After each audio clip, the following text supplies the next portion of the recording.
Hey everyone, and welcome to a brand new video. Tonight we have 30 horror stories. I hope you all enjoy them. If you do, please be sure to drop a like rating. Liking the video helps more people see the content. It also just lets me know I'm doing a good job. Subscribing if you are new is also very much appreciated, as I post long-form content just like this all of the time. Sit back, do whatever it is that you do to relax, and as always, I hope you all have a great night. Do you avoid errands because you might bump into someone you know? Does the phone ringing make you break out in a panicky sweat? The school for shut-ins can help. Transform from shy, socially inept loner to life of the party. We can't make you an extrovert, but we can teach you how to fake it so well everyone will think you are. Grow from cocooned caterpillar to social butterfly in 6 weeks. Click to register. Wrapped up in my pajamas at my computer, I consider the link. No one can make me an extrovert, not even a fake one. You may wonder about me writing this post. Sure, I'm great online, but in person I can barely stammer 2 words. I turn red and sweaty and I panic fart. Which would be funny if I were a charming extrovert and could make a joke from it. But I can't, so I just die inside.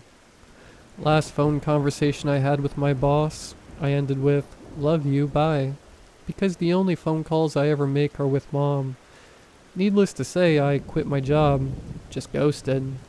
Couldn't face the fallout of that. Okay, maybe I need this class. I sign up. Week 1. Week 1 opens with some pretty generic videos explaining types of anxiety.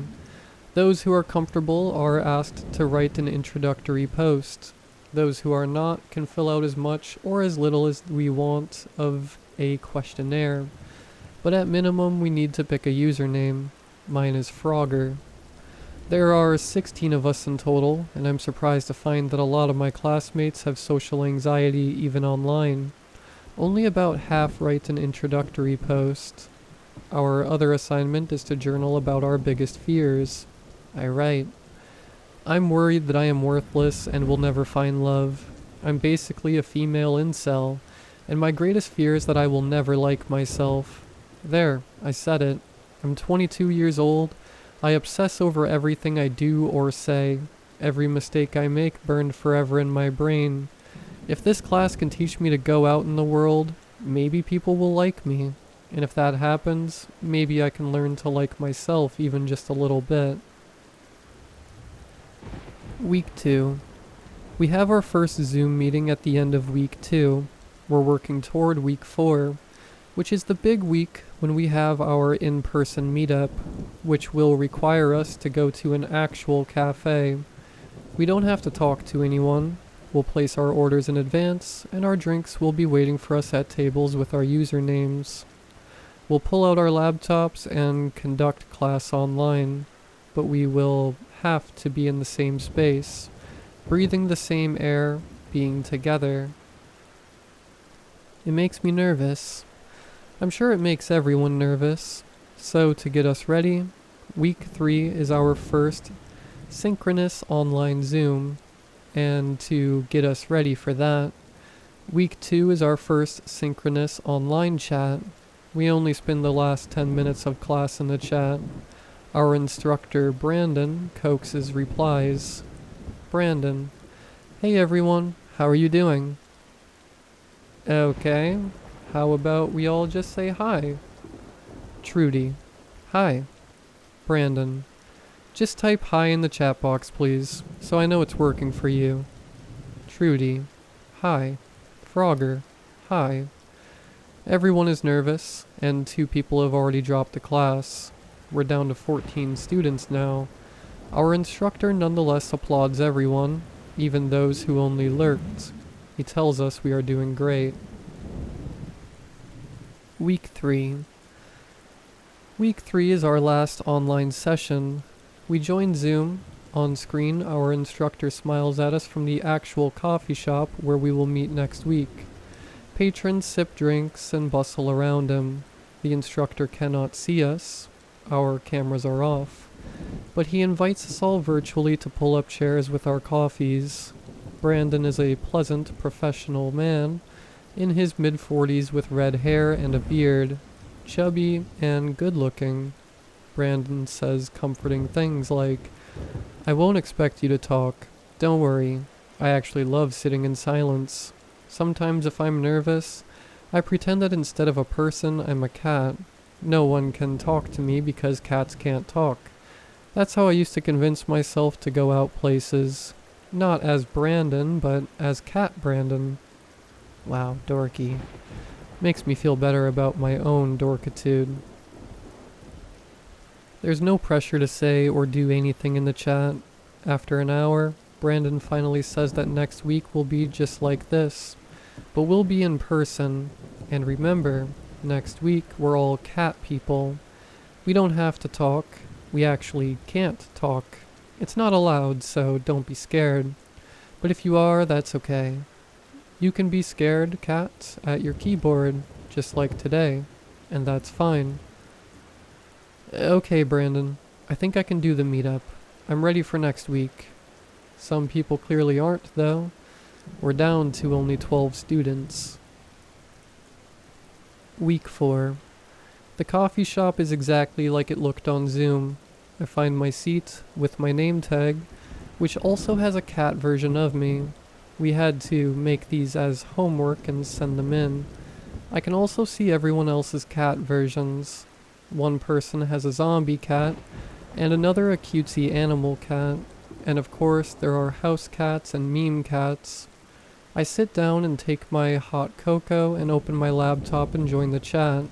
Our instructor Brandon sits at a table nearby.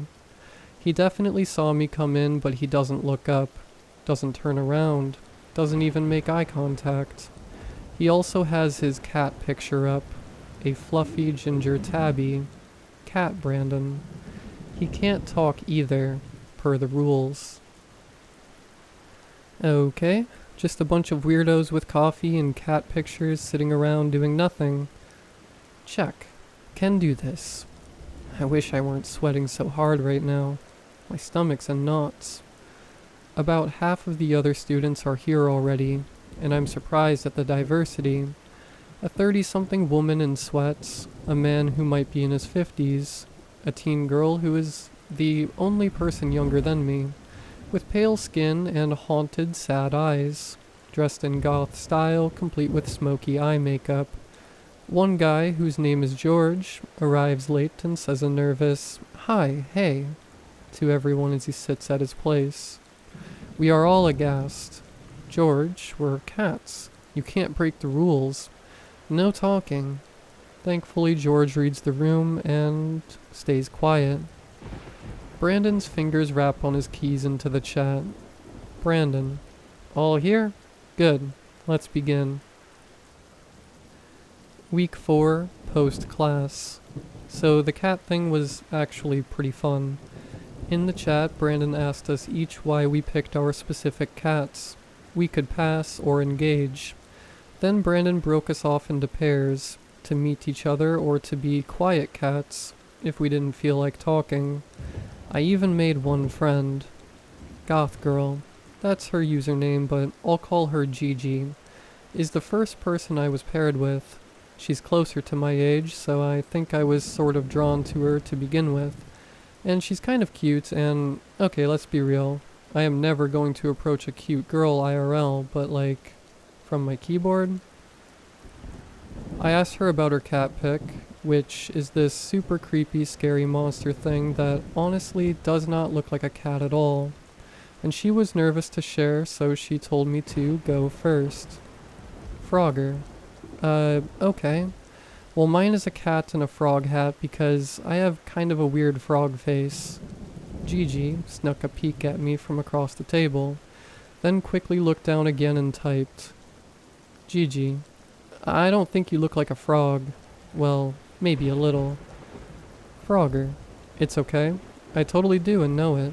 Hey, you know why frogs are so happy being frogs? Gigi. Question mark. Frogger. They eat whatever bugs them. I got that from a joke book. So what's with your cat from your worst nightmares that clearly is not a cat? Did you draw it yourself? Gigi. Yes. Frogger. You got skills. I'm impressed. My only talents are looking like a frog and sharing frog puns. And shoot, I just realized what I should have made my username. Gigi. Question mark. Frogger. Hermit the Frog. Brandon. Okay, everyone. Time to switch partners. Finish up your conversations. Frogger. Oh, dang. Well, it was nice chatting with you, Gigi. Can I call you Gigi? I really enjoyed seeing your art, too. Gigi. Me too. Take care, Frogface. Okay, so it's not an actual conversation, but we were technically IRL, which means I interacted IRL with a girl who's not my mom or me looking back from a mirror. A cute girl. Go me. Once I got out the door, though, the anxiety hit me in a wave. The worst anxiety I've felt in forever, really. It literally felt like eyes watching me, following me. My nerves didn't stop until I got home, and even then, after I wrapped up tight in my blankets like a caterpillar into its cocoon, it took a long time for that unsettling feeling to fade. Week 5. Today is our conversation class, and I'm so terrified at the thought of speaking to Gigi aloud instead of through the keyboard that just the thought drenches me in sweat. Upper lip sweat, armpit sweat, underboob sweat. I can never meet her. Unless it's in the rain so she can't tell how sweaty I am. But why would we meet in the rain? I'm doomed. Maybe I'll make a joke about my exceptional sweat glands and how frogs are moist. No, don't use the word moist. Do I want to chase her away forever? Why am I so bad at life? I pull everything out of my closet looking for the right outfit, something that will magically make me cute. I settle on a green hoodie with frog eyes on top of the hood, and the front of the hood zips closed over my face like a frog mouth, which will allow me to hide when I inevitably embarrass myself in front of the whole world. Perfect. It's as I'm on my way to class the anxiety kicks in so hard that once again, I feel eyes on me staring, but whenever I whirl around, there's no one. It's just nerves. At the coffee shop, I find a new double-sided name tag. One side reads, Frogger. The other shows my cat picture. Brandon tells us cat side up means quiet. Name side up means talking. He encourages us to start with our names and only turn into cats if we need a break. About half the class start as cats anyway. We are down to only 8 students. Moist. I keep thinking in my sweltering hoodie, wishing I could shunt the word out of my brain forever, but unfortunately, it's how I am and how I feel. Kill me. I almost sigh in relief when I'm not paired with Gigi, even though I'm desperate to look into her beautiful sad eyes and joke. Look, we're the princess and the frog. Except the frog never turns hot. Instead, I'm paired up with some guy whose name tag reads Dark Lord. He's tall and hunched and has this, dark stare. Seems to be going for Kylo Ren vibes, but a lot nerdier and way less jacked. His cat picture is a low-res black cat with laser eyes. We've been given conversation cards to facilitate our interactions, but he only glares down at his cards, not making eye contact. Finally he mumbles, I'd watch out for her. Huh? I say. Haven't you noticed? Intensely stares at cards. She doesn't breathe. And even though I'm melting in my hoodie, suddenly I'm chilled. I try to sneak a glance over at Gigi. When I look back at Dark Lord, he's eyeing me with such a burning intensity I feel my skin crawl, but he quickly drops his gaze and reddens. He really can't look anyone in the eye, apparently. After a few more partner swaps, Gigi is my last conversation for the day. She still has her name tag on the cat side, and looks utterly shattered by the conversation exercise. Apparently, she just can't bring herself to make so much as a peep. Her face is red and her eyes damp, and even though it's her turn to start by reading a question from a card, it's obvious that isn't going to work for her. I have an idea, and I reach over and tap the top question on her list. What is your name? Then I point to myself, tugging my frog hoodie and circling my face with a finger. Frog face. She peers at me from beneath lowered lashes. I show her the first question card on my list. Where are you from? She shakes her head. I try another one, sifting through the conversation questions, and hold one up for her. What's something you really like? She looks at me and then points to me. You like me? I blurt. Her eyes widen and I suddenly realize what she means. Oh geez. You're asking me to answer the question about what I like, not telling me that you like, I zip up my hoodie so that she's just looking at a green fabric frog face now. My cheeks are on fire. It is really unbearably hot in this room. I think I might die right here. But then I hear a sound that breaks through the fire and makes my heart lift. A very soft tinkle of laughter. Gigi is laughing. I mean, I'm still going to go and die of shame when I get home, but at least I'll die knowing I made her giggle. And then I feel a soft tug on my hoodie. The zipper opens and a wave of cool air rushes in as her small fingers open up the front. Brandon is calling us back to order and saying class is going to wrap up and we'll meet next week. As I'm packing up my bag, I glance back to Gigi and she's watching me. She points at her question card, the one I pulled out about something you really like, and then points back to me, and then she turns and quickly darts out. My heart. It's bursting. Week 5, post-class. I'm just about to set off for home when a bell jingles behind me and the coffee shop door opens and the barista yells, "Hey!" I'm already in my introvert bubble. Let's be real, I'm always in my bubble. And having it popped by this apron barista, whose face is making loud words at me, shatters me into a panic. Oh no, I think. My palms sweat and my throat closes up. Unfortunately, I already made eye contact, so I'm trapped. Suddenly I notice the tablet he's waving, and the stickers on it.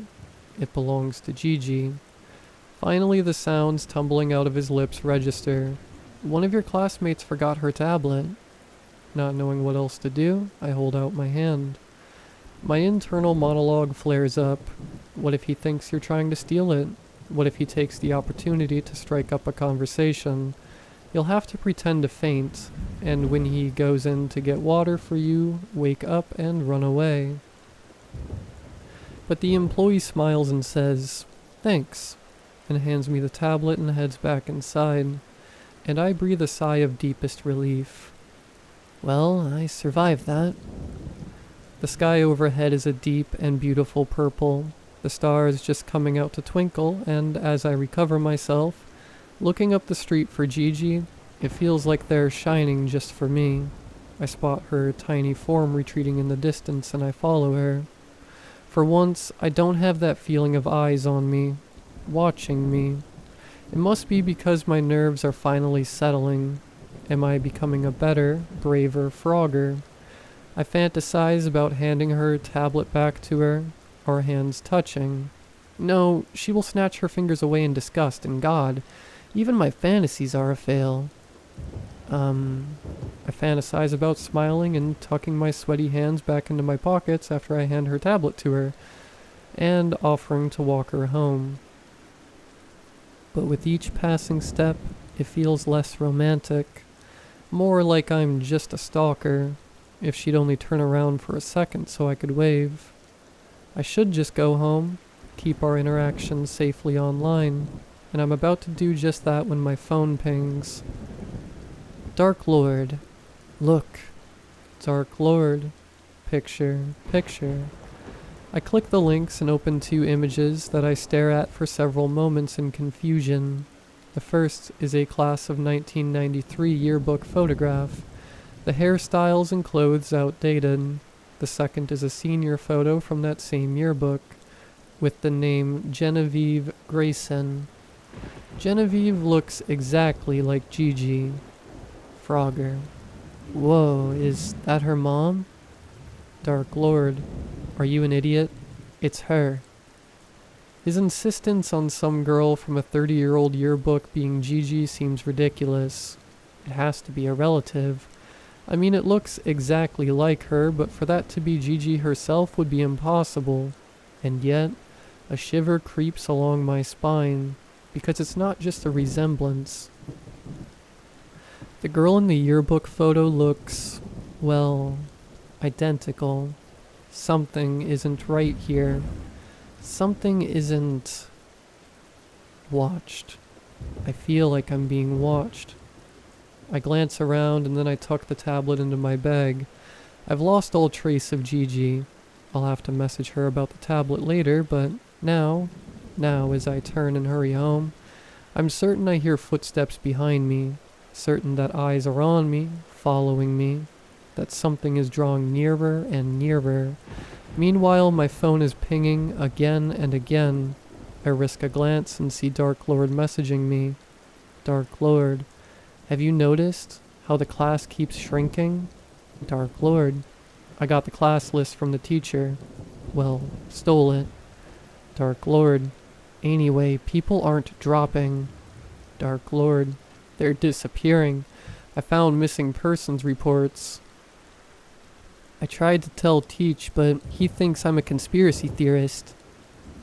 So I looked myself. That girl you got the hots for, Frogger? On the class list, her name is Genevieve Grayson.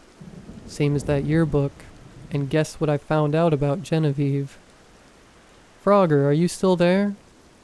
Are you home? Are you safe? Frogger, emailing you. I'm running now. The phone in my pocket. The shadows seem to be closing in around me. That feeling of being watched has intensified so much I swear I can see eyes glinting out at me from the dark. The chill has penetrated to my bones, and as I run, the thud of my footsteps. Either there's an echo or thud-thup, thud-thup. For a second set of footsteps, just under mine, hidden almost to be inaudible by the pounding reverberations. Someone running after me, almost at exactly my pace, but ever so slightly with each step, catching up. Finally, my apartment building looms. Relief floods me, and I dash toward the bright glare of the exterior building lights. For a moment, I feel the presence of that icy chill like a wind raking my back. And then I'm inside, rushing up the stairs, bursting into my apartment and slamming the door shut, locking it. After several moments, I finally take out my phone and shaking hands. Frogger, I'm home. I think someone followed me. Frogger, what are you going to tell me about Genevieve? There's no response, so I go to my desk and Google Genevieve Grayson. And as I sit there staring at my screen, my blood runs cold, because when I do find her yearbook photo, it's true. Genevieve Grayson looks exactly like Gigi, but according to Google, Genevieve has been dead for nearly 30 years. Week 6. I'm really freaked out, like so freaked out. The morning after I had that scare running home, I tried to contact Dark Lord, but he wasn't answering. The email he sent me the night before had attachments of missing person reports. These matched the list he sent of our classmates' names and contact info that I guess he stole from the teacher. He was right about our classmates disappearing. But the worst news came later. After I was checking the local news, I started looking because I was searching for more missing person reports. And there was a headline that caught my attention. Maimed body of slain man found outside apartment. The body of Xavier Rodriguez, 27, was found disemboweled outside of his apartment late Monday night. Gazing at the image of the man in the newspaper photo, I felt my heart drop to my toes, because it was Dark Lord. looking out at me with his trademark intense stare, and in his arms was a cat, the black cat with the laser eyes from his picture. Apparently it was his actual pet cat, and somehow it's this little detail that makes it all seem so much more horrifically real. Should I call the police? Tell them that Xavier was trying to warn me about something the night he died? I'd never be able to sit through an interrogation. I consider telling Brandon, but Xavier tried and got dismissed as a conspiracy theorist. By the time class rolls around, I've done nothing. Pathetic, I know. When I arrive at the coffee shop, almost an hour early, the bell jingles above my head and the barista smiles in greeting. I duck my head and then I see Brandon, his pleasant face brightening. Frogger, you're early. I haven't ordered drinks yet. Would you like to order your own? Or are you a quiet cat today? Can I talk to you? Sure. He comes over and sits at a corner table with me, leans in and asks in his gently affirming way, "What's up?" Already I am sweating like mad in my frog hoodie. I lean in and Brandon furrows his brow in that concerned way of his and I blurt out, "Xavier thinks we're all in danger, and now he's dead and we have to call the police and ambush Genevieve because she doesn't breathe." Oh, he already looks like he doesn't believe me. My face is red, hot, and flushed. I open up my messenger app and show him the messages I exchanged with Xavier, as well as the yearbook pics of Genevieve and the news article about Xavier's death. I don't know what to say, he admits when he finally does speak, shaking his head. This is all so... After a pause, he asks, "Why did you wait until now to tell me? Aren't you usually much more comfortable communicating by messages?" I don't want her to know, and I was worried she might have some way to... I don't know.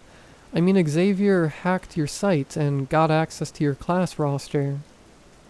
What? I just didn't want her to find out beforehand and come after you or me. I drop my eyes. Feels like a betrayal, talking about Gigi this way. I have to remind myself that she's not Gigi. She's Genevieve. And she's much, much older than the 19-year-old she appears to be. "Did you go to the police?" asks Brandon. I shake my head. I'm pretty sure they'll go through his emails and messages to find his killer. I can't really add anything. What I don't say is that I could barely blurt out the truth to Brandon, let alone officers in an interrogation room. I'd probably just look guilty and they'd wonder if I had something to do with it and then arrest me for murder, and I'd be too terrified to open my mouth to defend myself. And while my mind is tunneling ever deeper down this rabbit hole, Brandon is talking again. I'll message everyone that class is postponed until further notice. Meantime, you go straight home and message me that you got home safe. Actually, he rubs his chin, I'd better walk with you. Come on. We head out into the early evening, and even though I am bundled up with a scarf over my frog hoodie, the wind is biting and makes my eyes weep. Brandon interrogates me about my disappearing classmates. Who else I've told, and I'm mumbling my answers when my flesh prickles. What is it? Brandon stops. Eyes, I whisper. Someone's watching us. He looks all around. You must be imagining it. There's no one out here. When I insist that someone is watching us, he considers for a moment, and then tugs my wrist and pulls me into a trot, saying we'll take a shortcut. We move quickly, ducking into an alley. I still hear the echo of footsteps, feel the weight of eyes, but then the feeling vanishes as we turn a corner. Brandon takes us further away from the street, deeper into the back alley between buildings, and finally stops by the dumpster at the rear of what seems to be a warehouse. Still feel eyes? He asks. I shake my head. That's good, Brandon says in his mellow, reassuring voice.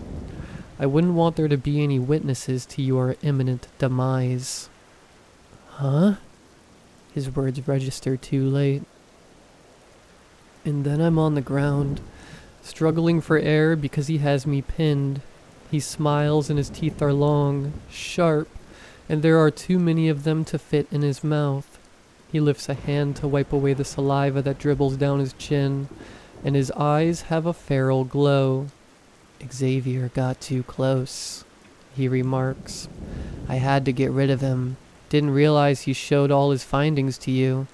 The thing about shut-ins, though, that makes you such wonderful pickings, is that you never go to anyone for help. Every time, every class, if there's anyone suspicious, and usually there isn't, but if there is, you always come to me. A shame, Frogger. You made real progress. I'd be proud of you if you didn't smell so delicious. His teeth have gotten too long for his mouth, and warm, wet droplets fall onto my face. And then it's back. Eyes. Watching me. Soft footsteps. I look past my slavering professor, and behind him stands a girl, pale in her gothic makeup. Brandon's head turns. She looks down at me, then at Brandon. He wipes his face and his teeth retract enough for him to growl. Nice of you to join class, Genevieve. My worst student, here with my best. You know your classmate here thinks you're immortal.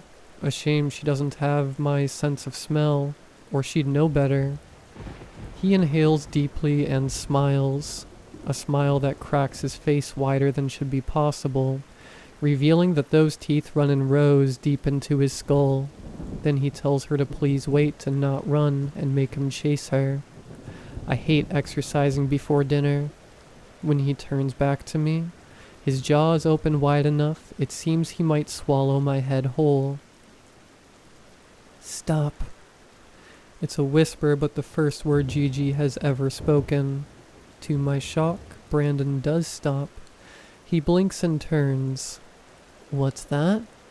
He looks at her, and his eyes have gotten wide, nostrils flaring as he sniffs the air, as if he smells something on her breath. She inhales deeply, clenching her fists, and yells, Stop! The world explodes. I don't know how to describe it.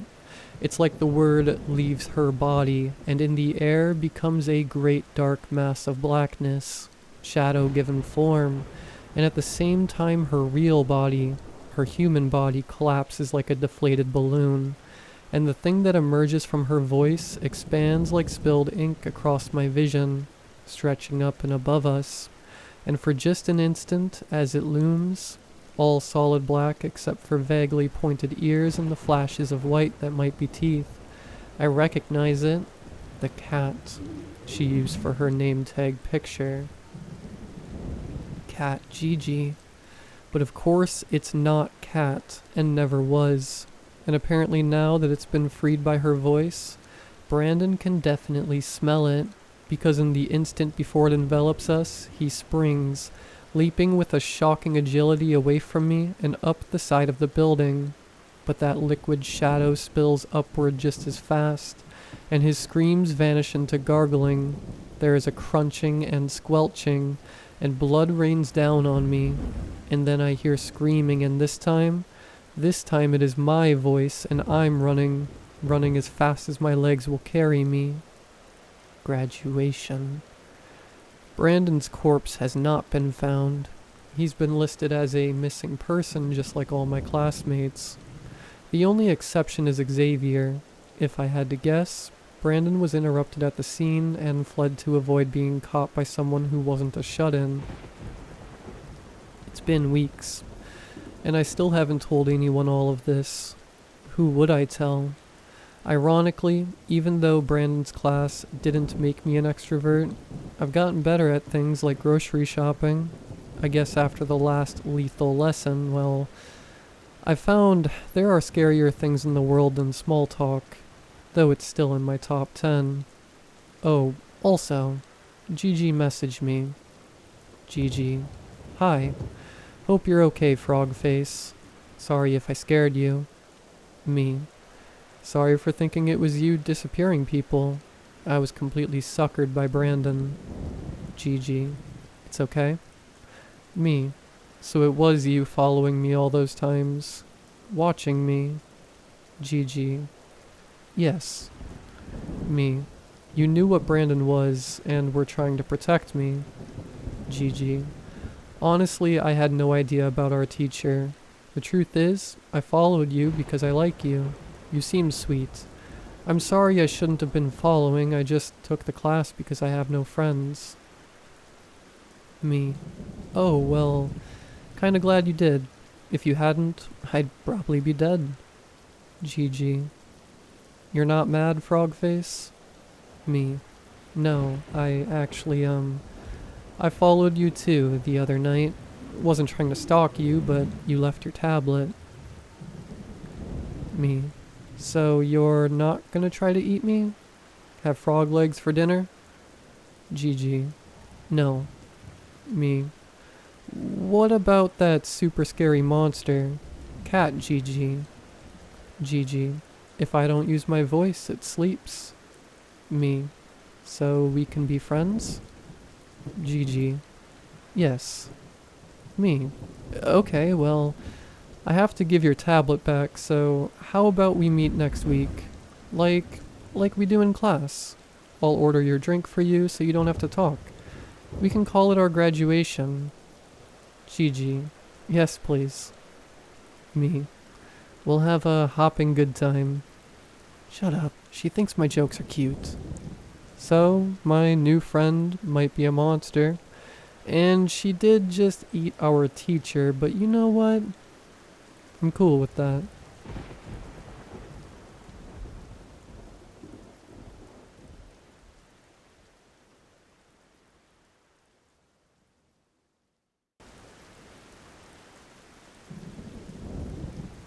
In the wake of my mother's death, my father became obsessed with life.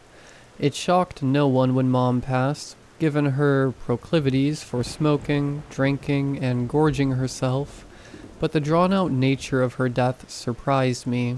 I thought that death by cardiovascular disease meant keeling over and dying suddenly of a heart attack. Instead, she withered away over the course of many difficult years.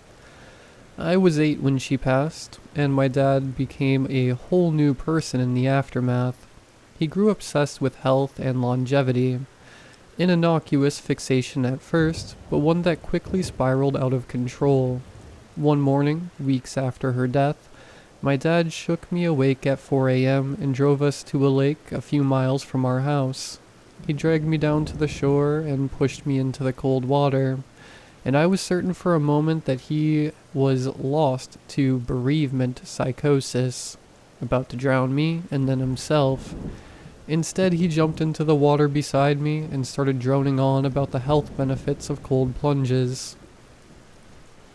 I was so distracted by the cold that most of what he said was lost on me, but I remember the last thing he said before we got out. "We're not gonna be like her," he told me. "We're gonna live a long, long time, you and me." He pulled a lot of similar stunts after that.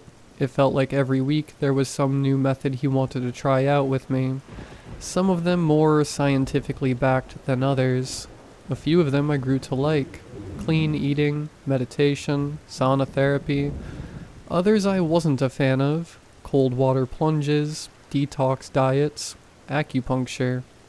Some were deeply unpleasant. Extended fasting, sleep deprivation therapy, bloodletting. The worst of them I loathe to mention, even all these years later. I wasn't a big fan of my dad's obsession, and wouldn't you know it, neither was CPS. By 14, I was the pinnacle of physical health, but my mental health had taken a sharp decline, and my extended family finally took notice. In the end, my dad didn't have to serve any jail time, but he did lose custody over me, and I was sent to live with my aunt for the remainder of my childhood. He moved out of state to work with an OCD specialist on his problems. Life moved on. I did well for myself in high school and eventually college, maintaining good grades and running cross-country for a D1 team. I met an architecture student named Daniela who became my wife after we graduated. My dad never called, never wrote, never visited. I was convinced that he was dead, and the thought filled me with both relief and despair. As a tribute to him, I revisited some of the old activities we used to do together. I despised them, but when I tried to stop, I was overcome by a terrible sense of guilt. By the time I graduated college, I had an impressive cold tolerance, a BPM of 38, and more week-long water fasts under my belt than I could count. Eventually, my wife and I moved back to my hometown. My aunt had managed to hang on to my childhood home, renting it out until I had the money and maturity to come back and claim it as my own. The day I married Danny was the happiest day of my life. But the day I signed the deed and carried her across the threshold to our home was the proudest. We were 26 when she had our son, and I couldn't have been more ready to be a parent. I was blessed with the chance to become the kind of father I never had, and I promised myself that I wouldn't waste that chance. We named him August. 4 years later, there was a knock at my door. When I opened it, I saw the last person I ever expected to find on my porch. My dad. He had a suitcase in his hands and a smile on his face. "There he is," he said, immediately pulling me into a hug. I was speechless. I recognized him instantly, but the past 16 years had taken a profound toll on him. He was sallow and bald, rake-thin and unsteady on his feet. His eyes had the same piercing quality they'd always had, but despite his lucidity, I could tell that he was very ill. He eventually let me go, and as if to confirm my suspicions, he said, "Come on now, you won't invite a dying man inside?" Once the shock of his appearance and his morbid news wore off enough for me to move again, I let him inside our home.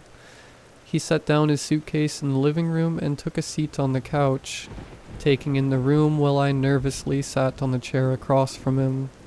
"You sure gutted the place. Hardly recognize it from the inside." He gestured disapprovingly at the home Danny and I worked so hard to make our own.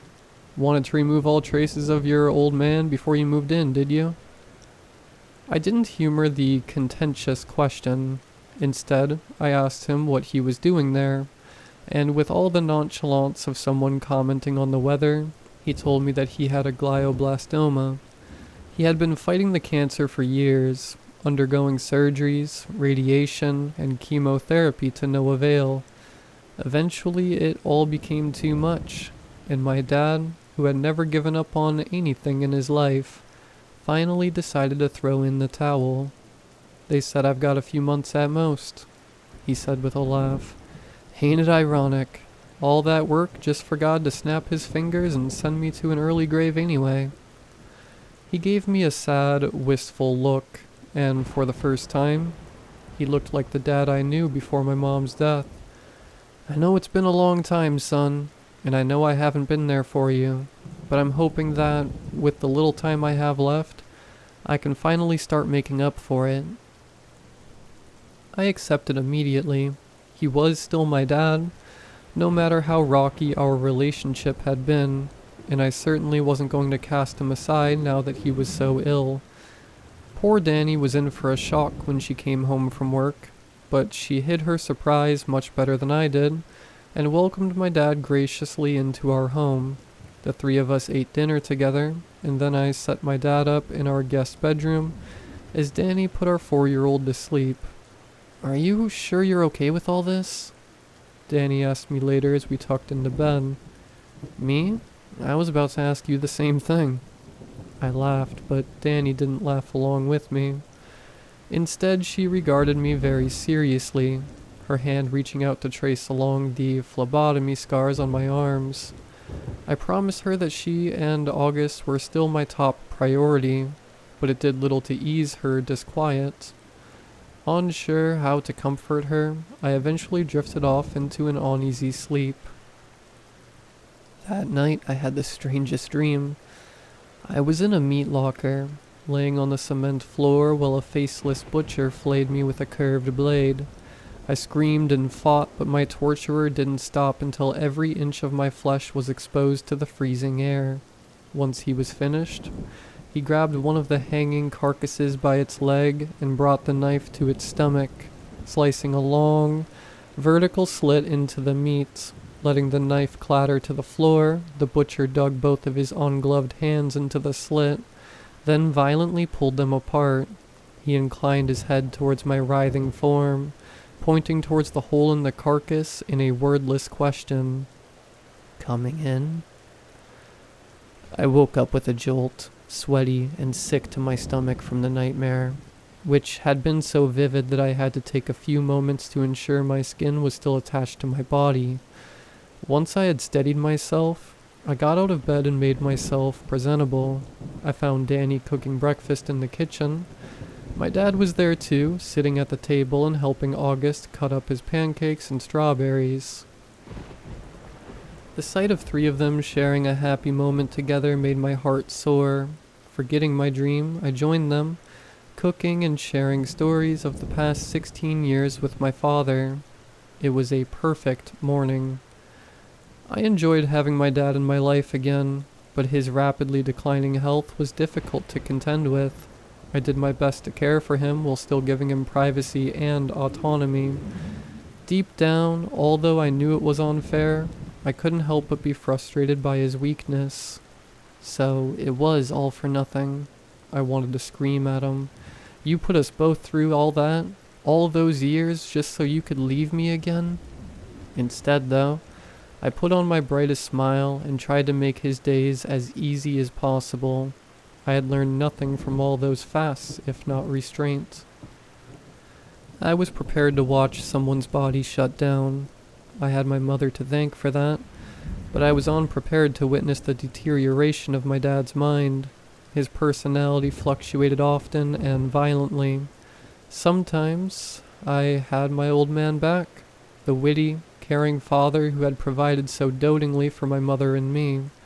Other times he was depressed and lethargic, reluctant to rise from his bed or even acknowledge my presence when I brought him food and medicine. Sometimes he was the dad from my adolescence. "You're letting yourself go, Sawyer," he said to me one night as I helped him into bed. "All you do is sit at your desk and eat. Your mother was like that too. In the end, murdered by her own sloth." I started running more after that. What was more difficult to deal with than my dad's criticism was his newly developed habit of sleepwalking. One night, I woke up in the dark to a figure standing over my bed. Barely holding in my shout, I quickly turned on my bedside table lamp and saw my father staring down at me. He looked awful, exhausted and fearful and disoriented. His thin skin looked too tight on his body, like a bone might poke through at any moment. Honestly, when I saw him, I wanted nothing more than to pull the covers up over my head and hide, but I forced myself out of bed. My dad had taken care of me for so many years. It was the least I could do to guide him back to his room. He mumbled the whole time, as had become his habit. Most of it was nonsense, but sometimes I caught a word or two about a deal. As the weeks passed, my nightmares continued. Sometimes the faceless man in my dreams was a butcher, sometimes a doctor, sometimes a mechanic. Sometimes I was in an operating room, sometimes my childhood bedroom, sometimes the banks of the lake my dad used to take me to. No matter who he was or where the dream took place, it always unfolded the same way. I'd be slowly skinned, and then the faceless man would invite me somewhere. A carcass, a crevice, a shell, a tear, a hole, "Coming in," he'd ask, and then I'd wake up aching all over. After one such night, I awoke before Danny and went to wake August up for kindergarten. At 4 years old, August was good-tempered and easy to entertain. A genuinely sweet, smart kid. He was the light of my life. Danny's too. and we were both admittedly guilty of spoiling him. I made my way into his room, softly calling out his name as I turned on his light, and saw something that made my heart stop. There was blood in the corner of his mouth. Panicking, I ran to his bed and gently shook him awake, asking him what had happened. He was groggy and confused, unable to answer my questions. I dabbed the crusted substance off his lips with a damp cloth, but there were no scratches beneath the dried blood. I thought he might have bitten his tongue. Unlikely though it seemed, but even when I procured a flashlight and looked inside his mouth, I couldn't find any signs of injury. Regardless, I told Danny what had happened, and she offered to take him to the pediatrician since she had the morning off. We figured that no harm could come from having a professional check him out. After my wife and son left, I went to check in with my father only to discover that he was already out of bed.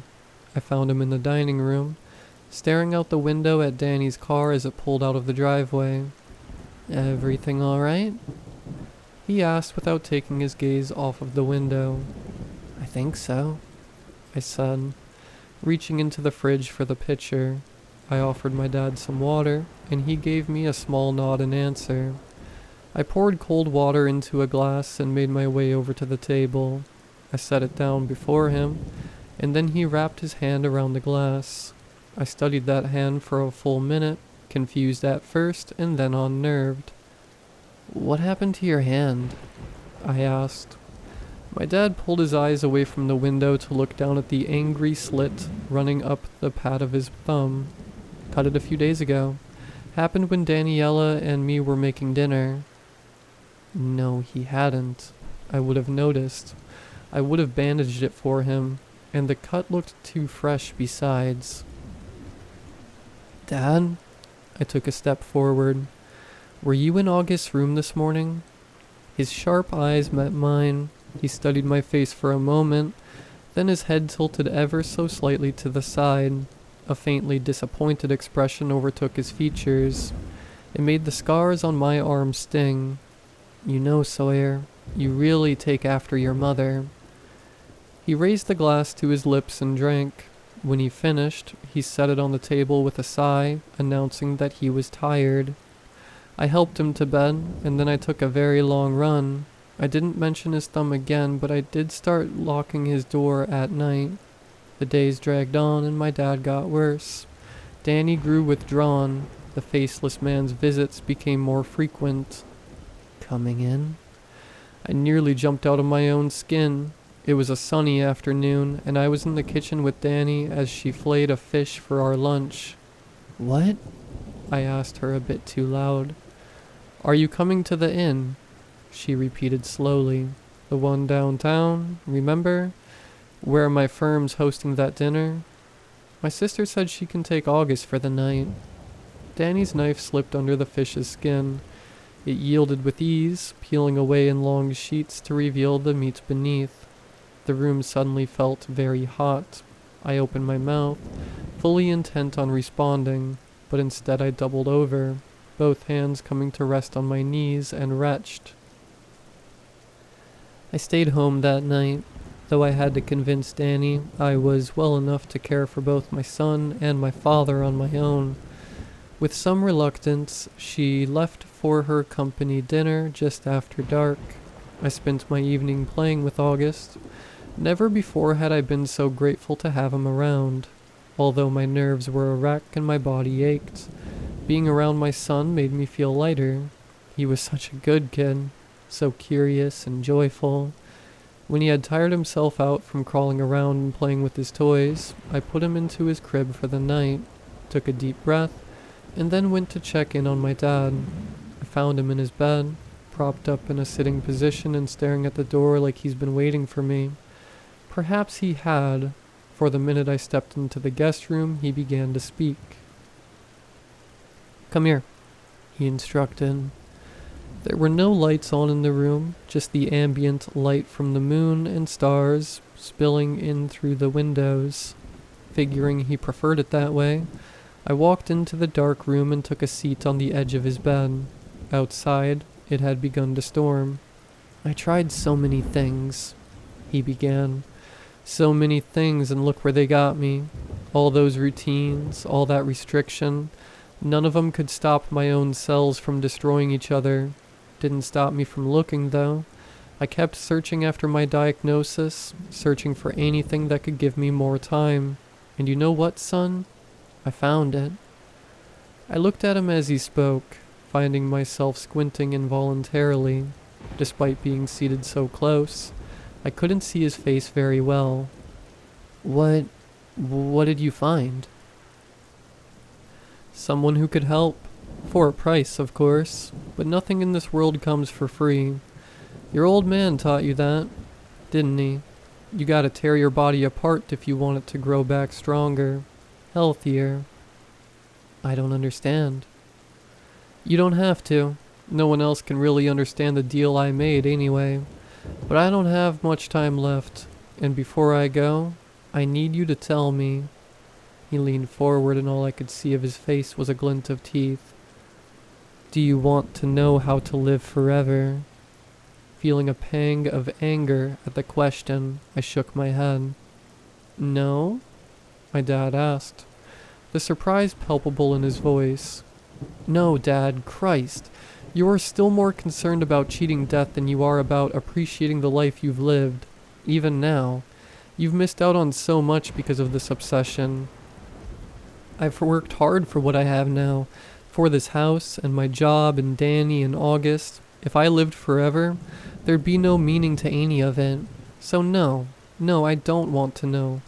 And I don't want to hear any more about deals and death and immortality right now." My dad didn't say anything for a moment, and then he gave me a humorless chuckle. "All right," he said, reclining back against the pillows. "You're still young, Sawyer. Life hasn't beat a healthy fear of death into you yet, like it has to me. You'll come around one day, and when you do, you just let me know that you're ready for an answer, and I'll give you one." I shook my head at his nonsense, but said nothing. He was too far gone to argue with. Maybe he had been since that morning at the lake. Instead of trying to convince him, I placed my hand atop his and listened to the rain. After everything he and I had been through, it was nice to simply exist beside him. I sat there all night in silence, turning his offer over and over in my mind, when at last the storm ceased and the light of dawn broke through the darkness. I looked upon my dad's face and knew that he had died. To this day, I regret the fact that I did not know the exact time of death, nor do I know how long I was holding his hand after he was already gone. Before I called EMS, I went to check in on my family. Danny was asleep in our bed, tired from her night out. I gave her a light kiss on the cheek before making my way to August's room. When I opened the door, I found my son sitting up in his bed, staring at the door frame in much the same way my father had. "You alright, buddy?" August did not respond. Instead, he gave me a small, self-satisfied smile. If he weren't a toddler, I might have described it as a smirk. He reclined from the seated position until he was lying flatly, though he never stopped staring at me, even as I backed into the hall and closed the door again. Things never quite returned to normal after my dad's death. A part of me had thought that I'd feel relief once he was gone. Instead, I was consumed by loss. The house seemed to triple in size once he died. Every room seemed colder. I might have thought that the house was haunted if that terrible emptiness I felt didn't follow me everywhere. No matter where I went, I felt untethered from reality, like a ship lost at sea, too far from any shore to let down its anchor. The months I had spent with my dad had changed me in ways I didn't like, and my relationship suffered because of it. I lost friends in the years that followed, and though neither of us wanted to admit it, Danny and I lost our spark as well. We grew apart more and more over time, but we agreed to stay together for the sake of our son. If you had told my 19-year-old self that I would ever feel anything other than the pure infatuation for Danny, I would have called you a liar. And yet, there I was. Here I am. The most significant change of all was in August. August, who had once been the friendliest boy I knew, but who started picking fights with other kids during recess. August, who used to beg me for hours to read to him before bed, but who began to want nothing to do with me. He's a smart kid, well-spoken and self-sufficient, but as he grows older, so too does he grow crueler. These days, he's less like an elementary schooler and more like a teenager, and a mean-spirited, sarcastic one at that. I'm not sure where my kid went, or why he left me on the same night that my dad did, but God, do I miss him. I miss them both. This morning, I woke August up and invited him on a trip to the lake with me. I'm not sure why exactly. Maybe I thought that it would bring me some clarity, or maybe I was just hoping for a chance to bond with my son. Whatever the case, he accepted my offer, and so we loaded ourselves into the car and drove to the same lake my dad had first taken me to when I was 8 years old. It was a cold but beautiful day. There were no other cars around, and so I parked right on the bank.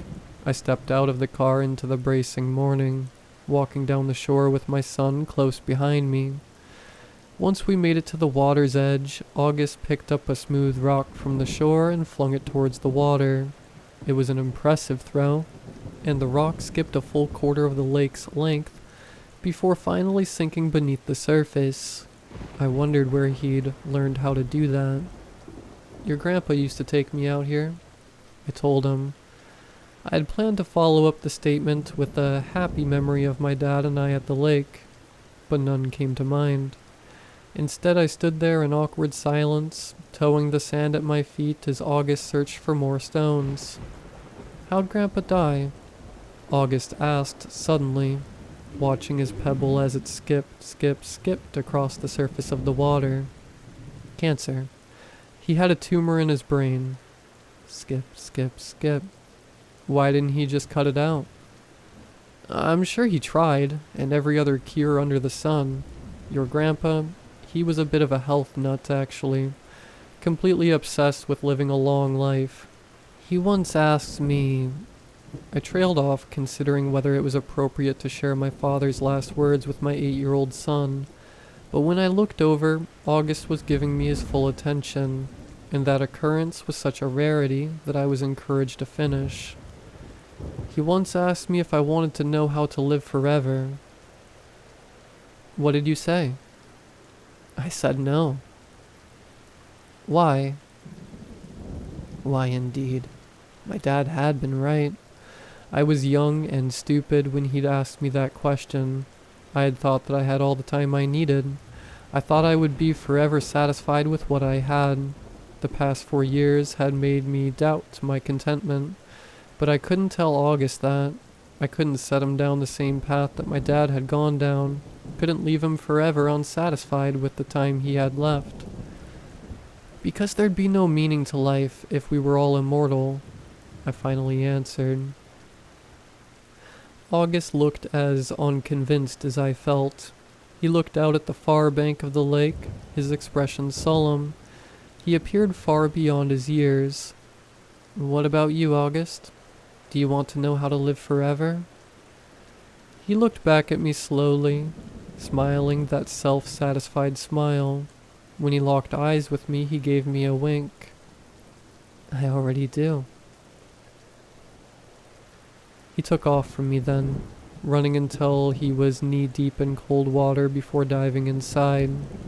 My father's last words played on repeat in my mind as I watched him breach the surface, yelling and laughing with glee despite the frigidness.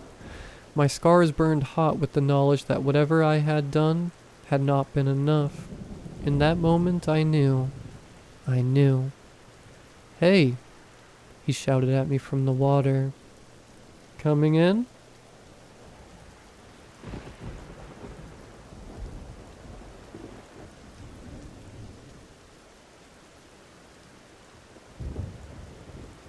Hi, I'm Peter.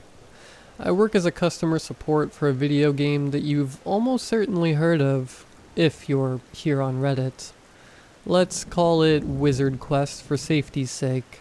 There are different ways that customers can contact us, but I prefer responding to text chat, since if I'm honest, I'm not very good on the phone. That's not to say that I'm great at text chat either, but let's not tear me all the way down just yet.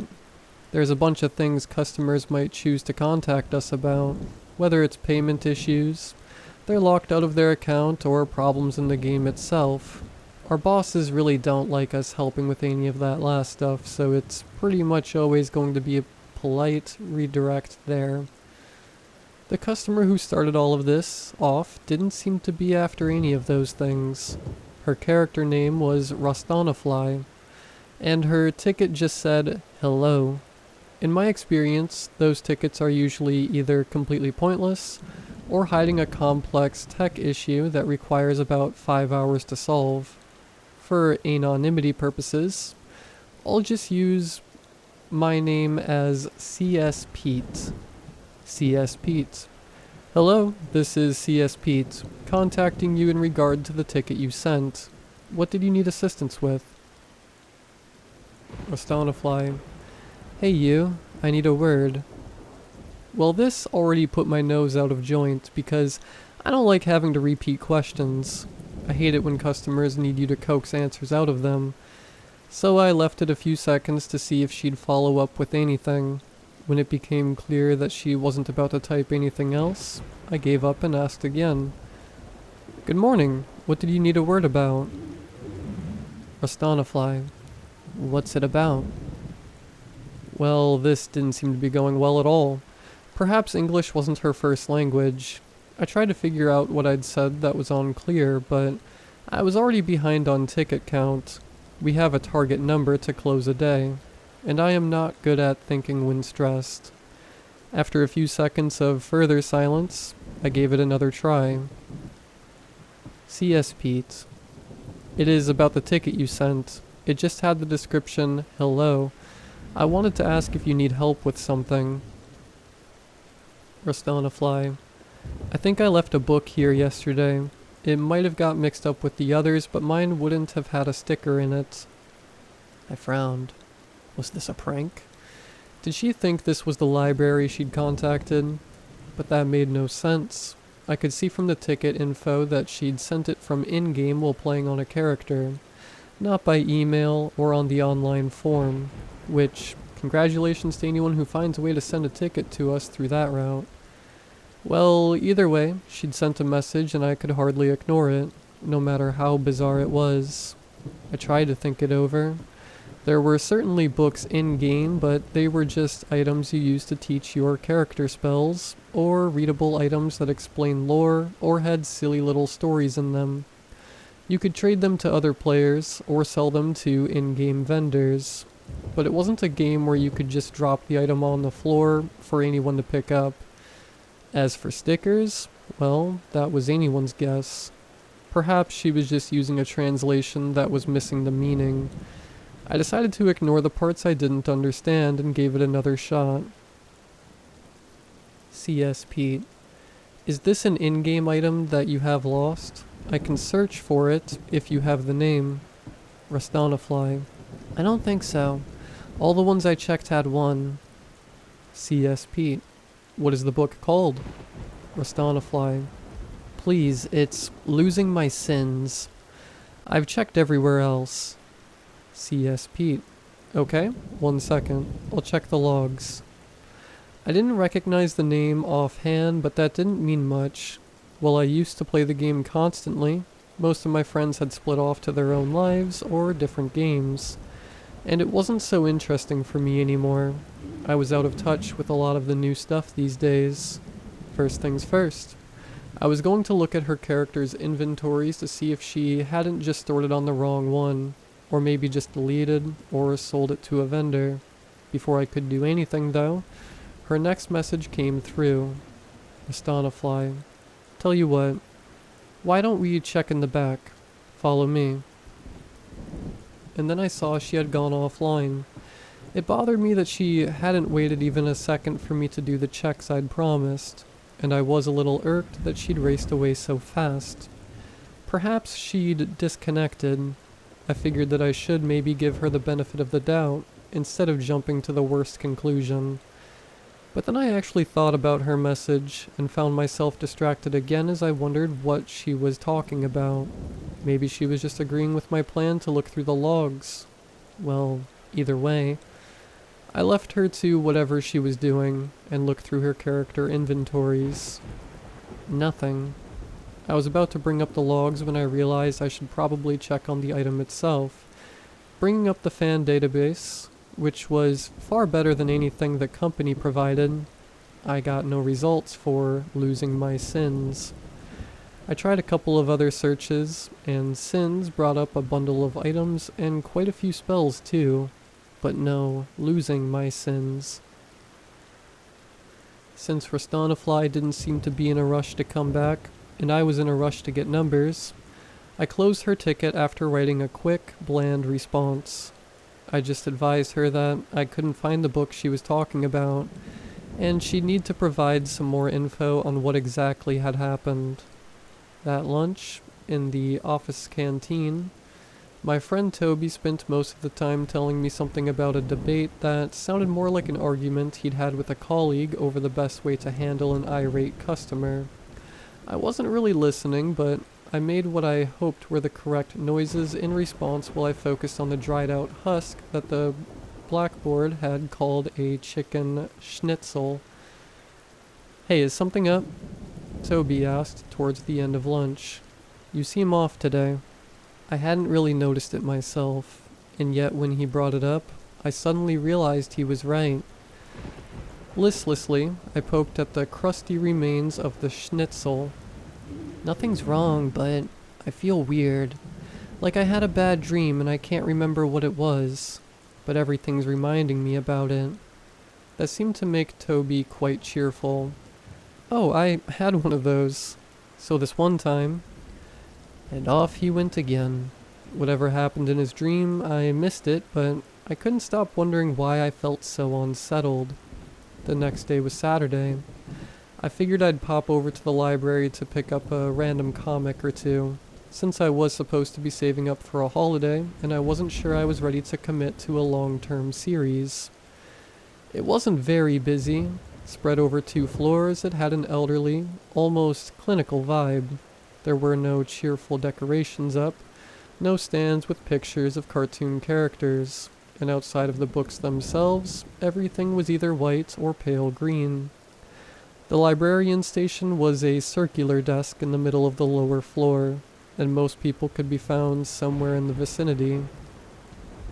I headed up to the top floor, which had the comics section and a small shelf with the few fantasy books this librarian permitted. He was a tall man with a short black beard, his broad build more the sort I'd have expected to encounter at the gym. While I didn't get the impression he liked the sort of books I was into, he was friendly enough whenever I needed help. The only windows in the library were way overhead, touching the distant ceiling. They were too high to look out across the town, but you did at least have a good view of the dismal gray clouds that almost always decorated the sky. Today was no different. The wind was whistling around the small library, and occasionally the windows jerked and shook. That was the only ambience that accompanied me as I idly drifted through the comics section. I felt like trying the first 2 volumes of a new series. Even I didn't want to get stuck in. The problem was that I kept finding volumes 1 and 3, with the second ones missing or checked out. While I was muttering some choice words on the 4th occasion this happened, the whistling winds faded away to be replaced by a conversation at the desk downstairs. "Hey you," I heard a woman say. "I need a word." "What's it about?"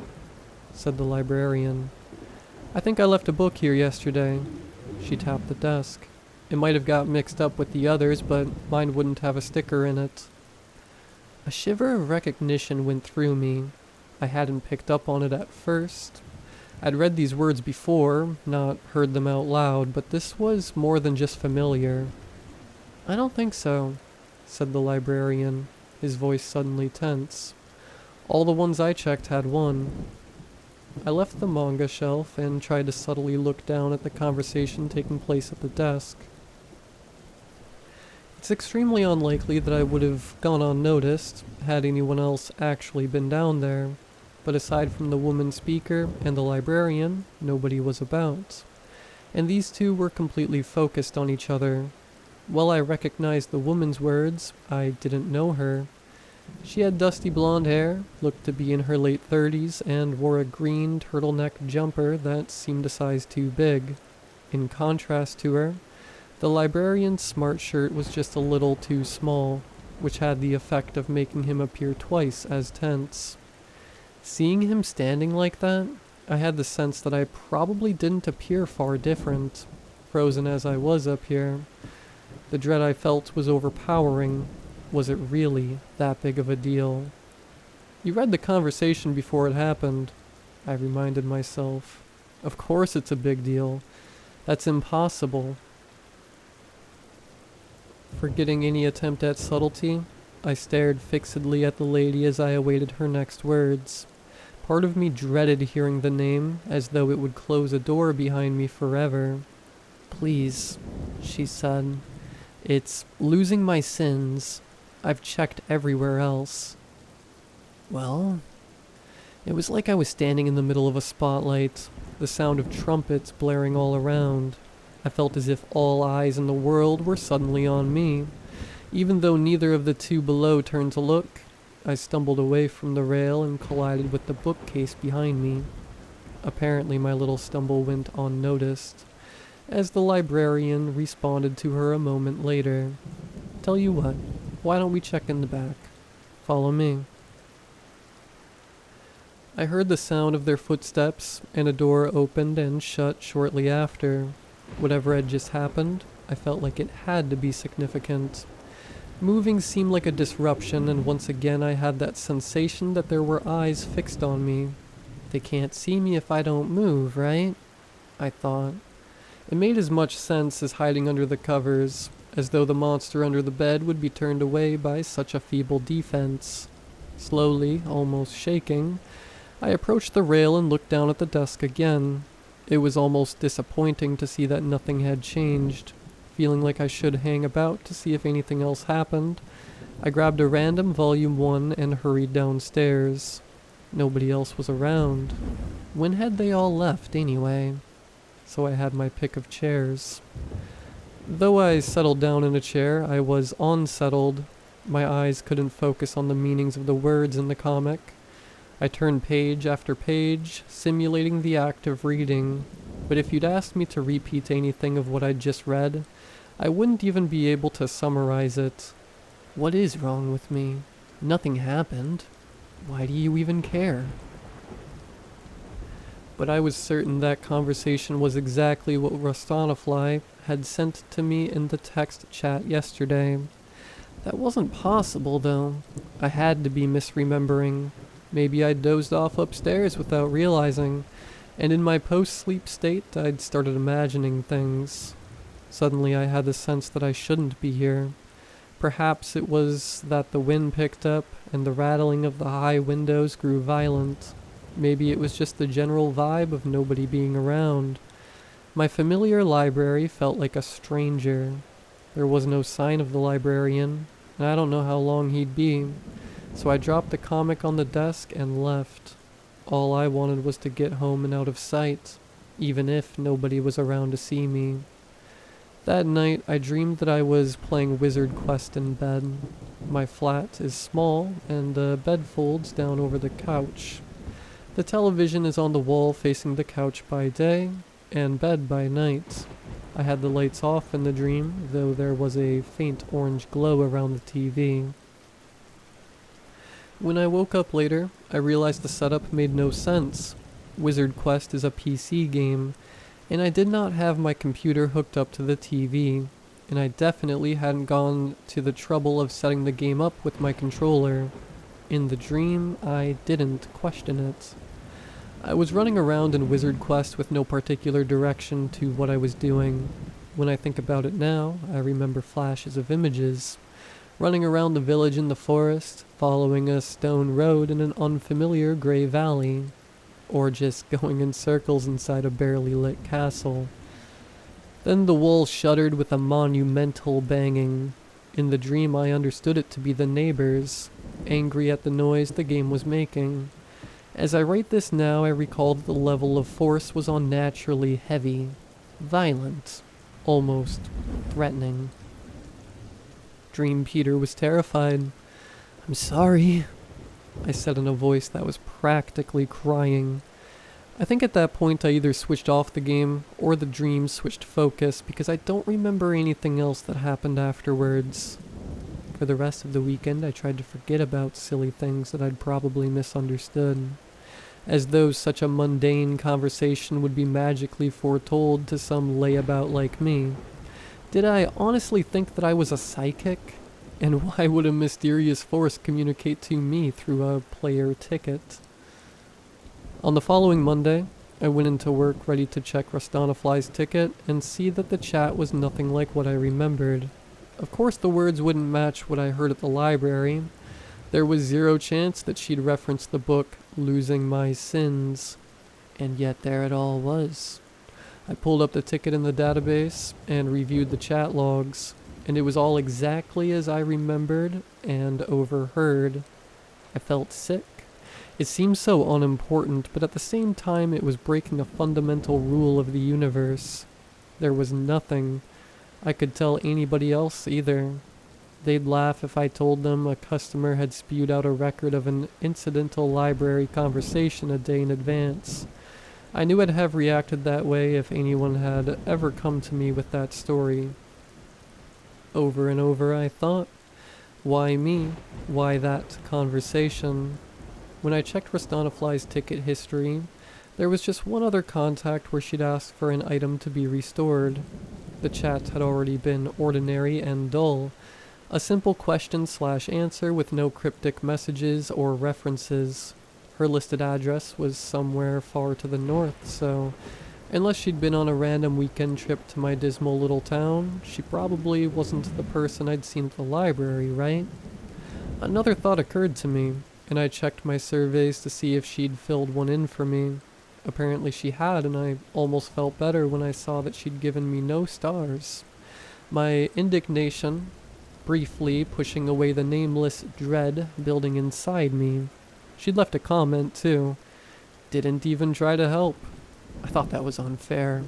It wasn't my fault she'd ignored my questions and gone offline. After work, the library was on my mind again, though I was doing my best to ignore any thoughts of weird predicted conversations. It was nevertheless there in the back of my mind. I should find that comic again, and read it properly this time, I thought to myself as I took the backstreet shortcut to the library. Besides, it was actually sunny for once. The world felt brighter, more optimistic. It was almost enough to dispel that alien sensation I'd felt when I'd last been in the library, surrounded by the clattering of window frames overhead. When I reached the library, though, it was shut. There was no explanation given for why, and nobody around to ask. As the bad feeling threatened to return in full, I quickly dispelled it by telling myself I'd go to one of the bookshops in town and buy the first few volumes of that series instead. Some retail therapy would keep the demons at bay, I figured. I didn't read much of those comics, though. As soon as I got home, I found myself on the internet looking up any information about the library closure. But there was nothing conclusive. The best I found was a post asking why it was shut, and the library account replying that, unforeseen circumstances, meant that it would be closed temporarily. Had I missed something significant about that conversation? What if the librarian had murdered that woman when he'd led her into the back area? What if she'd murdered him? But there would have been some sort of news if that had happened, right? Maybe they'd both disappeared back there. Perhaps they'd eloped and left nobody to run the library. It didn't have to be the worst case scenario after all. My mind flooded with possibilities, but again and again I kept coming back to the notion that they'd disappeared or been murdered. I doubted that it was anything to do with being psychic, regardless of being witness to a foretold conversation. It was just that I gravitated towards the pessimistic outcome in most cases. I don't know the library's name to look him up, and he wasn't listed on the vague info available online. There was just a bland email to contact or a phone number. I pondered giving it a call, but what was I going to say? I wasn't a detective. I couldn't just call up a library and ask if the librarian had disappeared or been murdered. What if he was the one to answer anyway? What would I say? Would I ask him about the woman in green who'd been looking for losing my sins? Thinking about it now, I probably could have done something like that. Maybe if I hadn't been quietly freaking out, losing my head over the possibility that I'd received some sort of cosmic warning and completely ignored it. It was easier to just find a distraction for the rest of the evening, but I decided not to go with Wizard Quest. The next day, I barely slept, and my ticket answering suffered accordingly. If people needed the extra mile, I couldn't even grant them another foot. The term benefit of the doubt was an alien concept that never landed on my planet. If people didn't answer my questions first time, I politely wished them a good day and closed the ticket. It was almost like I knew that something bad was coming again. Everything felt vivid and intense, like the unnatural light before a thunderstorm. And then it happened again. The next ticket in my queue just read, "Hello," like before. This time the customer was called Redforth. I rolled off my usual opening message, feeling certain of what was about to happen, even if I didn't know the specifics. CS Pete. "Hello, this is CS Pete, contacting you in regard to the ticket you sent. What did you need assistance with?" Redforth. "Hello, this shouldn't take more than a minute." Hoping that this wasn't going to be like Rastanafly's conversation, I tried to keep things light. CS Pete. "That's good to hear. How can I help you?" Redforth. "Okay, come on in." My stomach dropped. His reply didn't fully make sense in context like with Rastanafly, but I was just jumping to conclusions, right? CS Pete. "So, what do you need?" Redforth. "Thank you. Have you lived here long?" CS Pete. "A few years. So, did you need me to help with something?" Redforth. "Wait." And then, like Rastanafly, he went offline. There must have been something off about my expression, as Toby, sitting at the desk next to me, suddenly leaned over. "Hey, you okay? You don't look so good." It took me a second to reconnect with the world. I jerked my head around to look at him. "Oh, it's nothing. I just slept badly. I think I'm fine. There's nothing wrong." He gave me a skeptical frown. "You might want to take a break for a few. It wasn't a player giving you crap, was it?" "No, not at all. You don't need to worry about me." So here I am now, trying to figure all of this out. I still haven't found out anything about the library, or the woman in green, or even the book, Losing My Sins. Maybe she got the name slightly wrong, but the only book I found with a similar name didn't seem like something important enough that the universe would break the time-space continuum to contact some random CS rep.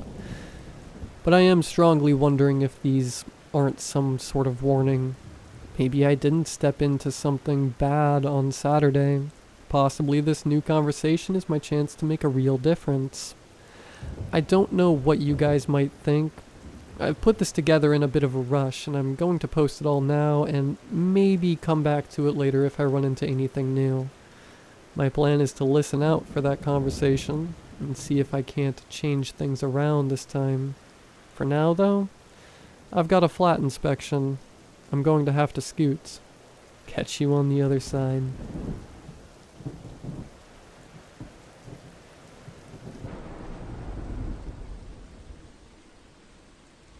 Upon my father and I moving into our new house, I was searching around the attic, as we were going to clear it out and make it my new room.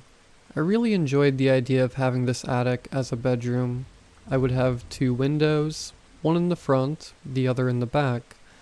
I would be able to look down over the entire front and backyard in just a few steps. I know this isn't something most people would be necessarily excited for, but I was 13 and thought it was really cool. I examined the uncleared room, imagining where I would keep all my furniture, but this was kind of difficult to do with all of the boxes and debris in the way. It was a small rural home in Colorado that had been abandoned for some reason many years prior. While my father was occupied moving our own old furniture from the moving truck, I opted to begin cleaning out the attic. After all, I was a teenager now. I could absolutely clean out the entire thing by myself. I was wrong. I decided I would have to get all the boxes down and emptied out first, before getting my dad to help me move the old shelves and such. I began excitedly rifling through the boxes to see if there was anything worth keeping, like old Pokemon cards or something. To my dismay, none of it was really that interesting, mostly just seasonal decorations. I had gone through nearly every box in about an hour when something finally caught my eye. A tape. It was extremely dusted and whatever was written on it had been scribbled out. I imagined it must be something spooky and thought I would watch it when we got my room set up. I tucked it into my bag with all of my personal belongings and made my way down to help my dad finish unloading the truck. After a few days living there, I was able to deduct that something felt strange about the house. I liked my room though, so I was being optimistic about it. The age of the house became apparent, with chipped and scratched paint covering the walls, and the structure settled frequently.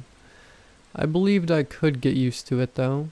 The worn paint, well, a noticeable flaw, seemed to be an easy fix through a simple application of fresh coats.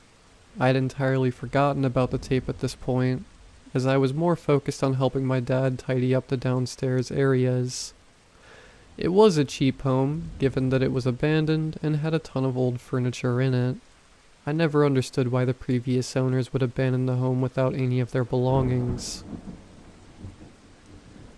After about a week and a half of cleaning, and moving the downstairs was finally looking like a sustainable living area. Now it was time for my room, which my father told me we would work on the next day. I was upset about this, but understood. We'd been working for almost 2 weeks. We didn't have a lot of money, so we just cleared everything out on our own. Those freshly painted walls would more than likely have to wait a while. The next day, we finished preparing my room and began getting my books, DVDs, and games out of boxes. I sat the tape on my bookshelf with everything else, not thinking much about it yet.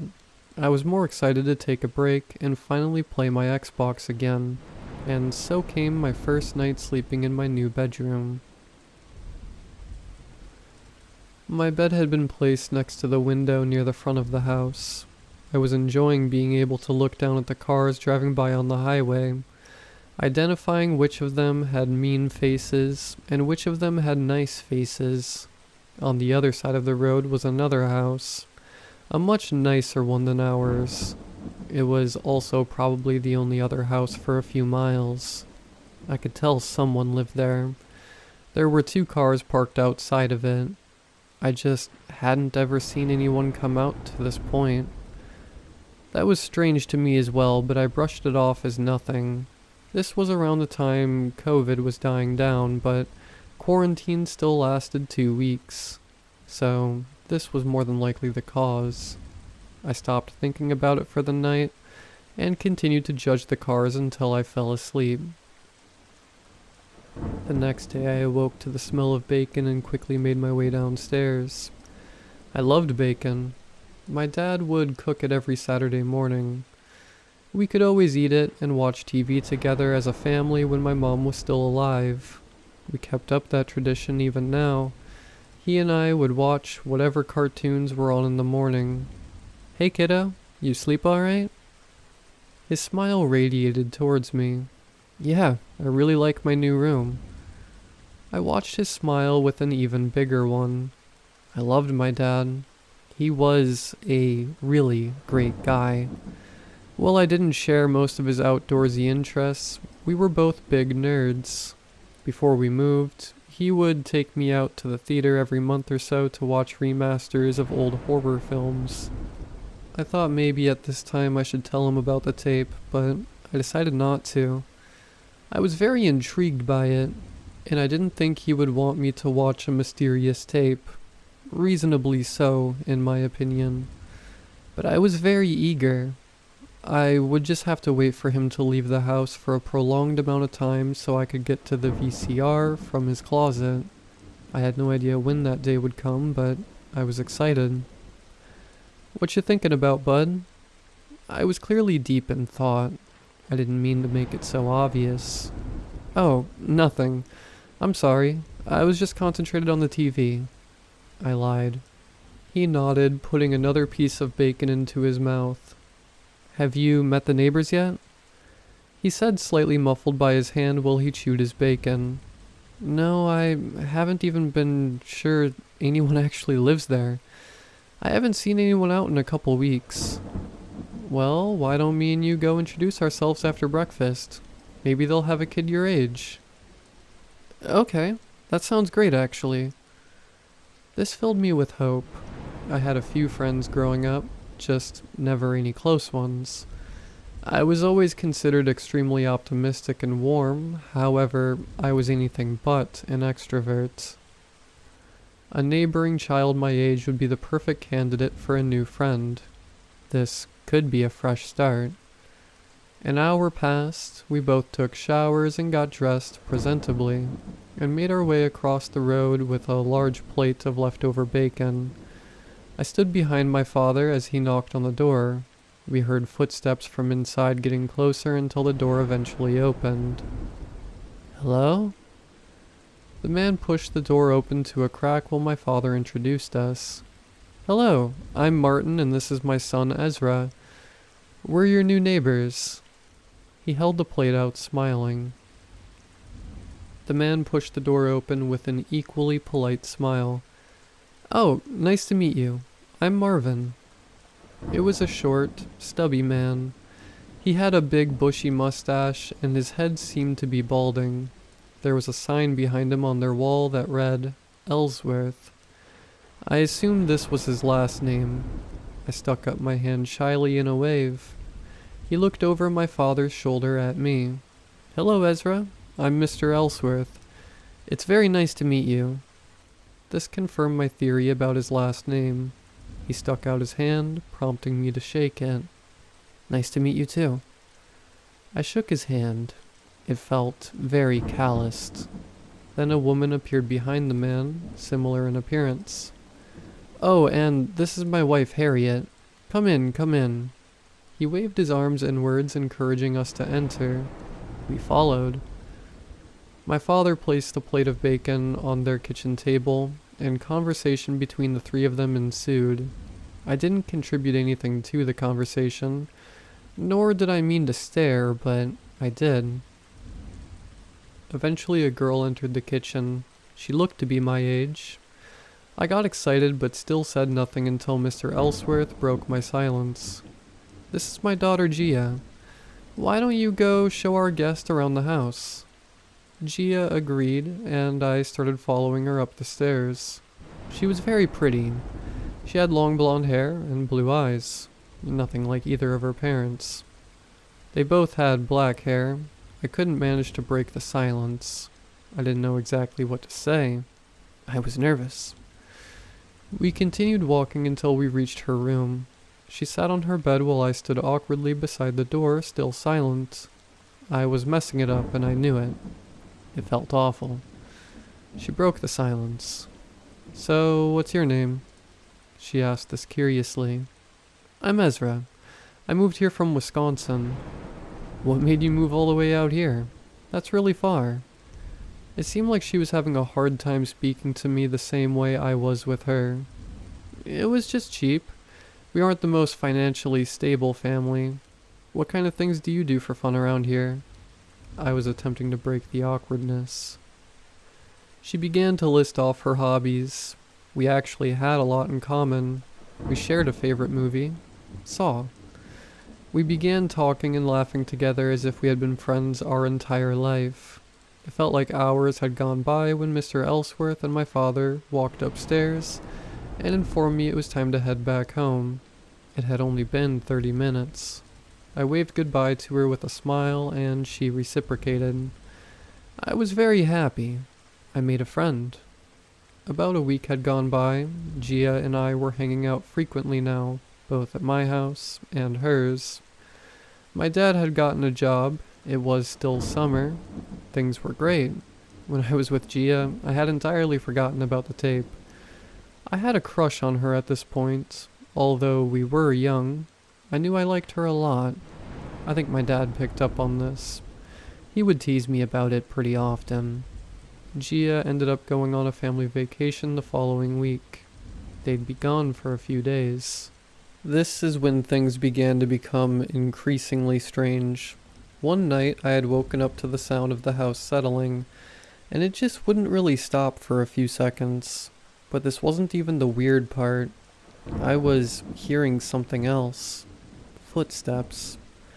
I originally brushed this off and tilted over, trying to go back to sleep, but then something caught my attention. It wasn't just one set of footsteps. I heard this going on for about 15 minutes until it eventually stopped. I thought I had just imagined it and fell back asleep. It was a warm Friday morning. I woke up expecting to hear my dad walking around, but there was nothing. He was probably watching TV. I got up and walked downstairs. There was a note on the table. I quickly realized he wasn't home, so I decided to read the note. It said, "Hey kiddo, sorry I left so abruptly. I didn't want to wake you up. I had to leave early. I got called in for a very short notice business trip. There's plenty of food in the fridge, so keep yourself well fed while I'm gone. Mr. Ellsworth has offered to burn some of those leftover boxes and furniture from when we first moved, so please set them out front for him to collect them when his family gets back home. I love you, Dad." I was kind of sad I didn't get to see him before he left, but it was okay. I could manage. I went out and started moving our boxes from the garage to the front of the yard. About halfway through moving all the boxes, I remembered the tape. This made my work rate increasingly quick, as I knew I could watch the tape without being caught now. I had completely forgot, and my curiosity piqued again. When I got inside, I basically sprinted for my dad's room and grabbed the VCR from his closet, went upstairs and plugged it into my TV. I picked up the dusty tape from the bookshelf and blew off any dust before carefully pushing it into the VCR. The tape began rolling, and I became increasingly disappointed as I realized it was just footage of someone walking through the woods for what seemed to be 5 minutes. The person filming was whispering something, but it sounded like gibberish. Towards the end of the tape, whoever was recording the tape's pace sped up, and a building came into frame as the tape ended, but it was too blurry to make out exactly what it was. It was pretty weird. It just didn't meet my expectations of a spooky tape. I kept watching the tape over the course of the next few days. I was just still curious as to what it was on the tape. I was failing to make any type of connection, so I gave up. Everything was pretty normal other than the tape. A few days passed and I saw a vehicle pull into the Ellsworth's driveway. They were home. I finally had someone to talk to again. Gia was home. But first I had to assist Mr. Ellsworth with transporting the boxes over to his backyard so he could burn them. This took a long time, but eventually we got it done. Before I knew it, it was 9 p.m. I didn't have time to talk to Gia today, even if I wanted to, so I just thanked Mr. Ellsworth, told him good night, and went back home. My dad would be home a few days later too, so I was pretty happy about that. Except he never returned. A day became 2, 2 days became 3, and I was now increasingly worried. I had stopped talking to Gia, I was so anxious. Then something came in the mail for me. I hoped it was a letter. I didn't have a phone with service, so this was the only way I'd be able to communicate with my dad. It wasn't. It was another tape. I didn't even want to watch it. I was still too concerned about my dad. This tape was also scribbled out, and looked to be pretty old. My curiosity finally got the best of me, and I put the tape in. It began to roll. A man walked into the frame this time. He sat down at a table, then I realized this was my house. The man, very distressed, began to speak. "If you manage to get a hold of this tape, you need to get out of that house. The people across the street, they kill people. They mutilate them and do horrible things with the parts. I'm about to contact the authorities as soon as I finish this recording. While my mom was over to visit, she mysteriously disappeared. I never knew why." He paused for about 15 seconds and took a deep breath. "I was over at their house a couple hours ago. I was looking for them because they had gone downstairs. I was just going to let them know I was about to leave. I found a finger while I was down there. It had my mother's wedding ring. There were several boxes. They know. They have been trying to scare me before they kill me. They're making me record this to play with me before they kill me." He broke out into tears. A much younger Mr. Ellsworth walked into frame behind the man, and the tape ended. I was horrified. I didn't know what to do. Was this why my dad never arrived home? Boxes. Like the boxes my father had asked me to give Mr. Ellsworth in his letter. The footsteps I heard a couple weeks ago that I brushed off as nothing. The first tape. Was the building I saw in the first tape my house too? What about Gia? Does she know? I was thrown into a full panic. I knew I had to get out of here and run to the next house I saw as soon as I possibly could. I turned around to begin leaving, but I froze. I saw him. Right out of the corner of my eye, I saw him. He was in my wardrobe, staring at me wide-eyed through the crack of the door. It was Mr. Ellsworth.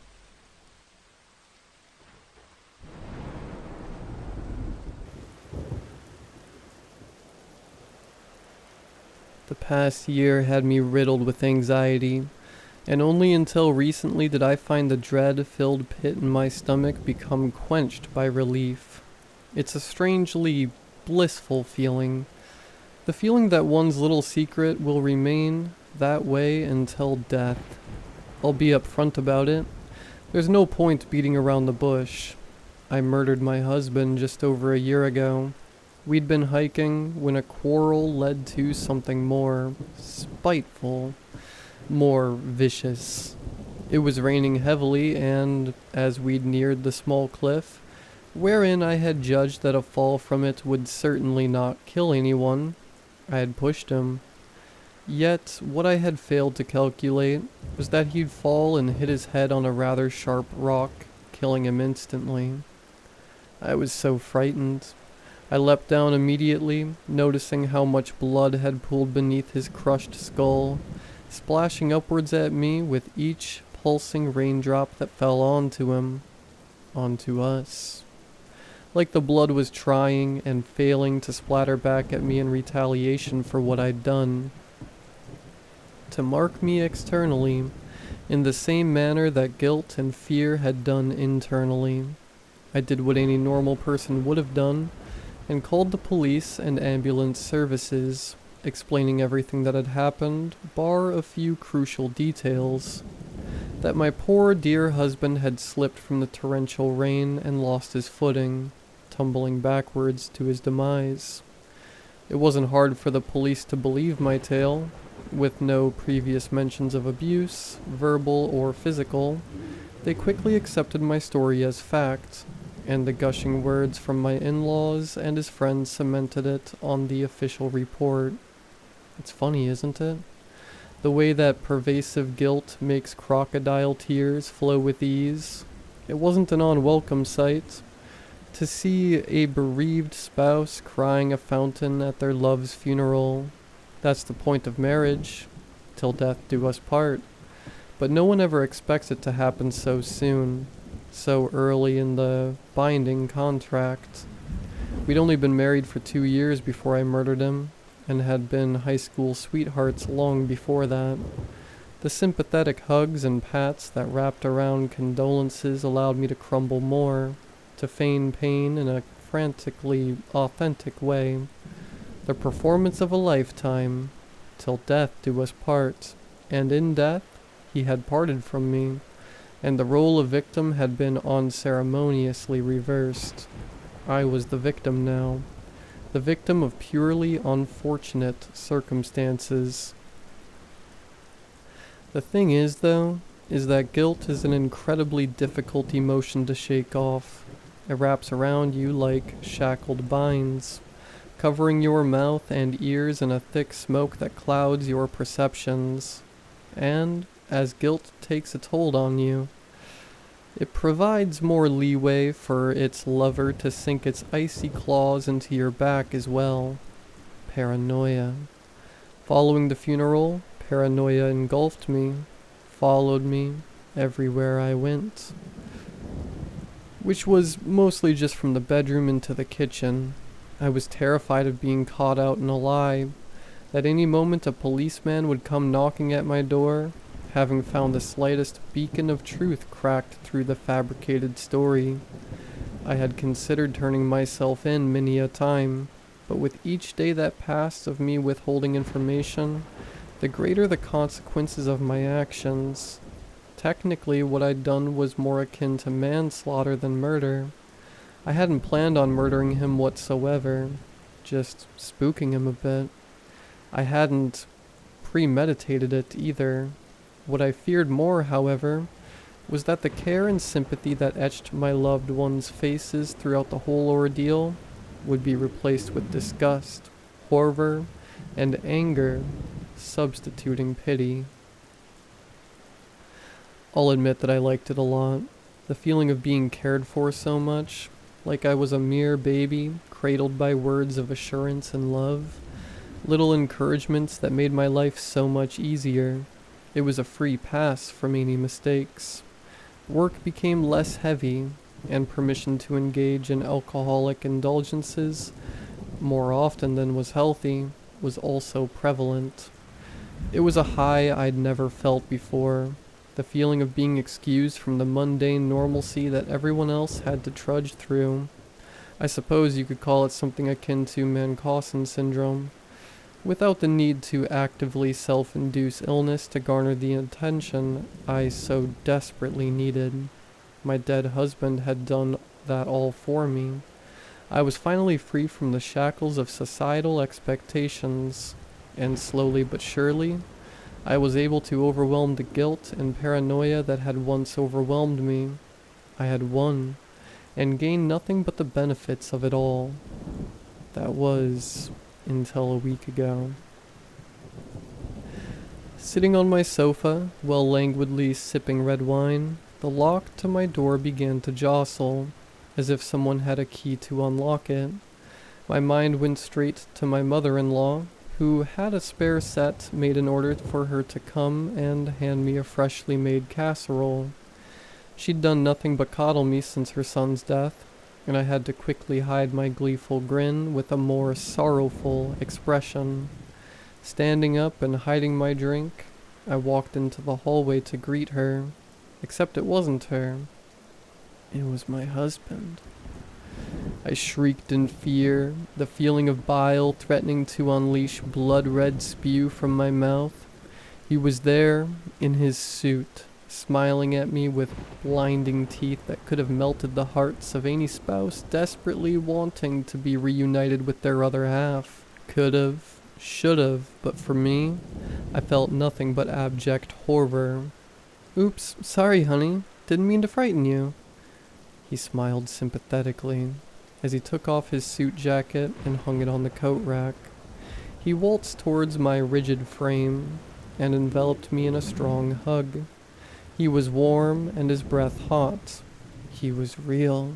His flesh wasn't that of a reanimated corpse. He was alive. My ear that was pressed against his chest could hear the low thumping of his heart pumping blood. I could barely speak. I pushed away and ran to the bathroom, hurling muddied and reddish vomit into the porcelain basin. He shot in behind me, holding my hair up as to not get it sodden. "Oh God, honey, are you alright?" he asked, love and care dripping from his words. I simply continued to vomit. "Shall I get you some water?"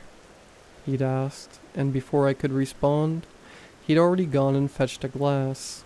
He held it to my lips, and the cold fluid cooled the acidic burn in my throat. How are you?" I'd finally managed to mutter out. My tone croaked. I know, he sweetened, rubbing soft circles on the small of my back. "I was swamped at work today, but at least I'm getting paid overtime. Boss said I'm due for a promotion soon. I was thinking maybe we could go on a nice weekend getaway, or..." I'd interrupted him. "You're dead. You died, and I felt my breath grow louder, raspier, and I knew a panic attack was fast approaching. The clamminess in my hands and on my temples told me just as much. "Oh, did you have a nightmare? It's okay." He started picking me up from the bathroom floor and ushering me back into the living room, settling me down on the sofa, whilst whispering sweet nothings in my ear. I never would have thought that such honey-ridden words would bring such wasp-like stings to my psyche. "It's just a nightmare, sweetheart. I'm here now. It's alright." I don't think we stayed up for much longer after that. I silently tiptoed around him, nervously trying to gauge if I was having some intense hallucination, that my paranoia hadn't really left, and was punishing me for being so complacent in the past few months. I remember being unable to sleep that first night, his shallow breathing jerking me back to reality. I'd wriggled out of his grasp when he slept, as though his warm touch scolded me with each lingering moment. The next morning he'd disappeared, and for a moment I'd felt relief. Relief that maybe I wasn't insane, yet the indent of his pillow brought me back into a state of shock, and told me that I wasn't truly absolved of his presence. He was downstairs in the kitchen making breakfast, the humming that left his lips swirling into the music that emanated from the radio. "Pancakes? I thought you might need them this morning." He beamed, his shirtless, muscular frame hidden only by an apron adorned with flour. To any other love-struck wife, this would be a dream, a perfect achievement that life was bliss. To me, it was unfurling rapidly into a nightmare. Did he know? Did he remember what I'd done? Had I dreamt the whole past year up? Had I been stuck in a sick fantasy that made me crave his disappearance? "I'm not hungry," I stated, more spitefully than I'd intended. Like a wounded puppy, he frowned before rushing over and placing the meat of his palm against my forehead. It was still warm, still real. "Are you still sick from yesterday?" he worried, and it took every muscle in my body to prevent myself from slapping his hand away. Finally, he released me. "You don't look very well. I mean, you look fantastic, as you always do. Just a tad under the weather." He kissed my cheek, and the wetness from his lips sent iced shivers down my spine. "Shall I call your work? Tell them you don't feel well?" he asked, and I nodded rigidly. He smiled warmly once more. Okay, you go off to bed. I don't want you dying on me. I remember how gut-wrenching that last sentence was. For a moment, I thought I saw a darkly humorous gleam in his eyes, like he'd caught me in a trap, like he was toying with me. I turned on my heel and ran back up the stairs, slamming the bedroom door behind me. I remember how I paced around the room, biting at the skin around my nails until they became sore and pink. A knock on the bedroom door made me shoot into the bed, pulling the covers over my head and pretending to be fast asleep. He'd come in, and the weight beside me on the bed told me he was close, and growing ever closer to my exposed ear. "Honey?" he inquired, in that sickly sweet voice that I'd long since forgotten until the past few hours. A finger brushed the hair by my ear, lovingly I assumed, but all I'd felt was lingering torment. He must have thought I'd truly managed to fall asleep that quickly. A dark chuckle left his lips before excited squeals racked his chest. Like a child who'd been allowed an ice cream for behaving well, I was so focused on keeping my body still, on the thudding of my heart, that I hadn't realized his mouth being mere inches from my ear. "Till death do us part." Then he'd left. I waited there for what must have been an hour, frozen in place. He did know. He knew exactly what I had done, and he was toying with me. This was my judgment day. After I'd decided enough time had passed, I gingerly left my bedroom, tiptoeing around and noticing that his car had gone. The kitchen was spotless, so he must have cleaned up. My perfect, undead husband had left for work. I went on Facebook. No messages left with condolences from his friends. In fact, the entire post I'd made about the passing of the love of my life had completely disappeared without a trace. All the photos of family events that had me looking solemn and shy were now replaced with almost exact replicas, except for the smiling face of my dead husband peering at the camera next to me, his large hand clamped around my waist or shoulder, as if he'd never died. I couldn't stand it. Everything I'd gained, everything I'd worked so hard for, was so cruelly ripped from me. It was like I'd died. I was no longer the poor, grief-stricken wife. I was the happiest and luckiest woman in the world. It destroyed me from the inside out. I needed it. The sympathy, the victimhood. I craved it stronger than ever before. This must be what opioid addicts feel like when the euphoria is so suddenly stripped from them. The cold shaking of my fingertips felt just as much like withdrawals. So, I decided to kill my husband again. This time make sure he was really never going to come back. Never ruin my life again. I went out for a drive and bought some sleeping pills. Lots. Just over-the-counter stuff, but strong ones nonetheless. A few bottles, on being his favorite wine, and a couple of steaks to make his favorite meal. I'm not that much of a villain, you know. I'm kind enough to at least send him out with his one last hurrah. I slaved away in the kitchen, making sure that the steak dinner was piping hot and ready to be consumed once he'd walked through the door. I'd even lit some candles as well, and dressed up nicely, putting on makeup in the exact way he liked it.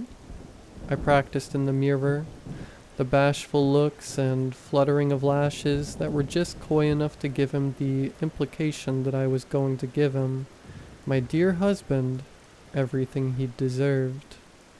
He'd arrived home and picked me up with glee at the sight of what I had prepared, swinging me around and peppering kisses all over my neck. The girlish giggles I'd forced out of my chest were truly convincing, if I do say so myself, and we sat down in the living room, ready to eat. "I hope you like it." I said softly, a $1,000,000 smile stretched over my face. How could I not? This is perfect. You are perfect, he lovingly gushed, cutting a piece of meat and placing it in his mouth. He moaned in pleasure. Simply divine. You really should become a chef. Write a cookbook. I giggled once again, ignoring the nagging disdain that threatened to furrow his brow. Oh, I forgot, I said, clasping my hands together in the most adorable way I could muster.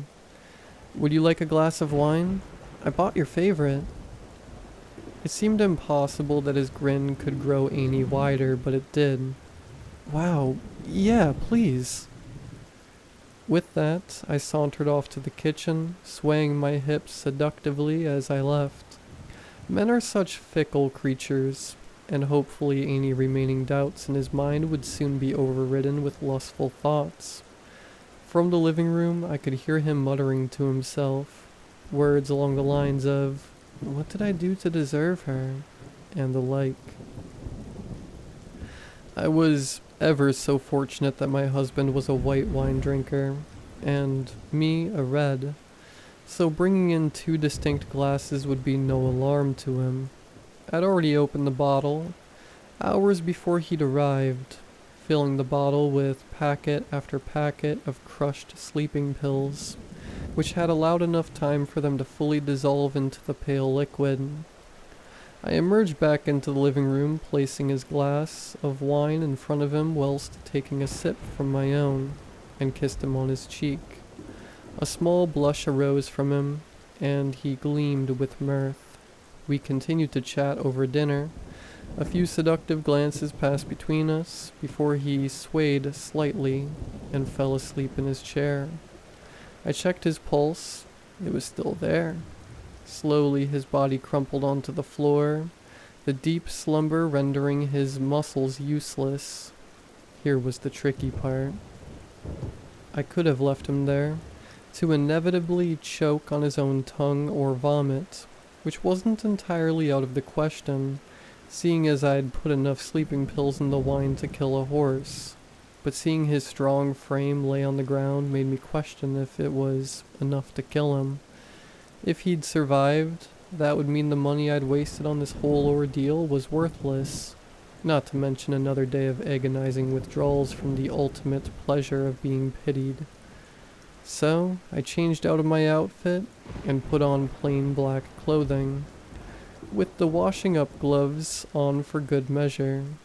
Luckily, I still had a stash of COVID masks left over from the pandemic, and after placing one over my mouth and nose, along with a shower cap to prevent any hair from falling onto him, I got a hammer out of my husband's toolbox and stood over him. I had a few practice takes, swinging the hammer in the air to see what method would cause the most damage. Then I got to work. I felt bad for him, of course, sleeping there blissfully like a baby, but like any addict, I would do anything to get my fix, so I smashed his skull until his entire forehead caved in. It surprised me how little force was needed to really get in there. Near his brains. It was child's play, and rather therapeutic. With each splatter and squelch, I felt the weight of the world lift from my shoulders, and though I hate to admit it, because I'm not really a psychopathic maniac, it was so unimaginably pleasurable. I was no longer forcing the giggles out. They racked my body uncontrollably. I cleaned up, satisfied with my work, and dragged his body into the bathroom and placed him into the bath, allowing the shower head to help bleed him out. I checked Facebook once more, and everything was back to normal. The family photos, the post I'd made about his demise, and the messages from his friends were all back to the way they were. The way they should be. That night I slept so soundly, knowing that my once again dead husband was in the bathroom downstairs. But the next morning he was there in bed with me again. The feeling of his chest against my back, his arms wrapped around my body. Warm, alive, just like nothing had happened. I sobbed so much. Once again, the desperate relief I desired was ripped so cruelly from my grasp. Venom laced my veins, and I turned to look at him, his eyes blinking from waking up. "Morning," he smiled, kissing my forehead. I squirmed. "What's wrong?" I shot up out of bed, grasping for breath. How could he do this to me? How could he claim he loved me when he denied me such needed pleasures? "Oh dear, are you upset about last night?" he questioned, his eyes holding that taunting glint in them once again. I refrained from answering. I really didn't appreciate that, you know. To think you'd be so naive to try and get rid of me again. He chuckled before getting out of bed to approach me. "It doesn't matter, though. I don't mind. You shouldn't try it again, though. You don't know how hard I've tried to make this work." He nestled his head into the crook of my neck. He knew what he was doing, playing with me, hurting me. "What do you want?" I spat out, pushing him away. He wasn't startled at all. He just kept smiling sleepily at me, like I was the cutest thing on the planet. It made me sick. "I just told you, I want to make this work," he repeated, scoffing like it was the most obvious thing in the world. I suppose it's time to come clean now. The argument we'd had, the first time that I'd killed him, was because I had wanted a divorce. I was feeling trapped, like I hadn't lived my life properly, fully. I'd been with my husband since I could remember, as childhood friends, to dating as teens, to married as young adults. As my friends went out to party, to have fun, to fulfill fickle desires with one-night stands and toxic shags, I was working to provide for a life that I'd never known otherwise. He, of course, never wanted to leave me. That's when I'd pushed him away, to his untimely demise. "Till death do us part, remember?" He kissed my hand, rubbing his cheek against it lovingly. I snatched it away and slapped him with the other. He didn't seem fazed at all, just continued to look at me with an enamored expression until I'd left the bedroom. Throughout the past week, I murdered my husband more times than I could count. I drowned him, electrocuted him, poisoned and suffocated him. I set him alight. I beat him to death. I even stabbed him right in the neck. But every time I killed him, he came right back as loving as ever. He never fought back when I murdered him. He stared at me blissfully. Even when I'd poured gasoline over his head, or lowered the hairdryer into the bath, he just sighed with slight annoyance, but shrugged it off, chuckling at my failures, my incompetency. It drove me mad, but I had noticed my thirst for pity, for attention from grieving family members and friends, had begun to diminish. I no longer craved seeing the messages pop up on my Facebook, offering condolences and such. Instead, I craved the feeling of getting rid of him. Tonight I'd sat down and had a conversation with him, one which finally opened my eyes. He'd cuddled up to me on the sofa as we watched some terrible telenovela rerun, and I'd simply let him shower me in affection. I'd given up on trying to push him away. "Why won't you die?" I asked tiredly. He simply chuckled. "I thought we'd been over this, sweetheart. Till death do us part." He kissed my cheek, curling his fingers in my hair. "So why won't you part? You've died multiple times by now, and you still keep coming back." He sighed, shaking his head. That same sickeningly sweet smile plastered on his face, as unwavering as usual. "It seems you didn't take our vows seriously." He kissed again. "It's not till death I do part. It's us do part." I poured my heart and soul into those vows, which is why I'm still here. I'm here until we both go. He sighed longingly into my neck. You should count it as a blessing, really. You can hurt me all you want, and I'm still going to be right here, by your side. So, think of this as my final confession, my plea for forgiveness. Forgive me, for I have sinned, and at least I will be here no more. My husband is sleeping soundly next to me as I write this, his fingertips clasped around my waist. He has no idea that I had left his car running all night. No idea about the hose I attached to the exhaust pipe that leads into our room from the window, strapped to my mouth with tape. He has no idea that I took his words so literally, that he'd been so unaware of the lengths I'd go to squash his existence for the final time, even at the expense of my own.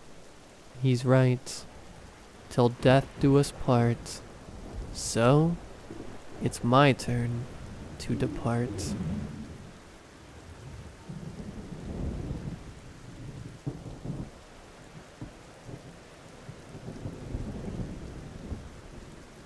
I grew up in a small town, nestled on the banks of the River Rhine in Germany. It's a charming town, known for its lush vineyards and picturesque half-timbered houses. But for the locals, there's a peculiar tradition that defines our community. The skin exchange. Every year during the spring equinox, about 40 days before Walpurgis Night, a kind of second Halloween here in the country, our residents gather to celebrate this unusual tradition. During the festival, the townspeople dress up as animals. The ritual dates back to ancient times when our ancestors believed that dressing up as animals would bring good luck and prosperity to the harvest. Although I grew up seeing the preparations for the festival and participating in the children's celebrations during the day, I never had the opportunity to participate in the adult version. After all, it's only allowed for adults, as a rite of passage, and I hadn't reached that age until this year. Me and my 3 friends, Anna, Johannes, and Lars, had planned this night for years. It's today! It's today! Anna shouted as we left school. I carefully picked out my mask. I wonder if I'll find my animal spirit tonight. She's always been fascinated by witchcraft, mysticism, and the like.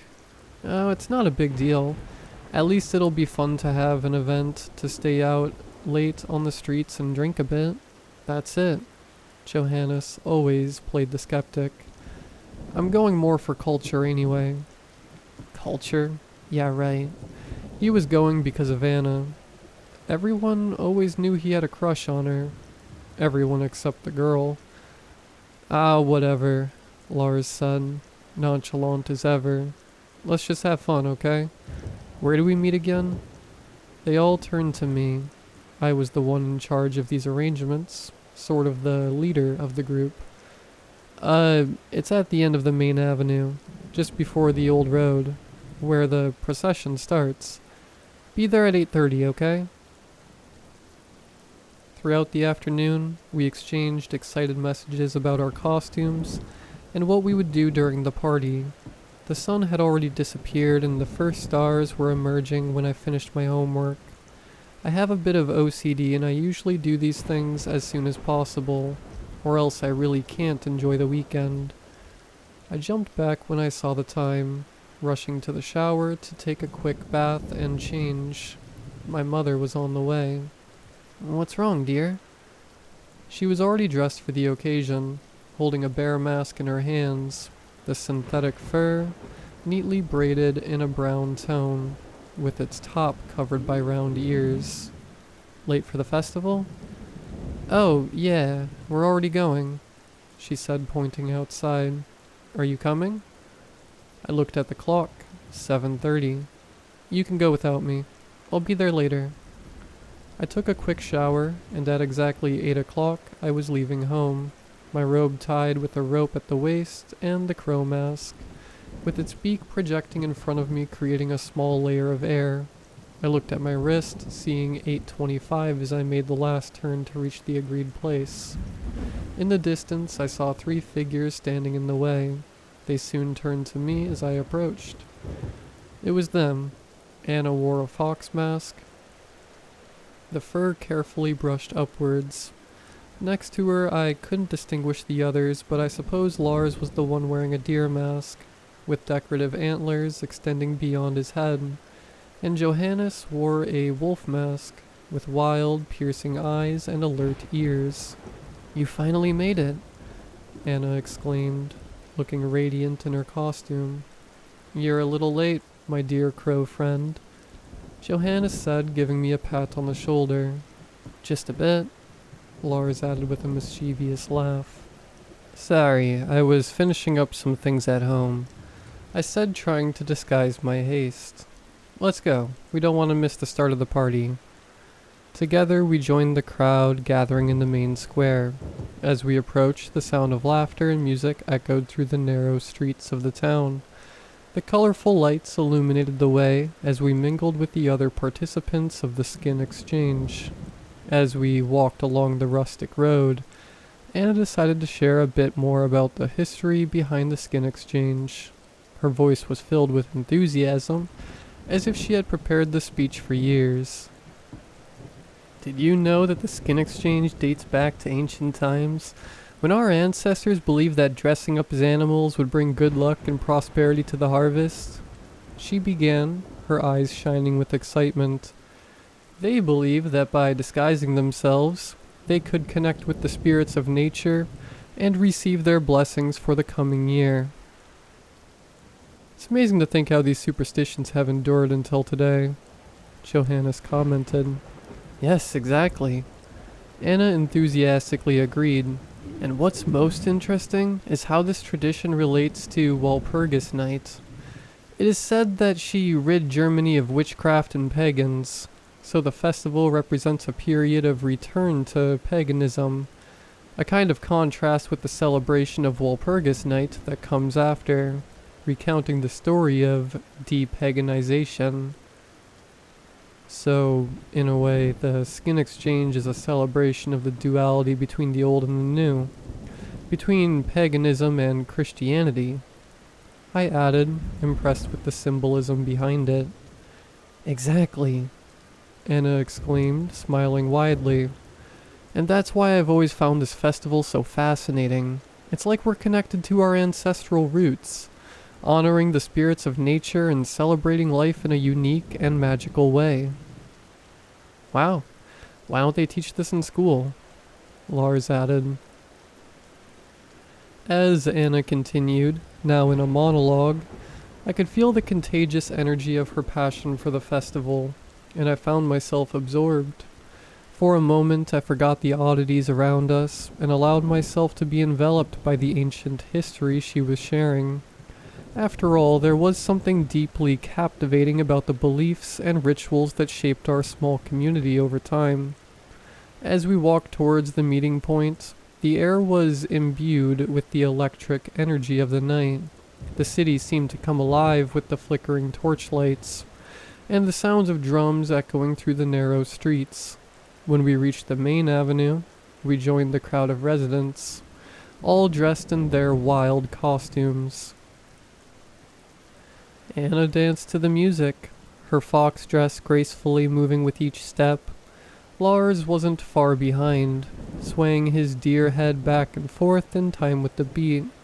Johannes was more reserved, along with me, but even with a mask on I could tell he was watching the scene with a smile.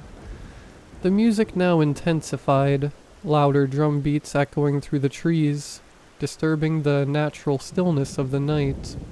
Now everyone was in a clearing, dancing in a circle around the bonfire. It looked like a Sabbath. I think that's the word. Suddenly my phone rang. Who would call at this hour?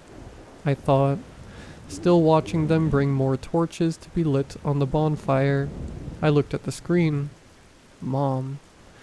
Well, I hadn't seen her yet. I scanned the area trying to find her, but none of the bears there was a woman. I answered the call. "Hi, Mom." I asked, trying to locate her among the crowd. Hi, honey. I'm with your dad here in the square. Are you coming? Her voice sounded excited on the other end of the line. The square? Yeah, I sent you the notice that it would be here. They decided last minute not to do the procession on the dirt road, remember? My memory hit me. We were so excited about the party that we forgot about that. But then... Son? Her voice came through the phone again. Where are you?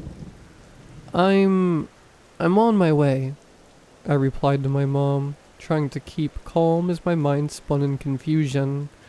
I hung up the phone and looked around. My eyes frantically scanned the masked crowd. I didn't recognize anyone.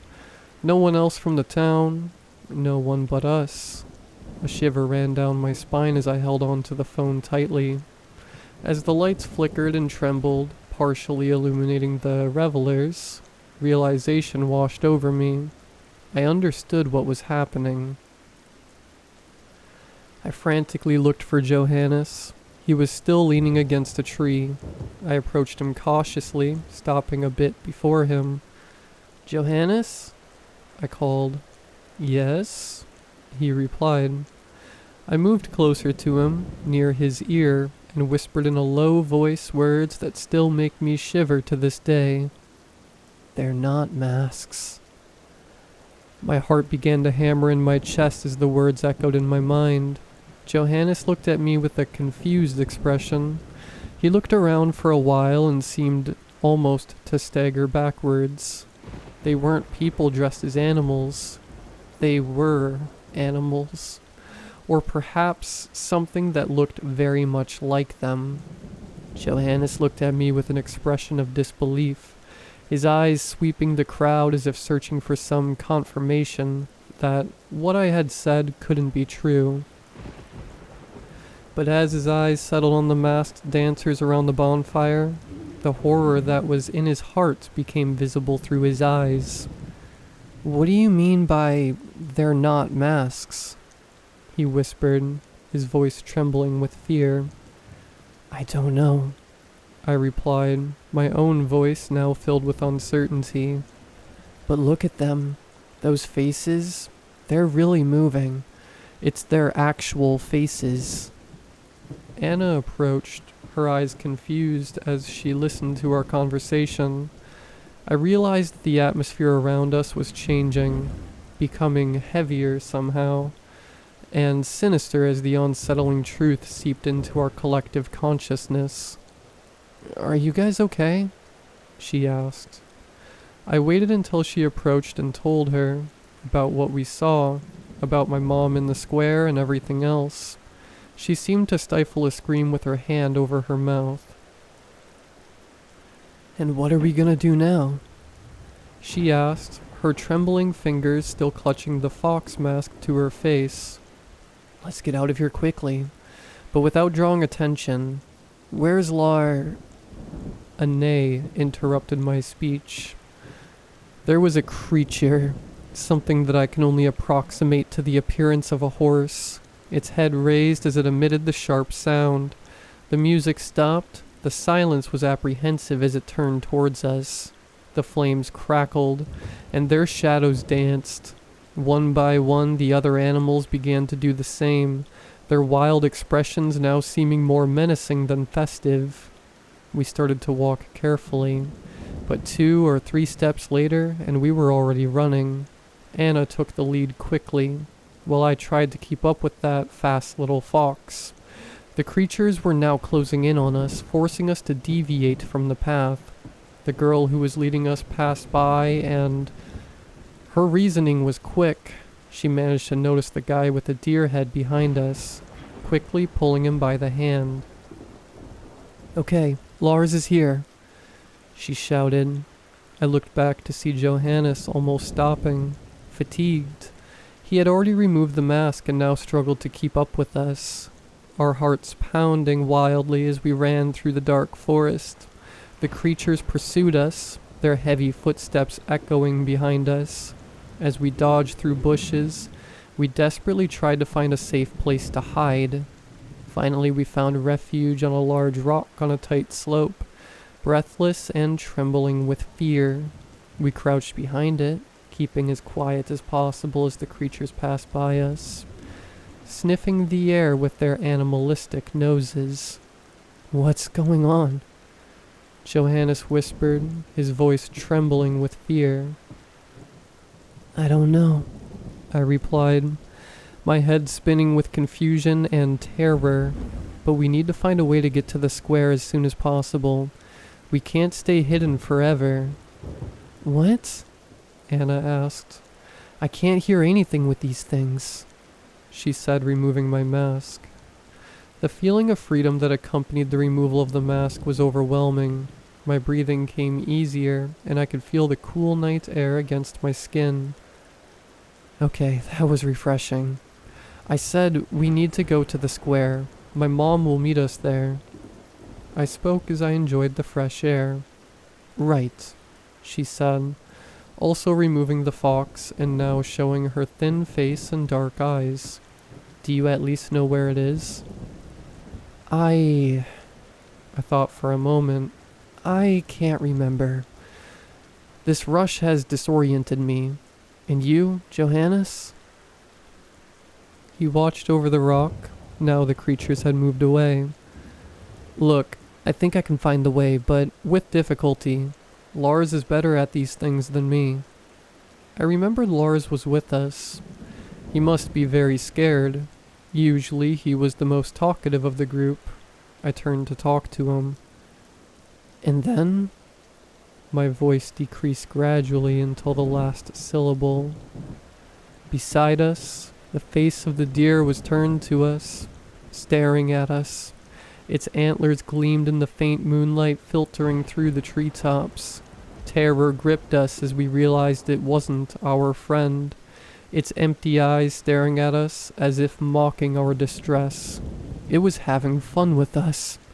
That thing then stood up, raised its head, and let out one of those strange noises we had heard before, which by now should have already alerted the others. We tried to run, but it grabbed Anna's arm as she got up. She screamed in terror as she struggled to free herself from the creature's claws. Johannes and I ran to help her, our hands outstretched in desperation as we fought to push the deer away from our friend. But it seemed futile. The creature was strong and resilient, and its grip was firm as a press. "Anna, hold on," Johannes shouted, his voice echoing in the darkness of the forest. He grabbed a heavy stone from the ground and hit it hard on the creature's arm. The beast howled in pain, dropping instantly and falling on its own arm, as if protecting it. We took advantage of the opening to escape. I ran like I had never run before, my lungs burning and legs trembling with effort. The forest was a maze of shadows and obstacles, but we couldn't afford to hesitate. After a while, we managed to get out of the main road, but we followed it from within the forest, hidden by the foliage mantle. The creatures mainly transited in the narrow, rustic path of beaten earth. They knew we were trying to get home. One or two were in the forest, but not enough, and we managed to go unnoticed. "We're close to town," Johannes whispered, his voice mixed with the sound of our light footsteps. I could see the distant lights of the city beyond the trees, a comforting sight that urged us to continue. Finally, we emerged from the shadows of the forest and could see the main street in the distance, where we came from at the beginning of the night. As we turned, I saw at the end of the street a person standing. It was a slimmer, feminine silhouette. I followed with my eyes, from her feet to her head, adorned with 2 round ears. "Mom?" I said as our eyes met.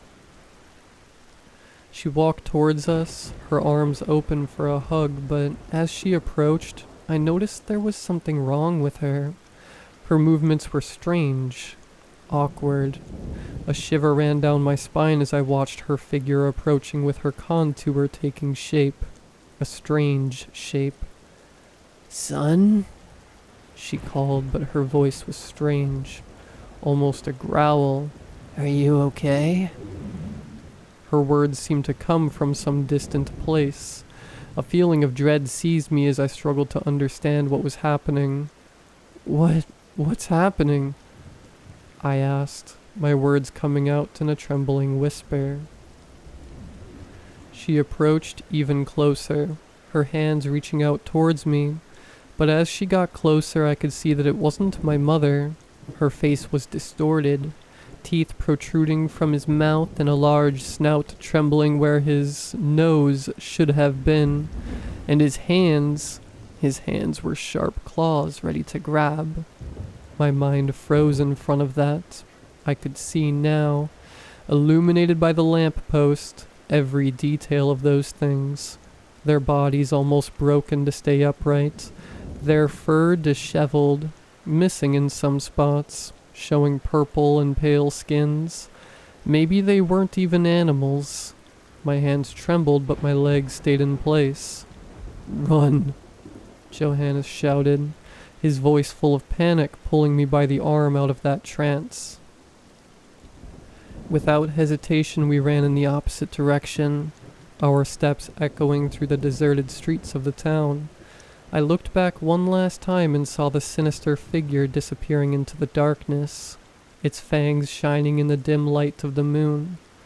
Finally, we reached the safety of the main square, where my mother and father awaited us anxiously, already without their masks. We told them what had happened, but they looked at us with disbelief, as if they didn't believe our words. We should go home, my mother said. If you want to invite Johannes and Lars to sleep over, no problem, but enough of making up stories. We glanced at each other. Lars, he was in the forest. We created a confusion of sounds as we tried at the same time to tell my mother what had happened to him. It took a few moments for her to understand, her expression turning serious. We ran to the police station where the sheriff listened to our story, taking notes at some points. Look, kids, we warned everyone about the festival because some wild animals have been seen in the forest recently, especially a large bear. They don't usually track humans, but you never know. We'll let you know if we find your friend. Lars' parents burst into tears, worried about their son, and we were even more concerned, knowing that it wasn't a wolf we should be worried about. The night dragged on in a fog of nightmares and fear as we waited for news of our missing friend. Every sound in the darkness made us jump. Every shadow made us tremble with dread, but finally, at dawn, we received word that Lars had been found, unharmed but disoriented, wandering through the forest. We rushed to find him, relief flooding our hearts as we saw his familiar face, without the deer mask this time. Lars never spoke about what happened, or at least he was in shock, his gaze fixed, crying and sobbing when he tried to do so. It's been a few years since that happened, and nowadays we no longer live in our village. I moved to the capital. I'm finishing college and sharing an apartment with my girlfriend. I think you know her. Her name is Anna. Well, Johannes was a bit mad at me for a while after I started dating her, but he soon fell into the arms of another girl, and they're expecting their child now. Lars shows up from time to time. He works at sea on a ship crew. I'm writing this because every year at the same time I remember that. Our lives didn't turn upside down after that. We didn't enter a supernatural world or anything like that. It happened, and as quickly as it came, it was gone. Johannes still teases me to this day, saying it was a collective hallucination. But you know something I never told him? The sheriff that night said a bear had been spotted around there, but I recently learned that there are no more bears in Germany. Not for a long time. I don't have an answer for what that was. I do consider myself a bit skeptical.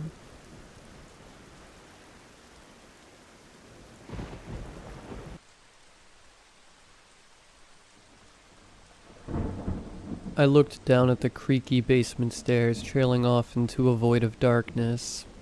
I tried to swallow, but my throat wouldn't let me. I was too afraid. My grandmom's house was a mostly pleasant place to me, all except the basement, that is.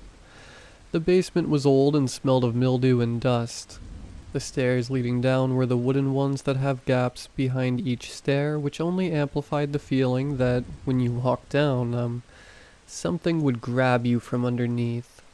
There were 3 singular lights down there that had to be turned on with pull cords, so you had to go down into the near complete darkness to turn them on.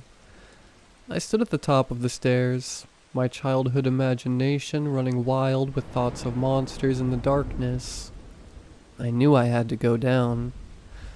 Both my grandparents were disabled, so it had to be me to go bring up the things from the freezer my grandmom needed. I knew the very real risk of one of them injuring themselves down there greatly outweighed my fear of things that lurk in the dark. I took a deep, shaky breath and ran down the stairs as fast as I could and sprinted towards the first light. Click. The dim light buzzed softly with electricity as it came to life. It only illuminated about a 4-foot circle around me. I looked around at the old workbench and all the random stuff that was down there, which did nothing but creep me out even more. There were so many dark corners for things to lurk, and the dim ring of light around me only made the rest of the darkness seem more oppressive. As I was preparing myself to run to the next light near the old fridge, suddenly I was plunged into darkness. I didn't hear a click or that distinct popping noise of a bulb dying. It was just silent. Waves of fear washed over me as my mind raced. I had to do something. I ran towards the next light, feeling invisible hands reaching for me as I moved. Click. Nothing. The lights weren't working. I pulled the chain again, keeping my eyes shut tight, just praying that when I pulled it again, I'd see a flash of light through my eyelids. But I didn't. It was dark. The only light in the basement was the subtle glow of the streetlights coming through the tiny basement windows. I told myself on repeat there was nothing there, and monsters weren't real, trying to find any shred of bravery left in me. I took a deep breath as I flung the door of the freezer open and grabbed the things my grandmom had asked me to bring up. I started turning to run back to the stairs when I heard the worst noise I could have imagined at that moment. The basement door slammed shut loudly and forcefully. Whack. No, please no. I scrambled up the stairs as fast as my body would carry me and tried desperately to open the door. It wouldn't budge. The door didn't have a lock on it, but it did stick in the frame sometimes and was hard for even a grown adult to open, let alone a young girl. My grandparents never closed it for exactly that reason. Grandmom? Grandpa? Someone please open the door. I dropped everything I was holding and violently shook the door handle as hard as I could. I yanked and pulled on it desperately, but it didn't move. The door opened in towards the basement, so ramming myself into it wasn't an option. But truthfully, I wasn't strong enough to unstick the door, let alone bash my way through it. Then a horrible thought crept into my mind. The door faced inward. There was no draft at all, let alone one strong enough to have done that. Someone had to have slammed it like that, from inside the basement. Then I remembered just to the left of the fridge was the cellar door that led to the outside, but I'd have to go all the way across the basement to get there. I sat for a moment with my head against the door, and my back scrunched tightly against the wall, trying to figure out what to do when I heard a noise from below. Shh. It was just a quiet little scuffle, like someone dragging something across the concrete floor, but it sounded like it was directly below me. I froze as I listened. And then there it was again. It sounded like it was moving from under the stairs towards the bottom step. I was shaking so violently. If someone had seen me, they probably would have thought I was having a seizure. Maybe I was. I don't really know. Grandmom? Grandpa? Please, please open the door. I slammed my fists as hard as I could against the door. From below me I heard the same sound growing closer. Please. I slammed my fists so hard I had long, colorful bruises on them for over a week after. I'm truthfully amazed I didn't break any bones in my hands. As I heard the noise again, I turned my head towards the bottom of the stairs. I thought for a second I could make out the outline of some tall, lanky, dark figure hunched over just past the stairs, but beginning to stand up in the darkness below. In that moment, the purest form of fight or flight took over my body. It was almost like being possessed by someone else. Someone far braver and smarter than me. Before I could have any more thoughts, I launched myself through the gap in the railing onto the concrete floor. I hit the ground hard, but I had too much adrenaline to carry. I heard some kind of deep, raspy, inhuman groan coming from behind me as I got back onto my feet and started running towards the cellar doors. I could hear whatever it was, joints crackling and popping, as it shuffled towards me, making that awful dragging noise. I didn't dare turn around to see it. As I finally reached the little stairs leading to freedom, I slammed my shoulder as hard as I could against the cellar doors. They were heavy and barely moved at all when I slammed into them, but I knew this was life or death. I wedged myself between the top step and one side of the doors and pushed myself against the door up with all the strength I had in me. I heard the raspy groan growing closer and louder. I pushed the door as hard as I could until I could see the backyard. I felt something unnaturally cold and bony swipe against my leg as I fell out onto the ground. GatorSwampWitch? I heard my grandmom say in a completely confused voice from over by the pond. Honey, what are you doing? The basement. The door. Slammed shut. I panted, my mind still racing. As the comfort of adults being with me again started to melt the fear off me, I gained enough courage to look down the cellar steps. For just a moment, I saw something slink away back into the darkness. It looked pale and bony and just wrong. I saw a singular bloodshot eye that was far too big and wide with no iris as it vanished into the darkness. As soon as that eye connected sight with mine, the fear returned, and I slammed the door shut aggressively. Baby, what are you doing? Are you okay? My grandmom started to make her way over to me with a look of grave concern on her face. What happened to you? I looked down at myself. I was covered in dust and dirt, bleeding in a few places. The side of my body that hit the basement floor when I jumped off the stairs was covered in scraps with purple bruises beginning to form underneath. The sides of my fists were swollen and already beginning to change colors from banging so hard against the door. After I gained my composure for a moment, I looked at my grandmom's sweet, concerned face. The basement door slammed shut on me and I thought I thought something else was down there. I was yelling for you guys, but no one answered me. I knew as I was saying it she wasn't going to believe me that something was down there. I shook my head and covered my face in my hands. I'm so sorry, honey. We came outside to feed the fish when you went down. Can't hear anything from out here. Not at our age, anyway. She smiled playfully but dropped her smile once she realized how shaken up I really was. The dark can play tricks on your mind sometimes. That's probably all it was. She smiled again and rubbed her hand against my back gently. Why don't you go inside and get yourself washed up, and we'll watch a movie when we're done out here. Maybe some ice cream? I walked inside from the back of the house so I wouldn't have to go past the basement. As I was washing all the dirt off myself, and cleaning up my scrapes, I heard the distinct pop of the basement door on sticking, followed by the slow creak of the hinges. I froze in place, listening to every possible sound. It was quiet.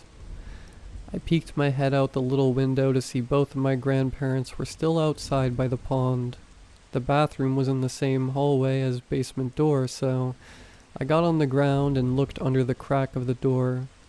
I couldn't see much, but I could see that the basement door was wide open now, and a few of the things I had dropped sitting on the steps. I didn't see movement, and I couldn't hear the grotesque raspy groans of crackling or that thing moving. I opened the door slowly, trying not to make a sound, and stepped into the hallway.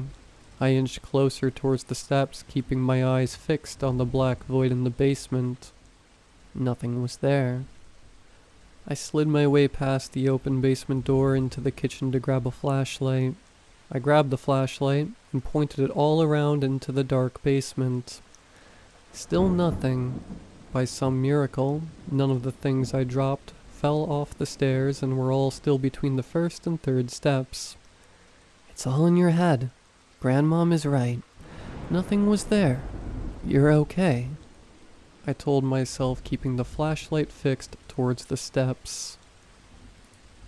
I knelt down as far back from the actual basement as I could to grab the things I dropped. Just as I was about to grab the last item, I heard a dishearteningly familiar sound. A slow, dragging shuffle combined with popping and cracking. Not from the basement, from behind me. I turned my head towards the hallway and then felt the life force drain out of me as my eyes once again met those horrible, irisless, bloodshot eyes. Whatever it was tall and thin, covered in semi-translucent pale flesh that seemed like it was draped over the thing's skeleton. It didn't seem like it was attached in any meaningful way. Its arms and torso were both too long and skinny. So were its horrible bony fingers with black rotten nails. And its face. Its face. Two bulging bloodshot eyes that were too close together with tiny black dots in the middle.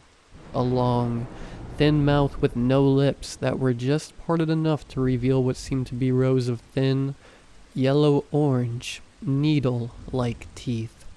It seemed to have no expression on its face, but looking at it pierced through my soul with hopelessness. It looked like the result of a mad scientist trying to combine an emaciated human-alien hybrid with an anglerfish or something horrible like that. Fear once again took over.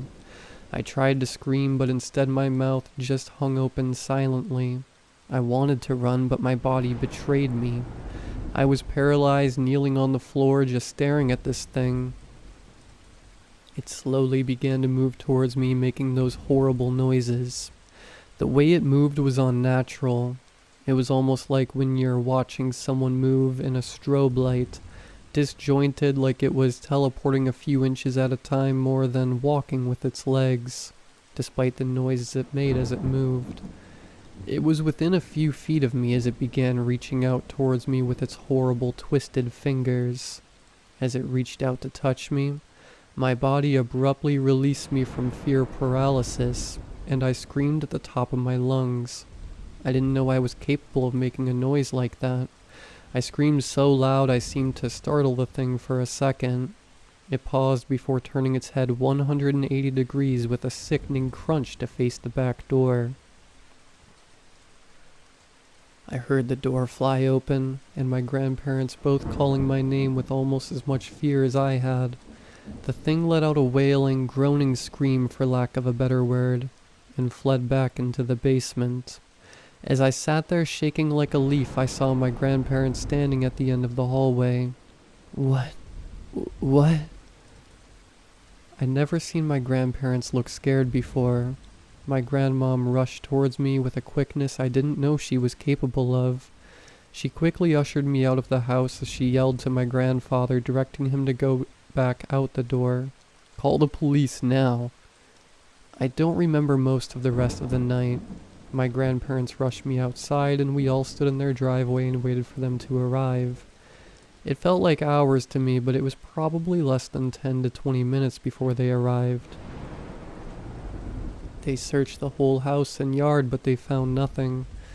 When they asked us all for details about what we saw, my grandparents said it was a tall, skinny, naked, hairless man they'd seen run down into the basement. But I knew it wasn't a man. It wasn't human. I didn't tell the police that, though. I knew no adult would really take me seriously if I explained the full extent of everything. I didn't want this to be dismissed as a child's overactive imagination, even if my grandparents had seen it too. I just told the police the basement door slammed shut. I thought I heard someone down there, and then saw someone in the hallway when I went to pick the things back up. I think some part of me just didn't really want to relive the whole thing again either. They did a full investigation of the basement, the house, searched the surrounding neighborhood and woods, but nothing ever came of it as far as anyone told me. Thankfully, less than 6 months later, my grandparents ended up moving to a retirement home that was closer to our house, and I never had to go down into that basement again. But I will never forget what happened that night. I still sleep with the lights on a lot of the time, and I do everything in my power to avoid having any dark or open spaces behind me. I hate to admit that, but I'd rather people think I'm scared than ever have to see that thing again. I don't think I'll ever feel truly safe again for the rest of my life. It's been more than 15 years since it happened, but some part of me will always be on edge, waiting for my gaze to meet those horrible eyes again.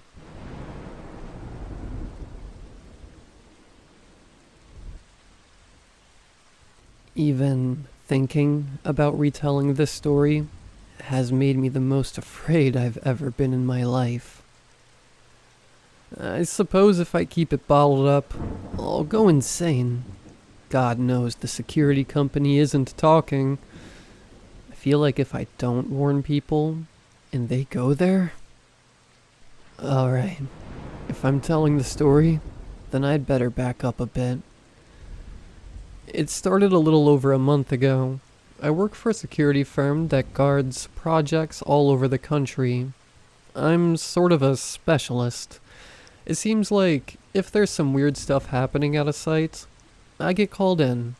I'm not sure why. Maybe my ex-military background, or maybe the fact that... Well, we'll get to that. This place up in New England was having some trouble. A local firm was remodeling an old church when workers suddenly started quitting. No one seemed to have a good reason why they didn't want to work there anymore. So guess who got the call to come in and straighten things out? Driving up there gave me the most profound feeling of being alone I've ever had.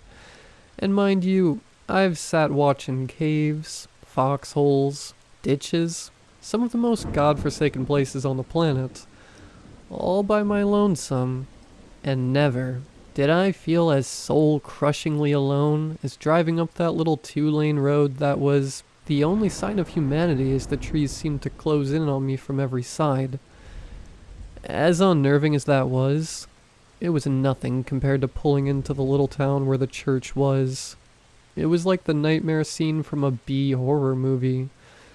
I guess arriving at night in the middle of a rainstorm didn't help. I pulled in beside the only vehicle I saw and ran inside the hotel that looked like a saloon out of an old western. I barely got the door closed until there was a light and a gun shoved in my face. "Who the hell are you?" said a man from somewhere behind the glare of a flashlight. "Jones," I said, slowly raising my hands. "I was called in to help out with your worker problem." The light lowered, but the gun stayed. "What company do you work for?" "Sentinel Security." I saw the man relax a little, but mostly I was happy that he lowered his gun. In the best of times, a gun in this situation is less than ideal. All kinds of accidents can happen.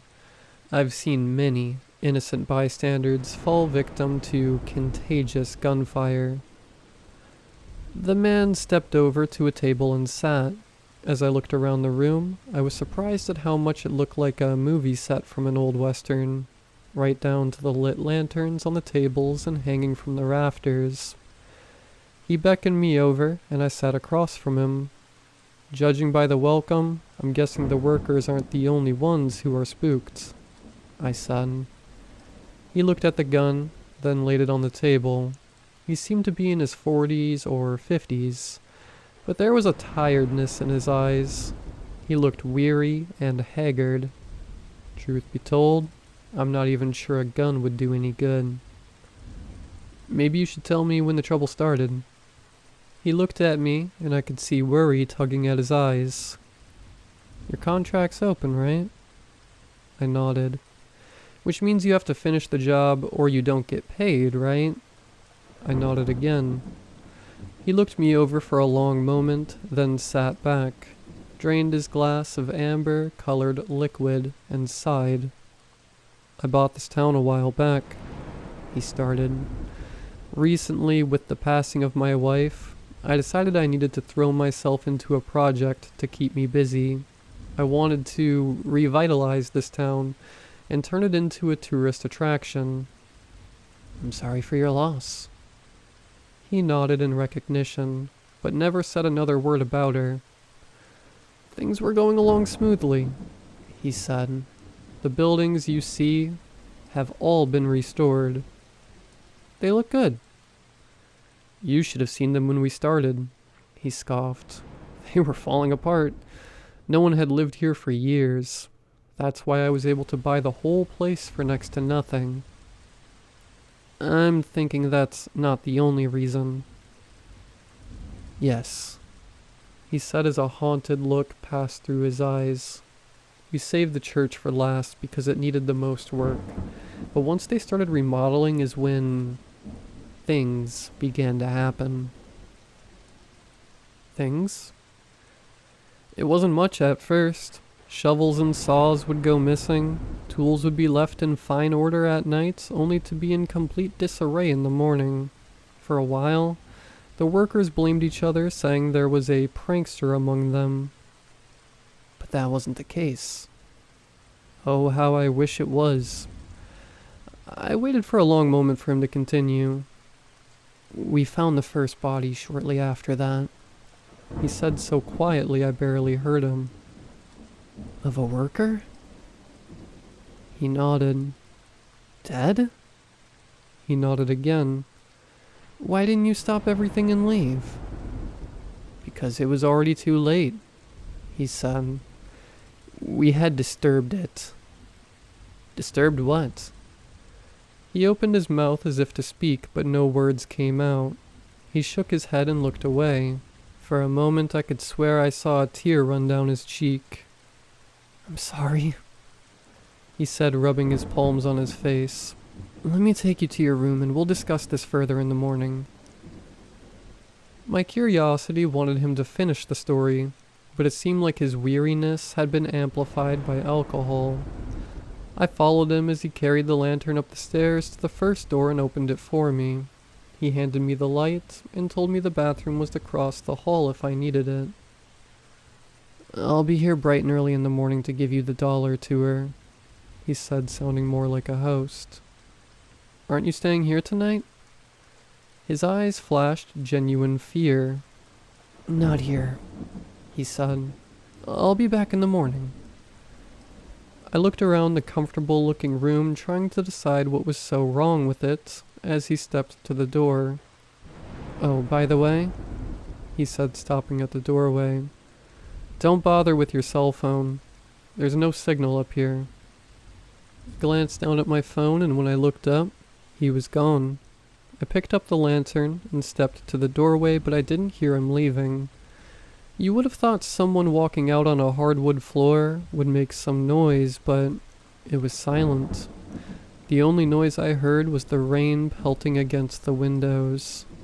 Since I was already in the hallway, I decided to check out the bathroom.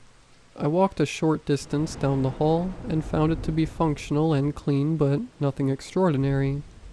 While I was there, I used the toilet and washed my hands, then went to my room and got my toiletries kit to brush my teeth.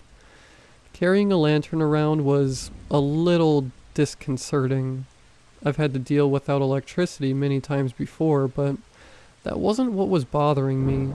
The shadows from the lamp danced all over, giving the impression of others in the room with me. It's strange because I've never had that feeling before. Shadows were always just shadows. I was trained to be cautious of who could be hiding in the shadows, not the shadows themselves. I finished up my bedtime routine and settled into sleep. There wasn't much of anything else to do, so might as well get some rest. One of the things I was taught early on in my career was that anytime you get a chance, rest. You never know when the next chance will come. I laid down on the comfortable bed and did some relaxation exercises. Before I knew it, I was asleep. I woke with a start, not knowing why. It was pitch black in the room. Instead of panicking, I touched my watch to illuminate it and found my phone. Turning on the flashlight and lighting the lamp helped me to get my bearings, but still didn't tell me why I was awake. I sat there for a long moment, then I heard it. There was a loud clanking sound coming from somewhere outside. Sleeping in my clothes when on a job was a habit I'd gotten into when I first started doing private security. Another carryover from the military. I slipped out of bed and into my boots, then strapped on my utility belt and checked to make sure my sidearm was loaded. I turned off the phone's flashlight and grabbed a small utility flashlight from one of the pouches on the belt. For the moment, I holstered the gun and explored with the flashlight. This could be nothing. I didn't want to go in gangbusters just to find some kids playing around or a worker came in early. I double-checked my watch. It was 5 o'clock in the morning. Seemed like an odd time for a worker to come in, but stranger things have happened. Working my way down the stairs quietly, I double-checked the bar room. It was empty. Opening the door, I had the strangest feeling that something was wrong. Nothing seemed to be out of place. It had stopped raining, and I stepped out of the street to find a light layer of fog. Looking up and down the street, I heard the noise again. It sounded like it was coming from the direction of the church. Leading with the flashlight, I started in that direction. There seemed to be a slight orange glow coming from inside the building the closer I got. The beam of my flashlight made the air around me glow. It made me feel like I was giving my position away. I fought back the feeling. This was a little town in Vermont, not an active war zone. I had to be cautious, but also temper it with non-lethal actions. The church loomed in front of me. It seemed much larger up close. I climbed the steps and reached for the doorknob when a loud crack sounded behind me. I whipped around, shining my flashlight at everything, but there was nothing there. As I was looking back, I noticed a light in the window of my room. I must have left the lantern lit. As I looked, I saw the light dim for an instant and then got brighter, almost as if someone had walked in front of it. The temperature felt like it was in the lower 70s, but that didn't keep a chill from running down my spine. Someone was curious to know who I was. From years of experience, found that it's never good if someone wants to find out who you are, but doesn't want to do it face to face. That would be something to deal with when I got back to my room. For now, there was a church to explore. I got the feeling that someone was trying to distract me from entering the church. I reached the top of the stairs and turned the knob, but nothing happened. It didn't feel like it was locked. It was almost as if someone was on the other side, holding the knob. I turned as hard as I could, and it finally gave and the door opened, dragging me inside and nearly knocking me to the floor. Regaining my balance, my hand hovered over my gun, expecting to see someone doing something they weren't supposed to. As I slowly panned around the room, I found something much worse. Absolutely nothing. There was a lit lantern set up on a table near the altar that was in the middle of being restored. Other than that, there were a lot of pews that were halfway constructed. The ones that were finished looked like they had been sanded and were waiting for a layer of stain. I walked down the center aisle as if looking for a seat at a wedding or a funeral. As I approached the partially reconstructed pulpit, I looked up and saw a life-size wooden carving of Jesus on the cross. It looked old, not like wine that ages well, but like decrepit.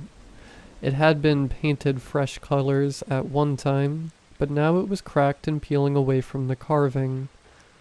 It looked grotesque to see the layers of skin peeling away like it was rotting off his body. I'm not the most religious man, but I believe in Jesus. I've prayed enough prayers sitting in foxholes and caves, asking to be rescued from bad situations, and I'm still here. I wouldn't call him and I best buds. I know our relationship could be closer, but seeing him that way, rotting to pieces, was just disturbing.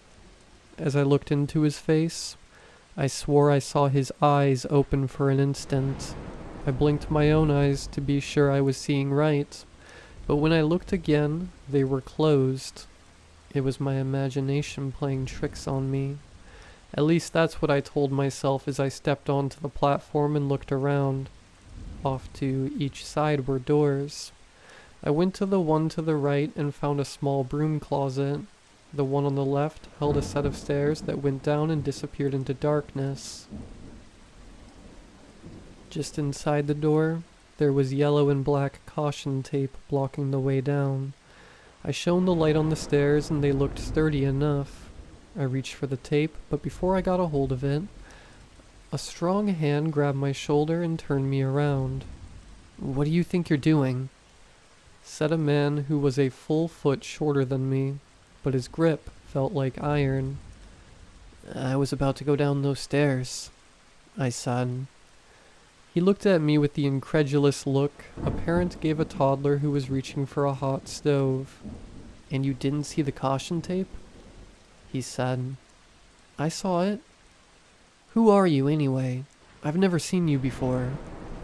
"Jones," I said, offering my hand. "I'm with Sentinel Security.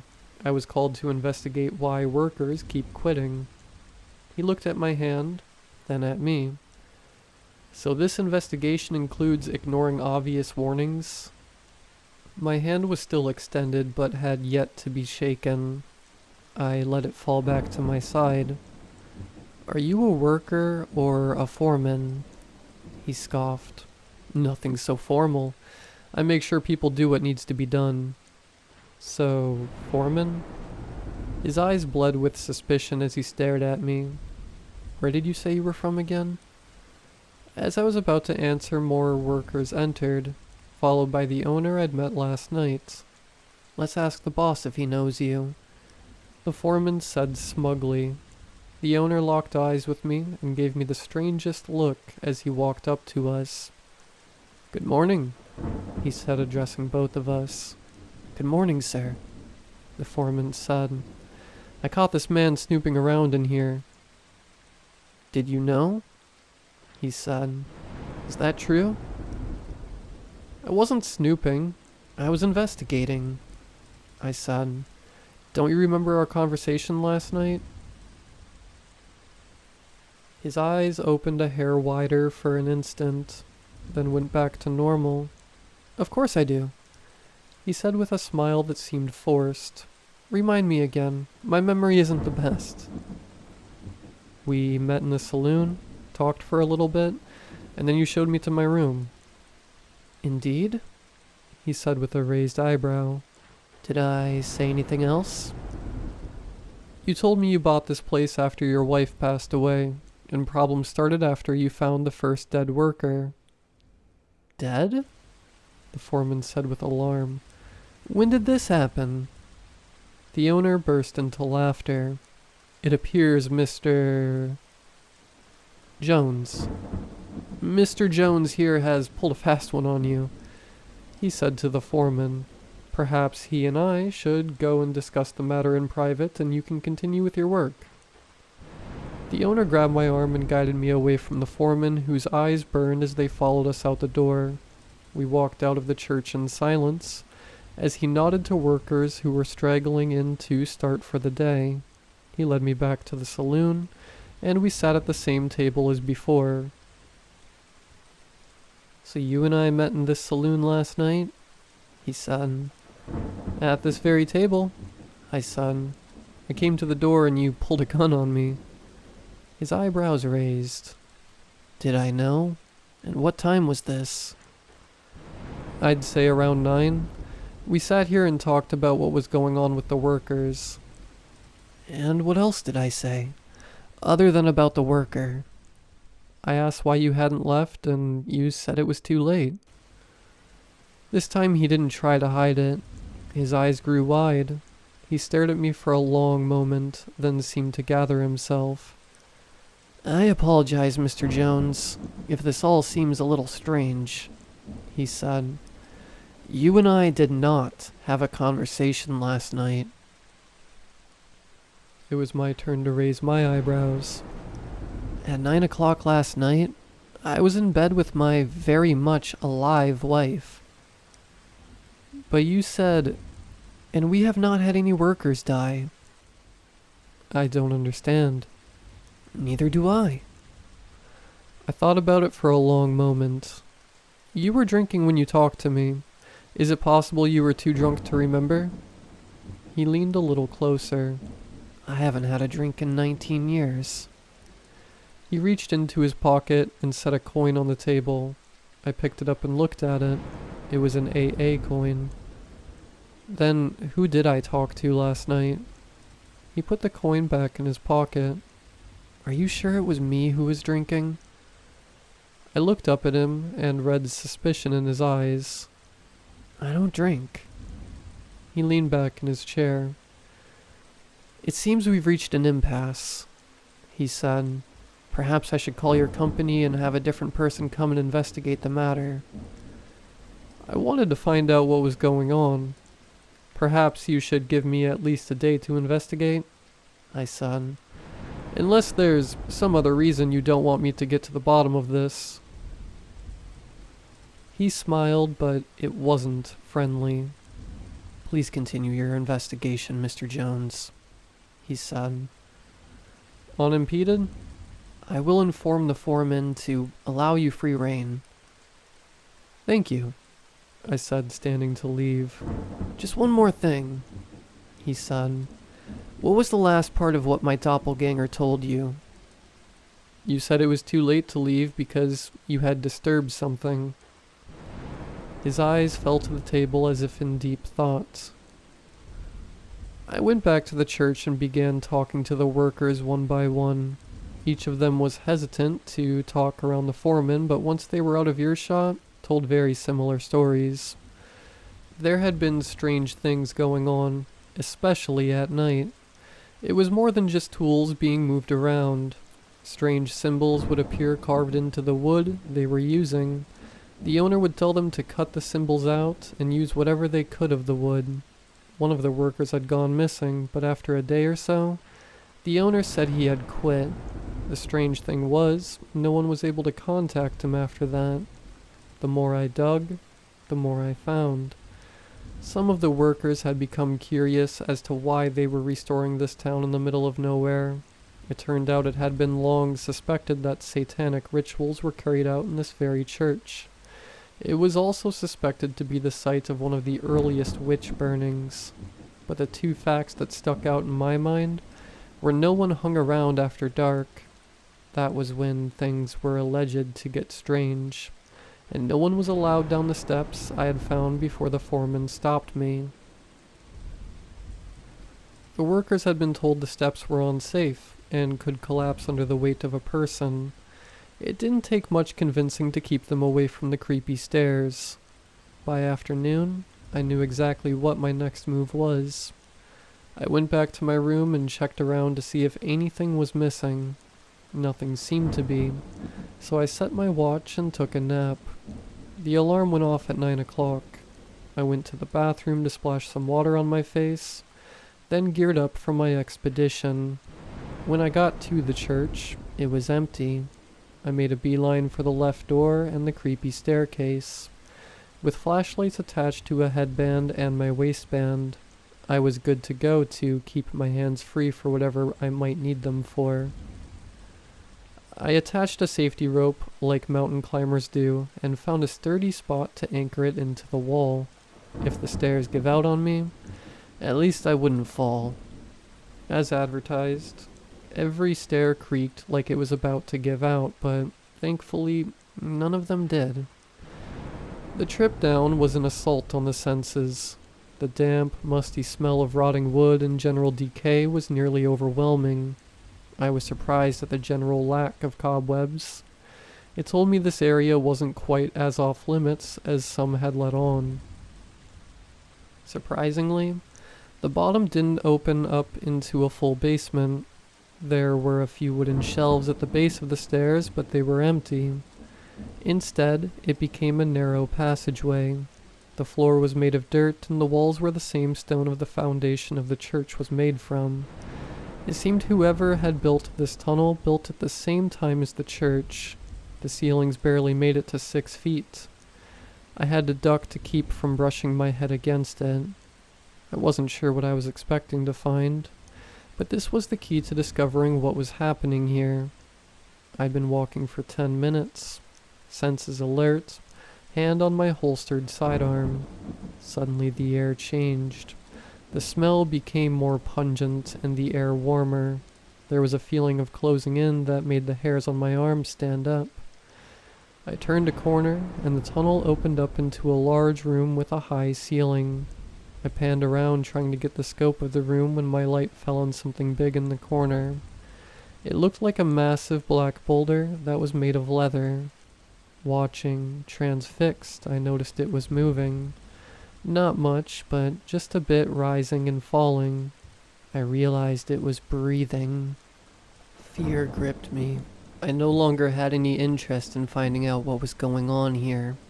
I just wanted to turn and slowly back away. The thing made a noise. It was either a snort or a cough, but in either case, it seemed to be waking up. I doused my lights and stayed as still as possible while listening in to the total darkness. Its breathing became louder and less steady. I heard a creaking that sounded like bones when someone stretched. It was getting up, and I was standing in the middle of the tunnel. If by some miracle it didn't already know I was here, as soon as it walked over here, it would run right into me. My mind raced to come up with options as I heard footsteps coming closer. I backed up against the wall and started edging to the left, hoping I was in the main room and not still in the tunnel. The footsteps were so close when they suddenly stopped. The absence of sound was deafening. I tried to hold my breath as I listened to the beast's breathing. It was slow and sporadic, as if it was listening for me. Neither of us moved. We barely breathed, each waiting for the other to reveal their location. My hand drifted to the gun as I tried to pull it out of the holster as quietly as possible. The air shifted. The beast had moved, but I didn't know where. I heard a strange squelching sound and then... "What are you doing, Mr. Jones?" I tried to hold off as long as possible, but curiosity got the best of me. I turned on my headlamp to find the owner standing right in front of me, staring at me with a maddening smile. My eyes darted around looking for the beast, but knew I wouldn't find it.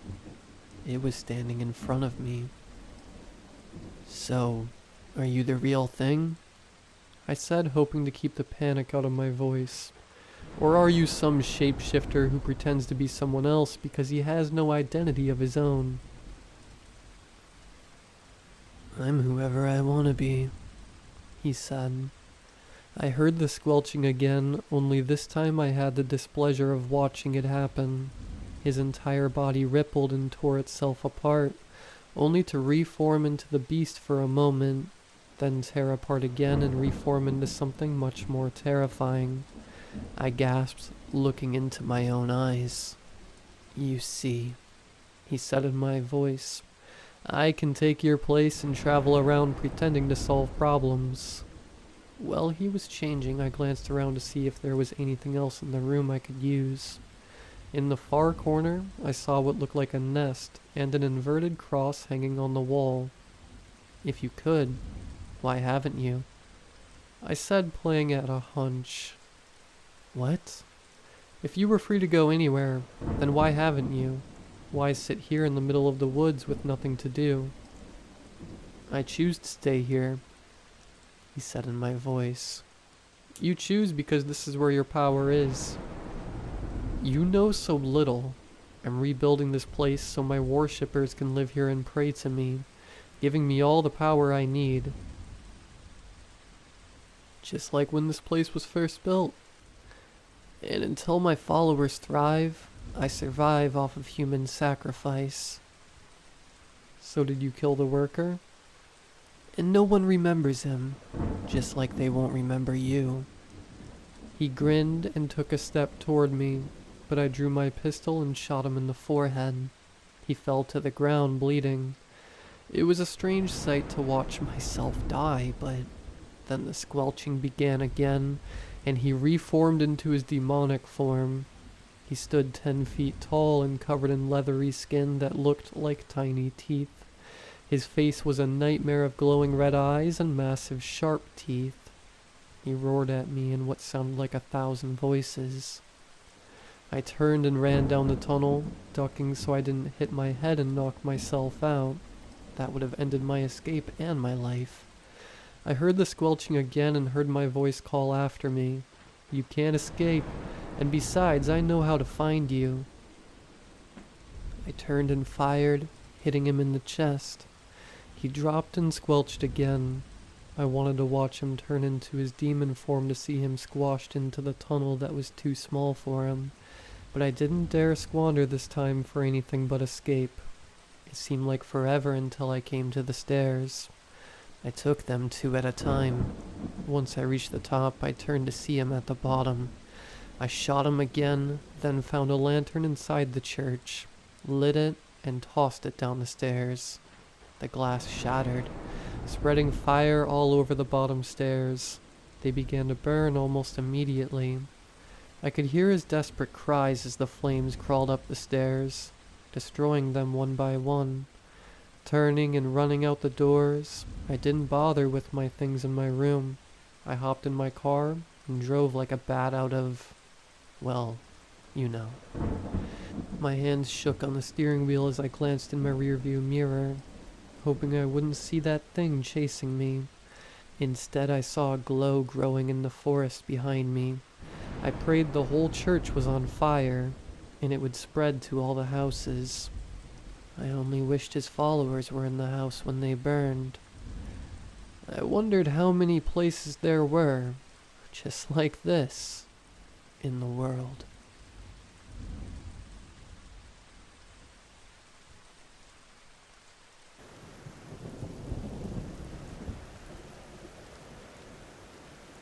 I can't tell you the name of the place this story is about. I signed an NDA when I joined this big company I used to work at, which means even after everything that's happened, I can't tell you the name of the company either, just that it manufactured heavy, industrial chemicals. I started working there about 5 years ago as a facilities manager, which basically means a glorified receptionist. I sat at the main desk in the lobby of their corporate headquarters and checked in visitors, delivery people, repairmen, etc., all day long. It was also part of my job to take care of the dozen or so vice presidents who ran the place from the 13th floor, scheduling meetings, setting up lunches, that kind of stuff. These vice presidents, they were very busy. The kind of people who'd keep losing things. Watches, keys, wallets. When I found them, I kept them in a drawer in my desk until I could figure out who they belonged to. It was a small part of my job, but it was humiliating.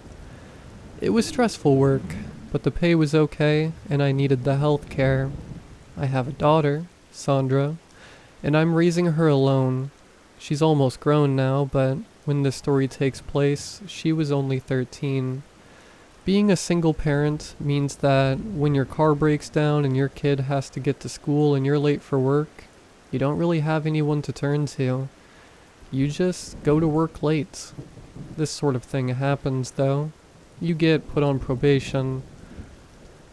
And when you get your third strike, you get fired. Or, in my case, you get a choice. The pink slip or the night shift. Not that that's much choice. I didn't like the idea of leaving Sandra alone at night, but luckily my manager told me I could bring her to work with me. She just had to stay out of sight and not make a peep. Sandra was a pretty quiet kid, so it wasn't a problem. Sandra mostly did her homework, then slept on this little cot in the first floor storeroom. We also watched videos on my phone when no one was around. Sometimes I told her stories about the village we were from. She loved to hear those stories. I felt guilty, but I was grateful not to be in that big old 70s era building by myself at night. Sure, there was less work to do than during the day. I could take my night courses online when Sandra was sleeping. I was about halfway to getting my MBA then. It took a long time, but it was worth it. I don't know if you've ever been in an old office building at night. The kind of building where the HVAC system screams like a banshee when the furnace turns on, where the halogen lights and the drop ceilings flicker like sinister fireflies for no reason, where there always seems to be someone lurking in the next cubicle. It isn't fun, but after a while I got used to it. And then one night I heard something in the elevator shaft, a rattling which became a clanging. Sandra was doing her homework, sitting underneath my desk like she always did. She looked up and asked me what that sound was. I didn't know, but I smiled like everything was going to be okay. I got up and moved towards the elevator doors as the noise rose. It sounded like someone was trapped back there, trying to bang their way out. "Mom, be careful," Sandra said. I told her to get back behind the desk. Right when I got to the elevators, there was a slam behind them. I jumped back and then the doors opened. The elevator had arrived. Everything had gone back to normal. I walked back over to Sandra, who was looking at me with concern, but she didn't seem scared at all. Kids. The rest of the night was normal. I took Sandra home at 6 a.m. She got ready, then I took her to school. When I got home and crawled into bed, I got the phone call. They had found the body of one of the vice presidents on the 13th floor. I rushed back to the office. No one would let me see the body, but I heard it was gruesome. The cops had reviewed the security footage, and they wanted to know about the elevator incident. When I told them what had happened, they thought it was pretty funny. I couldn't sleep at all when I got back home. The man who had died wasn't a good person. Like most of the senior staff, he treated me like I was disposable. But he was still a human being. That night, I told Sandra she had to stay home at night from now on. She was old enough to be by herself. I thought she'd be delighted, but she wanted to know why. When I told her, she said she was frightened. I thought maybe she was a little excited. A mysterious death. A big adventure. She was staying home. I put my foot down. I thanked God later that I did. Because that first death was only the beginning. One by one they died. The vice presidents. They would stick around after hours, working on some big client presentation or whatever, and they'd be found dead the next day, splayed on their desk, curled up in the corner of the copy room, or pressed up against a boardroom window, their fists curled against the glass like they were trying to break their way out.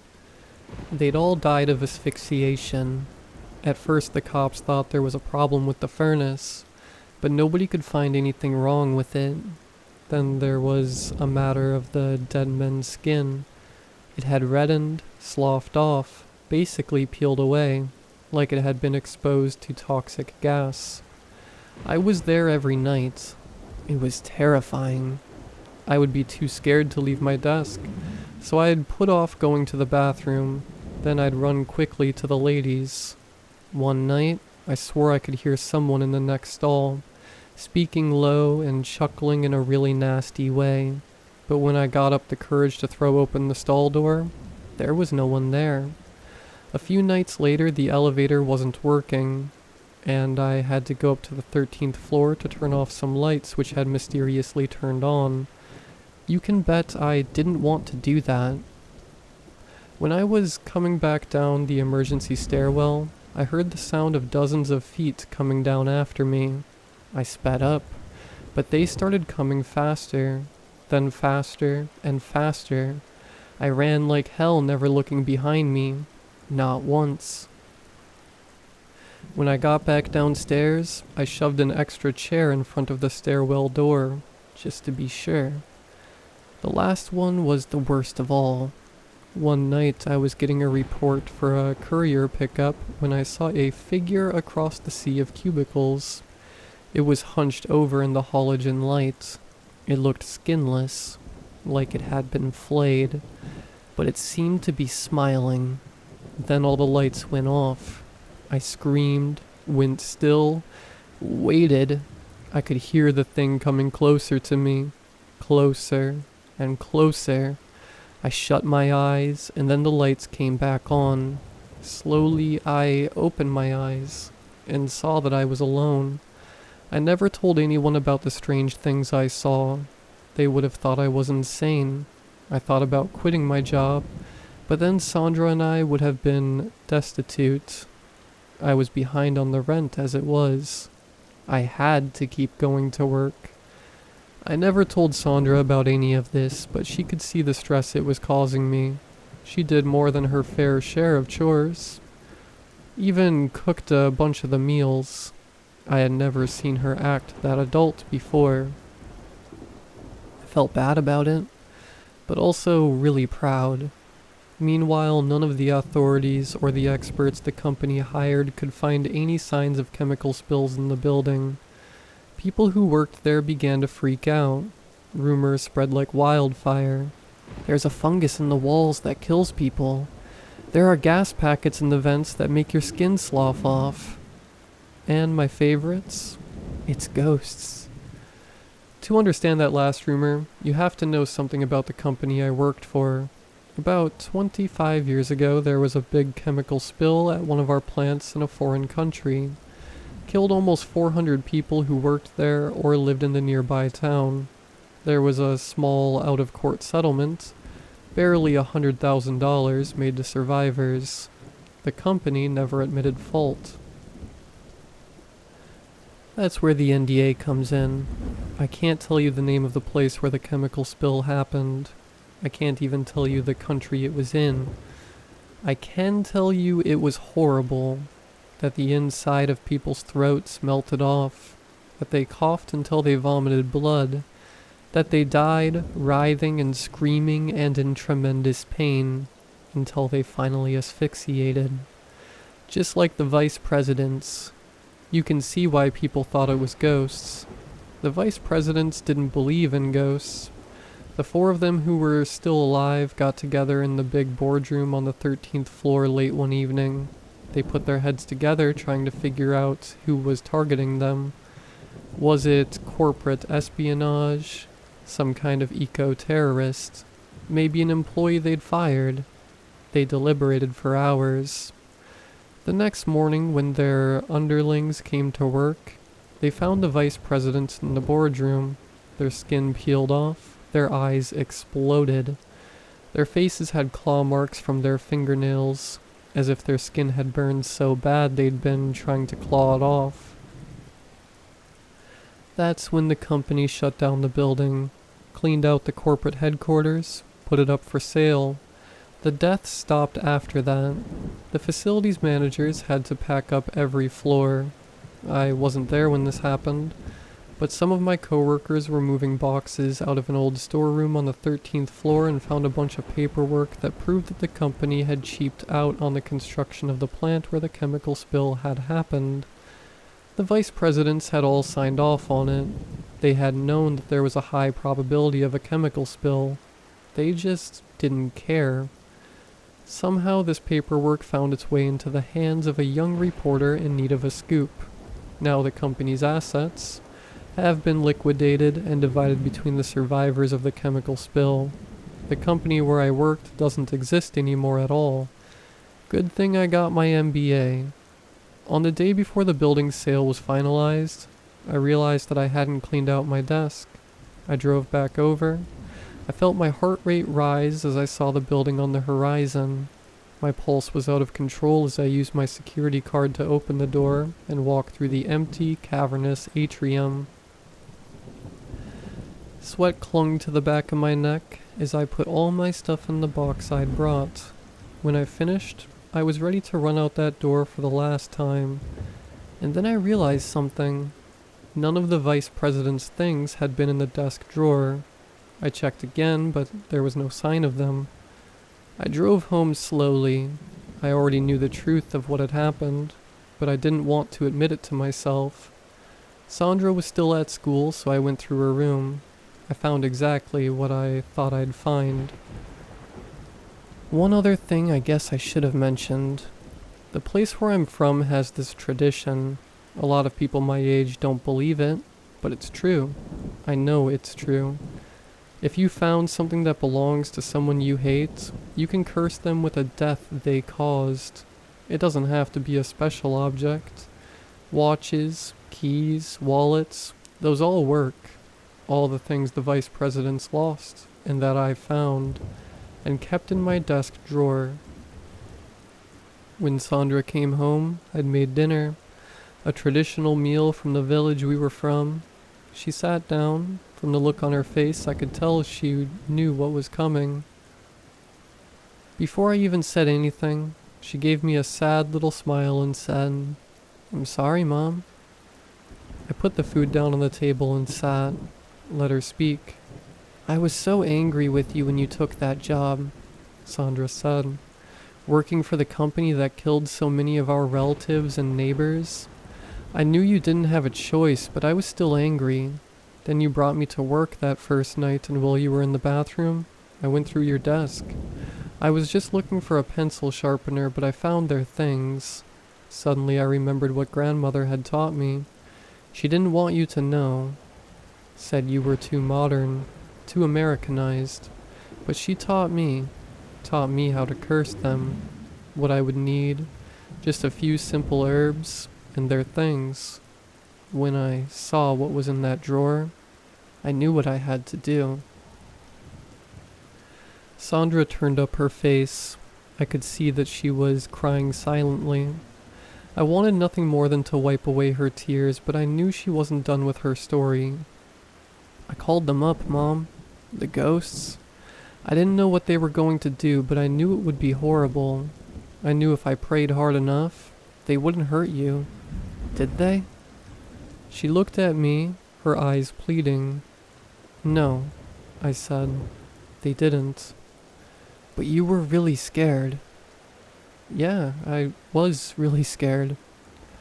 Sandra hugged me hard. "I'm so sorry, Mommy. I wish you didn't have to be so scared. But those men, they deserved it, didn't they?" She looked at me again, waiting to see if her mother would tell her she was a horrible person.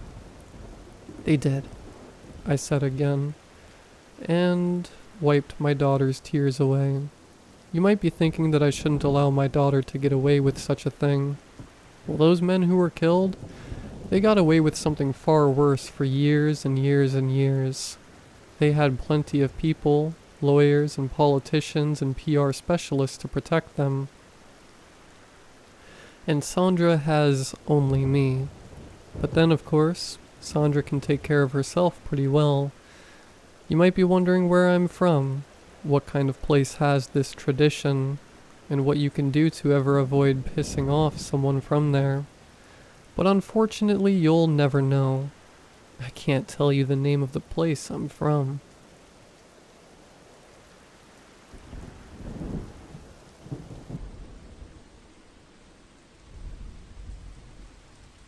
Lately, I've been feeling drained.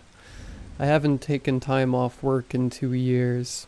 By some miracle, we just hired someone competent enough to make some of the workload off our small department. My boss suggested I use up some vacation time. I hated flying, so that limited my options. I didn't ski, so that narrowed down my choices to almost nothing. Was there really anything local? Would I be doomed to spend 2 weeks doing nothing at my place? I started to mindlessly scroll through vacation suggestions at work. An ad for a cabin caught my eye. It was near the local ski resort, but wasn't attached to them. The photos made it look almost too good to be true. A massive cozy log cabin empty and ready, waiting in the middle of a beautiful winter forest. And the price was good. I let myself think of sitting by a warm fire, reading the backlog of books I've had piling up for years. Since I had no better ideas, I booked the cabin. By the end of the week, I had my bags packed. Driving down the one-lane forest road wasn't as troublesome as I thought it was going to be. The cabin's address wasn't on my GPS. Thankfully, the road was a straight path to my destination. I expected to see some wildfire on the way. Not even a small bird flew between the trees during the entire ride. At least it was quiet. The photos didn't do the cabin justice. It was far more breathtaking in person. I wondered how I got a location like this for so cheap. Someone had been there recently to shovel a pathway and remove the snow off the front stairs, but I didn't see any footprints. It took a few trips to haul all my bags into the place. I was glad someone maintained the walkway, or else I could have broken my neck. It was cold inside. I wasted no time turning on the heat and starting a fire. I then checked out the kitchen to make sure I had enough food for the week. I mostly packed snacks, so I might need to take a trip into town. To my shock, the pantry was stocked with a note saying I could help myself. Really, how did I get so lucky with this place? The drive hadn't been very long, and yet I collapsed on the couch in front of the fire. The years of hard work caught up to me. I made sure the fire had enough wood to keep it going for a few hours, then curled up under some heavy blankets for a short nap. My short nap turned into sleeping until the middle of the night. A noise dragged me out of my dreams. The fire had died down and my stomach hurt from hunger.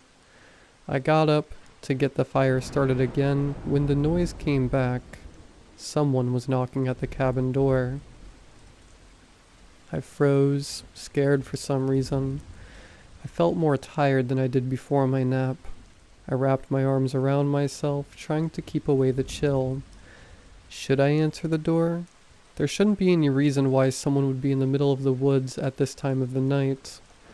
At first, I assumed the person who knocked was dangerous. Then I realized they could have just broken in and not knocked first. Still, I grabbed the iron fire poker before I went to the door. "Hello?" I called out. Oh, hello. I got a bit lost. Can you tell me if there's a town nearby? A female voice came from behind the door. My hand started to reach for the handle. Then I considered she might have a tougher male friend waiting to charge the door when my defenses were down. "Yeah, there's one down the main road," I said, wondering how she got here if she hadn't used the only road up. Road?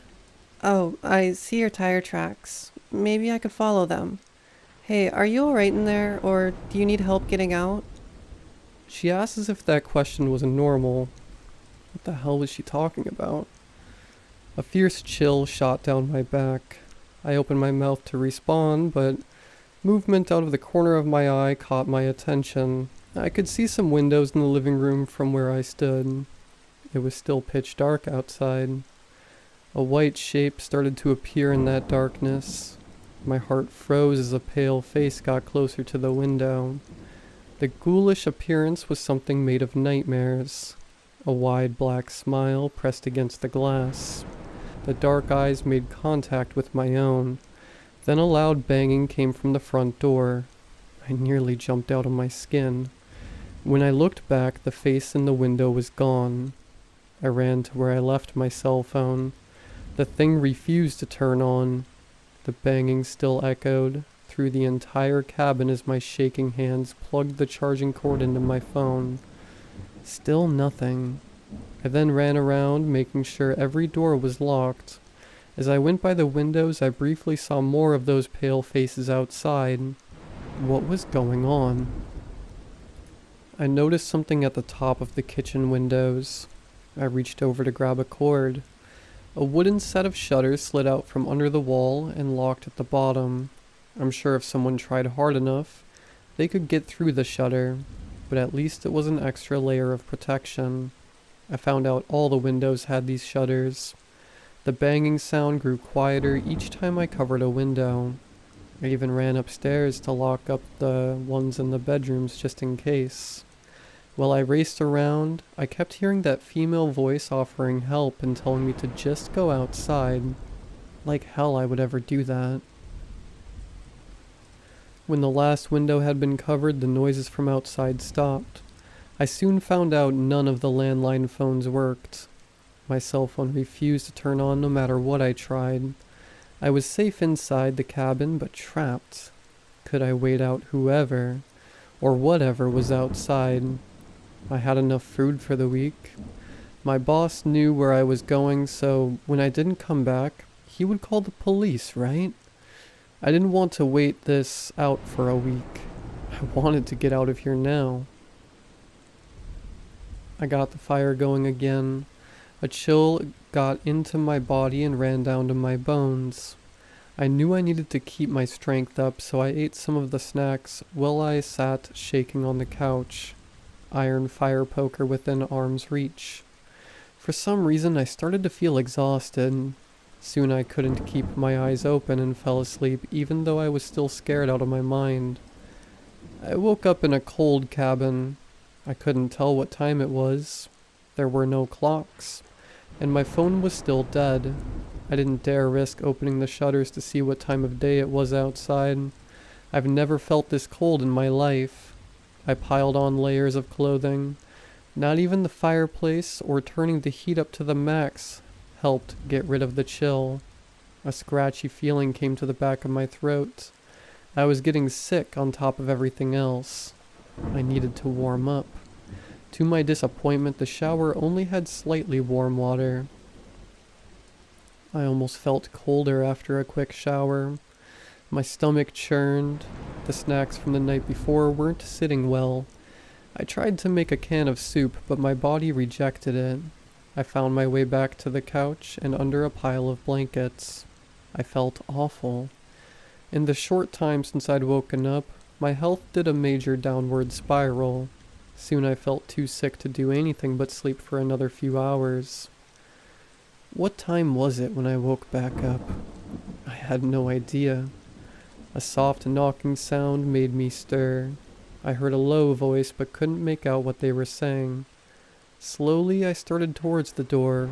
My body hurt too much from fever and chills to pick up my weapon. You need to get out of there. The female voice from before whispered. Come out here. I'll help you. I shook my head even though she couldn't see it. Don't lie. I know you have others with you. I hissed, my voice raspy from the illness. Others? Is that what you saw? You sound awful. I don't know if you'll last more than a day or so inside there. What was she talking about? Was she suggesting that, somehow, I was sick because I was inside the cabin? No, she was just trying to say anything to get me outside. But still, I wanted to trust her because I was scared. I crept to the nearest window to unlock the shutter. I opened it just enough to see out of. My eyes hurt from the blinding snow outside. When they adjusted to the light, I started to scan the trees looking for any signs of the creatures from last night. There weren't any tracks in the snow. Had I just been seeing things? A dark shape moved from between the trees. Then another. More appeared somehow aware I was looking outside. Within seconds, countless twisted and misshapen human forms started to come from the forest. Some were dragged behind the bodies of animals they killed, the monsters' mouths covered with blood. If I went outside, I would be eaten next. Suddenly a human face appeared just outside the window. A young woman with green eyes and red hair smiled at me. For a moment the fear left. She looked so friendly I almost considered going outside with her. Then her wide smile started to get wider. I slammed the shutter down, locking it. I didn't know what those monsters were, or why they hadn't gotten inside yet. For now, I was safe inside the cabin. The horrors were outside, and they needed to stay like that. The girl pleaded with me to come outside. I tried to ignore her. The illness started to get worse. Soon I found myself unable to stand for long. I once again made my way to my safe space on the couch. My mind was muddled with a sudden fever, making it impossible to think. Before I passed out, I heard the girl outside speak once more. I'll somehow get you out here. How long did I sleep? I didn't know. I couldn't move. My throat hurt. My body hurt. I could barely keep my eyes open. Was this how I died? Alone in the middle of nowhere? I didn't even like cabins, so why did I come here? I could have read all those books at home.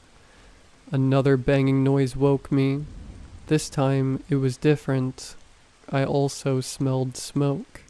But I didn't remember the last time I got up to add the fire. A burst of energy came to my body as I stood up, trying to understand what was happening. To my horror, I saw smoke pouring out from through the shutters. I quickly realized the cabin was on fire. The flames hadn't reached inside yet, but if I didn't get out soon, I would die from the smoke. I coughed, the air quickly becoming dense. I started to make my way to the front door, but then my body stopped. For some reason, I couldn't control my actions. A groaning sound came from the walls. It almost sounded like a scream. Tears stung my eyes as I was forced to watch my body move away from freedom. I ended up in the kitchen. Someone else was there. It was hard to see her full features because of the thick air. She was coughing as well. Come on, you'll die in here. She shouted. The back door had been busted open. She held a large hammer in her hand, showing how she'd gotten in. I took a few steps closer, but my hand moved on its own. In one swift motion, I grabbed a knife off the counter and attacked her with it. She backed up but still sliced a deep cut across her left eye. I wanted to stop. I didn't want to hurt her. Blood flowed from her wound into the floor. For some reason, the wood absorbed the liquid, leaving no traces. Sorry about this, she said and raised the hammer. The last thing I remember inside that cabin was a shock of pain against my temple. I woke up again, cold and throat raw. My body refused to stop shaking, but the fever was gone. I was very weak. For some odd reason, I sat in my car, the cabin in front fully engulfed in flames. A screaming sound came from the building, and I could have sworn I saw a burst of dark smoke come from the flames flying off deep into the woods. I called the police. Just hold on till then. I looked over to see the redhead taking off her jacket to wrap it around my shaking body. I tried to speak, but my throat was too dry. She helped me get a sip of water from a bottle she brought along. Her left eye closed from the wound I had given her. I'm sorry, I croaked. Don't worry about it. My eye is fine, and I'll have a neat scar. She replied with a smile. The cabin. I started, then coughed. Yeah, it was draining your life force and stuff like that. I'm glad I got you out in time. You'll recover in a few weeks. Anyway, I gotta go. Later, Gator. I couldn't stop her. I wanted to thank her, or to find out her name, but she left not wanting to stick around for when the police showed up. I was admitted to the hospital. When I was able, there was a round of questioning. I didn't have a lot of answers. There was a shell of a burned down cabin, but there hadn't been any registered in the area. The road that led to the cabin disappeared before the police showed up. It was a miracle they got through the woods to find me. I said I had rented the cabin through an online ad, but there hadn't been any change on my credit card, and I couldn't find the ad again. They were puzzled, but lacked any clues to go forward. I've heard whispers that people had started to disappear inside those woods. A few years ago, 2 bodies had been found inside the shell of a house that should not have been in the forest. They had been within walking distance of a town. No one understood why they let themselves starve to death inside an abandoned home. I needed a few weeks off work to recover. At least my boss was good about it. I was thankful I had lived through the worst vacation anyone could ever take, but not having answers bothered me. I really wanted to thank that strange girl who saved me. I wanted to tell my story mostly to warn others there was something unnatural lurking off in the forest. There are some dark things in this world, and there are some decent people too. Let's hope you never come across darkness without some light appearing to guide your way out.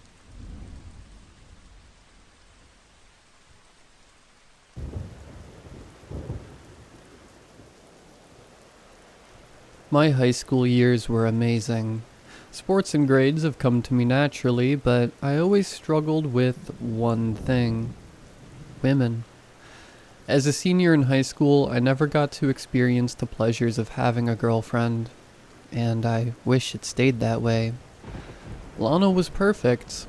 Her almond-shaped hazel eyes and her wolf cut were the first to catch my attention. I remember her walking into the classroom and greeting our teacher. She was beautiful. My teacher must have seen me eyeing her down because the seating arrangement he gave her was the seat next to mine. The first words she ever said to me were, "Hey dude." Took me a minute to register, but I eventually responded with a quick "hi." From there we hit it off and became friends. I did my best to get her adjusted to the school, and even helped her with schoolwork. Soon, we became class partners and finally broke the ice. Study sessions were where I got to know her more. She had the same energy as I did. She liked my jokes, and I liked hers. She told me how she came from another school because of her parents' work, and really appreciated my company. As time progressed, we hung out more outside of school. Often we would get food or watch movies, but only as friends. She didn't really talk to too many people, so I appreciated having her all to myself. She eventually became my best friend, and the more we talked, the more I realized how much I liked her. As homecoming was near, we decided to go as a couple. I couldn't believe that she said yes, and couldn't wait for the big night. This is where it all went wrong. As the day of homecoming approached, I grew anxious. This was the furthest I've gone with any girl. The first 3 years of high school were lonely. I always went to homecoming with a group of guy friends. Many of them congratulated me on the achievement. My mom was very proud and made sure I was ready. As the day of homecoming arrived, I was ready. My mother rented us a limo and bought me a brand new suit just for the special occasion. I called Lana before heading to her house to pick her up. She told me just how excited she was, and vice versa. Finally, arriving at her house, I knocked on her door. No response. After a few minutes, I called her. No answer. I decided that she might be in the backyard, so I crossed over through the side like I usually do. After knocking on the back door, I was relieved to hear the voice of Lana's father. "Who is it?" Lana's father opened the door with a confused look. "Can I help you?" he asked. I stated that it was me, and I was here to pick Lana up. I told her parents I could pick her up ahead of time, so I was confused at the question. Her father just stared at me like I was crazy. "I think you have the wrong house." Of course, I persisted and asked if this was some sort of joke. I remember seeing another figure walking towards the door. It was Lana's mom. She seemed very relaxed and approached the door, stating, "We don't have a daughter." I was dumbfounded. After a good minute of arguing and persisting, Lana's father told me to leave. I hesitated, thinking that they might have disapproved of me being their daughter's date, but they grew more and more aggressive. Finally accepting my fate, I stumbled across the steps as I hurried to the car. I could already feel my eyes tear up as I realized I was stood up. Why did she ghost me? Why did she tell her parents to act like that? Did I do something wrong? I had so many questions. Questions that were never answered. I lived in a relatively small town. Everyone knew each other. So when everyone claimed that this Lana girl never existed, I nearly lost it. After I went home from the incident, I cried to my mom about what happened. She looked very confused and asked me who I was talking about. I was sobbing. I told her it wasn't the time for a joke and I needed someone to talk to. But she continued asking me who I was talking about. Just like Lana's parents, I stood my ground, but the same thing happened. She forgot. It got so bad that I had to pull out my phone and show her a picture of her. Except she wasn't there anymore.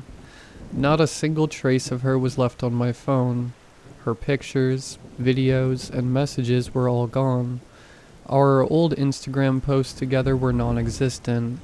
More importantly, her number, which I memorized by heart, never existed. Was I dreaming? The girl that I was talking to for over half a year never existed. Did no one believe me? Or did everyone forget? That was 20 years ago. With no one to talk to or believe in me, I moved on. I later moved for college and did other things with my life. Eventually, I met my wife. She is the love of my life. We have 2 healthy boys and another on the way. I have a decent job and a happy life. My wife Emily stays home to take care of the kids. Since my work is enough to support the whole family, we often go to parenting sessions together. We weren't certain if we would be able to juggle another child, and marriage has been hard, so we decided to learn how to have a balance. It was going great. Until last week. December 2nd, 2023. It's been 2 decades since I last saw her, and that's why I'm writing this diary.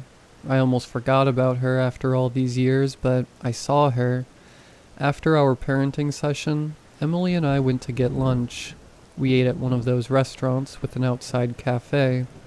The table we sat at was adjacent to the sidewalk which pedestrians walked on. As I waited for Emily to come back from the restroom, I noticed one of the pedestrians at a distance. I wasn't able to immediately recognize her, but I knew she looked familiar. The closer she got, the more I was certain. It was her. It was Lana. She didn't age as much as I did. She looked about 30-ish and still had the same type of haircut and eye color. I couldn't believe my eyes. I don't know why, but I was scared, like she was going to do something to me. However, she seemed unaware, like she didn't see me and just kept walking. My eyes followed her as she walked down the street, eventually turning a corner. I wanted to follow her, but my wife was coming back. I thought I was hallucinating, but I was certain it was her. When we went home, I couldn't sleep. For 20 years, everyone I've talked to about Lana never believed me. It got so bad I started to think I made it all up, a way to cope with the loneliness I was facing in high school. But I was certain I saw her. January 12th, 2024. I have been skipping parenting sessions with my wife because of my busy New Year work schedule. My wife has been going alone and tending to the kids a lot more. She's been doing it well. However, she recently talked to me about a friend she made at the class. Her name is Lana. This is probably insignificant, but I haven't heard that name in a while. What really stirred me was the way my wife described her. I was a bit shaky, but reassured myself it couldn't be her since it's a relatively common name. She will be coming over for dinner in a week, so I will have my suspicions answered soon. January 19th, 2024. I don't know where to begin. I sat in the living room scared for the worst, so when my wife opened the door to the sound of Lana greeting us, I nearly passed out. It was like seeing a ghost, a mere dream from 20 years ago. My wife introduced us and quickly sat us down at the dinner table. I remained reserved. I did my best to control my emotions, not speaking for the entire dinner other than a few yeahs or no's.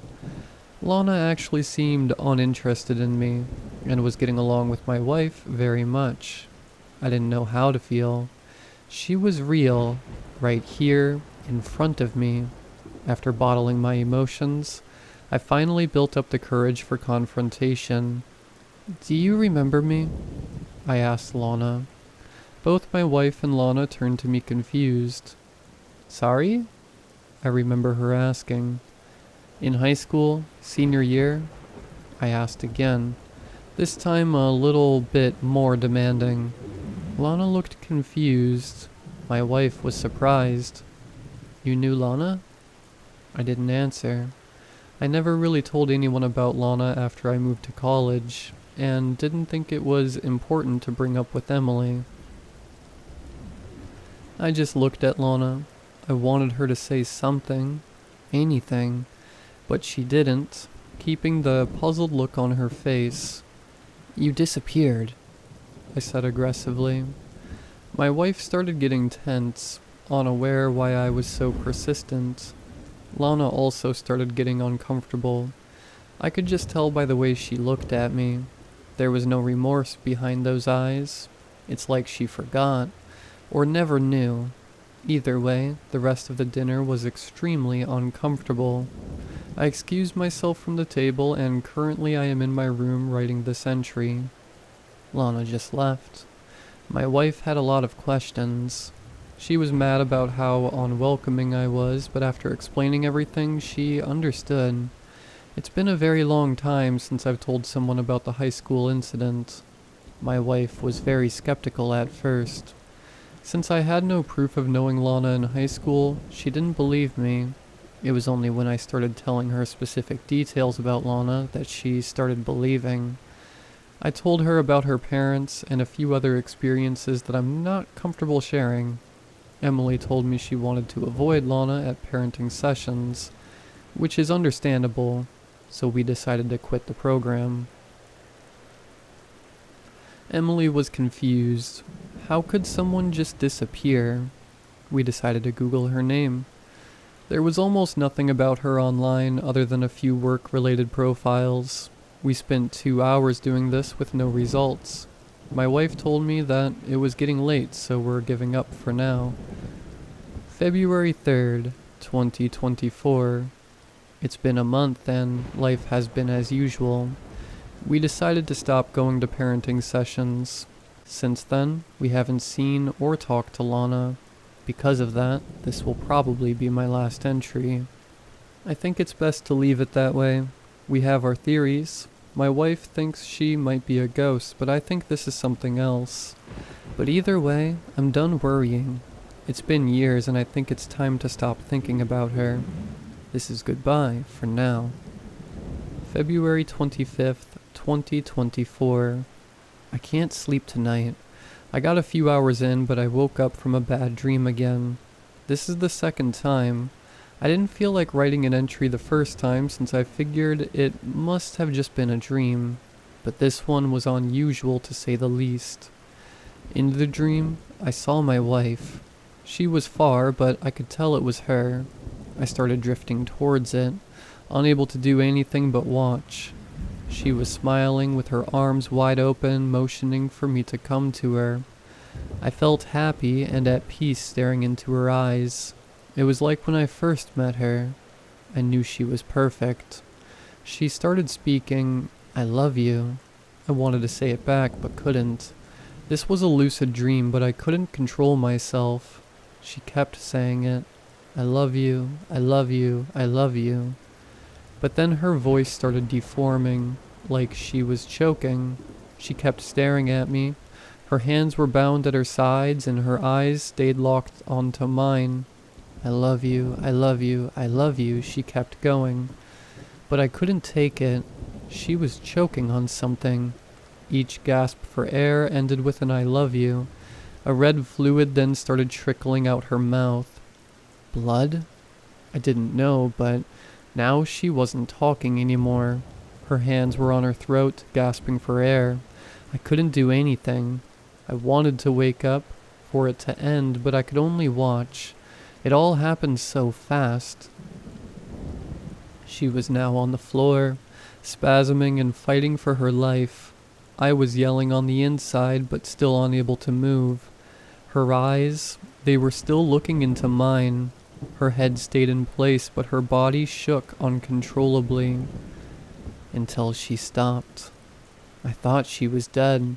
I wanted to yell, to scream, to see if she's okay, but I couldn't. Her lifeless body rested on the floor. It was pure silence. All I could do was look at her corpse and couldn't take action. I prayed that she would get up, but no one heard me. Her eyes were still open. They were now rolled back. I could only see the whites of them, but her head was still facing me. I didn't know how to react. I was shaken to the core. I stared at her body for a few minutes. It was all I could do, but suddenly, she started moving again. It was like she came back to life. Her eyes rolled back to the front of her head. I could hear her joints snap, cackle, and pop back into place. She then got up and started walking towards me. I was ecstatic. I thought I lost her and was beyond relieved. But something was wrong. She was smiling, the smile you get from a funny joke. As she walked toward me, she scanned my body up and down. My wife now stood in front of me. It's almost like nothing happened, like she didn't just die and come back. Something was off. She started laughing. No, she started howling. An uncontrollable howl, like the Joker. I was so confused, until she started peeling her face off. First, she started with the top, gripping the middle of her scalp. She grabbed her own hair and tugged each side downwards. She was now hysterical, laughing so hard I could barely hear the sound of her scalp ripping open. Her skin started ripping downwards towards her nose. I could see her skull now. Blood was everywhere, covering her face and body, but she kept going. She was now at her eye level. Her face looked like a peeled tomato with two bulging eyes sticking out of it. I couldn't bear the sight, but finally she stopped laughing. "I love you," she whispered. I couldn't even wish what I saw next on my worst enemy.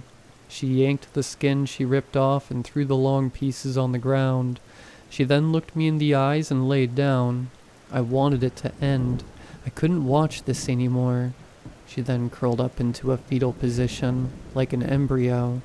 Her body turned white, not white as in pale, but white as in Voldemort white. Her clothes disintegrated. Her body was smooth. Its features were all gone like a human morph suit. She started spasming again, but this time she wasn't talking. The two pieces of skin seemingly disappeared. I couldn't fathom what was happening. Her body was transforming. After a brief moment, features started returning. I could see her face, breasts and hair, but it wasn't my wife. As her face started setting back in, and her hair started growing back, I knew who it was. She started getting up, with her hands covering her privates. A smile grew on her face, a sinister smile. I couldn't believe what I was looking at. "Miss me?" Lana asks. I finally woke up. It was finally over. I was sweating like a dog in summer heat when I jumped out of my bed. The time was 3 in the morning. I had only got a few hours of sleep. I quickly checked to see if my wife was okay. She was sleeping soundly. I've been replaying the dream in my head over and over. Even though it was just a dream, I told Emily how scared I felt. I have so many questions. Something tells me this isn't going to be the last time. For now, I'm going to take tomorrow off from work and relax. Maybe I just haven't been getting enough sleep. March 1st, 2024. The dreams haven't stopped. They've been mostly the same. My wife dies and Lana comes out of nowhere to scare the heck out of me. I started using melatonin to get better sleep, but it only made the dreams worse. We visited a sleep specialist yesterday, and he told us the problem could be within my subconscious. He told us the best way to solve the issue is to find and face the issue. Of course, I already knew the issue. It was Lana. I still had so many questions that were lingering within. How has she returned? We haven't talked to or seen her since the night of the dinner, so we decided to attend another parenting session to find her. Of course, she wasn't there. I wasn't very surprised, but my wife assured me we would find her eventually. As of now, we have had zero luck. March 3rd, 2024. Still no luck. We've gone to sessions every day for the past couple days and haven't seen her. We asked the staff if they have seen her, but they told us she stopped coming about the time we stopped as well. My wife thought this was a coincidence, but this is nothing new to me. The dreams have been getting worse, and I fear for my own health. I have been consistently waking up in the middle of the night, sweating and yelling. I need to fix this soon. March 5th, 2024. It's currently 2 a.m. I had another bad dream. Usually I would be bound to something, unable to talk and forced to watch my wife die while Lana appears. I was already used to the routine. It sounds messed up, but I've grown used to seeing my wife die in the worst ways possible. So far, she's ripped off her own skin, set herself ablaze, and shot herself in the head. I hated every minute of it, but I've become desensitized. Lana would always appear shortly after Emily died. I didn't understand why, since I never thought about Lana on a daily basis. But this one was different. Emily cut her stomach open and spilled her guts over the floor. Nothing unique, but this time Lana had walked in early. She didn't appear from Emily's corpse like she sometimes did, but she rather walked in from outside of my view. This time she approached Emily, still bleeding to death, and gave her a kiss on the cheek. Shortly after, Emily was lifeless, and Lana turned her head towards me like she usually did. She walked over to me and started smiling, like she usually did, but this time she touched me. She touched my lips, circling between the top and bottom, but that wasn't the part that concerned me. I could feel it. It was only a dream, I told myself, but I knew this was different. She read me, like she was staring into my soul, like she knew what I was thinking. I didn't know how to react. I couldn't. I wanted to die at that moment. Until she said the words, "See you soon," and gave me a light shove. That's all I could remember. I woke up and now I am writing this entry. I woke my wife up and told her what happened as well. Now we both can't sleep and seriously don't know what to do. My wife has booked me an appointment for the psychiatrist tomorrow. I think it's for the best. March 5th, 2024, Part 2. After my wife booked me an appointment for tomorrow, We decided to watch a movie. We couldn't sleep and didn't know what else to do. About halfway through the movie, I heard a tap on one of the living room windows. It sounded like a rock. I ignored it, too wary to check. But another tap came shortly after. This time, both my wife and I went to check, peering out the window. We couldn't see anything since it was too dark. I didn't know what to do, feeling like a child wanting to stay in the safety of my home. My wife told me not to worry, and how it was probably a couple of pranksters up late at night. But a couple seconds later, there was a loud banging on our back door. I feared for the worst. I grabbed my shotgun from the bedroom safe. I've never had to use it before. My wife said I was overreacting, but after experiencing the dream, I was not taking risks. Shaking in fear, I headed towards the back door and told my wife to stay behind me. I turned on the backyard lights and listened for sound. It was super quiet since it was late at night, but I still didn't hear anyone in the yard. After a few minutes of waiting by the door, I finally got the courage to prop it open and check to see what was there. Of course, there was nothing unusual. The backlight dimly revealed the backyard, illuminating the barbecue grill and the silhouette of 2 trees. Other than that, I saw nothing else. To reaffirm my safety, I hesitantly called out, "Anyone there?" My wife was clutching my hand behind me, but I was confident no one was there. Until someone replied, "I'm here." At first I thought it was our elderly neighbor, but the voice was younger and higher pitched. The voice was familiar. My wife instantly jumped back. I think she realized before I did. It was Lana. I couldn't see her at first, but I knew. Her shadow was hiding under one of the trees. I only saw it when it started moving towards me. A dark shadow hovered on the ground, slowly edging its way toward my wife and I. I immediately raised my gun, realizing there was nothing I could see that was making the shadow. Its shape narrowed as it shifted from the light. It was moving by itself. It finally stopped about 10 feet away from us. The shadow then grew bigger, about as wide as a sewer plate. I pointed my gun at the thing, but I didn't know what I was aiming at. Before I could think, a hand appeared from the void. It reached for the grass and started pulling itself out. Along came an arm, then a head, and then a full body. The figure had long hair and tattered clothes. Its skin was rotten like a corpse. My wife quickly pulled out her phone and called the police. I was now face to face with the thing, but my gun was the only protection I had. After taking a closer look, I recognized her. It was Lana, but her body seemed semi-decomposed, like she was a zombie. She just stood there menacingly. I wanted to shoot, but I couldn't. There was nothing behind those eyes.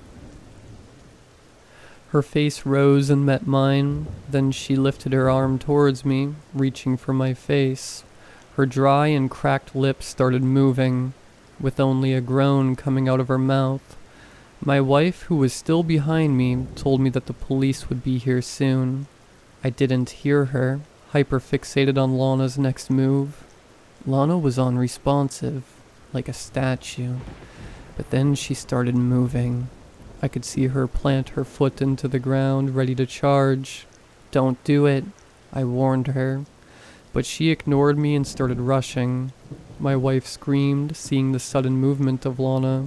She was fast, so fast that I almost didn't pull the trigger in time. My shotgun sent Lana flying.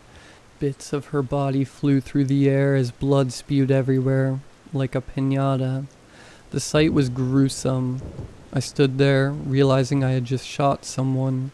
The sirens of the police were now only a few houses away, and I turned to tell my wife to get them. But she must have already gone, to tell the police what happened. As I was waiting, I moved closer to the remains of Lana. I wanted to have closure, to make sure it was over. But when I approached the body, I noticed something wrong. The hair was different. This wasn't Lana's hair. This was my wife's. I flipped the body over only to see my dead wife's face. eyes still open, with a look of horror. I shot my wife. I could hear the police breaking down the front door, but I didn't know what to do. In the heat of the moment, my legs started moving, running. I ran across the backyard and jumped over the fence to my neighbor's yard, then the next yard, and then the next. I ran until sunrise. I am currently staying at a friend's house 30 miles away from home. My kids? I can't go back. There will be a hunt for me soon. What have I done? March 8th, 2024. The dreams are still here and have become a lot worse. I fear for my children, but there's nothing I can do. The police are on search for me. I thought about turning myself in, but I couldn't do it. I stayed at a friend's house for a couple nights until the bounty for me was released. I can't sleep at all anymore, but I know what I saw that night. Lana was there. This might be the only documentation I have of Lana's existence, but I want the world to know. For me, this is the end. I refuse to live like this. I'm currently at the top of a skyscraper and I think I'm gonna jump. I don't know if I'm gonna go through with this, but I will update y'all if I don't. This is me signing off now. Goodbye.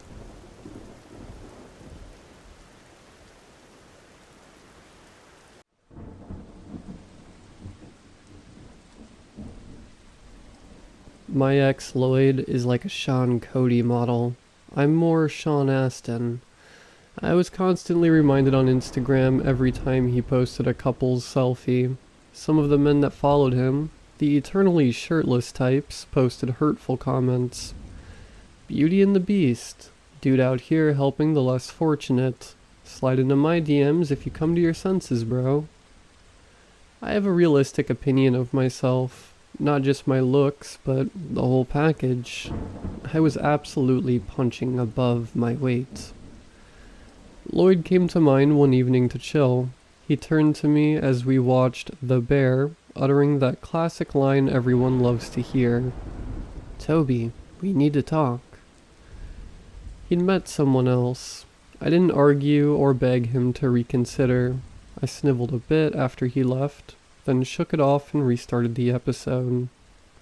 It wasn't until the next day that I thought about the few belongings of mine that were at his house. A couple of work shirts, and a pair of shoes I'd left there for the nights I stayed over. More importantly, I'd left a watch that belonged to my late brother. Only a simple Casio. The kind you can pick up for less than a round at Weatherspoons. He loved the retro aesthetic. That watch meant the world to me, and I kicked myself that I'd left it there. I texted him to ask when was a good time to pick up my things. He said he'd let me know, followed by nothing for days. I asked him again, and even said he could leave them in a bag outside the house. Then I suggested he post me the watch and bin the rest. Months of excuses later, it didn't look like I'd be getting my things back anytime soon. Then I saw the Instagram post. Me and this boy. Heart emoji. Hashtag instagay. Hashtag gayfollow. It was Lloyd with his brand new and improved muscle boyfriend. They were in the Caribbean, embraced on a beach with matching designer stubble. The comments were vastly different to what I was used to. Wolf, room for one more? Suddenly I had a hard time accepting the audacity to disregard my requests, and I wanted nothing more than to get my brother's watch back. Don't be an idiot, Toby, said my best friend Carl when I told him I was considering breaking into Lloyd's house. He's in Aruba, I said. It's the perfect opportunity. They're just things, he said. It's not worth breaking the law over. They're not just things, I snapped. That crappy watch is all I have left of my brother. I'm sorry, Toby, he said. Look, please just wait. When he's back, go to his place unannounced. Don't give him a chance to make excuses. If I'd slept on it, the chances are I would have come to my senses. But I was hurt and angry. Irrationality got the better of me. I'm going tonight. I'll face the consequences. Carl shook his head. Fine. I'm going with you. Absolutely not. After arguing about it for some time, we found ourselves Googling how to pick locks and other tips for breaking into a house. Incognito, of course. In the early hours, we were outside Lloyd's house, dressed in black jeans and hoodies. Fortunately, it wasn't a big neighborhood, and the house was detached. Let's go around back, I whispered. I can't believe we're doing this, said Carl. I think my heart might explode. Mine too, I said as we got to the back door. I think you should leave. It's not fair that you get dragged down with me if... Sod that, he said. I'm committed to stupidity now. Due to being spontaneous, there was no time to acquire proper lock-picking tools. Instead, we had a couple of jumbo paper clips and the smallest flathead screwdriver we could find. I started with that, carefully inserting it into the lock. Barely seconds had gone by when we heard a click. We looked at each other in shock. Have you done this before? Asked Carl. Beginner's luck, I swear. The back door opened directly into Lloyd's kitchen. I put a finger to my lips and crept inside, signaling for Carl to stay put. I silently made my way through the dark house, then upstairs to the bedroom. There were no signs of anyone being home. I let out a sigh of relief, then started looking for the watch using my phone torch. Carl made an appearance after a few minutes, which almost made me scream. I got worried, he said quietly. I can't find the watch, I said. What about your shirts and stuff? To be honest, I was only looking for the watch. I looked through the wardrobe and couldn't see any of my shirts. He must have taken them out already. I'll go look around. I'll keep looking up here, he said. I crept back downstairs, going from room to room. I eventually found a bag in the downstairs bathroom, wedged between the toilet and the wall. It contained my belongings, watch included. Gee, thanks, Lloyd, I thought to myself, but was happy nonetheless. I went back upstairs to get Carl. Okay, we can leave, I said. He stood by Lloyd's bedside table looking at something. It was a notebook with a leather strap around it. I don't like the look of this, he said. Where was it? He pointed to the bottom of the wall, where a skirting board panel had come loose. Why would you keep a notebook hidden in there? He said. A shiver ran down my spine. I found my things. Let's put it back and get out of here. Wait, we have to look. We do not, I said in a loud whisper. Whatever's in there, I don't want to know. Before I could stop him, he picked up the book and unraveled the strap. I was about to curse his name when he dropped it open, a hand covering his mouth. There was a printed Instagram selfie of an attractive 20-something man. Below it was another photo of the man, though in that one he was handcuffed to a pipe in a dingy-looking room. He was shirtless and had a mechanical-looking tattoo sleeve. His eyes were wide with fear. Next to the pictures were handwritten notes, a bio of the man, descriptions of his behaviors, conversations, etc. As it went on, became more graphic. There were descriptions of tortures inflicted on him. I was disgusted, but couldn't stop reading. What? Carl said under his breath. There's more, I said. A hint of plastic was visible on the edge of the page. I turned it over, recoiling in horror. There was a clear plastic bag fixed to the page. Inside was a rough square of tanned, leathery skin, partly covered with the tattooed cogs of a mechanical wheel. I think I'm gonna be sick, said Carl, turning away. I went into a daze as I stared at the book. shocked at how Lloyd could be capable of such a thing. There were other pages too. The book contained 3 different men, all with similar pictures and descriptions, and a plastic-covered skin sample. I recognize him, I said, going back to the first picture. I took out my phone, hands trembling as I scrolled through Lloyd's Instagram feed. I had to go back a couple of years, but there he was. It was another ex of his. "You were dating a psycho," said Carl. "Toby, that could have been you." "Don't," I shouted. "I can't be thinking about that right now. We need to give this to the police." He nodded. "We'll be screwed for breaking and entering, though." "I know. I'm sorry you had to be here too." "Don't be stupid," he said. "I knew what I was potentially getting myself into. Well, I didn't expect this, but you know." I shook my head. "These men will have families, people who care about them. Let's do the right thing." I hugged Carl, then put the book in the bag with my belongings. As we were about to leave, there came a noise from somewhere in the house. We both froze until we heard it again. It was coming from the basement. "No," Carl said. "We've got to go." My stomach was in knots, but I put the bag down and crept to the basement door, pressing my ear against it. "There's someone down there," I said. "I can hear them struggling." He was shaking his head. "This isn't happening." "Call the police," I said, trying the door. I was surprised it opened. "Toby, don't." "Call the police, Carl." Taking out his phone, I could see his hands shaking. "What do I say?" "Tell them we need help. Probably an ambulance, too."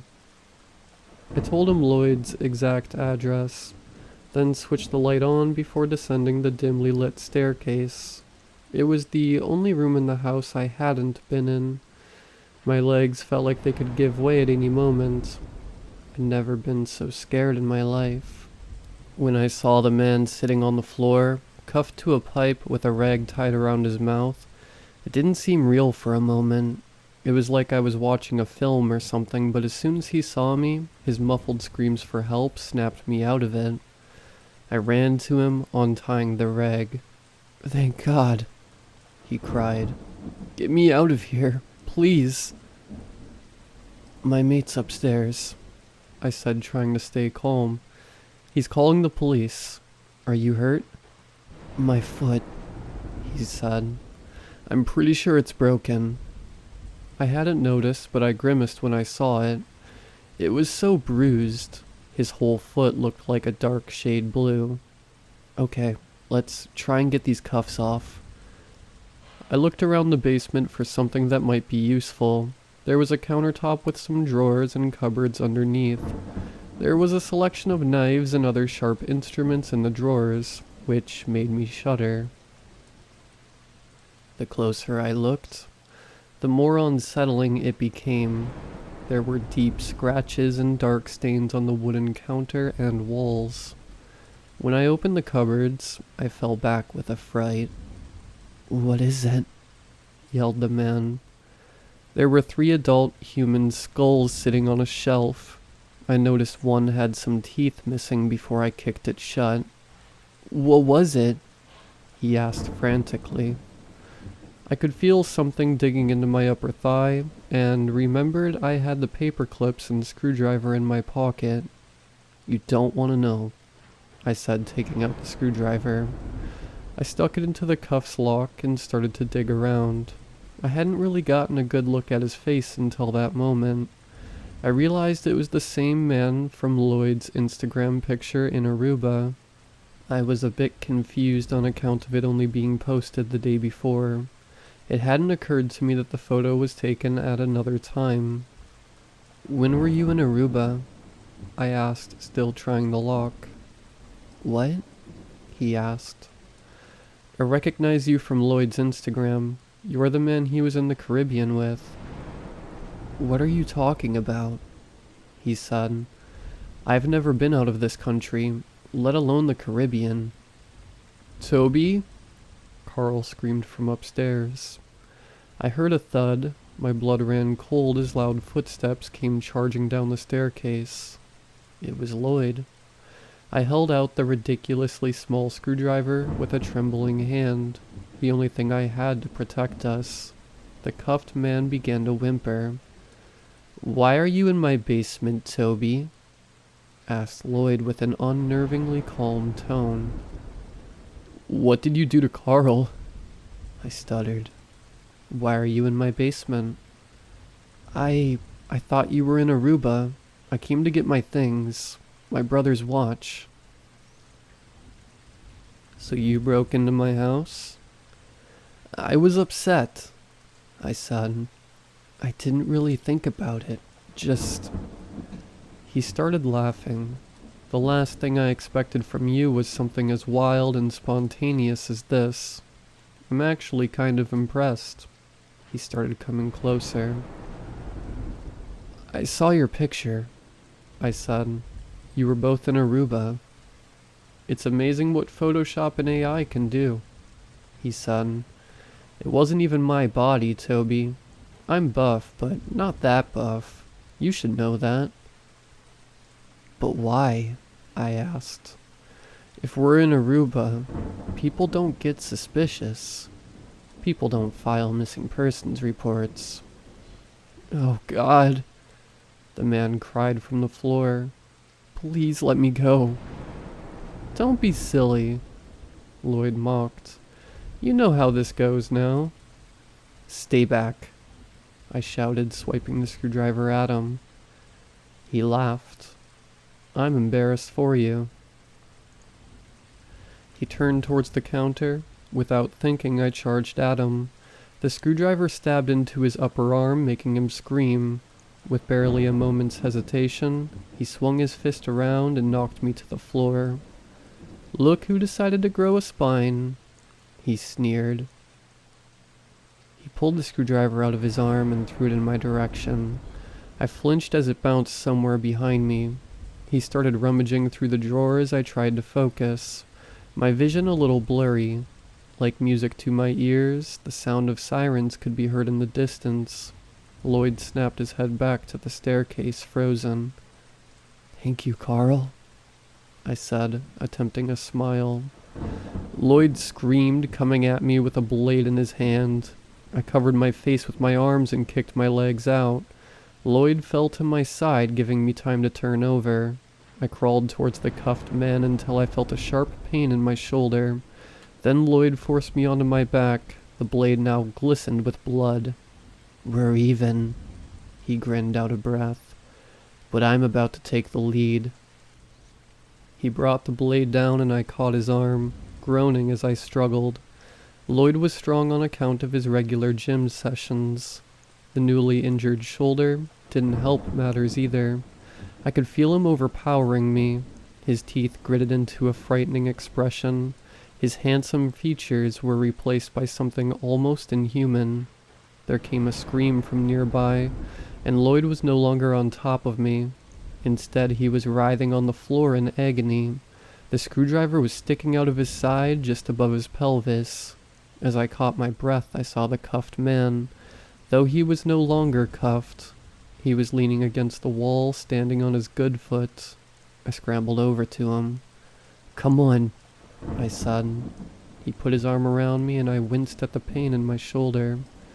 It won't be easy getting up those stairs, but we can do it.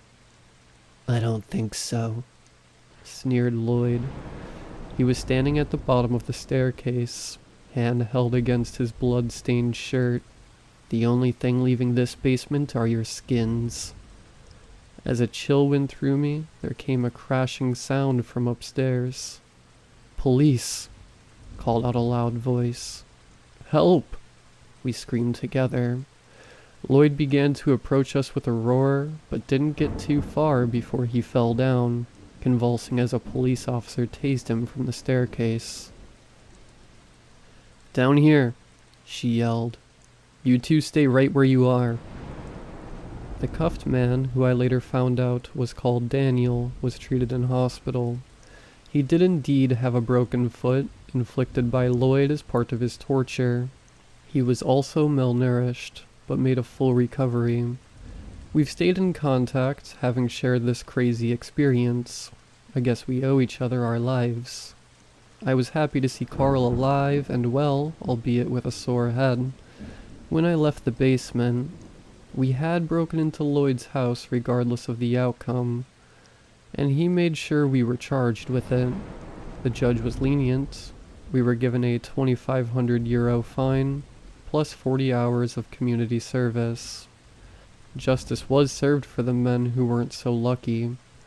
I'd be very surprised if Lloyd ever sees life outside of prison again. I originally had no intention of visiting him, but something kept playing on my mind in the subsequent months after the incident.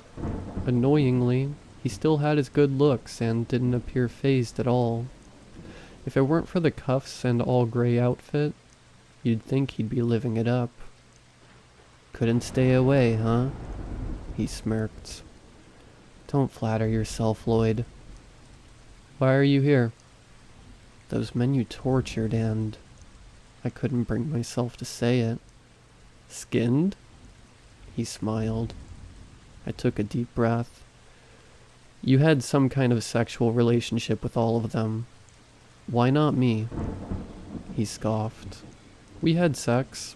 I remember because it was so bad." "I mean, why didn't you do that to me too?" "Oh, Toby," he said pitifully. "Look at yourself. You were never good enough for me."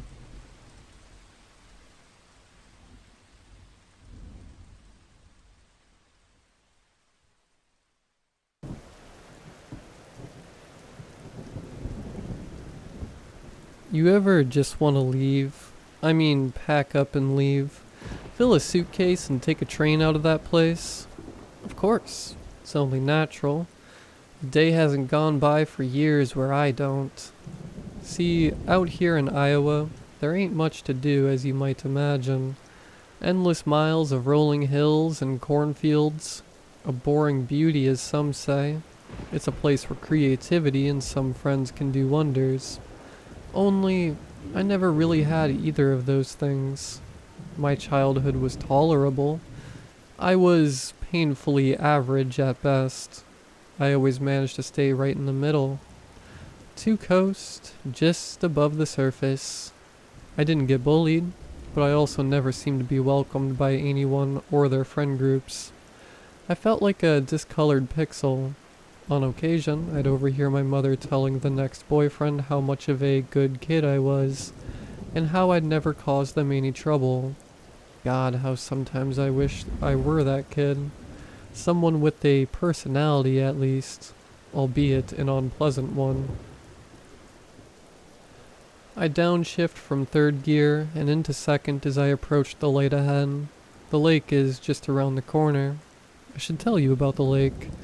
See, after I drive to my community college and sit through a few lectures that I'll never internalize, I usually head down to this park a few miles from our house. There's a small lake there, probably about 70 meters or so across. I'm not sure if it has a name. It's kinda one of those parks you just walk by, as there was nothing else to put there. The headphones go on, the synthwave music erupts into my ears, and then I begin. I take a carefully selected stone from my satchel, and I encase it meticulously with my forefinger and thumb. I raise my arm back and swing it forward, flicking the smooth stone towards the water. One bounce, then another, and another. The stone teases the lake, never telling when it'll give in, probably never knowing. For that brief period, I see myself coasting along. Life becomes explainable. So I like to skip stones. It's the one thing I found out here that I'll do no matter what, almost every day. I started in my sophomore year of high school. I had this nasty argument one evening with my mom's ex-boyfriend, Henry, and took a long walk over here to this lake. I had picked up a stone and threw it angrily at the lake, but it skipped a single time before plopping into the water. I tried again, and finally managed to do it with more intention. I've been hooked ever since. I'm on to my 5th stone now.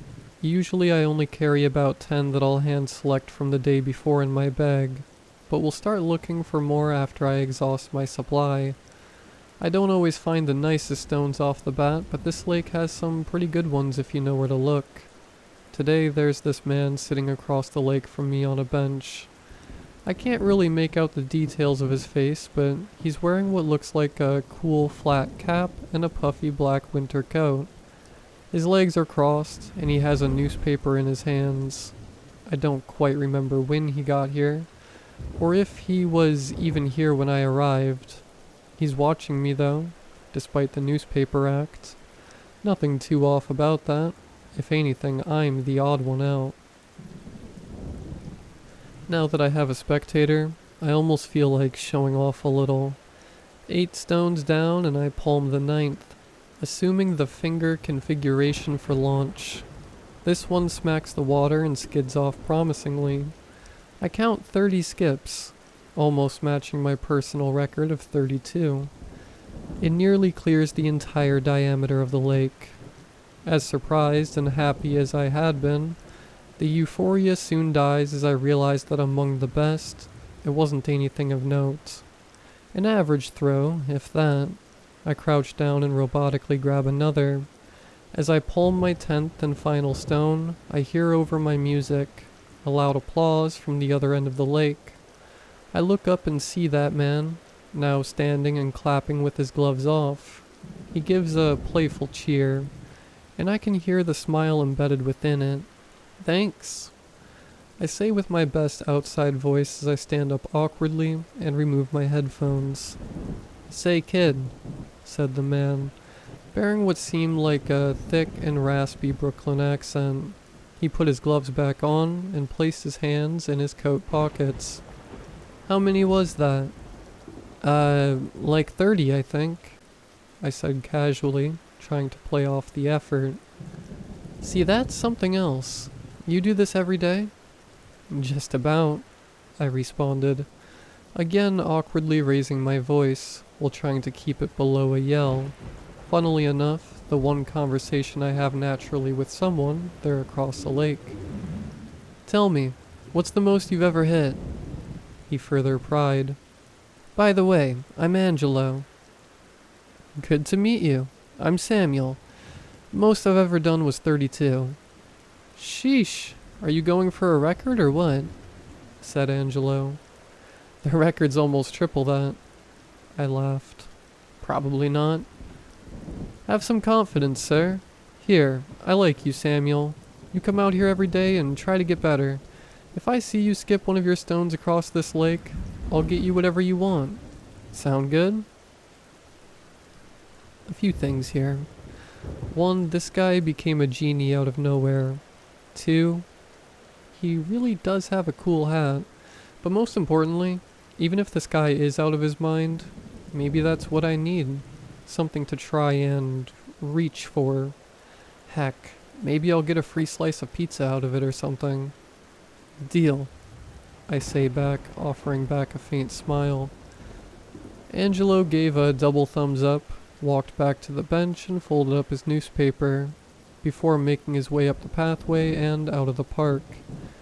It was also about time I left, as we don't have those summer daytime hours up here yet. I skipped the last stone and quickly selected my roster for tomorrow, before heading back to the car. My mood dips again as I end my daily dose of pleasure and head back home. Whatever I want, huh? That's a weird way to offer someone a favor. Angelo has no idea who I am, or what I might ask for, so why make such an open-ended offering? Best not to think about that. Who knows if I'll see him again anyway. I pull into the driveway and see my stepdad Brian sitting on the porch. Brian's not my favorite human being. See, Brian is an alcoholic that's twice my size. Game day? Cool. He's getting wasted and shouting at my mom. Did a stranger stare at him weird earlier? Fantastic. He's getting drunk and shouting at my mom. The list seems to grow. It's gotten worse ever since he had a stroke and went on disability last year. Remember that ex-boyfriend Henry? I mentioned arguing with at times. Yeah, this guy is his evolved form. Only he also argues with my mother. Nearly every morning, almost like clockwork. I hear them start up. Sometimes a dish gets thrown, usually a door gets slammed. You get the idea. Hey Slim, says Brian. That's another thing. I'm quite skinny and he took the liberty to start calling me Slim. Creative and wholesome. Hey, I respond tepidly and make my way up the stairs to my room. That you, Sammy? I hear my mom yell from the kitchen. Yeah, I'm just going to bed. Alright, food's in the fridge if you want, hun, she said. Thanks. I'll never understand why a sweet lady like my mom puts up with these chumps. I set my bag down and hop in bed, before putting my headphones on and passing out. This is the only method to get sleep reliably in this household, and I usually start the process pretty early. The next few days persisted as per usual. I didn't see Angelo at the park, but I tried extra hard to beat my record. I packed about 15 stones instead of the ordinary 10 and really went at it. I hit 35 skips on Wednesday, but I was a few meters short of the other side of the bank. Feeling rather confident yesterday, I skipped my afternoon political science class to see if I could catch Angelo, but he didn't show up yet again. It's now Friday morning and my iPhone alarm starts up. It's a calm 8 a.m. The sun's already out and I think today's supposed to be pretty warm. I said I didn't want that. Booms a man's voice from downstairs. Lovely. Brian's already losing it. I sit up, but then sink back into the bed and set my alarm for another 15 minutes. Might as well wait this one out before I try getting down there and showering. Then I hear the slam, followed by my mom letting out a cry. I jump up and race downstairs to the kitchen. My mom is on the floor. It looks like Brian pushed her across the room. Her forearm is bleeding. Brian looks at me as though I'm a fly that just pranced into a window he opened for only a few seconds. I can smell the alcohol in the air. I feel the anger in my neck sharpen, and the fear flicker within my legs as I lunge at Brian and swing my right arm towards his temple. He deflects my hand like I'm a toddler and pushes me to the ground. You're both parasites. I pay the bills and I'm on disability. Where's a good meal? Where's the help around here? I'm calling the cops, I threaten, as Brian grabs the keys to his truck and drunkenly exits through the kitchen. Mom, are you okay? What happened? Do you need an ambulance? I say softly as I run over to her. My lower back aches from the shove. I can see the fear and hopelessness as she meets my gaze, soon mutating into a look of disgust I have never witnessed from her. Where were you? She spat. I shouted for you and you never came. You're always out by the lake. I never see you around. I knew then that there was nothing to be said. I realized that my mother felt no security around me, that she couldn't trust me to be there for her when I was needed, that I was probably too busy wallowing in my own solitude to put in the effort around the house. Perhaps this has happened before, and I never would have known. I stood slowly and ran to my room. I grabbed my bag and fled to my car. There was only one thing I wanted to do. I raced to the lake and paced over to my spot. There he was, sitting on the same bench, wearing the same clothes, probably even reading the same newspaper. I don't say anything to him as I reach into my bag and pull out a stone. This one only goes for a measly 10 skips. Not good. I only feel the frustration rise as I grab another one. This one will go further, surely. I flick it and watch it give in after only 7. Attempt after attempt, I flail my arms at the cursed lake and watch as I fall below expectations. Down to my last stone. I stop caring about the goal. What use is a goal if I'm the one kicking the ball? "Hey Samuel," yells Angelo across the lake. A piece of advice from someone who's never skipped a rock in his life. I look over towards him. He's standing up, posturing just like last time. Confident, nonchalant. "Angelo, I really don't want to talk right now." "Yes, you do. You just don't want to use your mouth. Talk through what you're doing," he responds firmly. I was expecting some cliche speech or lecture, but he's right. This is my outlet, not something I just do as a pastime. I eye the last stone and carefully wrap my forefinger and thumb around it. I caress the smooth sides. It's perfect and flat.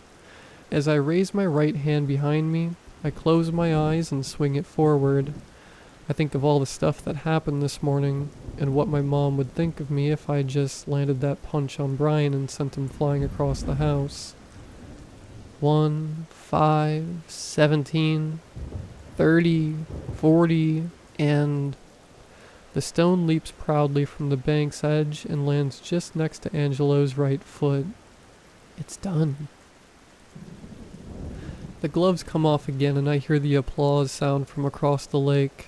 "That's my guy," says Angelo. I feel something leave my body, some blend of fear, inadequacy, and self-contempt. "Want to go grab some pizza or something?" I ask Angelo. "Is that what you want?" Pause for a moment. A pizza would be nice, but the words, "I'll get you whatever you want," reverberate in my head. Obviously, I wouldn't just use a wish on a pizza if I really had one. "You said, whatever I want. You can give that to me?" "Yup," Angelo says matter-of-factly. "Here, just write down what you want and leave it on the rock behind you. I always deliver." Angelo grins. There's no way this guy can give me whatever I want, but this felt like one of those afternoons where the Powerball is just so insanely high that you walk into a gas station and buy a ticket. I felt as though I needed to indulge, however unlikely it'd be to score big. Why not? I reach into my bag and grab my journal and a pen. I think for a moment, and I have it. I slowly write, "To take care of Brian," on the top line of the page, before ripping it out of the journal and leaving it on the rock behind me. I don't have the greatest sense of humor, but I thought it'd be funny for Angelo to pace around the lake after I leave and read that journal note. Maybe it'll spark a conversation next time I see him about who this Brian is, and why I want him gone. For now, though, I feel good. I feel able. "Hey Angelo, it's right over there for you. I've got to head to class. I'm a bit late," I say, waving as I make my way up from my side of the lake. "Alright, Samuel. See you at the crossroads," says Angelo with the trademark smile in his voice. I drive back to my college and sit through the remaining half of my Calc 1 lecture before speeding home. I need to ride this wave. If I see Brian, I'll set him straight. I need to make things right with Mom. Most of all, as I pull into the driveway, my headlights now on from sensing the onset of dusk, I see a hooded figure jump over the fence of our yard. It looked like he was running away from my house. Weird. He looked familiar somehow. I pull out my keys and grab my bag, heading inside. I hear shrieking from the kitchen. It sounds like my mom. I scramble into the kitchen and see my mother bent over a figure. It was Brian. She was embracing his head. Blood was staining her gown and hands. He was motionless. I was able to see 2 puncture wounds in his t-shirt, one over each pectoral muscle. My mother looked up and screamed. "Mom, what happened?" I shouted. She looked at me with bewilderment, a crazed fear. "You monster! Get away! You killed him!" she cried, scrambling towards the other end of the kitchen. Wait, what are you saying? I just got home. You... she repeated, grabbing for the house phone on the wall. It slipped through her bloody fingers and smacked the floor, lifting off and dangling from the wire. I killed Brian? No, how can she say that to me? Something's not right. I look over and see a knife on the floor, stained in Brian's blood. I take my hoodie off and place it over Brian's gruesome wounds. The hoodie, that green high school graduation hoodie my mom bought for me a few years back. That man leaving the house. What color was his hoodie again? I swear it looked exactly like mine. Hello? Yes, I want to report a murder. Yes, my son, he killed my husband, my mom alleged, staring at me menacingly as she spoke to the operator, following up with the address. I stared back at her blankly. This all felt like a fever dream. Whatever happened here, apparently, I, or someone who my own mother thinks is me, did this. I think back to the note I left for Angelo. There's no way he could have caused this, is there? I get one of those sinking feelings, like when you're being sent to the principal's office, or something stupid like that. The feeling of inevitable retribution. I knew that somehow I'd never get out of this. I turn around and run back out the front door and start up my car. There's a half tank. Where do I go? No clue. I just need to drive. Down the back street I turn. About 10 miles down the road I pull over swiftly and get out. I recognize this place. A busted open fence leading to some old train tracks. I used to walk these tracks all the time back in the day. I squeeze through the opening in the fence and stare down in each direction. Oh man, how did this all come to be? I make a left and begin to walk further away from the house, adrenaline still holding the trauma at bay. They'll probably catch me, and it won't be good. Is this what moving on looks like? On to the next realm of BS? The next thing? How much further can I walk before I see those red and blue lights? How long until the surface tension betrays me?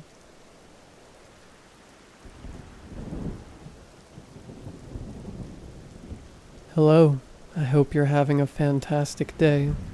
I can't share who I am, and I can't even share my name with you, so for the future of this document, I will refer to myself as Pepper. There's not much I can tell you about the day-to-day details of my job, but I can say that in this world there's plenty of supernatural things.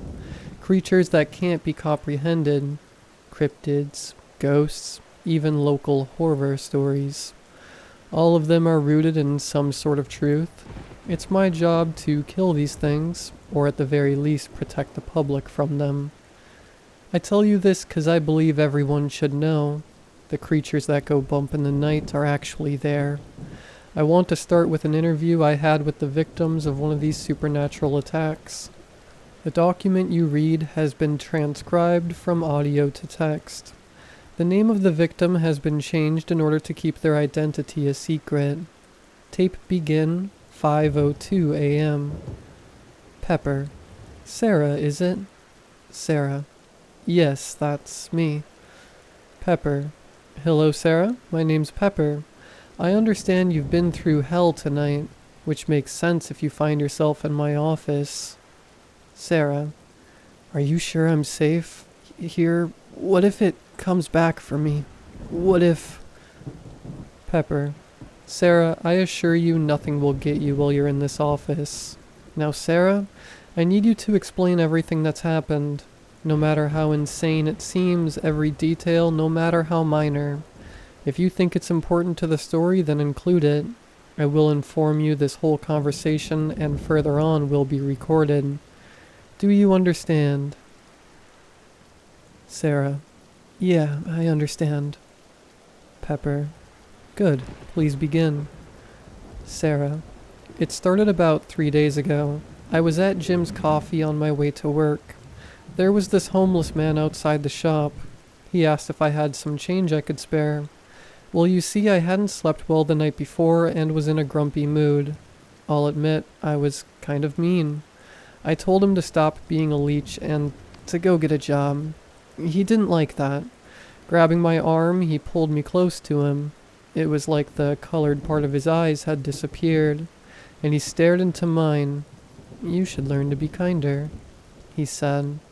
It may not sound that scary to you, but something about the way he said it terrified me. I ended up skipping coffee that day. Pepper. This man, did he have any distinguishing details you can remember about him? Sarah. No, he seemed normal enough. Well, I guess he seemed pretty clean for being a homeless man. Pepper. Interesting. Please continue. Sarah. The rest of the day went on pretty normal. When I got home, my door was unlocked. It seemed weird, but I figured I just forgot. I couldn't sleep that night. I was so tired the next day that my boss sent me home and told me to go get some sleep. When I got there, my door was left open. There was no way I forgot to close the door. I went into the garage because I keep a handgun in there. I went through my house checking each room. I couldn't help but think of the homeless man. I got through the whole house finding nothing. I stopped in my bathroom to wash my face. I must have been super tired to leave my door wide open. I looked up into the mirror to see a figure standing right behind me. I didn't have much time to react. I grabbed the gun from the counter and snapped before firing a shot. Nothing was there. All I did was put a bullet hole in the wall. I ended up putting some duct tape over the hole. I'll call someone in the morning. I wouldn't have been supervised if one of my neighbors called the cops. I didn't sleep again. I was stirring at every sound I heard, the constant feeling of being watched. At one point I turned over in bed to a shadowy figure standing in my doorway. I blinked and it was gone. I kept my gun on my nightstand all night. I thought there was nothing. No, I knew there was nothing to be worried about. I was just sleep deprived and I was seeing things. There was no one in the house. I was just worried and I got scared by some old homeless man. Pepper. That was a long pause. Sarah. This next part is just really hard. Pepper. Take your time. We have all night. Sarah. Thank you. Morning came and I called someone to come repair the hole in the wall. I didn't want to be alone in my house anymore, so I asked the repair service if I could leave a key and they could just come in to work while I wasn't home. They agreed, and I called my neighbor Scott to see if I could stay in his house for the night. He was a nice guy. Scott was a tall, skinny guy with brown hair and beautiful blue eyes. I always liked him. He let me stay, and I went over immediately. I explained to him what was going on. He was supportive. We hung out most of the day, and nothing weird happened. I started to think it was all in my head. I even felt safe enough to go upstairs and shower alone. I went back downstairs to go lay on the couch and sleep. Scott was just standing in the kitchen, just staring at the fridge. "What are you doing, you weirdo?" I said while chuckling. He didn't respond. Something was dripping from his head. "Scott?" He turned around. His lower jaw looked like it had been ripped out. His eyes were hanging out of the sockets. He fell to the floor. I ran to him trying to feel for a pulse. It was stupid. Who could have survived that? I was just being hopeful, I guess. That's when I saw him standing near the couch in the living room. A shadowy figure, blood stained his hands. His eyes were glowing red. I was terrified. My brain was telling me to run. It was screaming at me to move. "Move your legs," I screamed at myself. I moved hard so I could get out of the house. Started moving through the brushes towards mine. I looked behind me to see that creature behind me. Its legs moving in ways that shouldn't be possible for the human body, almost like it had no bones, and the noise it was making. Pepper. Explain the noise. This is very important. Sarah. It sounded like when you slide something heavy against a hardwood floor and scratch it. You know, like the... Pepper. Oh no. Sarah. What do you mean, oh no? Pepper. Continue the story, Sarah. I need a second to think. Sarah. I tripped sometime while in the forest, and when I did, I couldn't see it anywhere. I took my moment of peace to call the police. I tried to explain to the lady there was a shadow monster chasing me, and it killed my friend, but the line was cut. I tried to call back, but there was nothing. The call wouldn't go through. There it was standing above me. Its mouth opened to a white glow, and something fell out of it on my forehead. It was a tooth. I'm sure it was one of Scott's. I crawled and cried as it moved towards me, mouth agape. It was gonna kill me. It grabbed me by my leg, pulling me towards it. Its mouth widened while pulling my legs in. I cried, I kicked, I screamed. I did everything in my power to escape. It all seemed hopeless, but then nothing short of a miracle happened. I heard the beautiful sound of a shotgun racking a shell before the loud gunshot. The round blew a hole through the creatures, and it screamed in agony. I couldn't help but laugh at its misery. It let go of me and scurried off into the woods. The man with the gun took my hand and led me to his truck. Next thing I know, I was here in your office. Pepper. Thank you, Sarah. This interview has brought a lot to the table, and I think I know what we are dealing with. My associate outside will take you to a place you'll be safe until we can deal with the entity. I promise you have nothing to worry about. Sarah. Thank you. Tape end, 6:17 a.m. I lied to Sarah, and while I truly feel bad about it, I was left with no other choice. See, the creature is something I've dealt with before, and it always ends the same way. The entity which the organization has named a Yonder. Yonders hunt those who fail the test brought upon by it. The test can present itself in many different ways, from an actual physical test to a morality test. In Sarah's case, I believe the test was the old man asking for change. After she was rude and failed to give the man the change, the Yonder chose her as the target. The thing about Yonders is they are relentless in their hunt. They will kill anyone who gets in the way of their target. Their goal isn't simply to kill their target, but to consume them whole. Yonders cannot be killed, and it's best to give them what they want in order to avoid more bloodshed. Sarah could have avoided Scott's death if she simply never got him involved. But that being said, I must inform you of Sarah's eventual fate. I'm sure you could guess this, but she is dead. Sarah and my associate outside, who was also listening to the interview and had already figured it was a Yonder, 6:31 a.m. went to a nearby hotel which is owned by the organization. There my associate left Sarah and went to his car to smoke, knowing by the time he was finished she would be gone. He heard her scream and didn't return to the room until the screaming had finished. Just like that, Sarah was gone. I know you might think wrong of me and the organization I work for, but I assure you I did what would result in the smallest loss of life. While Sarah's death was unfortunate, it was necessary. While Yonders are one of the many supernatural entities that roam our world, they are especially dangerous. Their test can be ultimately anything, and there is no way to know when a test has taken place. I inform you of this simply because I believe it is important to know. I leave you with this story, with this one bit of advice. Always be scared. Hello, it's Pepper again. I appreciate everyone who took the time to read the last story. However, I liked to emphasize the point of the story was not for entertainment, but as a tale to be weary. People of the world are ignorant of the horrors around them, which is partially the fault of the organization I work for. I have another one for you, and this one is especially scary to me. Unlike the Yonder from my last story, which has been documented several times and is somewhat understood by the organization, There are only 2 living people who have seen and survived this entity I'm about to list. I am one of them. This was almost 11 years ago.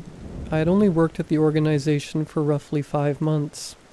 This was the first case I was ever allowed on. I was a level 4 field agent at the time, which meant I wasn't allowed to be on a case alone, and had to be placed with a level 2 field agent. The organization doesn't require you to be a tank of a human to work there. Due to the high turnover rate, most field agents don't live past their first year. I'm a short guy, not very muscular myself, and the only thing that kept me alive this long was my brain. The other agent I was placed with was in their 3rd year, and he has seen some stuff. I didn't even meet the other agent till we arrived on the site. He was the exact opposite of me. Tall, muscular, wearing a dress shirt. Scars covered his hands, and he had one on his chin. And he had a sword, along with 2 handguns, 9mm Berettas. I, on the other hand, had a flashlight and a .38 revolver. At the time I was young, and I thought he looked awesome. Despite his massive size, people took to calling him Mouse. Most agents had some sort of code name. No, I won't tell you how I ended up with the name Pepper. So, first case? Said Mouse. Yeah, well, first one where everyone isn't dead when I get there. I wouldn't be too sure about that. Most of these missing person cases usually end with us finding the bodies. There are a lot more cold cases than I care to admit. Mouse's voice was much softer than you would expect from looking at him. They give you the details? He said. Yeah. Several missing persons have been reported around the area. Ages range from 14 to 44. 4 males and 6 females. You got 2 things wrong. First 7 females have been reported missing. When was the 7th? Yesterday. A 9-year-old girl. That was the second thing you got wrong. I know it's my job and all, but someone so young going missing kinda shook me. The worst part is, she was almost definitely dead. If there was a chance she was alive, we wouldn't be here, and the police would be dealing with it. Even knowing the information, I still asked. You think she's still alive? He ignored my question. I knew it was stupid to ask. They tell you about the sawmill? He asked. Yeah, it's abandoned and seems to be the center of the disappearances. There's a legend of a cult back in the 80s that used to meet there right after it closed down. Long story short, the cultists went there one night, and they all just floated away. The lady who told me framed it as a way to keep kids away from the place. He said. That's what I'd guess. You always listen to the legends around here, especially if we're in small towns like this. These legends can say a lot more than most people can. I learned to live by that rule. The sawmill is what you would expect from something straight out of the 80s. It was in surprisingly good condition for something abandoned for that long. There was a large wooden building surrounded by smaller ones. Large metal pieces stuck out of them. The whole place did seem eerie. I think we split and checked the smaller buildings until we'll meet at the large one, said Mouse. Yeah, I'll take the left. I moved my way towards the building. It reminded me of a barn. It was red with white stripes and had 2 large swinging doors. Despite that, I decided to go through the smaller door on the right. It didn't want to budge at first. I had to put my whole weight into it to get it open. It fell off one of its hinges and kinda hung by the other one. The building was just for storage. It had a ton of logs. The wood had begun to rot, and it smelled really bad in there. I pulled my revolver just in case. I made my way through the rows of logs, being careful to check each corner. At the end of the final row, I found what made the place smell so bad. It was a deer carcass. It was small and decaying. You would have thought it was young, till you saw its head in perfect condition. Still with large antlers, I pulled my camera, which every agent had, took a picture for later. Besides that, there was nothing of interest there. I left and made my way toward the main building. I found Mouse at the main entrance. "Anything on your end?" he asked. "Found a dead deer," I said. "Yeah, mine was for equipment storage. Nothing interesting. However, something's blocking the main entrance. We can't get in through this way. There is another door up to the right. It's on a balcony, so we'll have to climb. Like I said, not very fit, so climbing up this was hard." Mouse, on the other hand, scaled the side with no effort. The door on the balcony wasn't even locked, and we made our way inside. In contrast to the outside, the inside was disgusting. It was old, falling apart, and full of dirt and cobwebs. What you'd expect from an abandoned building. In the area we were in, you could load the logs into machinery. The main entrance is where they would bring trucks to load the logs. Honestly, it seemed normal until we came across the stairs. These stairs lead down, and that made no sense. They'd have no reason to build a basement here. At least to my knowledge, they wouldn't. The stairs, just like the outside, were in great condition. They didn't belong here, though. They were nice, like what you see in Victorian-style mansions. The wood was waxed, not scratched on them. I didn't want to go onwards. Seemed off, I told Mouse. We should get back up first. He didn't listen and just started walking down the stairs. I followed. It got dark quickly. I pulled out my revolver and my flashlight. Mouse did the same, and I couldn't even tell you where he was storing that flashlight. "It's so dark, like it's eating the light," I said. "Yeah, it's too dark." The stairs went on for impossibly long time. By the end, I was starting to get tired. I was so relieved when we reached the end. The relief was short. The room was way darker than the stairs. Even with the lights, we could only see 5 feet or so in front of us. We walked through the room. About every 30 feet or so, we would see a pillar. This place seemed wrong, like whoever built it didn't know what a pillar was even used for. Then we came across something. It was large and round and looked like an egg. I was the first one to touch it. "Ugh, it's squishy," I said. "What? Don't touch it," yelled Mouse. His face was pale. I looked back at it, and I figured out why. The thing I was touching wasn't some weird blob like I had first thought. I saw the ears, the eyes, the nose. It was a human. Their head was swelled at a tremendous rate, and their body had shrunk. They were floating almost like a balloon.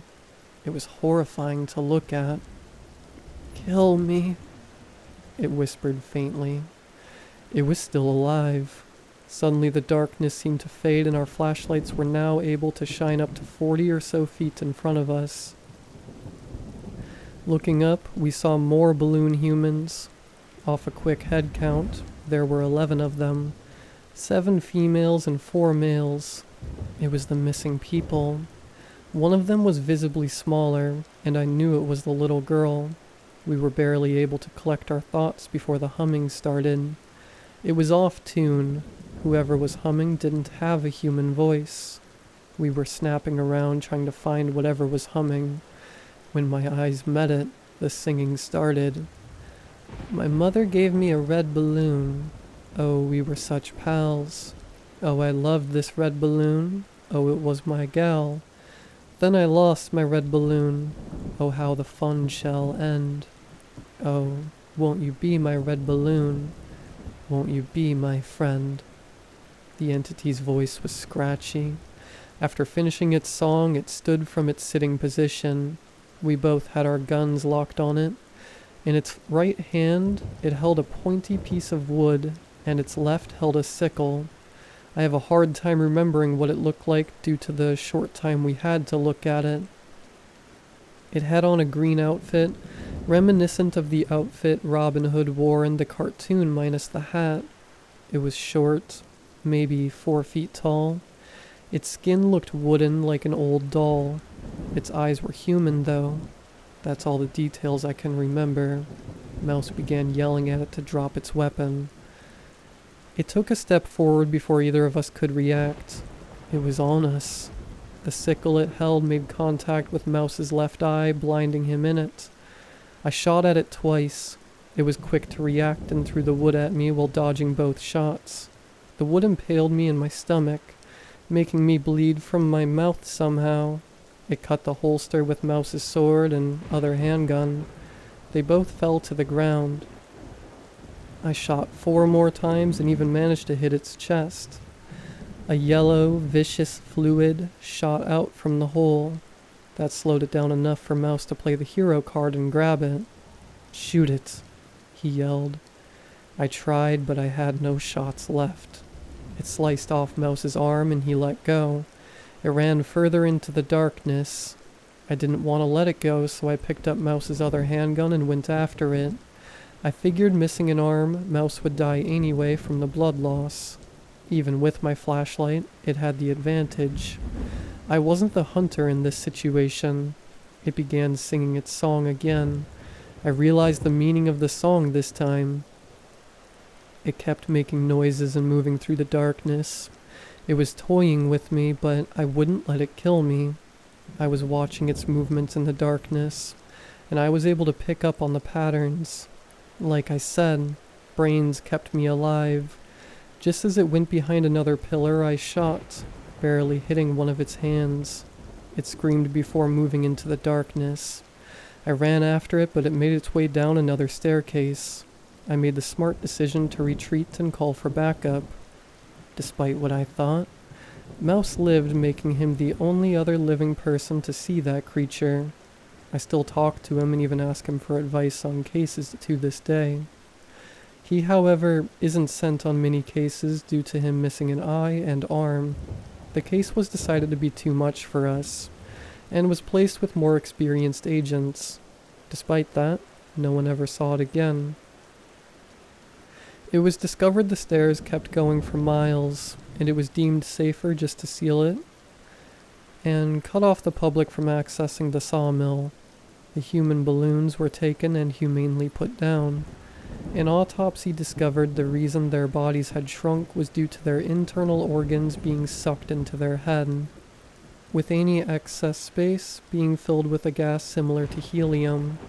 The fluid was tested as well as the finger of the creature, which I had shot off when I hit its hand. Its skin was similar to petrified wood, and the liquid inside was a slimy substance that has yet to be identified to this day. I often wonder what happened to the creature. Most likely, with its home being filled in, no one will ever see it again. We never figured out how it balloonified the others. Honestly, I think I'd rather not know. Working this job desensitizes you. I've seen so much messed up stuff that I think it's normal at this point. Just the other day I was taking a recruit on his first case and we came across a mangled corpse. I was confused as to why he threw up. I see worse stuff than that at least once a week, but that made me remember I was like that once. I was that scared kid who couldn't understand how a creature could do that. So I sat there and I tried to remember the stuff I shut out. This is my story. And I don't mean some cases I choose to forget, I mean my personal story. How I ended up working a job where almost dying is pretty common, and the life and the people that I'd much rather stay forgotten. I was 20 at that time, and I thought life was amazing. I was broke, working a dead-end job, my family had long disowned me, and my only friends were junkies and alcoholics. So why did I think life was so great?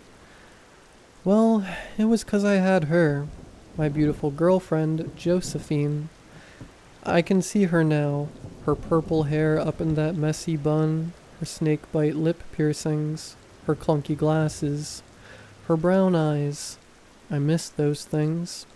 She was shorter than I was, and I think that's one of the things that drew me to her. But then I got to know her, and we clicked. We dated for 2 years, and she moved in with me and my roommate.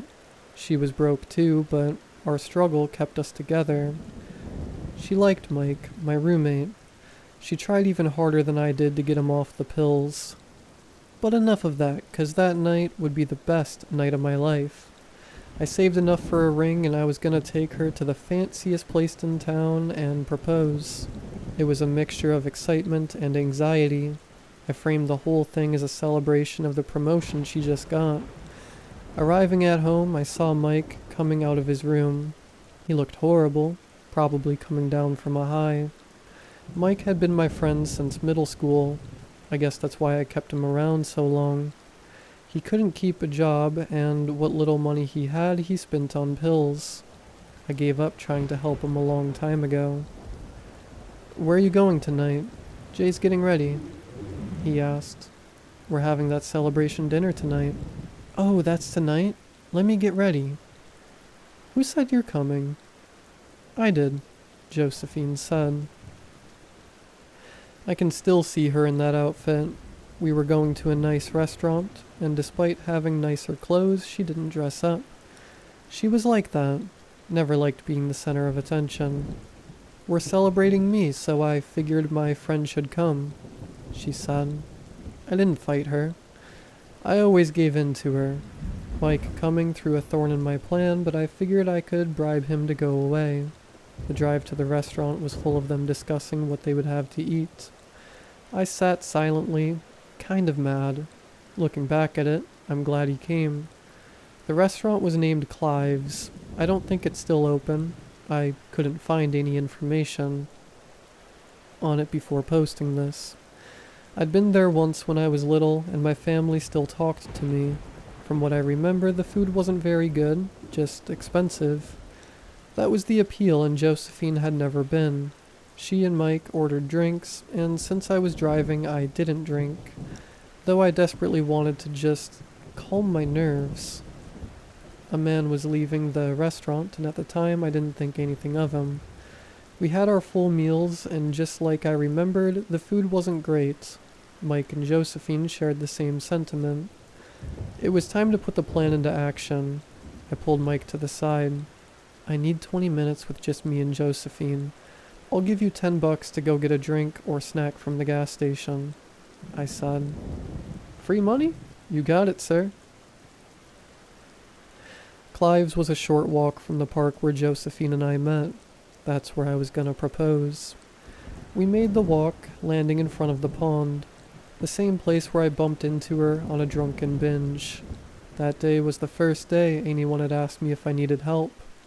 That day I fell in love, and she saved me. "Beautiful night," she said. "Not as beautiful as you," I said, pulling out the ring and bending down on my knee. "What are you... Oh..." "Josephine, since the day you said those first words to me, I knew you were the person I wanted to love and hold, to walk through the struggles of life with, to die with. Will you make me the happiest man alive and marry me?" "I will," she said, tears in her eyes. I put the ring on her finger and stood up, her lips locking into mine. I was the happiest I've ever been and ever will be. My happiness turned to confusion as I saw the man running behind her, the same insignificant man from the restaurant. Normally a man sprinting at full speed would scare anyone, but the thing chasing him was much more terrifying. "Help me, please!" His sentence was cut short as the creature jumped on his back, slamming his face into the concrete. The creature was human-like, with no clothes but lacked genitals, so I guess it didn't need them. It was long and running on all fours. Its eyes were pure black, and its face was shaped similar to a deer. It looked at us, and I saw its mouth try to form a smile.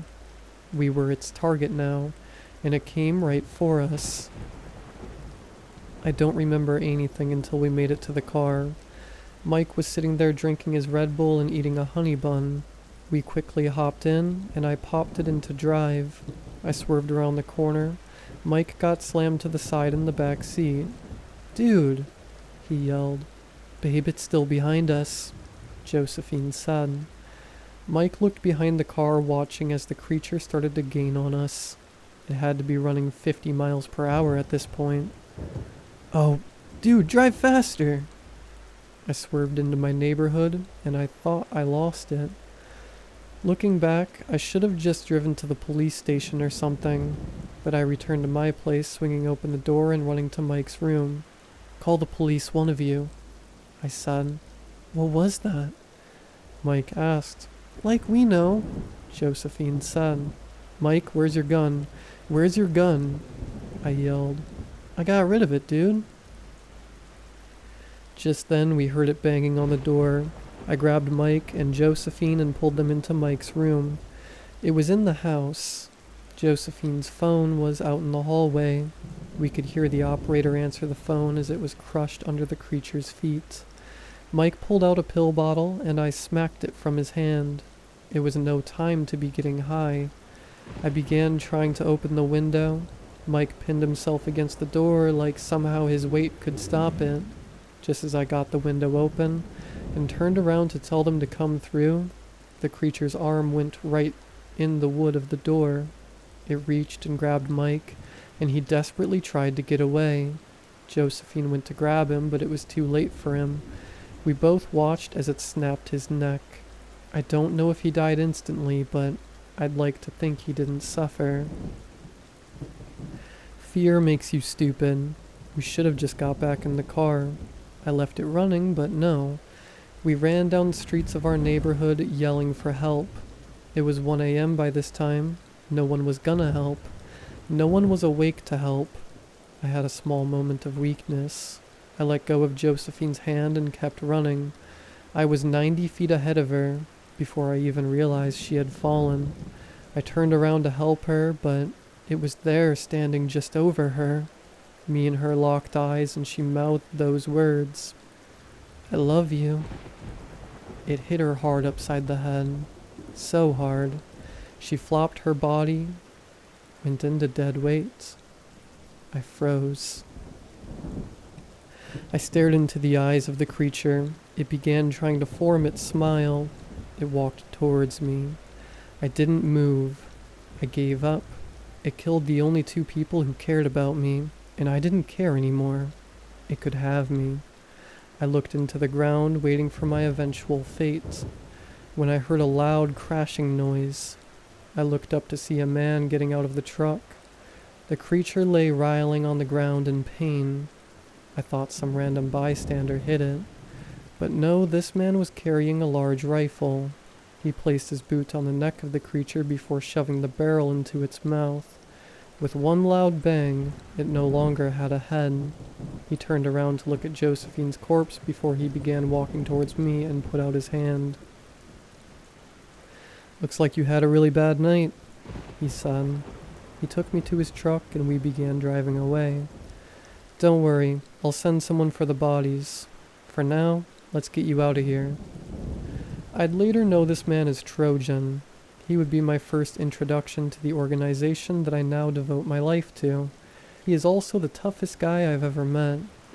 The creature I ran into that night was one of a species. They're called Halsbrecker. And the one I met was only a juvenile. The adult ones are way worse. And if it was an adult, I would have surely died. They typically stay in the wild, but when one finds themselves in a city, it's a bloodbath. The one I met that night killed 27 people in 3 days. I've met 4 other ones in my time in the organization, and while all of them have been killed, it's never blood-free. I tell this story now because lately I feel like I've been losing my humanity. While it is beneficial in this job to hold no emotions or attachments, it's not good for a human to forget who they are. I usually don't like sleeping. It's time I could be working, but tonight I went to sleep, and even more, I went to dream of my friend.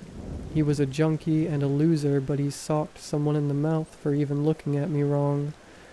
But what I want more than anything is to dream of her, the girl who changed my life when I had nothing. I no longer want to forget who I used to be. So please, if anything is up there, let me see them one more time. Thalassophobia is the fear or phobia of large and deep bodies of water. These can be lakes, rivers, or the ocean. It's become more mainstream in the last couple of years. Games like Subnautica or Iron Lung have shown people the extent of those fears. It reminds me of something from my teenage years. Or should I say, someone. Charles was my friend and he had thalassophobia.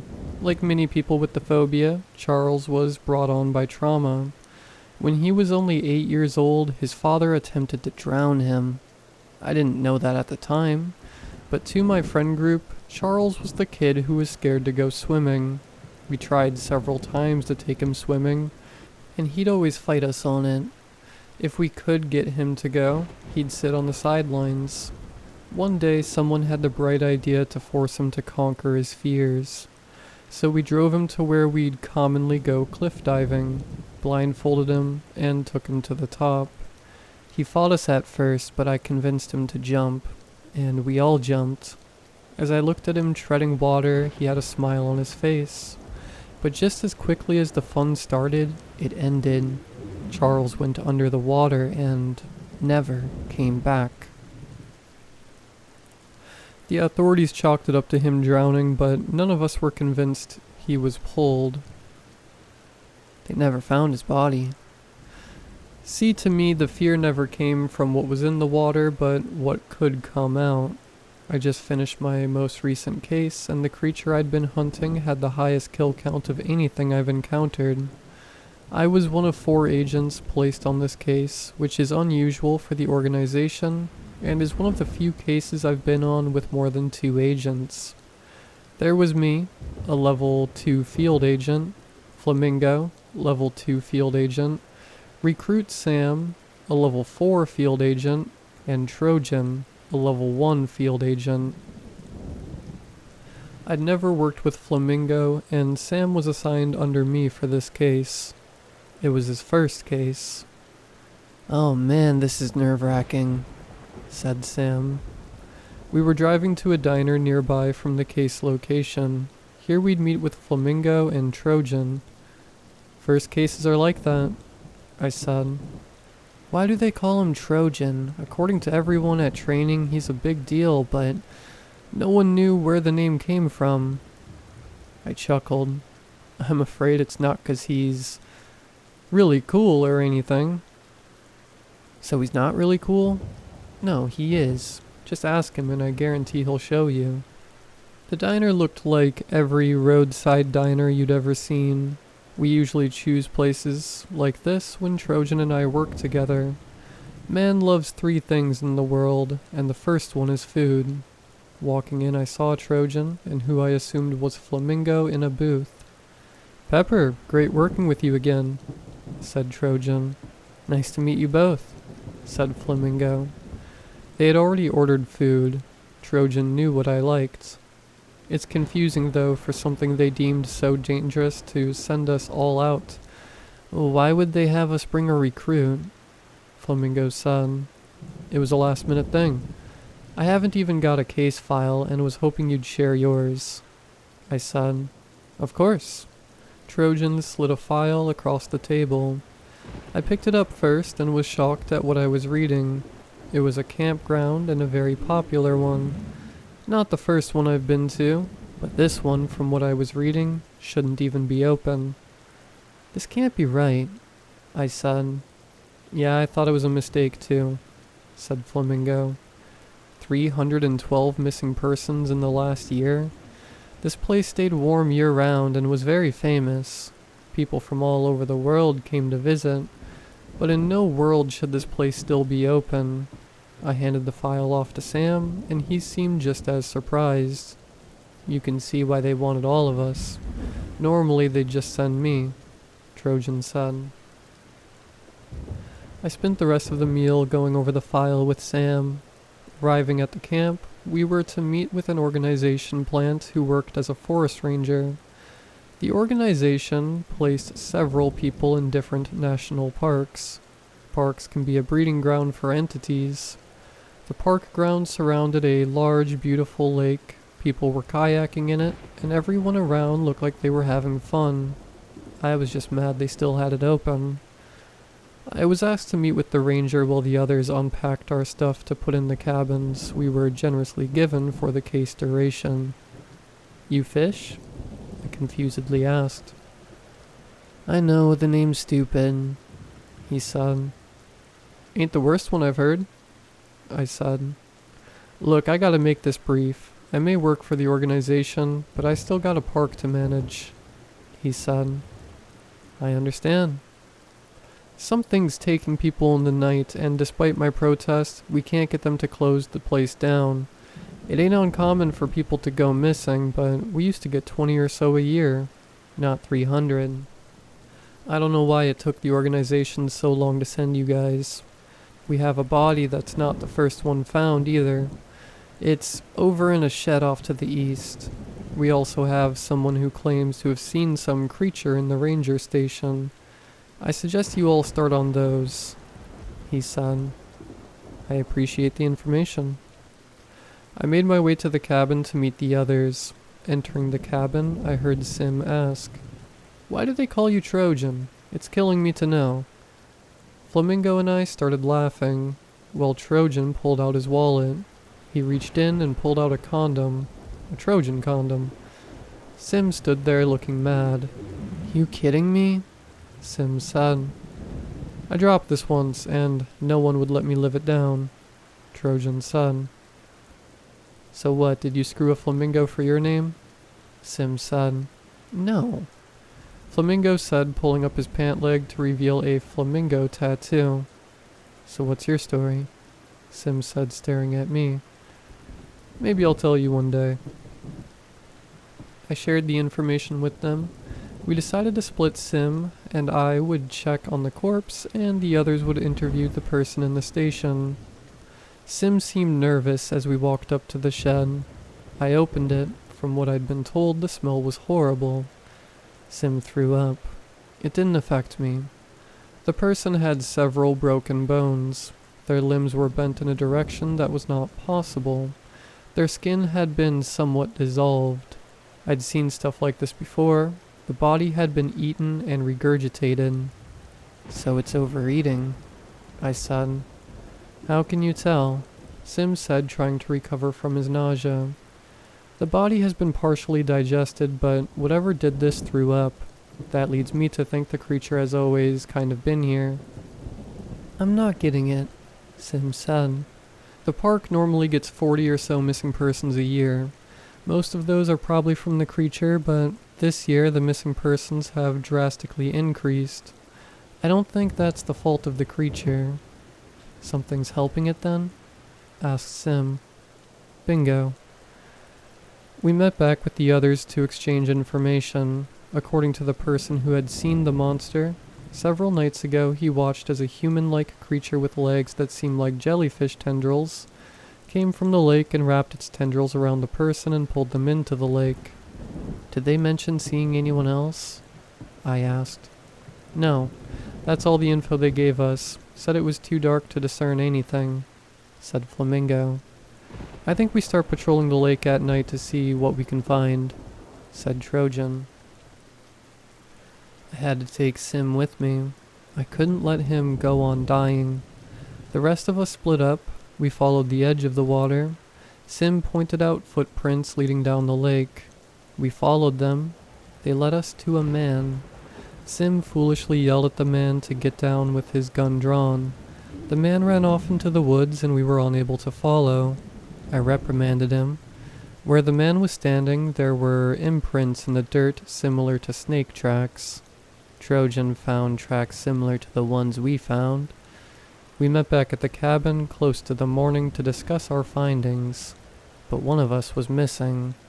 Flamingo didn't return. 2 nights passed and we waited for him. Sim looked like he was going insane waiting. He couldn't help but feel guilty, like somehow he was the reason Flamingo went missing. It didn't bother me or Trojan. "We can't keep sitting here waiting," I said. "I agree. We'll head out tonight," Trojan said. Sim didn't like it, and I didn't like him going.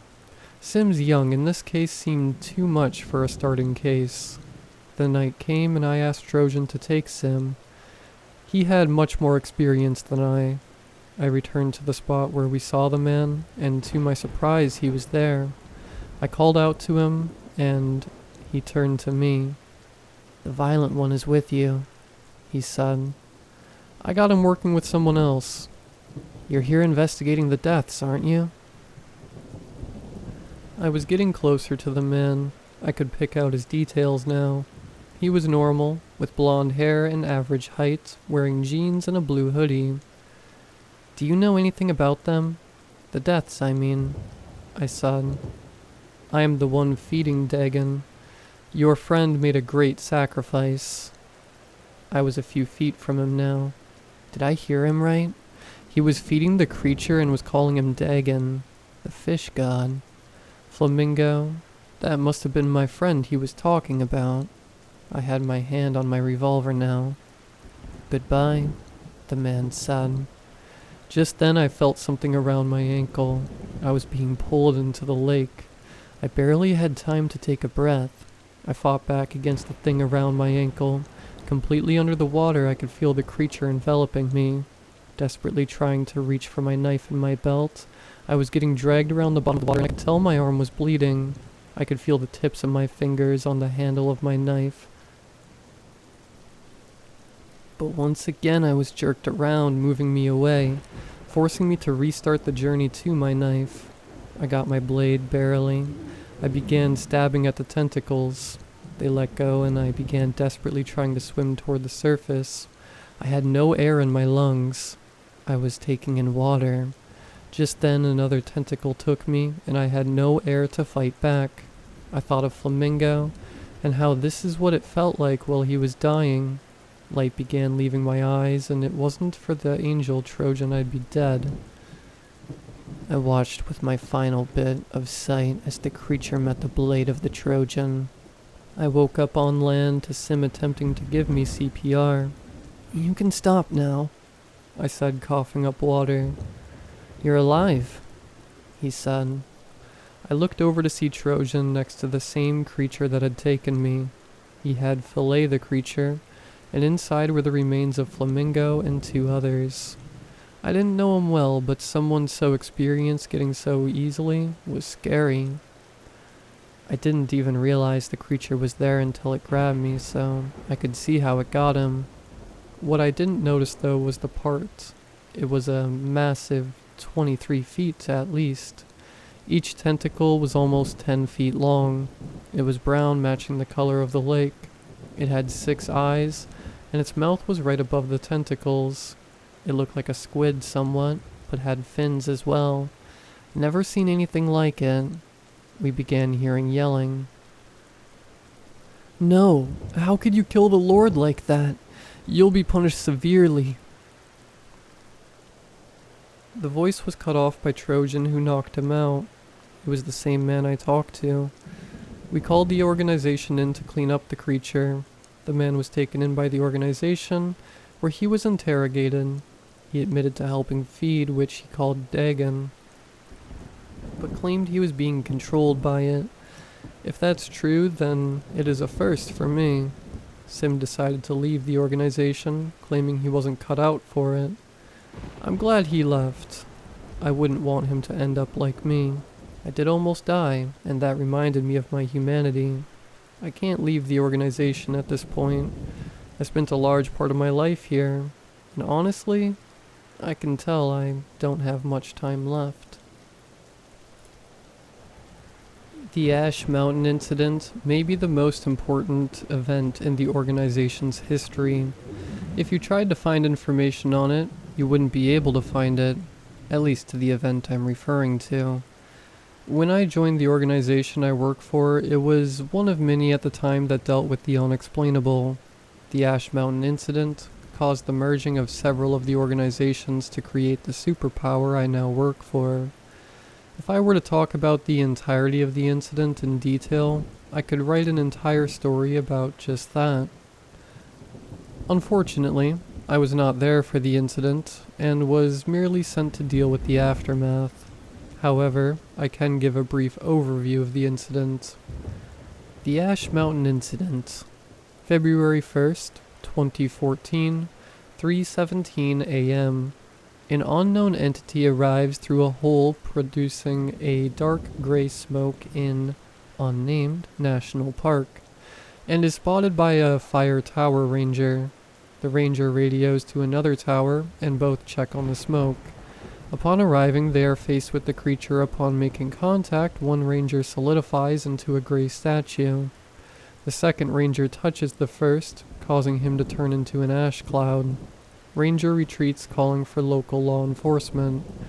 In the meantime, the creature begins making its way toward a nearby campground.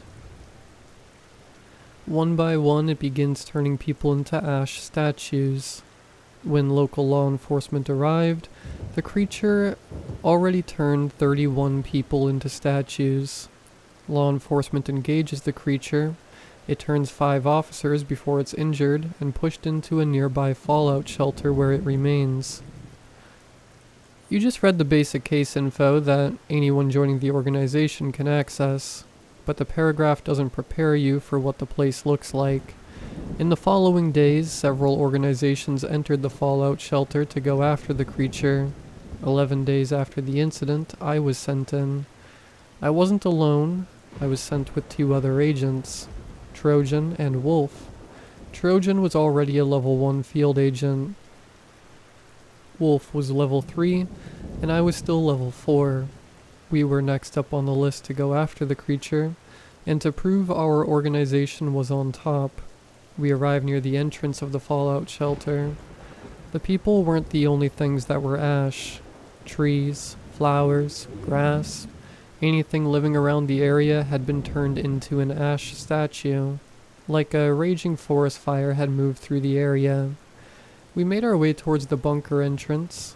It was a large metal hatch on the ground. Looks like a cellar. Are we sure it's a fallout shelter? Wolf said. We lifted the hatch. After you, pretty lady, Trojan said. Ha ha, you're so funny, I said, heading down the ladder below the hatch. When I reached the bottom, I yelled, I don't see anything. My sentence was cut off by the hatch slamming. I flipped on my flashlight and began scanning around me, the light scanning over the multiple ash statues of people. Alright, open up. I looked up only to see the ceiling was much shorter than it should have been, and the hatch was gone. I was alone amongst the ash statue. I was sure that I would be the next to grace them. I was shocked by the amount of people down here. These were all members of organizations similar to what I worked for.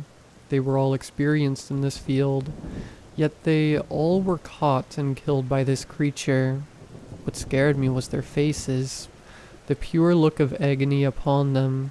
I could tell their death was painful, and the way they died froze that look into place. You could still smell the burnt skin and hair.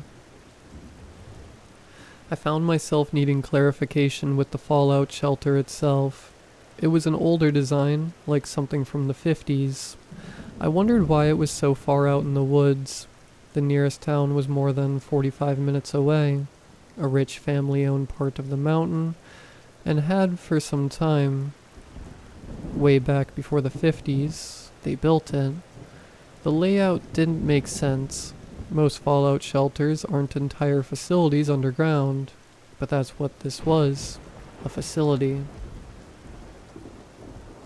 The long hallways were still powered by the faint light of dying light bulbs, like the place had been somewhat maintained, even though the cobwebs and dirt signs of life remained.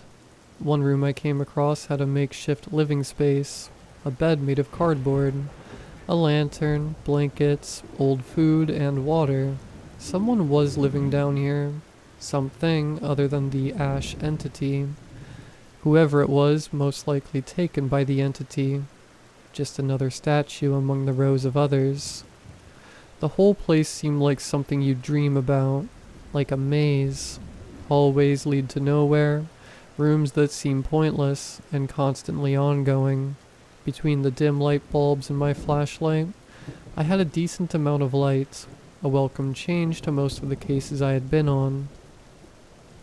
Of course, that didn't last long. Suddenly my flashlight went out. The light bulbs followed soon after.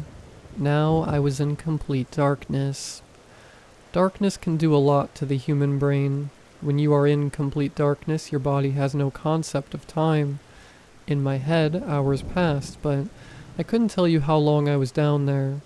On top of that, it's not uncommon for governments to use it as a torture technique. When your brain has no sense of what it's seeing, it causes it to fill in the blanks. Isolation causes you to hallucinate. You add the two together, and you get a real bad time. Soon my head started playing tricks on me, and suddenly I could feel things moving around me. I tried talking myself out of it, telling myself there wasn't anything there. But the problem was something was down here with me. Something had to take the lights out in the first place. I had 36 bullets on me, and 6 more in the gun. I could use that light to give a brief view of the room, but that came with risk. Not much ammo, and I could easily hit something, and the bullet could ricochet. I weighed it, but the risk was worth it. I decided to shoot down the way I thought I came from. One shot gone, giving me such a brief glimpse of light, but it was enough to see the ash demon 20 feet away.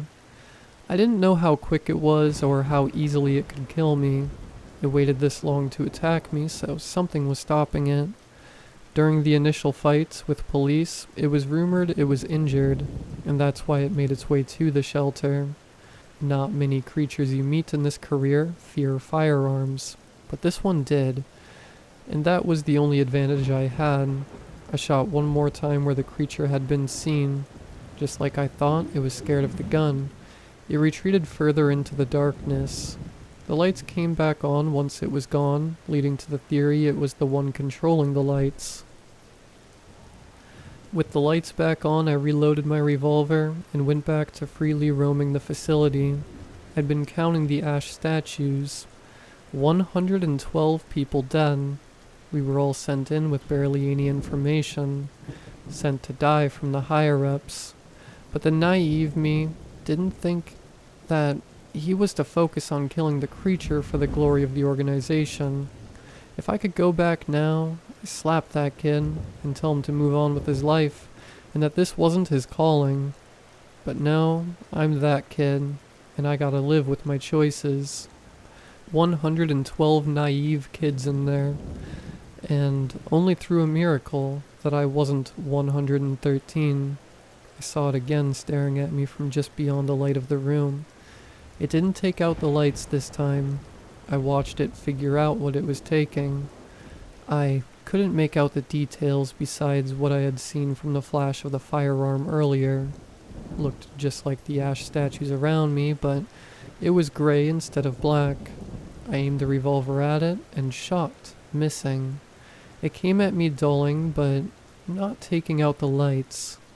I choose not to fight, but to run. Every once in a while I look back and shoot at it. It was quick, but I had the speed advantage. I was going further into the facility. I turned a corner, tripped over a statue. It exploded into ash, and I was on the ground. It came at me. I shot it and hit its stomach. It was hurt, but knocked the gun out of my hand. I was hopeless, and just then the hatch opened above me. I hadn't even realized I'd made it back to the entrance. The ash demon began to burn and burst into its ash cloud. It died that easily. The light was what hurt, and I realized why it cut the lights in the first place.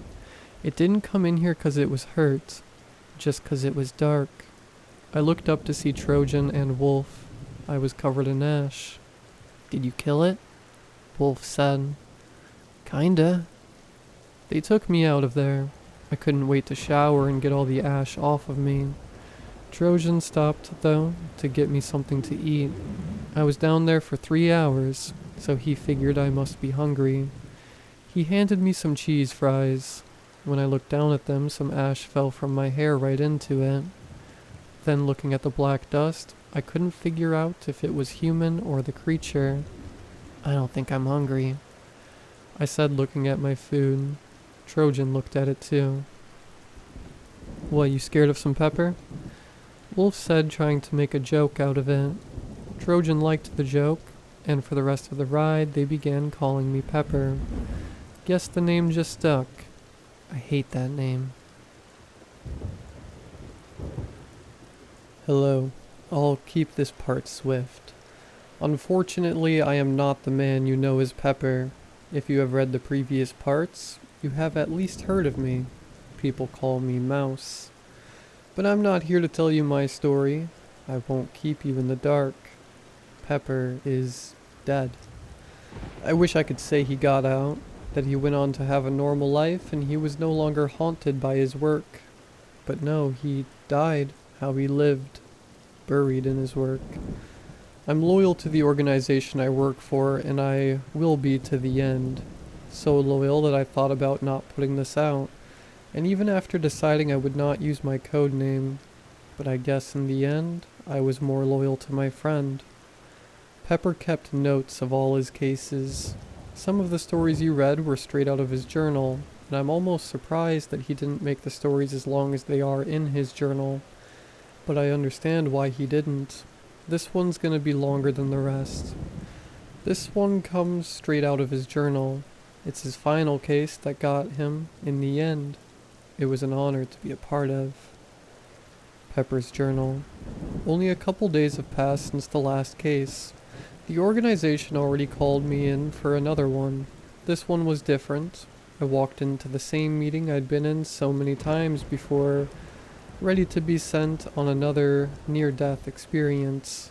Before getting my case report, I was handed something else. The director slid me a little gift box. I was confused. Was it my birthday or anniversary? I don't keep track of that stuff anymore. I opened it and was shocked.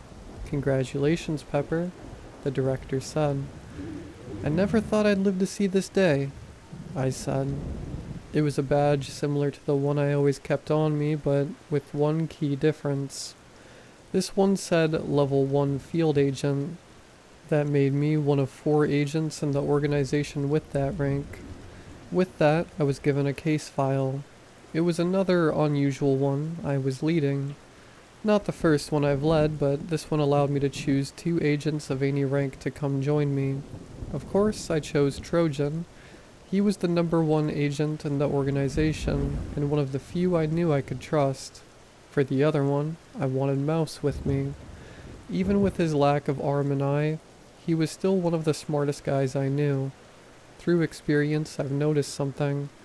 It doesn't matter if you are Christian, or if you are a Buddhist, or if you follow Norse mythology in some capacity, they are all right. That even includes the demonic. You may think that's a little silly, but I've seen demons and I've killed them. But the problem with fighting them is if you do not believe that a cross will kill them, then it won't. That's the struggle of making yourself believe. You might think that after doing it once, you will be fine to do it again, but it's not that simple. Demons are the easiest things to identify for organizations. Unlike everything else, we deal with the purely in it for the sport to make you feel pain. So when the case file said most likely a demonic force, I got ready to fight a demon. Guns, knives, and explosives are all useless. Just like that, I stood in front of the site with both Mouse and Trojan. We all had nothing but a cross in our hands. I never believed in religion, until I got this job, Mouse said. I don't think there are biblical demons, more like a monster that was born from the idea we have of demons, Trojan replied. Looking at him, you'd think he was nothing but a meathead, but he was often very insightful. So you don't believe in the afterlife? Mouse asked. I'd rather there not be one, Trojan said. The site was a mansion, a modern one. Some rich guy lived there at some point, but he's been missing for some time. His disappearance was investigated by local authorities who were attacked. There was only one survivor. He described what they were fighting as a humanoid, constantly shifting his form. bullets didn't do anything to it. They could move the room around them. It constantly changed the layout of the mansion like it was trying to keep them stuck there. We opened the door and the mansion was beautiful. Marbled floors, several large glass windows couldn't be seen through, and a large, gorgeous chandelier. We keep together, we split, it kills us all. I say. You act like we ain't ever killed a demon, Trojan replies. Doesn't matter, this one feels different. Lead the way, Mouse says. I take a marker and begin marking the room we go through as we wander the mansion. This paid off. I saw one of the mini marks I put on the next rows we went in. We were traveling in a straight line through the room, although we'd come back to the room we'd been in. I then traveled backward into the room we had just come from. It was different. It was already shifting rooms and we hadn't seen it yet, but this proved it had limits. It couldn't add new rooms, just rearrange what was already there. Journal end. At this point, Pepper stopped writing. He was always putting down notes in his journal. He wrote everything down. I asked him once why he did it. Why did he have to document everything? He said someday someone's gonna read it, and maybe my experience can save them. That's the man he was, always thinking of others. It was unusual that he stopped writing. I guess he knew what was coming. From this point on, the events of the day are from my point of view.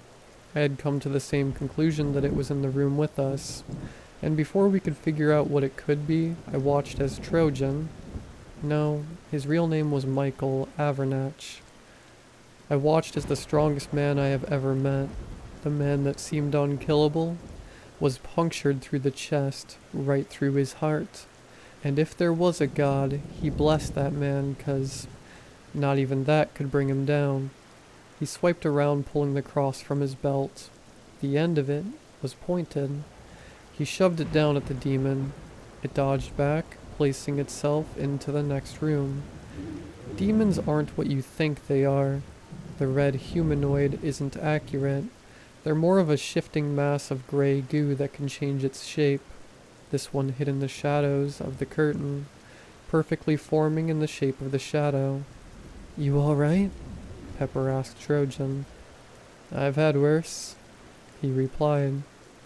At first, I thought the wound had hit his heart, but it narrowly missed. It didn't seem to affect, even as blood poured down his chest.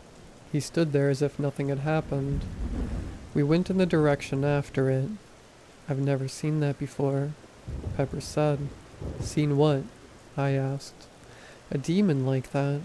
They're smart, but not so smart as to shape themselves into a shadow. This one is far beyond anything I've dealt, Pepper said. On top of that, they're not ambush predators. Those things feed on fear, Trojan replied. I'll admit it, in my career I've never met or dealt with a demon, so I'm not very knowledgeable on what they're like, but I got what they're saying. It's not a demon, is it? I said. They didn't answer, but the silence was enough for me. It meant we were even more underpowered than we thought. The one weapon we thought we had, the cross, was useless and was just a knife.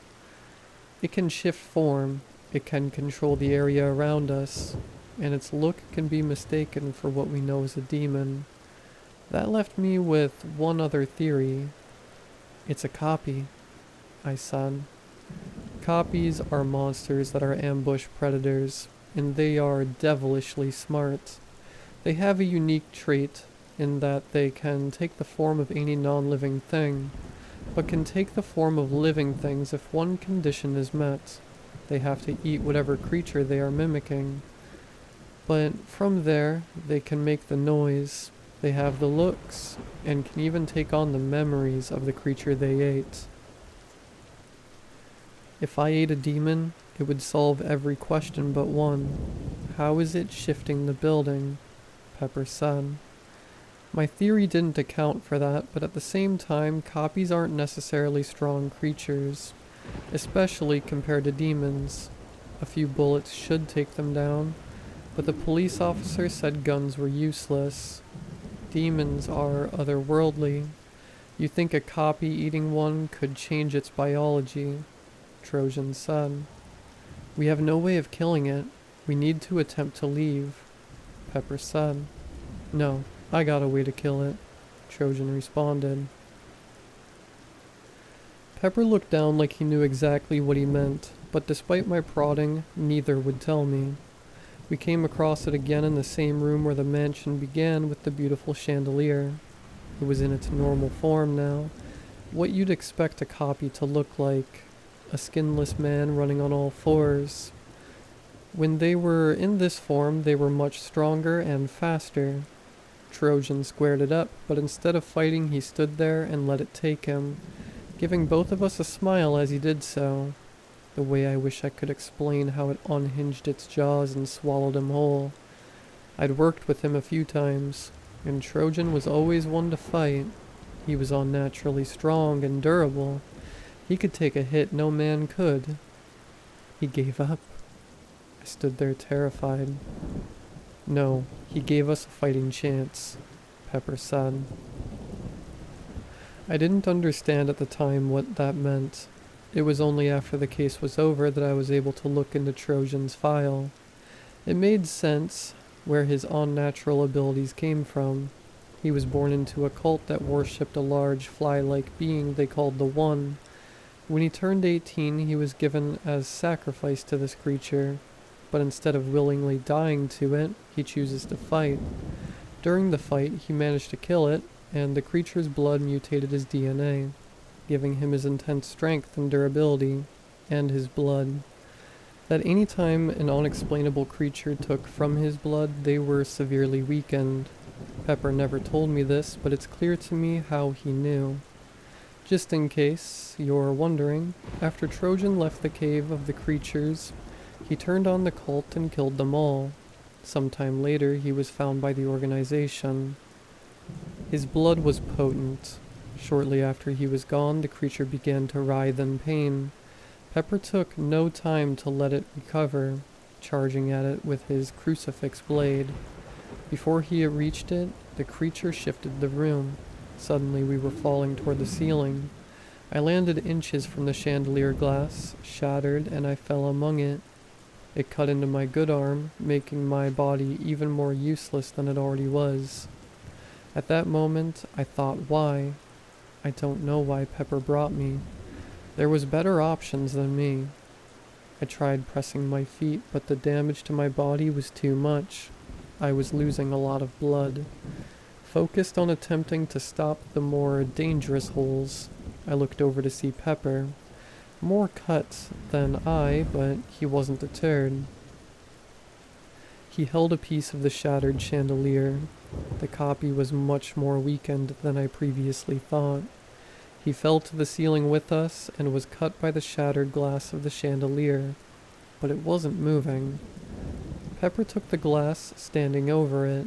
He stabbed the glass straight into the creature's head. Just at that moment, the glass met with the head of the copy. It turned its hand into the same blade that stabbed Trojan, but unlike Trojan, it didn't miss the heart. It all happened in a second as both of them stabbed each other. Unable to move my legs, I crawled to him, desperately clinging to the hope I could save my friend. He fell to his back. I made it to him. I took my phone, calling for backup, telling him it will be okay. Someone was gonna save him. He grabbed my hand and stared at me, and at that moment I knew he didn't want to be saved. I tried to hold back tears as he told me, "Don't worry, I got some people waiting for me." At that moment, Ken Dean Olsen, otherwise known as Pepper, was dead. I wouldn't bother trying to figure out anything about him. As far as I can tell, the organization already scrubbed him from all records. A ceremony was held for him and Trojan, and it was a lot for everyone who knew them. Demons are the easiest thing to identify for organizations. Unlike everything else, we deal with them purely in it for the sport, to make you feel pain.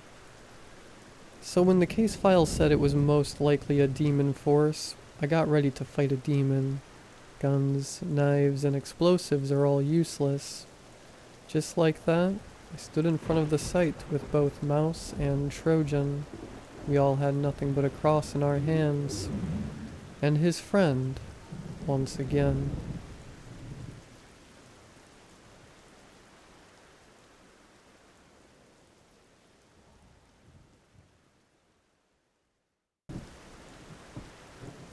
I work at a radio station. Yeah, I guess it's one of those jobs that will eventually come to an end sooner or later. If you're a bit younger, imagine a live podcast without video and with music. That's more or less it. My name is Marcus, and I'm 25 years old. When I was a child, although already declining, there were still mini radios around, and I used to listen to them at night when I didn't want to sleep and couldn't turn on the TV. That's where my dream of working here came from, and well, I guess I made it. I work at Waves FM. Fictitious name, obviously. I wouldn't want to expose more than necessary during the night shift. And I simply love it. The whole atmosphere, me with my headphones listening and talking to people, playing requested songs and sometimes discovering the value they have for each individual. It's magical. One night, as usual, I arrived at the studio ready for another broadcast. It should have been around 10 p.m., half an hour before my entry. However, upon entering my room, something strange immediately caught my attention.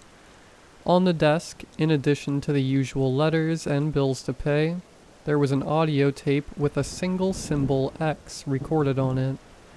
I confess I found it curious, but with time running short, I decided to set it aside to listen to it later.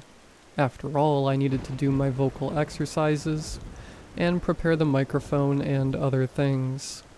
As the night progressed and the music filled the air, the break time arrived. I took the opportunity to interact with the listeners, attending to their requests and messages. That's when an elderly gentleman called in requesting the song Eyes Without a Face. Believe me, one of the most requested songs on our station. I promptly played it, but little did I know what Billy Idol would be just the introduction to something much stranger. Well, that was Eyes Without a Face, as requested by our buddy, Mr. Grimshaw. Stay tuned in to Waves FM for more nostalgia. And now let's see who will request the next hit. I pressed the button on the desk. Hello? An uncomfortable silence ensued. Someone was on the line. The panel displayed it, but no one spoke. One of the rules of radio is precisely not to leave these gaps. If our only content is audio, we must fill it well. Can you hear me, my dear? How about playing the tape I sent you? I looked at the desk with the X tape. Ah, very well, folks. Earlier today I received a mysterious tape, and it seems that now we have the sender here making their request. Very well, my friend. Let's see what you have for us. I put the tape in the machine and pressed play. A few moments after the reel started spinning, what followed was a cacophony of agonizing screams that invaded my ears. I felt a small shock run down my spine and, instinctively, ripped off the headphones, futilely muffling them. I returned as soon as I regained my senses, stopping the tape. Sorry, folks. It seems we have a troll here. Quite funny, huh, buddy? I'm dying laughing. I played another random song, trying to lighten the mood a bit while calming the pounding in my chest. I grabbed the tape and threw it in the trash. I had other pranks before, things like, "Do you know Joe?" or "Is it true you're sick with ligma?" But nothing on this level. The night continued its course, with me trying to leave behind the bitter taste left by the tape. I interacted with a few more listeners and played more songs according to their requests. For a while, I managed to distract myself from that disturbing event. I bid them farewell as the first rays of sunlight appeared on the distant horizon. It was a turbulent night, folks, but we made it through. Stay safe and see you the next time here on Waves FM. I got up from the chair to see the station manager, Rob, enter through the door. He's a man in his 60s, but definitely strong and quite independent for his age. He was a radio enthusiast who had bought the station with a lot of effort, going to work there every morning. We didn't really have a boss-employee relationship. He was truly a good friend, more like a grandfather or uncle, you know? "Hey there, kid," he said. "Good night?" "Hello, Rob," I replied, trying to sound as relaxed as possible. "Yeah, it was a busy night. Lots of requests. Lots of good music playing." Rob nodded as he approached the control desk. His eyes scanned the studio, noticing the X tape lying in the trash can. A slight furrow of his eyebrows betrayed his curiosity. "What's this?" He pointed to the tape. "Oh, that?" I feigned interest, though my pulse quickened slightly. "Just a tasteless prank from a listener. A tape with some strange sounds. Nothing serious, just tossed it away." Rob nodded, but his expression indicated something was bothering him. "Make sure not to lose focus because of these things, Marcus." "Sure, Rob. You got it," I assured him.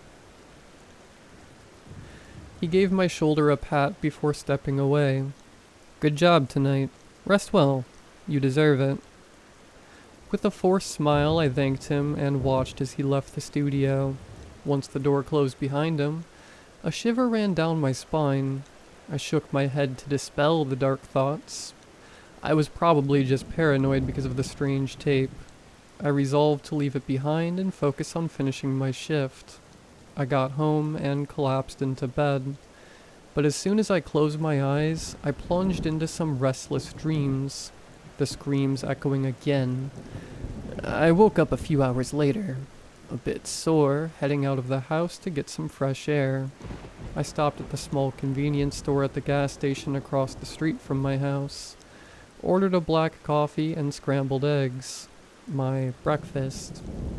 I was trying to perk myself up with the meal, chatting about the weather with the waiter. I spent the rest of the afternoon there, talking, watching pedestrians, and praying that night wouldn't come. But soon enough the shadows began to creep in, and the sun hid behind the hills. Back in my apartment, I opened the door to feel my foot brushing against something, a dry sound.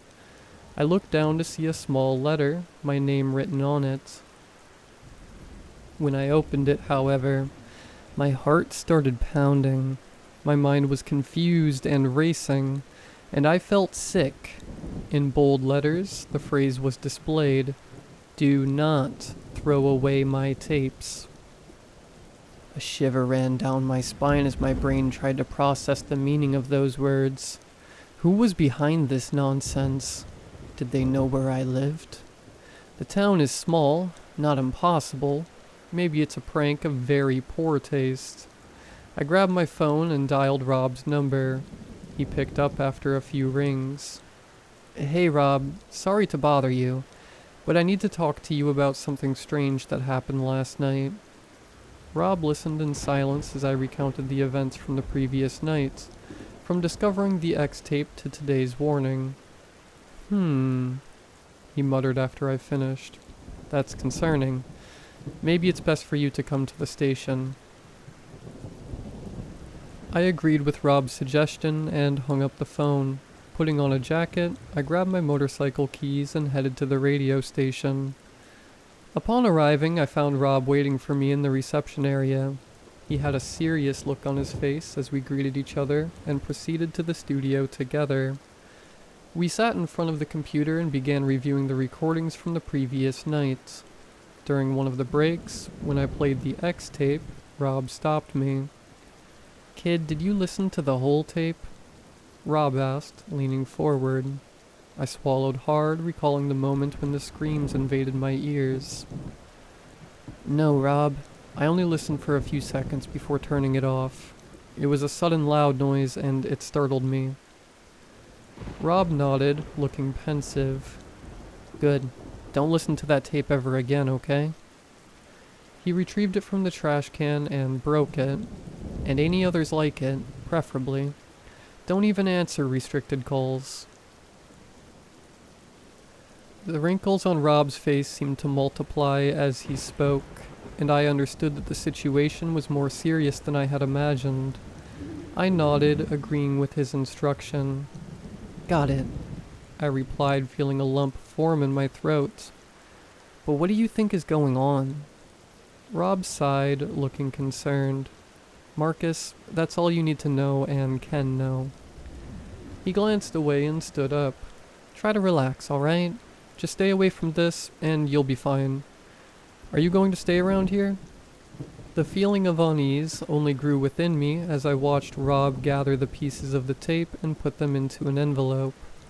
He placed the envelope in a locked drawer and looked at me with seriousness. Yeah, I think I'll stick around for a little while longer. Maybe go over some things for the next shift. I replied, trying to sound calm. Thank you, Rob. You know, for giving me the heads up. Rob nodded, placing his hand on my shoulder with a reassuring gesture. Anything, don't hesitate to call. I nodded, watching him leave the studio as my mind swirled with questions and concerns. And I decided that I needed answers. Maybe it was curiosity. Maybe it was fear of the unknown. But I just couldn't ignore it. Carefully, I waited until I was alone in the station and approached the drawer where Rob had stored the remnants of the X tape.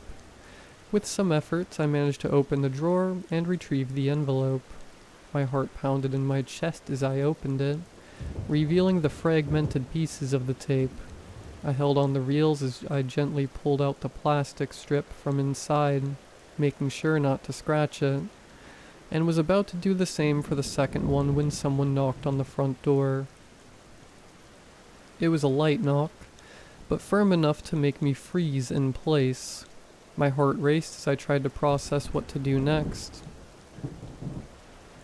If Rob catches me doing this, I'm done, I thought. With a heavy sigh, I put the pieces of the tape back in the envelope and stored it in the drawer, closing it carefully. I took a deep breath, trying to calm my nerves as I headed to the station door to answer the knock. However, as I reached the beginning of the hallway, looking at the door at the end of it, something started sliding through the mail slot. Something black, rectangular, falling with a hard sound. A tape. I hurried and opened the door abruptly, but all I saw was the night wind greeting me, and the nighttime view of the stars. The station was set away from the town, usually to avoid causing too much interference, so we had a dense forest of pine trees in front of our front door. The sight of them in the dark, however, was unsettling, and I quickly closed the door. I looked at the tape on the floor in front of me, this time displaying the letter D. I picked it up, curious and confused, giving it a thorough examination. It looked identical to the other one, except for the letter. Surely they came from the same place, and considering the audio from the last one, I wasn't at all inclined to listen to this one. I stored it with the fragments of X and went into the booth to start the program, trying to push the feeling of unease from my mind. As the broadcast continued, I received messages and requests from listeners, recognizing the voices of some engaging in conversation, and gradually pulling myself out of that eerie trance. However, one particular request caught my attention. A soft voice, one I had never heard before, requested the playback of a song not very well known to our audience. Can you play The March of the Condemned? The voice asked, its tone sending shivers down my spine. That song. It wasn't part of our usual playlist. It was strange that someone knew it, let alone requested it to be played on a radio station. I tried to push away these thoughts, focusing on fulfilling the listener's request as best as I could. However, as soon as the music began to play, a feeling of discomfort settled in the booth. The chords echoed through the speakers, filling the studio with a heavy atmosphere. I tried to adjust the volume a bit, which by now seemed too loud. I realized something was wrong. The controls seemed to no longer respond. I persisted, clicking harder, repeatedly, but to no avail.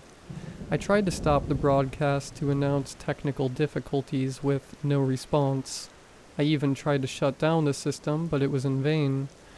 I was out of control of the station. That's when I heard it. Above the music, above the hum of the equipment, above even the frenetic beating of my heart, I heard a sound. A distant but unmistakable sound. It was the same agonizing screams that had invaded my ears when I played the X tape. They were low at first, but now they were rivaling the music. A terrifying combination of the two intertwining melodies. It was starting to make my head itch. When I realized it wasn't coming from the speakers, but from the D tape now resting on the table spinning. Now my brain could at least understand. A primitive panic took over me, the kind of thing that scares you without even realizing why, you know? It was as if your whole being feels threatened by it. It didn't make sense to be afraid of the tape, even if it was of screams and strange sounds, but that... With trembling hands, I lifted the plastic cover and looked at the tape, seeing the letter D shining in the dim light of the booth. In a desperate impulse, I ripped it from the machine, but the screams didn't stop. They seemed to be echoing from everywhere and becoming louder and more desperate now. All I did was throw it away. It collided with the wall, breaking in half and falling to the floor. With that, the music, now at its end, returning to normal, fading out. And that was the March of the Condemned, I said, still somewhat shaken. Let's take a quick commercial break and we'll be right back. Don't go anywhere because we've got more coming up on Waves FM. The relief I felt seeing the broken tape on the floor was momentary. My heart still pounded in my chest. My hands trembled and my whole body felt tense. I needed a moment to compose myself, to understand what was happening. But before I could do anything, I heard footsteps approaching the studio. My ears focused, and I hid under the table. The door opened slowly. I could feel a presence there, standing at the entrance. Footsteps started coming in. Entering the booth, suddenly stopped. "Marcus, I can see you back there. What's going on?" Rob asked, his eyes fixed on the broken tape on the floor. "Rob?" I said, my voice faltering a bit with anxiety. Trembling, I emerged from behind the table. I received another tape, like the one from yesterday." Rob approached and looked at the broken tape, his eyes narrowing in concentration. "What letter?" he asked, his voice calm, still not averting his gaze from the pieces. "What?" "What letter? On the tape." This time he raised his eyes to me. It was a D. Why?" "A D? Dang it. Tell me you didn't play it." I didn't play it, but when I looked, it was there spinning in the player." "That's not good. That's not good at all." Rob seemed tense, his eyes scanning the wreckage of the tape on the floor as if searching for answers amid the chaos. "Marcus, take the day off," Rob said, his voice laden with concern. "I don't even want to think about you being near any audio equipment, okay?" I nodded in agreement. My hand still trembled as I picked up the pieces of the broken tape from the floor, tossing them into the nearest trash can. A feeling of relief was palpable as I finally left the studio and distanced myself from the radio station. Rob drove me home in his car. Throughout the day, I tried to distract myself with anything that didn't involve sound. Books, crafts, but the image of the D tape spinning in the sound machine continued to haunt my thoughts. At night, as the sun began to set and darkness enveloped the night, the feeling of unease returned with full force. It was as if I were being watched. Maybe listened to was a better word. It was as if an ear rested against the wall, attentive to all my movements, like something lurking. I decided to return to the radio station, despite Rob's warnings. I didn't want to be held hostage by whatever this was. So I made my way back to Waves FM, my heart pounding in my chest as I approached the familiar building. When I entered the room, I found Rob still there, working on some papers behind the reception counter. He looked up when he saw me enter, an expression of surprise and concern crossing his face. "Marcus, what are you doing here?" he asked, his voice laden with concern. "I told you to stay away, didn't I?" "I know, Rob, I know," I replied, trying to sound confident despite the tremor in my voice. "But I've had enough. I just want to know what is going on with these tapes and everything else, and I think you know." My tone rose, firmer than usual. I thought Rob would retort and argue back, but instead he sighed, looking resigned. "Okay, Marcus," he finally said. "You want to know what's going on? I'll tell you." He set the papers aside. "Sit down." Rob indicated a chair next to me, his face serious and concerned. I sat down, ready to listen. "First of all, I want you to know that what I'm about to tell you is serious. Very serious."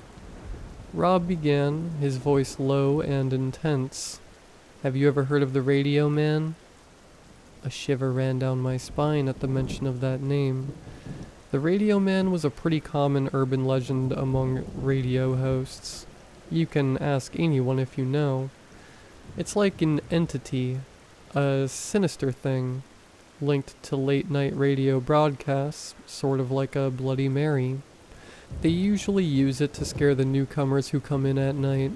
I've done that myself a few times, but definitely not proud of it now. "Yes, I've heard of him," I replied, my voice an involuntary whisper. "But I always thought it was just a horror story to scare the newbies." Rob nodded slowly. "I thought the same when I started." He paused for a moment, seeming to carefully choose his next words. "A long time ago, right after I bought the station, there was a radio host who worked here at night. His name was Richard. He was a talented man, passionate about radio and about the supernatural."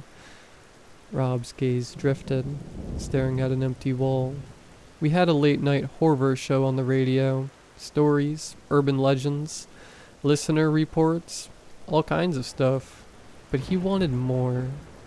He cleared his throat. "Incredibly, he managed to make contact with the Radio Man. I don't know how exactly, but from that moment on, things started to change. Richard became obsessed, continuing to communicate with this entity, even when things began to get strange, and I warned him to stop." Rob sighed, his expression grim. Eventually, Richard disappeared. No one knows for sure what happened to him. Some say he was taken by the Radio Man. Others believe he went mad and ran away. But what is certain is that since then, I haven't allowed programs of that kind on our schedule. "Wow, Rob, I didn't know." "I'm not done yet," he interrupted, standing up. "Follow me." We walked to a small room in the back, a sort of basement that Rob nicknamed the boss's room, since only he had access to it.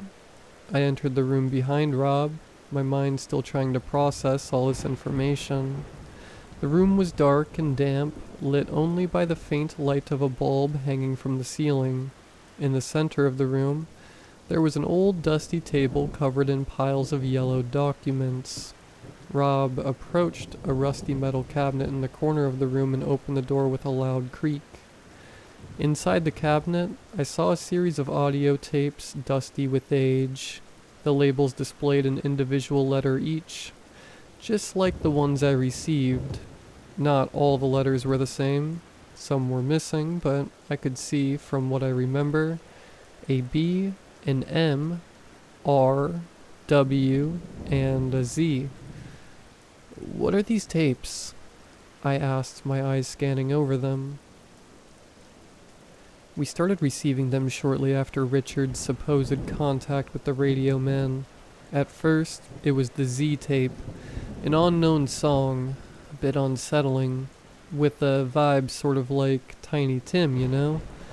Then a T with a testimony of a serial killer, about how he killed one of his victims. It was stomach churning. It seemed that the closer to the beginning of the alphabet the letter was, the worse its content would be.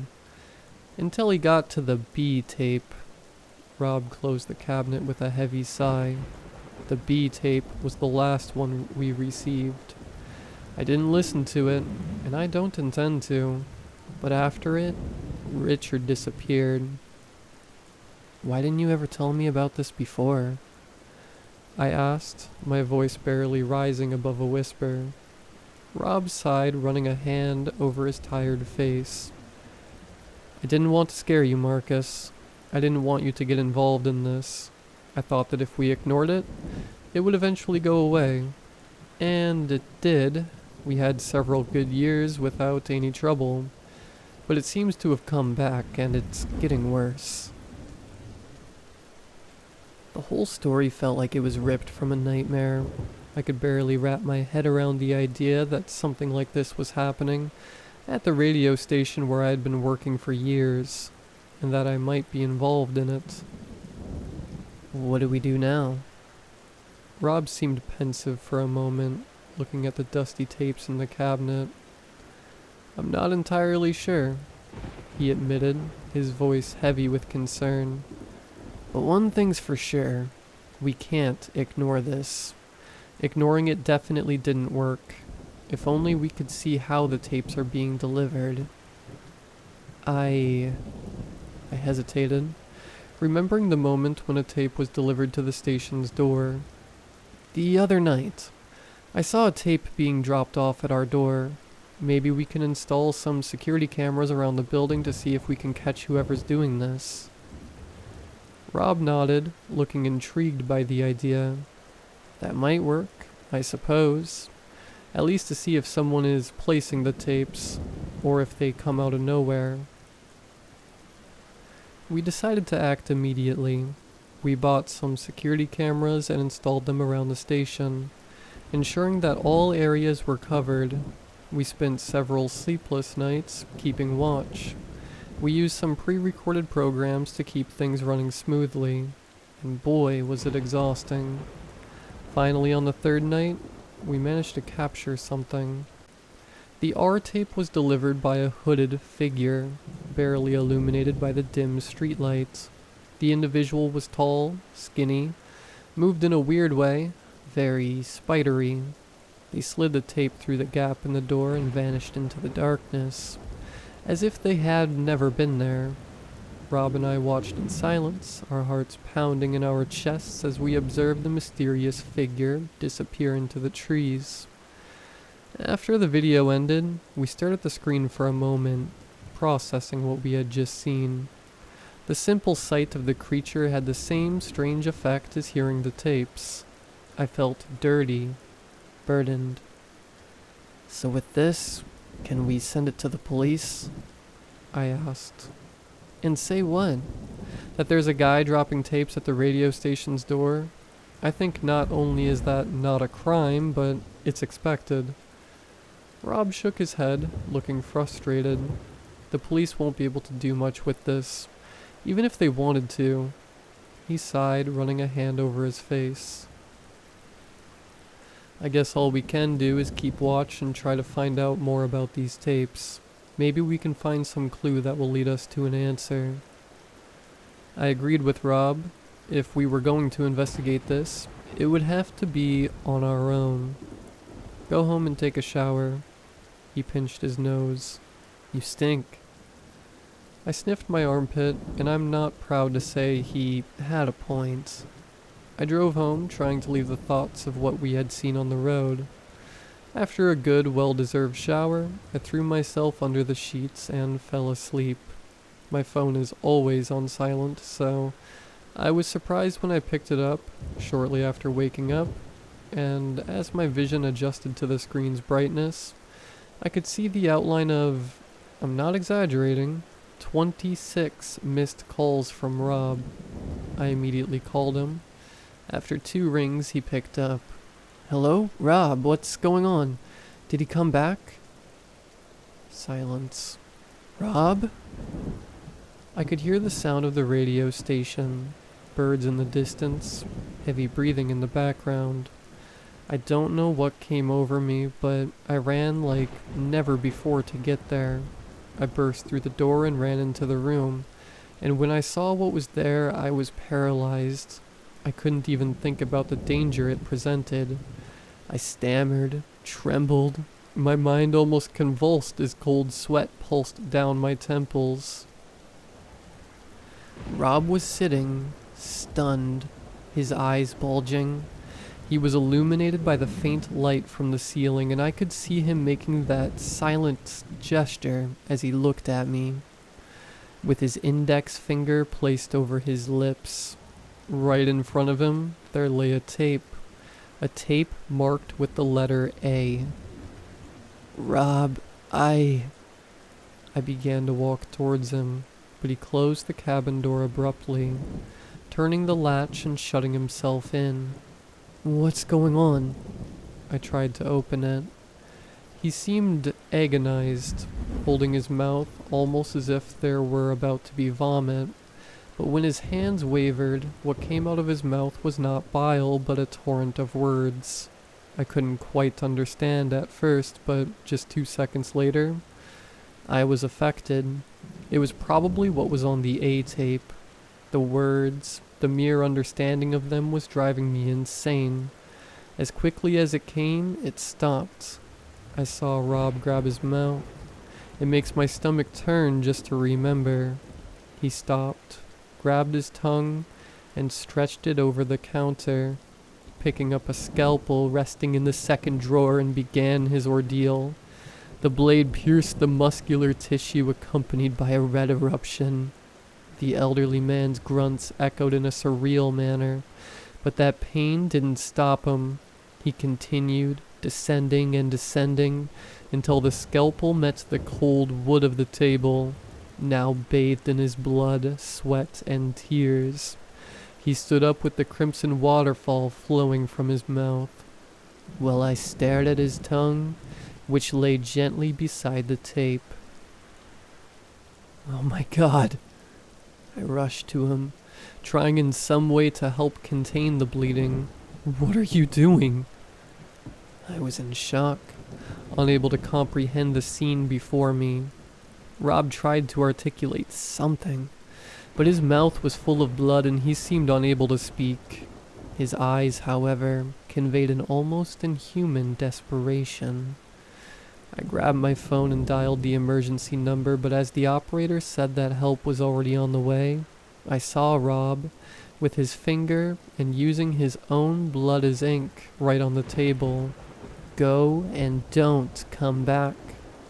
He pleaded this amidst incomprehensible murmurs.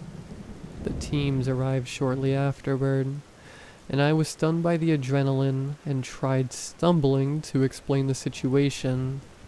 They seemed to understand, and I know I was cowardly, but I didn't accompany Rob to the hospital. I decided to follow his advice and leave everything behind. That was 2 days ago. Today, as I was getting ready to leave with my bags packed, I noticed something in my mailbox. I felt sweat down my back as I began to think about what it could be. As I approached and opened it, however, I found a sturdy envelope with an official seal that read, "Summons to attend trial. Dear Marcus, by means of this document, you are formally summoned to attend the trial related to the case of Robert, who is currently hospitalized and unable to appear in person. The trial will take place in the District Court of in room. Your presence is required as a key witness in the case at hand, in order to provide testimony and relevant information for the ongoing investigation. It is of utmost importance that you attend punctually and be prepared to answer questions from the judge, lawyers, and other interested parties. In case of impossibility to attend on the designated date and time, we kindly request that you contact this court as soon as possible to arrange a new date for your testimony. Your cooperation is essential for the fair and effective progress of this legal process. We count on your presence and collaboration. Official. I stared at the paper. After a call to the hospital, I found out that Rob has been unconscious since he arrived at the hospital, and therefore I can only testify to what happened. Considering that the cameras only captured the two of us entering the building, I understand that I am the main suspect, which leaves me unable to leave town. I don't know if this has been widely reported, but I just received news that two of the police officers investigating the case were found dead in, well, I don't want to disgust you, but it definitely wasn't pretty. Apparently they were conducting forensic analysis on some objects found at the crime scene, including a tape, as stated in the report. These are definitely dangerous times. I advise you not to take back roads, avoid passing near towns, and travel with the radio off. But if you decide to ignore this warning, don't forget to tune in to Waves FM every day from 10 p.m. to 5 a.m. for the best late night programming.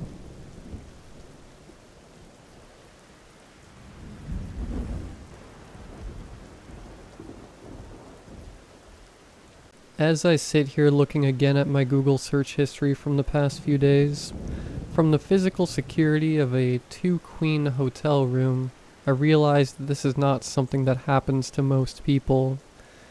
So, my mom died about 3 months ago, on the afternoon of New Year's Day during a midday nap. My older sister had been watching her dad die 2 years ago at the age of 74. And it's been that steady decline you sometimes see with people who have been married forever and don't know how to live with each other. Dad got sick and died in a matter of weeks, and I knew Mom was dying the day I sat in the back seat of my sister's SUV on the way back from his memorial. Not like medically dying. I mean that kind of poetically or metaphorically or metaphysically. She'd been with him when he took his last breath, she said, holding his hand and telling him how much she loved him. I didn't know what it was like to be with someone in their last moments, but I could only imagine the damage it would do to someone's head. My sister upended her life, moving from the suburb on the opposite end of the city to live with my mom and make sure she was taken care of. I would have done it, but Mom never liked me as much as she liked Angela. She never said that, but considering my sister took the honorable route and got a job at an accounting firm while I was chasing open mic nights to practice my stand-up, it was pretty clear. It's whatever. Anyway, Mom died in January, like I said. Angela took care of everything, which was lucky because if it had been my job, I don't know if I would have known what to do. And I might have just asked some research center to come get the body and do tests on it. Mom would have hated that, and she wasn't going to be able to complain. Angela, the good kid, had Mom cremated. About a month after the big memorial service Ange had invited all of Mom's friends and coworkers to, she texted me and asked if I would be interested in moving into Mom and Dad's old house with them.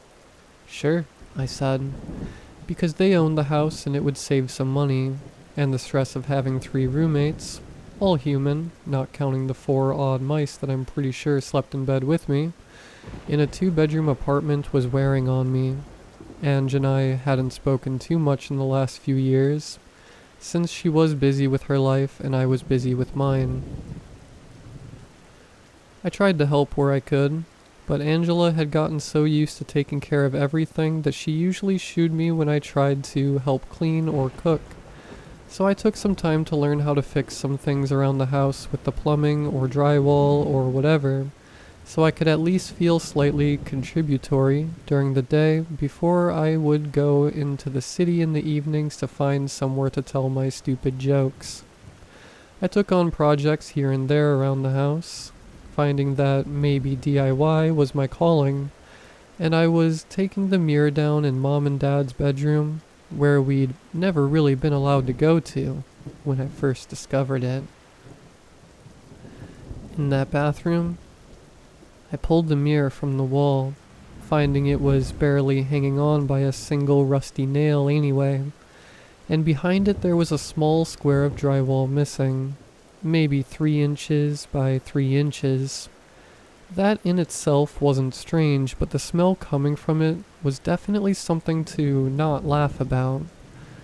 It smelled like someone was roasting pennies over a campfire.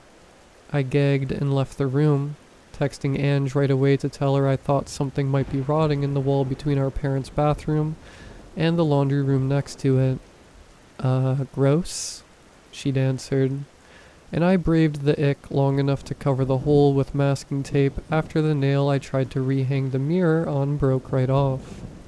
I went to the furthest reaches of the house to hide from the smell, and I thought it was just sticking inside my nose or head or something before Ange got home, and was covering the bottom half of her face in disgust before she'd even come in the door.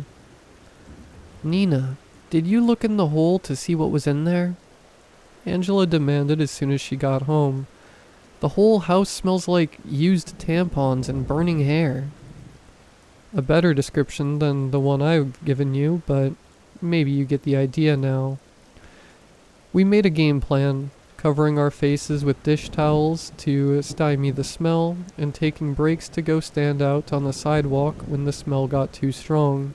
I investigated the laundry room, finding where the other side of the wall was, and I had to move a tall metal shelf where Mom had organized all their towels and cleaning supplies in neat rows to find the wall behind it. There was a faint outline of what must have been a door at one point. It had long since been painted over, leaving only an indented seam where the door had once been. There was no handle, obviously, and if I had to guess, the hinges were on the other side. We'd grown up in this house. How was there a room we didn't know about? After showing Angela what I saw, she said she wanted to barf, and we drove to the Holiday Inn Express to get a cheap room for the night, since she'd made the good point that we would never be able to sleep with that smell throughout the house.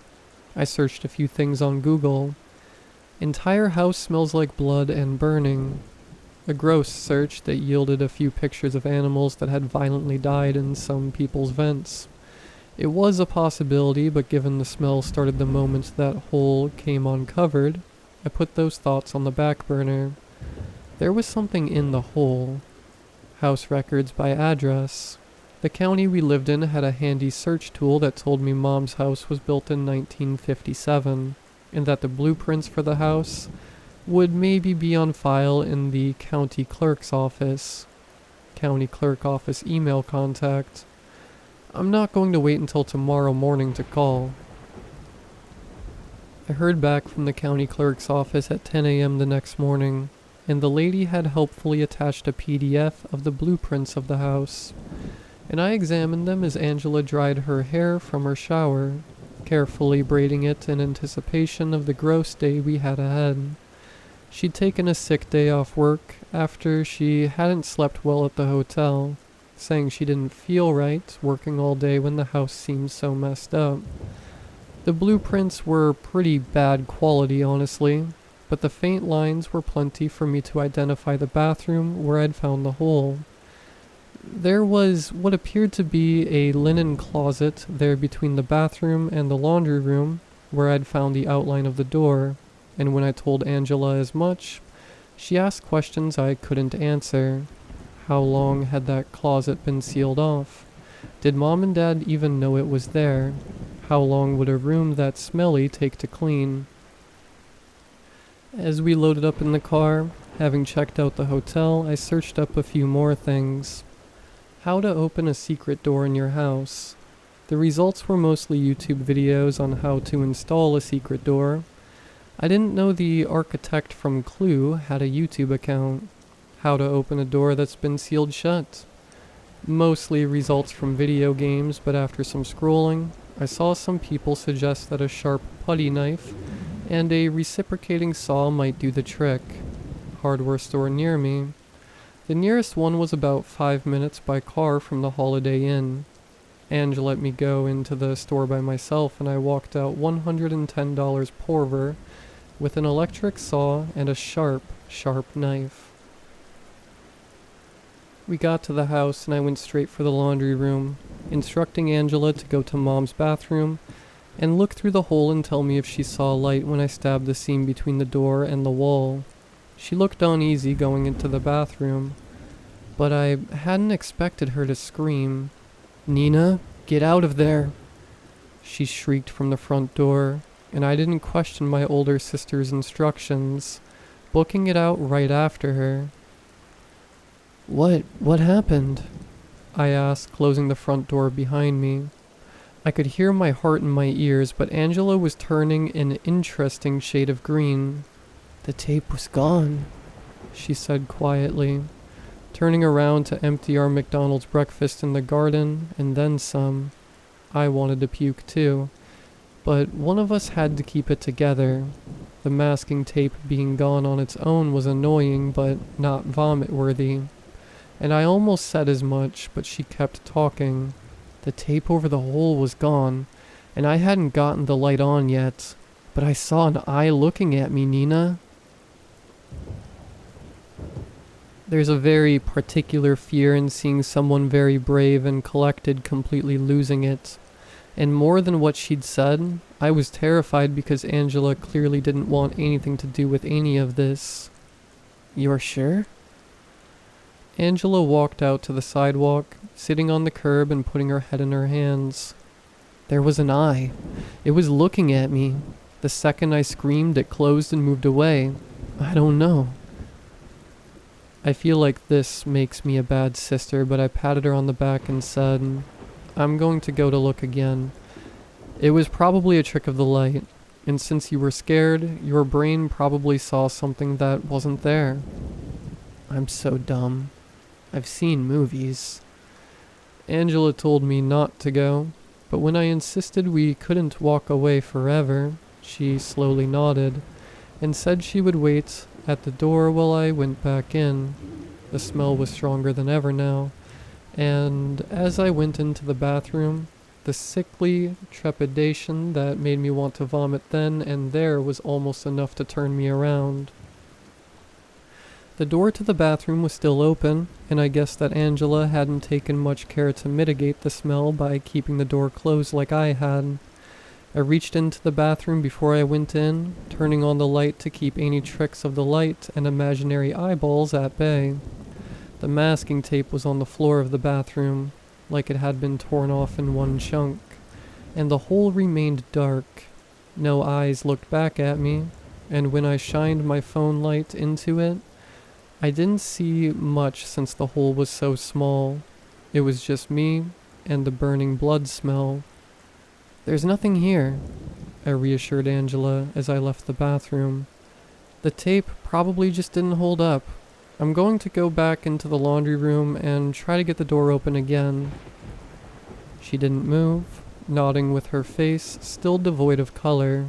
If she wanted to stop me, she didn't have enough air in her lungs to talk. So I walked around to the laundry room and picked up the stuff I'd dropped when she screamed and got back to work on the door. All in all, it took me about half an hour to carve through the thick coat of paint keeping the door sealed, and I talked to Angela the whole time, trying to stay casual despite the fact that I could feel my guts trying to get out through my esophagus. Whatever dead animal had gotten into that closet, the smell was going to hit me like a Mack truck, and I knew I had to be ready. The paint around the door came free, and to my disappointment and relief, it didn't just swing open and reveal its sordid secrets. I messed with the spot where a knob would have been for a bit, poking and prodding it with the putty knife. I hadn't been speaking to Angela for a moment so I could concentrate, and I managed to make enough of a gap in the door mechanism that I could get in there with my fingers and pull on the mechanism. I was so caught up in my celebration that I had figured out how the door could open, that when it came loose and opened a crack, I hadn't thought to hesitate and brace myself. The smell hit me like a tidal wave, and when I saw the mess inside, I took a step back, choking and gagging. The bottom of the closet was littered with a substance I can only describe as similar to wet jerky, red and wrinkled and shiny. Curled in a corner in the back, retreating from the light of the laundry room, was a filthy and malnourished body, with wide bloodshot eyes trained on me. The skin around its mouth had been eaten away, forming a feral grin. "Angela?" I screamed, and as she came running, I stopped her so she wouldn't see what was inside. "Call 911?" I ordered, blocking the doorway. She turned away, and I heard her speaking to an operator by the time she got to the front door. I took out my phone, trying not to retch, as my shaking hand tried to tap out one more Google search. How long can a man in his 70s be kept alive in a closet?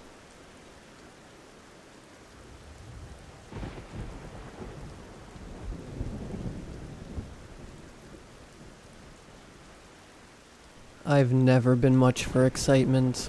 I'm the sort who likes to get invited out, but always volunteers to be the designated driver. Relieved because it means I get to stay sober and serious. No one expects the DD to go dancing on tables or telling wild stories. I can be a shy, reserved, plain Jane. I keep my nose in books and out of everyone else's business. That was why it surprised everyone, especially me, when I agreed to join Miki and Shania in urban exploring that day. Miki is my cousin, and Shania is her best friend. I guess I agreed to go because I was feeling a bit stung over the fact that my crush, Yasmin, who is gorgeous and has a voice that could call angels, commented to friends that I am a bit boring. And so I guess I just wanted to not be boring, to have, for once, a story worthy of telling over a drink. But when we got to the house, I felt uneasy. The whole neighborhood was sad, really. A story of American prosperity turned to poverty and abandonment. Entire streets with only one or two houses still occupied, the rest withering away with boarded windows in overgrown lots. Miki picked out the house at random, saying it looked creepy. I don't know if it was any creepier than any other sad building in that cul-de-sac.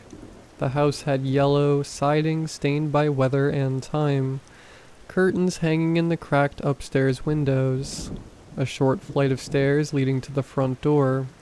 The lower windows were all boarded, and the door, of course, locked. But while I was ready to give up almost immediately, Shania's eyes sparkled at the challenge. She circled around to the back of the house, and a triumphant yell brought Miki and me following. The back door, though boarded, had been broken into at some point over the years, and it swung open easily. Are we sure it's safe? I wondered. Shania just grinned. You gonna stay here if it's not? She asked and plunged into the darkness. And that's how it was inside. Dark. Shania and Miki flickered on headlamps and flashlights. I only had my phone light, so Shania pulled out a spare flashlight from her backpack for me. Girl, it's just an empty house with old stuff.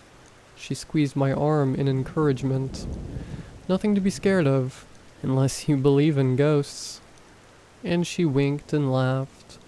A bold peal of laughter that lifted my spirits and made me jealous all at the same time. I didn't know a person could laugh in the face of fear like that. I didn't really believe in ghosts. I didn't believe, but was still scared of them. Was that pathetic? I smiled weakly and thanked her for the flashlight. Miki told me to quit being a baby and squeezed in past me, and all three of us entered the living room and looked around. It looked exactly like every old person's living room. The carpeted floor was a dark beige and stained with coffee here and there. A plush armchair sat facing an ancient television, the kind that looks like a boxy cube, not a modern flat screen. I almost expected to see antenna sitting on top of the old thing. Bookshelves and hutches held books, knickknacks, cups and glasses, and many years' worth of dust. Little ceramic figurines of children and pigs with wings and big-eyed frogs, and all sorts of odds and ends, looked out at us. It was cluttered, and a lot of it was broken, the wallpaper peeling and mold streaking the walls. Just a forgotten, lonely old house. Dang! Shania picked up a figurine from one of the shelves.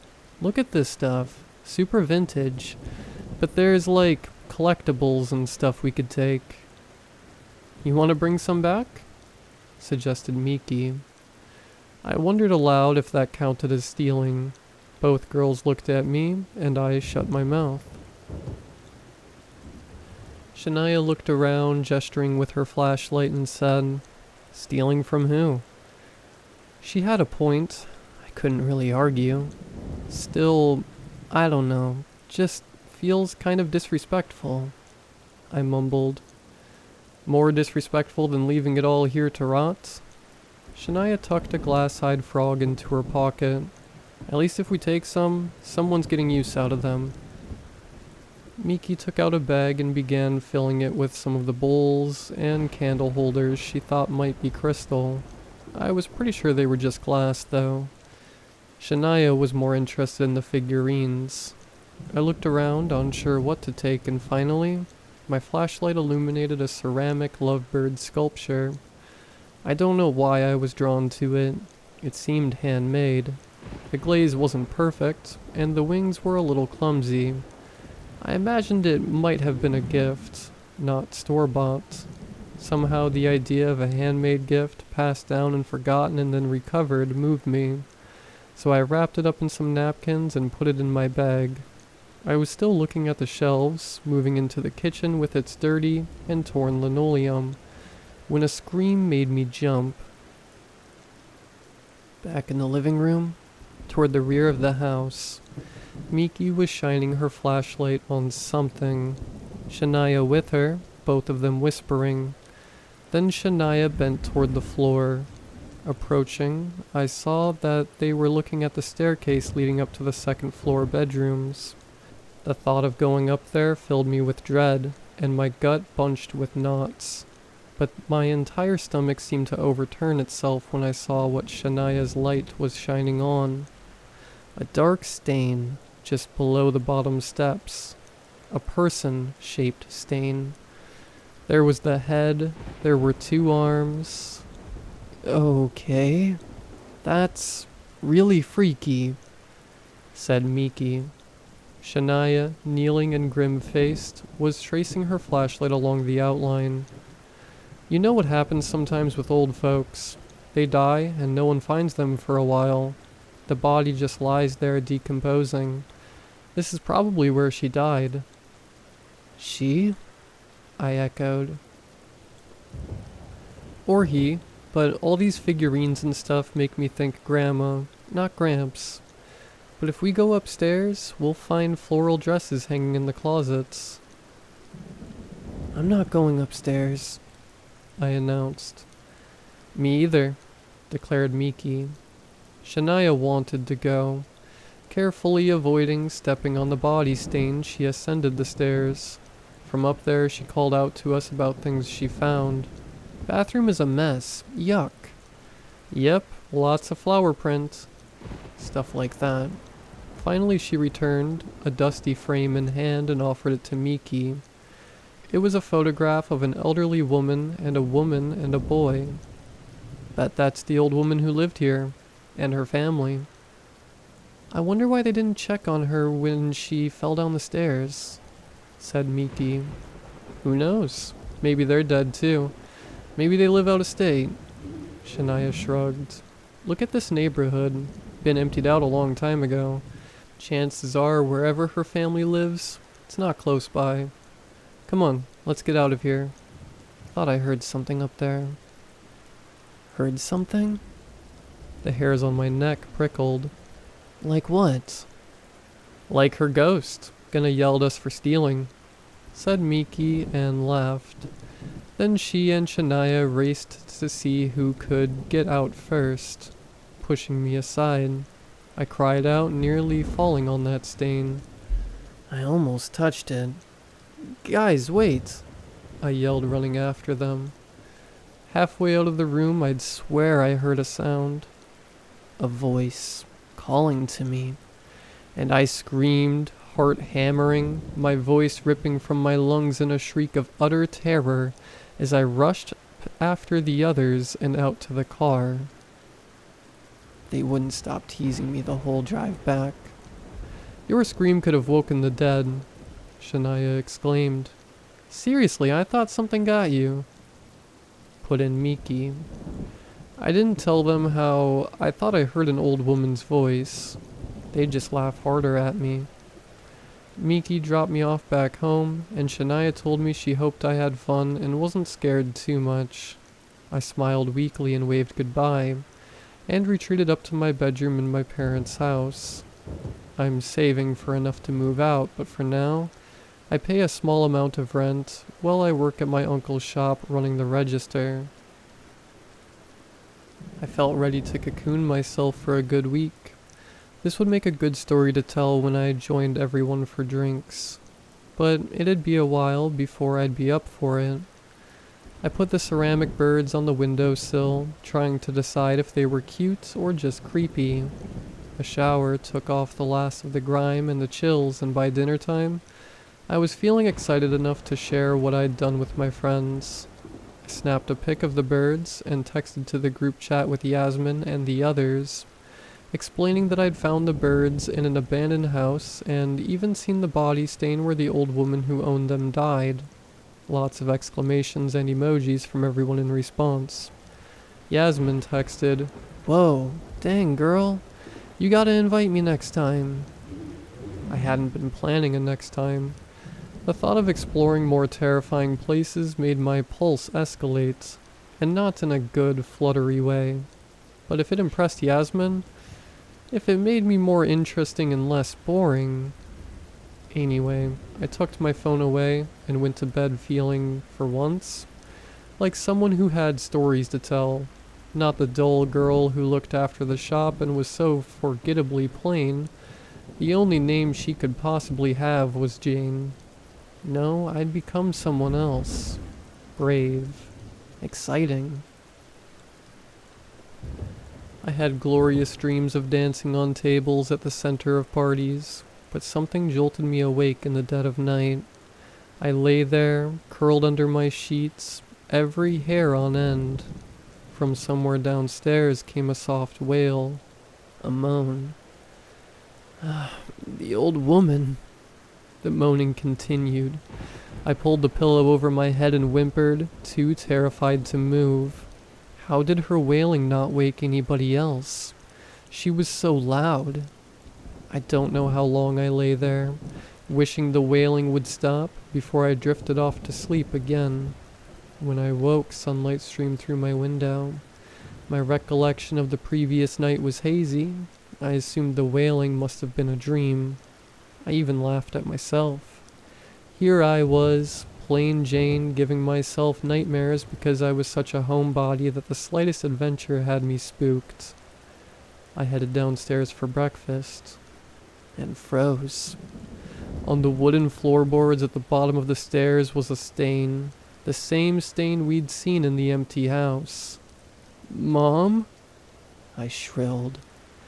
My mom rushed out of the kitchen. "Jane, what is it?" I pointed to the floor of the stairs, right where she was standing. Mom looked down, stepped back, accidentally trampling the stain as she examined the floor, and then looked back up at me, questioning. "What? Honey, what is it? The stain, I whimpered. Stain? She echoed. Dropped down to her knees, peering close. Where? She couldn't see it. She was right on it and couldn't see it. Never mind, I said. Hurrying back to my room, I snatched my phone, came back and took a picture of the stain to send to Miki and Shania. Except it didn't show up. I could see it on the floor, see it right there with my own eyes. But when I tried snapping a pic with my phone, nothing on the screen. Sweetie? Mom's brow knit in concern. Everything alright? Yeah. Yeah. I smiled feebly. Having lost my appetite, I went to work without breakfast. After my shift when I came home, the stain was still there. If anything, darker than before, but Mom and Dad went up and down the stairs without seeing it. I went upstairs and got the birds. Considered shattering them and scattering the pieces, but as I held up the little ceramic sculpture ready to drop it on my floor, pangs of guilt had me setting it carefully back down. I should return it to the house, I thought. Until then, I wrapped it up and tucked it deep into my closet, out of sight, out of mind. Hopefully, once it was back in its place, the stain would disappear. The moans persisted every night, always around the same time. The stain persisted as well. As for Miki and Shania, they refused to take me back to the house to return the birds. They didn't want to go back, and didn't believe me about any of it, especially after Miki came to my parents' home and couldn't see the stain. She asked if I was just making it up for attention. I'd have been angry, furious at my cousin for throwing such an accusation in my face, if I hadn't been so terrified in that moment because just behind her stood an old woman. Things got worse. The old woman appeared randomly in my house, always near the stairs. Sometimes I'd hear her come out of her room. Sometimes she'd be hovering by the window, looking confused. Other times she was looking right at me. One night I arrived home after midnight. I'd been out with friends doing my usual shift as the DD. No one really noticed how morose I was. My thoughts that night were on Yasmin and my social situation and wondering if I would ever break out of my own shell. When as I headed upstairs, a cold and clammy hand gripped my ankle. Shrieking, I ripped free. My shrill scream woke my mom and dad, who rushed out, Dad with his fists up, ready to fight whatever intruder was apparently murdering his daughter. I rushed into my room and slammed the door, sobbing. When I came out, there was no one there. Nothing. Just my parents looking at me, concerned. They asked me if I'd be willing to see a psychiatrist. I thought maybe a medium would be better, and I found one online who did a teleconference with me. She recommended the same thing my instinct had told me to do initially. Destroy the ceramic birds. I'd taken a personal item, she said. Something that meant something to the deceased. If this object was what had brought the ghost into my home, destroying it would free me. Next day when I returned from work, I retrieved the birds from upstairs. I decided that, rather than destroy them, which seemed disrespectful, I'd start by returning them to the house where I found them, even if it meant I had to go back there alone. But I'd just left my room and barely reached the bottom of the steps when cold fingers clasped my ankle. I shrieked, jerking free and rushing to the door. The ghost, trying to grab me. As I reached the front door, I spun back, glaring over my shoulder. I could see her now, the ghost of the old woman. She lay at the bottom of the steps, her fingers curled into claws and her face a grimacing snarl. Her mouth opened in a wail. I stood there for a long time staring. And then I came back over to the stairs, and when I knelt down, she grabbed my arm so tight. Her icy hand left strange imprints on my skin.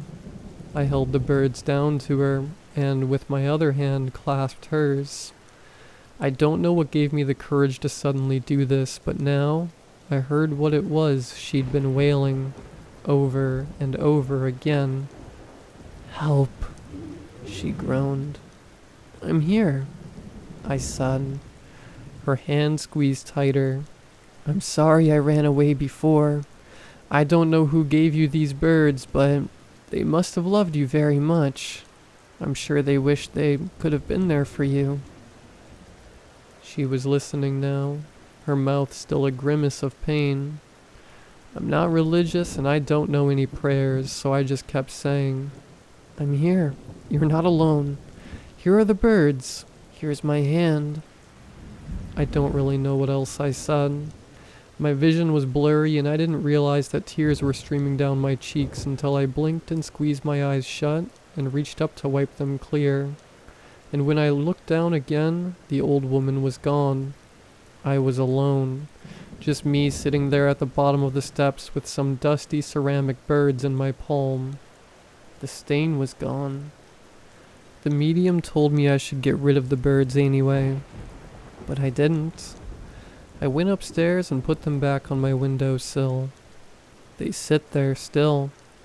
I'm keeping them for someone who shouldn't have been forgotten.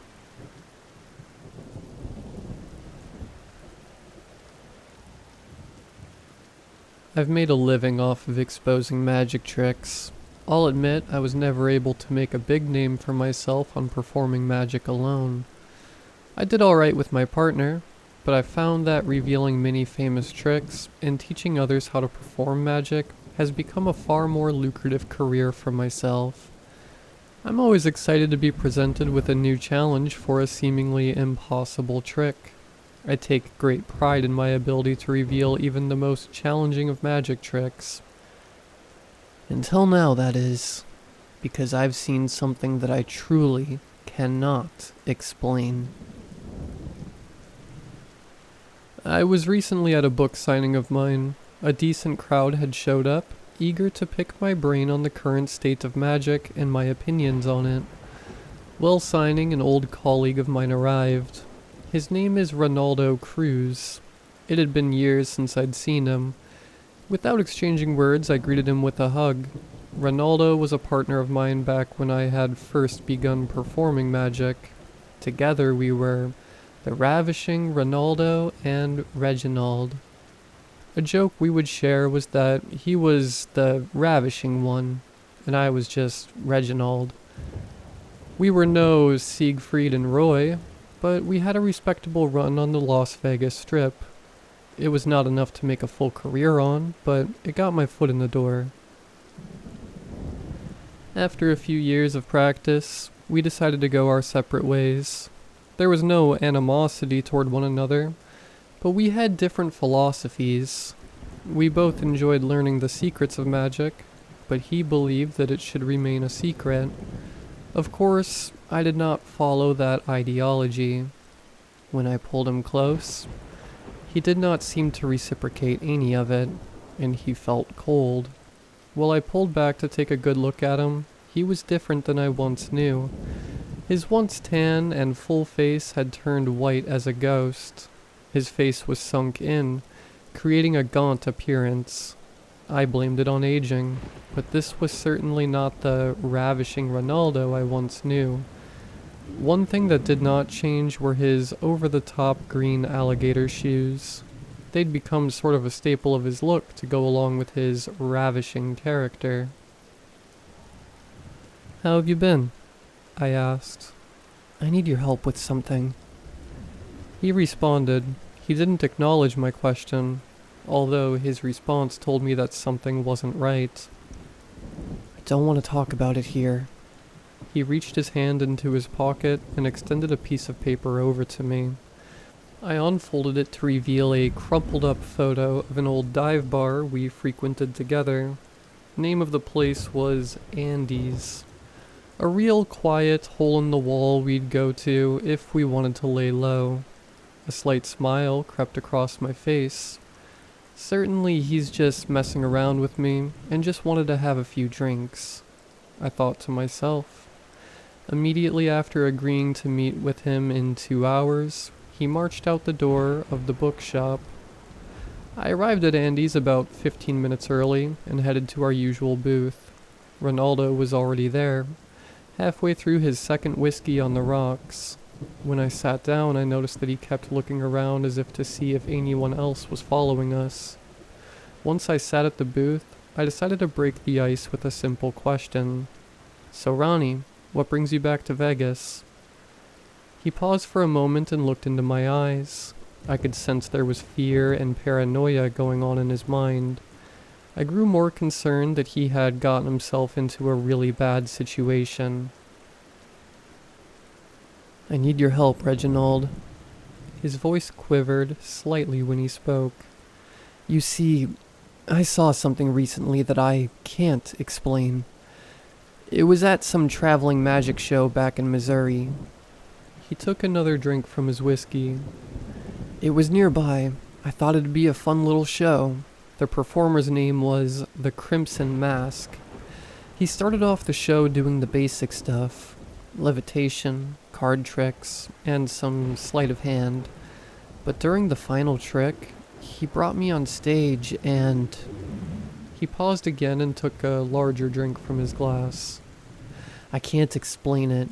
You know me, Reginald. I'm a skeptic and realist, just like you. But what I saw, it's not possible. For weeks I've gone through it over and over and over again, but there's nothing." I could tell by his demeanor and tone of voice that this was no act. Whatever it was he'd seen, it had truly startled him. "I'm reaching out to you because you're the only one I know who has a chance of solving this. Someone to prove that I'm not losing my mind." Whether or not he was losing his mind, his fear was real and I could not help but take pity on him. "Alright, Ronaldo, let me help you. What is it you saw?" Ronaldo remained silent for a few moments before answering. "If I told you, you wouldn't believe me. It's something you have to see to believe." He slid over a small red ticket. It read, "You're invited to see the incredible Crimson Mark Magic Show March 21st. Show starts 7 p.m. Show ends 11 p.m. 808 Park Theater, Las Vegas, Nevada." On the back of the card, there was a handwritten phone number. "Once it's over, call me. But I warn you, Reginald, once you've seen it, there's no going back." He finished his drink, paid his tab, and left without another word. To ease his mind, and my own for that matter, I decided to track down this Crimson Mask character and observe what frightened Ronaldo so much. The show took place in a fairly rough part of downtown Las Vegas. It felt like walking into an old abandoned theater. There were some parked cars outside, so at least I wasn't alone. When I arrived at the counter, an elderly man took my ticket. He gave me an eerie smile and said, "Enjoy the show." It was a small crowd, but not completely dead by any means. I was seated in the center about 3 rows back from the main stage.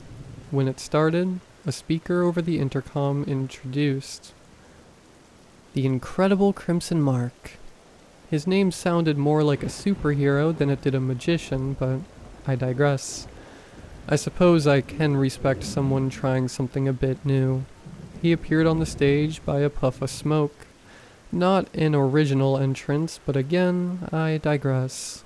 While my career is mostly dedicated to debunking magic, I cannot help but be a critic at the same time. The show began fairly typical. He wore an all-black suit with a metallic crimson opera mask with 2 black voids around the eye sockets and a black hood. He was silent. All of the dialogue in the show was done through the speaker. At first, he did the basics: levitation, card tricks, disappearances. all of them easily identifiable through trapdoors, well-colored cables, and good old sleight of hand. I began to smile. Certainly my friend Ronaldo was putting me on. Back in the day, he was never afraid to pull a joke on some of his friends. I was moderately amused by this thought. Until the last trick, that is.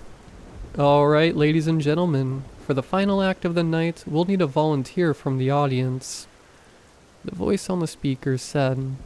The entire place went dark, except for a singular spotlight on the top right balcony of the stage. It slowly panned over the audience until it landed on, you guessed it, me.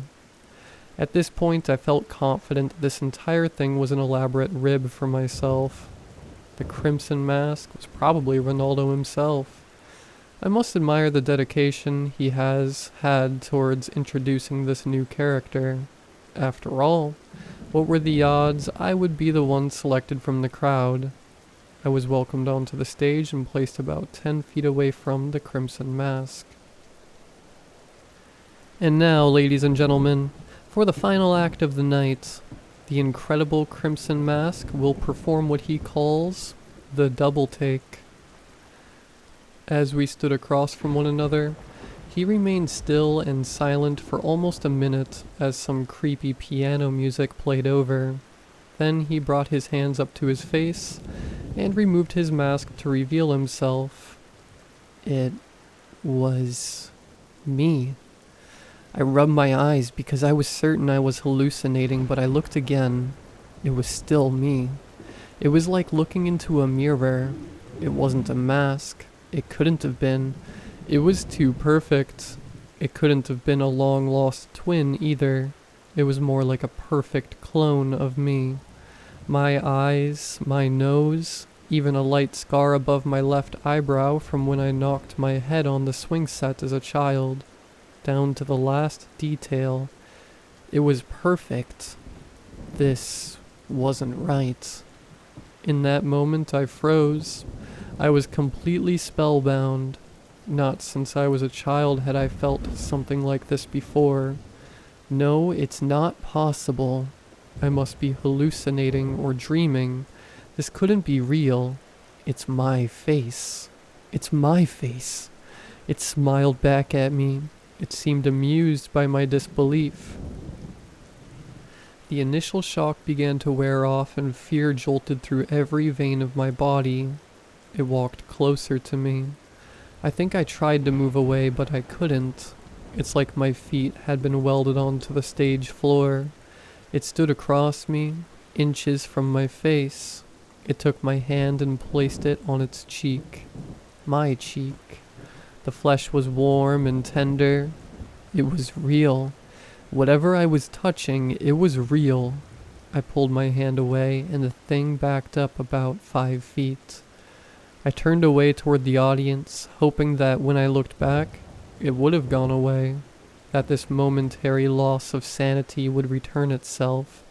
But when I looked out into the audience, there was no one. The theater was completely empty. When I looked back, it was still there and it was still wearing my face.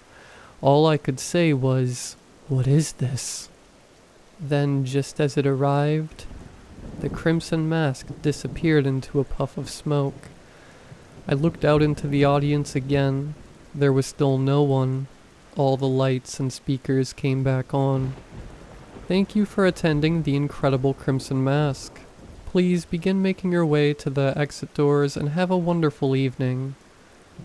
I quickly snapped out of this frozen state and ran out of the building. I heard the sound of a malicious cackle over the speaker until I reached the parking lot. All of the cars I'd seen there before were now gone. It was just an empty lot. I bolted back to my apartment to try and make sense of this. I tried calling Ronaldo, but there was no answer. I tried to take a step back from the situation for a moment. There could still be a rational explanation for this. I tried looking up the incredible Crimson Mask, but I found nothing. I tried looking up the building's owners, but I came to find there were none, and that the building itself had been abandoned for nearly 5 years. For weeks, I went through everything I'd ever learned about illusion. I went through books, audio cassettes, VHS tapes, but there was nothing I could find that could rationally explain a perfect doppelganger. As rational possibilities began to fade, I began to look at irrational possibilities.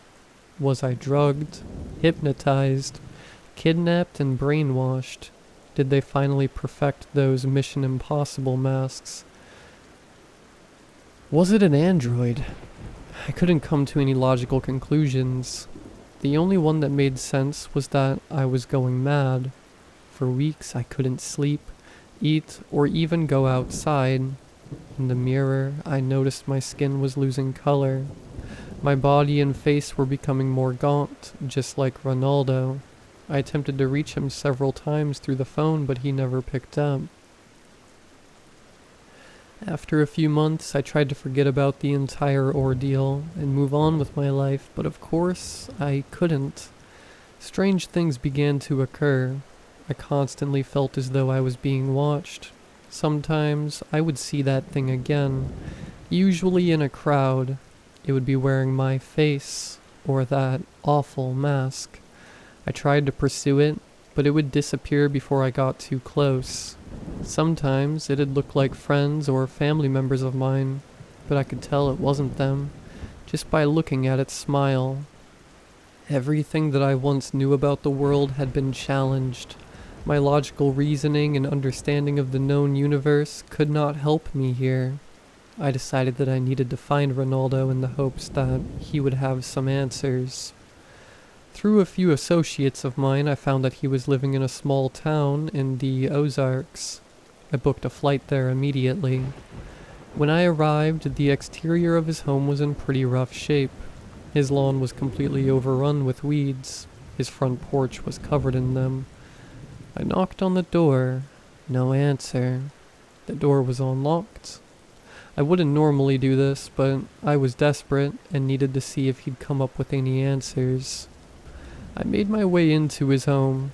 Whole place smelled like rancid garbage. It was so horrid that I had to cover my mouth with my sleeve. I called out his name, but I heard no response. I walked into what appeared to be his office. The entire place was a mess of books, newspaper clippings, empty whiskey bottles, and scraps of paper. It was apparent that this incident had caused both of us to go insane in the search for an answer. As I was looking through his scraps, I felt something tap my shoulder. I instinctually turned my entire body to see what had touched me. It was Ronaldo's gator-skinned shoes. I couldn't process it at first. Why are his shoes hanging up like this? Then I looked up to see what they were connected to. It was Ronaldo. He had hung himself in his office with a leather belt. Immediately I called the police and told them what had happened. Most of it anyway. I decided not to share the full experience out of concern they'd throw me into a mental hospital. They told me he'd been deceased for a few weeks. In his home, they found a note. It was addressed to me in an envelope. It read as follows. I'm sorry for bringing you into this, Reginald. I truly believed that you could make sense of this, but I realize now that it's not possible. What I've seen is no trick. I've researched into everything imaginable, but have found nothing. I've seen that thing several times since I attended the show. Sometimes it'll look like me. Sometimes it'll look like a friend. And sometimes it'll just be a stranger. But I know it's there, just by the way it smiles. One time it even looked like my father, who's been dead for 10 years. This is not an illusion. It's real. The thing we've come across is beyond our comprehension. All our lives we've been experts at distorting the perception of reality in order to trick our audience. But this being is capable of actually changing it. I haven't been able to sleep or eat in weeks. Knowing something like that exists out there has forced me to live in a constant state of fear and helplessness. I cannot go on like this anymore. If you can, Reginald, move on from this. Try to forget it all and just move on with your life. But I know you, and I know that won't be possible. I've left you something else in the envelope if you wish to continue down this rabbit hole. There is no trick this time. Goodbye, old friend. God be with you. My heart sank to my stomach as I read through it. I couldn't believe this was real, yet some part of me remained adamant that there was still a logical explanation for all this. Despite my friend's warning, I knew that I had to find an answer. In the envelope, I found what he was referring to. It was a small red piece of paper, a ticket to another nearby show of The Incredible Crimson Mask. It's scheduled tonight at 7 p.m. It's 6 p.m. now.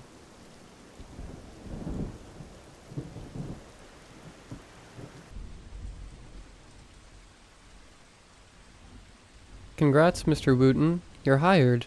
Come in Monday morning and we will give you orientation, said the ecstatic voice on the phone. Thank God. My unemployment had just ran out and bills were coming due. I needed a job. It sure was difficult finding one too.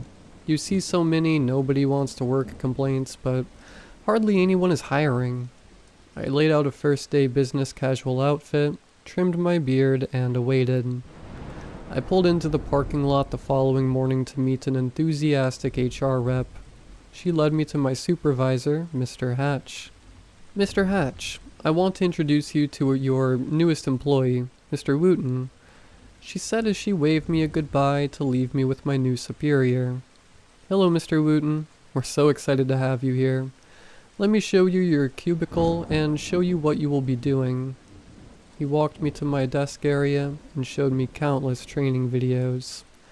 Basically, I would be working in the customer service department for a blue-collar company that manufactures hubs for some of the nation's largest automotive companies.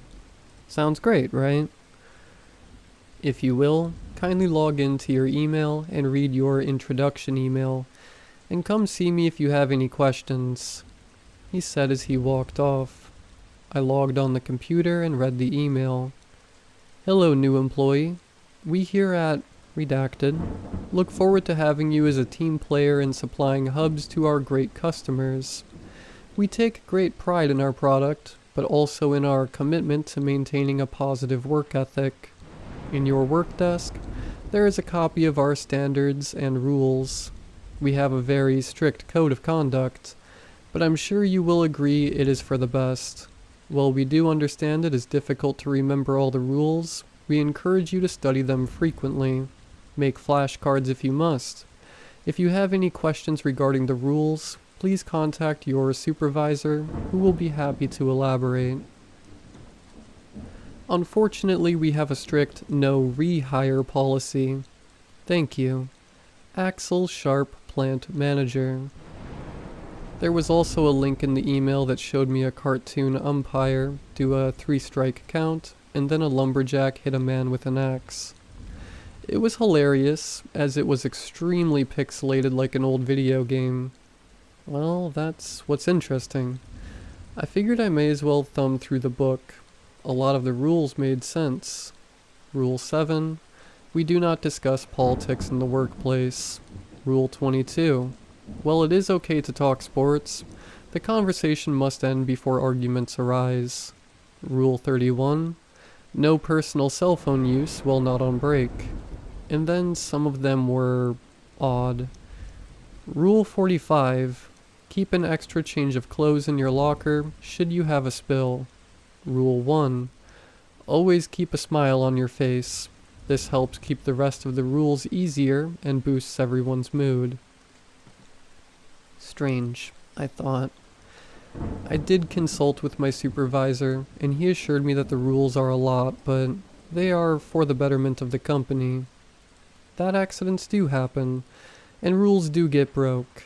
After 2 strikes, a consultation with the plant manager happens. 3 is a termination. Strikes came off after a year of incident, which I thought was harsh.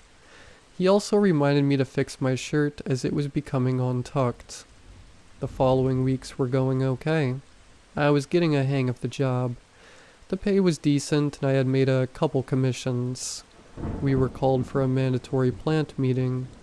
In walked the plant manager.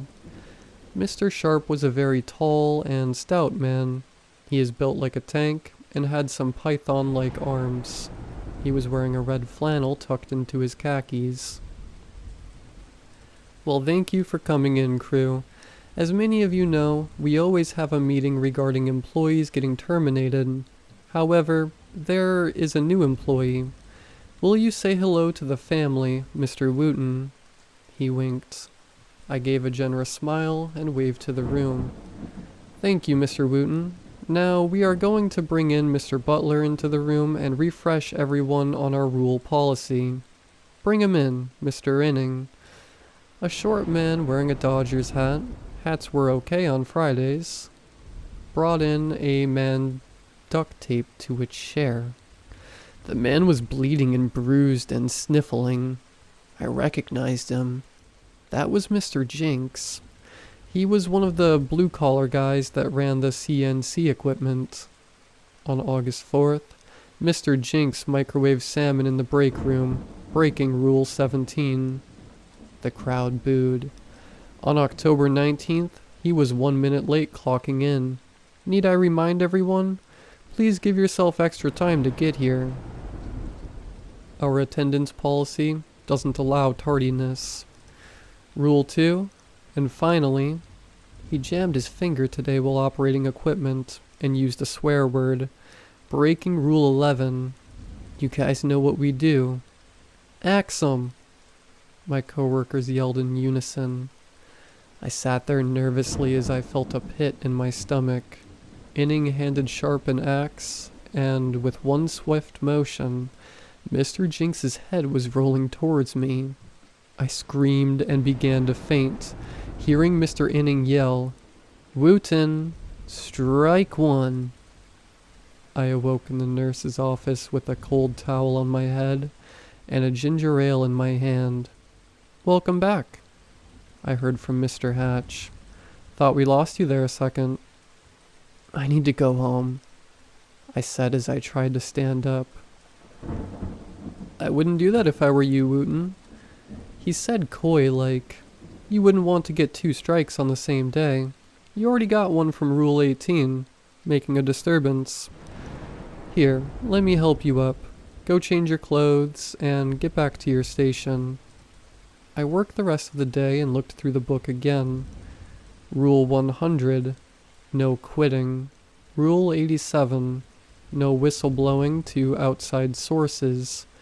Rule 49, no coming to work sick. You get 1 sick day after a year. Rule 99, no unionizing. Talks of unionizing, gathering outside of the workplace. Rule 27, mandatory overtime is a termination automatically if missed. The next few months I was doing okay. I went to several more axings. I even cheered with my coworkers. I reminded people to smile and clean their appearance. But then one day, I got strike 2 for taking too long of a bathroom break. Rule 61. I was brought into a meeting room with Sharp, Inning, and Hatch. "Mr. Wooten, we're here to discuss your disciplinary actions. As you are aware, we have a rule book for a reason. You've broken 2 rules and you've still got 7 months until the first one comes off. I don't want to remind you, but you've seen the meetings. You've seen the axings. Good help is hard to come by, and we can't keep employees because you guys think you can do what you want." "Mr. Sharp, if I may," I tried to ask. He waved his finger. "You need to understand how serious our rules are, but I will let you explain. Why were you in the bathroom for 3 additional minutes?" "I'm not sick, but my stomach is upset. You see, I had this turkey sandwich, and it didn't agree with me. I'm so embarrassed, and I'm sorry." Mr. Inning piped up. "Maybe you could fast rather than eat on company time. That would be a true team player, and it would save you from getting tummy aches." Excellent idea, Mr. Inning, said Sharp. Now Hatch is going to discipline you here. Will you remove your shirt, please? My shirt? I asked.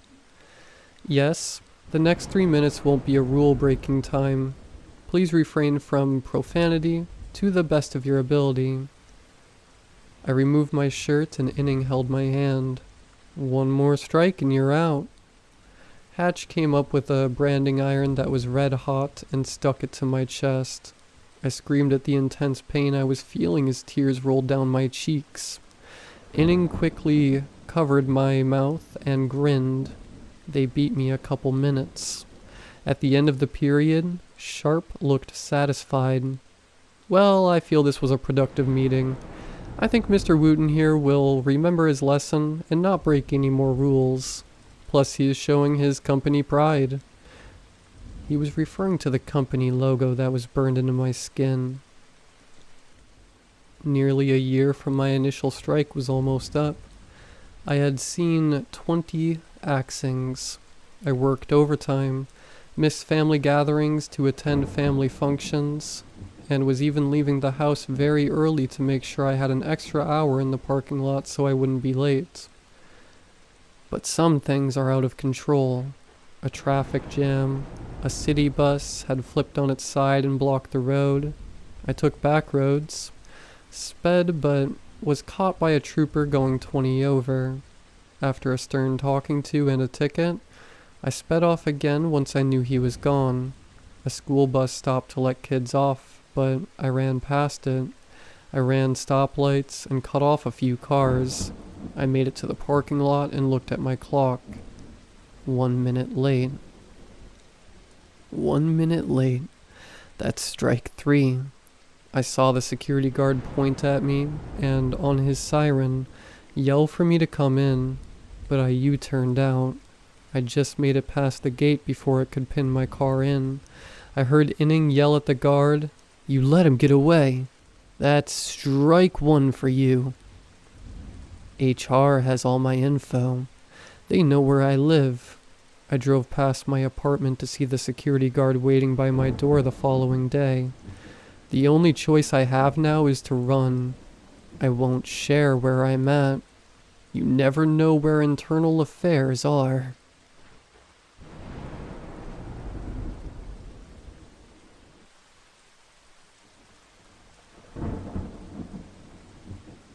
Everyone feels lonely sometimes. For me, last night struck a little harder than usual. I'm not sure why it did, but it led me to downloading Tinder.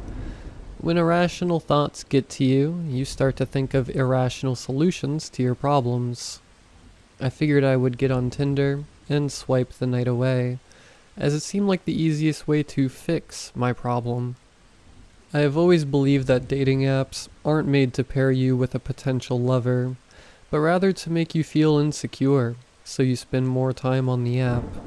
Because of this, I was surprised to find a girl called Jessica who had liked me back within 10 minutes of me using the app. I felt like she was fake at first, but I'd rather find out than contemplate about the possibility, so I texted her. She responded within a few minutes, and we started talking. What felt like minutes of talking had turned into hours. When I looked at the time, I was surprised to see that it was 1 a.m., so I told her that I had to sleep because I had to wake up early for work in the morning, but that I'd love to text with her again. She replied, "Oh, yeah, no problem. If you give me your phone number, we can get off the app." And then she added a smiley face. Without hesitation, I gave her my phone number and went to sleep. I woke up and started the day as I usually do. I ate breakfast, took a shower, brushed my teeth, and got on my way to work. I've worked for a newspaper for over 5 years, where I get to write about all types of things. Today I had to write about a man who went missing not too far from where I live. He was 2 years younger than me and lived alone. It's been 2 weeks since his disappearance, and the local authorities decided to use the newspaper in hopes someone would have more information. As I was finishing up the story about the missing person, I got a text message from the girl. She asked me how work was and if I had anything to do that evening. I caught myself smiling at the text message and ridiculed myself for already being head over heels for this girl, despite not having met her in person. I always tend to get attached to people too quickly, which is usually why my relationships don't go as I would like them. Because of this, I cursed my mind for feeling this way. I waited a few minutes before answering her text, because I felt like it would make me seem more mysterious and busier than I actually am. I'm not sure why, but I figured it would be better than replying within 5 seconds. Yeah, I'm free. Getting off from work soon. What do you have in mind? I sent the message and went back to finish the news article. Once I had finished it, I sent it to my boss for confirmation and left work for the day. When I looked at my phone, she replied to my message. How about you come over to my place for an hour? We can chat and have some fun. Without hesitation, I quickly opened the chat and replied, completely disregarding my previous strategy. That sounds great. I'll be on my way soon. A few minutes after that, she sent me her address, which was not far from where I lived. It's about a 15-minute walk. As I made my way to her house, I was imagining all the possible situations that might occur, any conversations we might have, and what the best responses would be. I arrived at her house 10 minutes earlier than she said, but being early is usually considered a good thing. I knocked on the door of her house and waited for a little bit but got no response. I grabbed my phone and told her I was at her house. While waiting for a response, I decided to look around the house to see if maybe I could see her through one of the windows. I made my way to the back of her house and quickly found myself standing in the garden. Standing in the garden, I immediately noticed something odd. It seemed like she had done some digging a few days ago. I figured she had tiles in her garden which she decided to remove. Before I had the chance to think about it any longer, I heard her voice yell at me from a window above me. Oh hey, you're already here. Let me open the door. I waved at her awkwardly and was startled by her sudden appearance. I quickly regained my composure and made my way back to the front door, where I was met with her beautiful smile and a gesture for me to come in. You want something to drink? She asked. Some water would be great, thanks, I replied awkwardly. I forgot how shy I can get around people when it's not over text. It's a whole different experience for me. I could tell she picked up on it, and she was amazing when it came to talking to people, because she managed to make me feel at ease quickly. She handed me my drink, and we started talking like we had the night before, the only difference being that this was face to face. After talking for a bit, I asked her if I could use the bathroom. There's one right down the hall, she said, pointing to the general direction. I stood up and made my way to where she was pointing. The bathroom seemed to have been recently cleaned, and the smell of bleach was more than noticeable. But other than bleach, I could also smell something else. Something rotten. I made my way back to the living room and said, Hey, I think some animal might have died near your bathroom. As I turned the corner and looked at where I last saw her, I was met with nothing. I also did not get a response, so I called out her name. Jessica? There was a brief pause, but then she replied, I'm in the kitchen making snacks. Something about the way she said it made me feel uneasy. I can't explain why, but perhaps it's because of all the stories I've heard online about this type of thing. I slowly made my way to the kitchen, peeking my head around the corner, and what I saw left me stunned. She had smeared blood under her eyes, and was holding a kitchen knife in her right hand. Though I felt unable to process the situation I found myself in, my fight-or-flight instinct kicked in, and I ran to the front door to open it, only to find it locked. What's the matter? I thought you wanted to have fun, she said in a playful voice. In a frenzy, I ran upstairs and desperately tried to open any of the windows, only to find out that she had locked all of them. I heard her make her way upstairs, giggling and singing. I cursed myself for being so careless. I should have known better to meet in a public place. I tried to think of any way out of this situation, which was when I realized the window she had yelled through might still be open. Maybe I could use that window to get out. I quickly ran to the side of the house where the window was to push my luck. To my surprise, the window opened, and I saw my chance to escape. I could hear her yelling no as she was inches away and running towards me. Realizing I had no time to hesitate, I jumped out of the window and landed on my back. Though the fall was painful, I was still able to get myself on my feet. I ran to her neighbor's house and frantically knocked on the door. An older couple opened the door and seemed rightfully confused by my frantic look, but realized I needed help, so they let me in. They allowed me to use their phone to call the police and offered me a cup of tea to recover from what had happened, which I explained to them. This was when the pain in my back started to become worse, as the adrenaline in my body was slowly becoming less and less. Within 10 minutes, I heard police cars outside.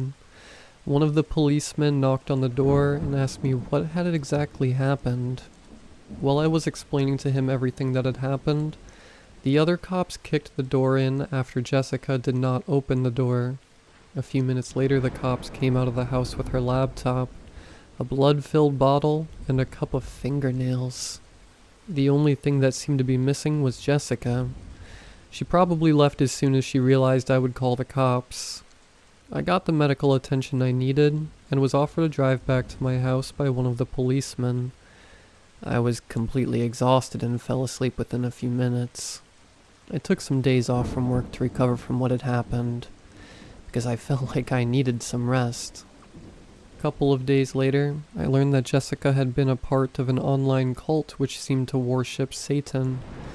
I had also found out that I wasn't her first victim. The man I had written about in the newspapers, who had gone missing, had been found buried in her garden. After some DNA tests, they confirmed that the blood and fingernails they found were his.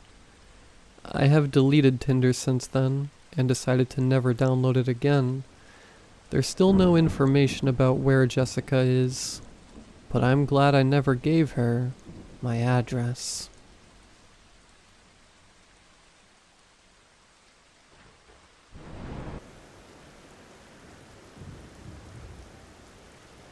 The morning I woke up to find my girlfriend Ava was gone was like a splash of cold water to the face. At first, I thought she had left for an early shift at her job at the diner in downtown Eldridge, a sleepy little town that rarely saw anything more exciting than the annual fall fair. My phone was dead, which was odd because I could have sworn I plugged it in the night before. After rummaging through the drawers for a charger and giving it some juice, the date flashing on the screen made my heart stop.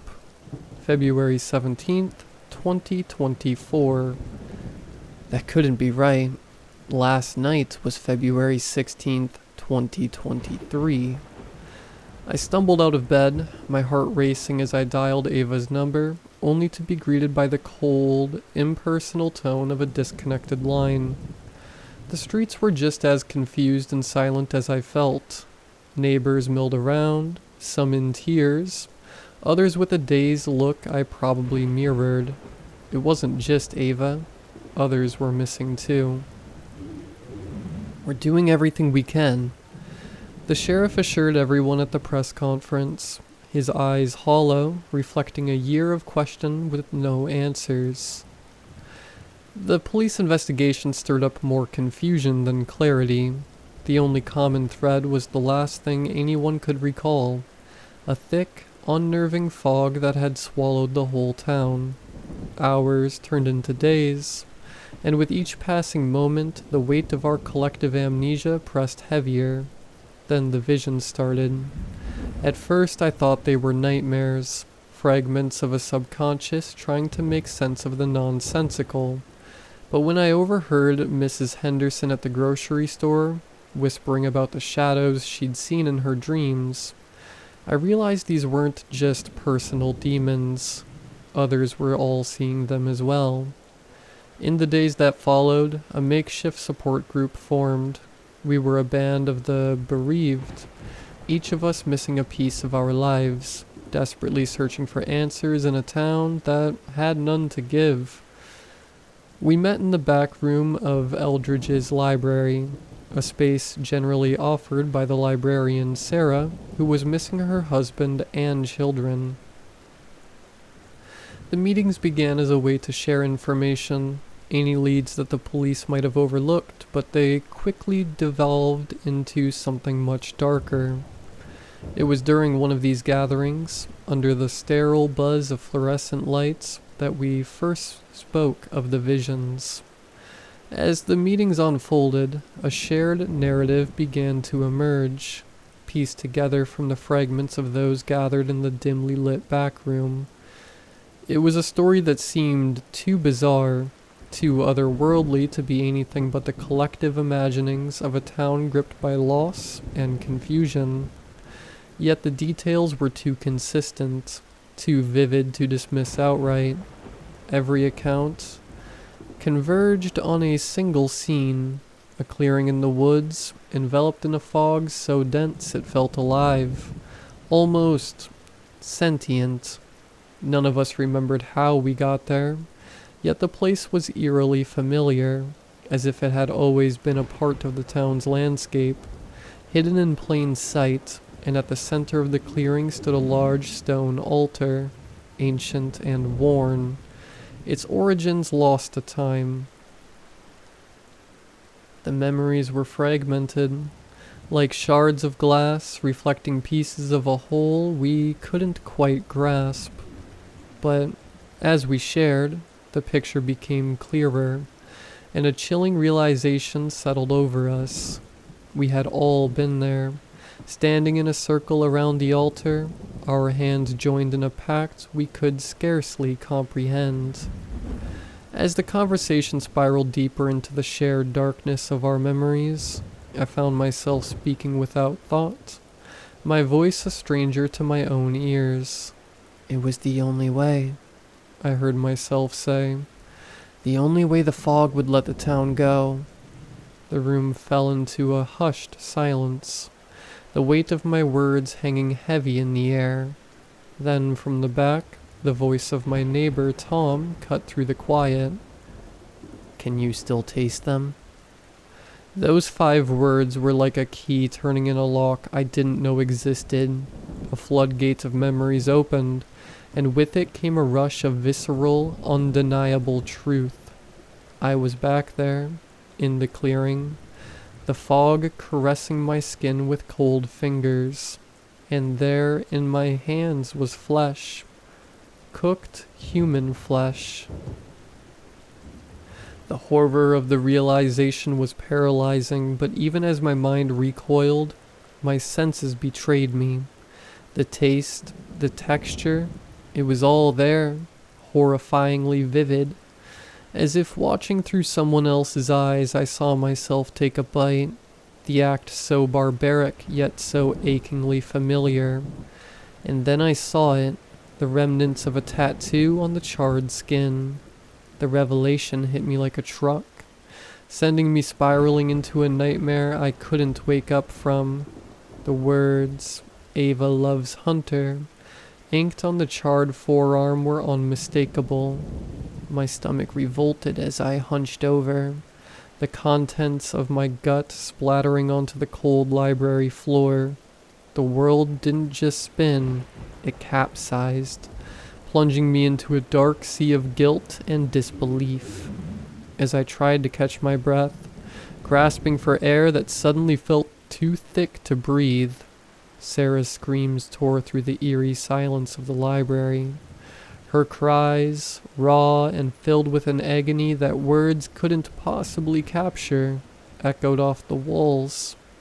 She collapses into a heap on the floor, her body racked with sobs that seemed to shake the very foundation of the room. "I ate them," My God, I ate my children.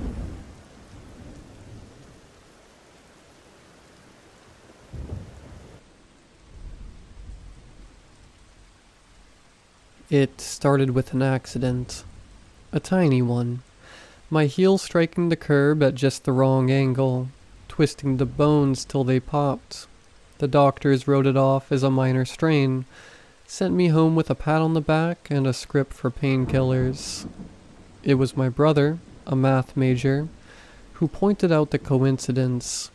So it happened at the intersection of 1st and 28th Street, on the 128th day of the year. Freaky. He waggled his eyebrows at me. What time did it happen? I'd taken a late lunch, worked a bit in the cafe before heading back to the office, gotten back shortly before 1:30 p.m. His eyebrows flattened. Seriously? Weird. I didn't think it was weird. I would have forgotten about the incident completely if it hadn't been for what happened 2 months later. I'd only lost my focus for a second. Normally not an issue, unless you're behind the wheel on the interstate with a four-wheeler pummeling in your direction. I'd wrenched the wheel, narrowly avoiding a head-on collision.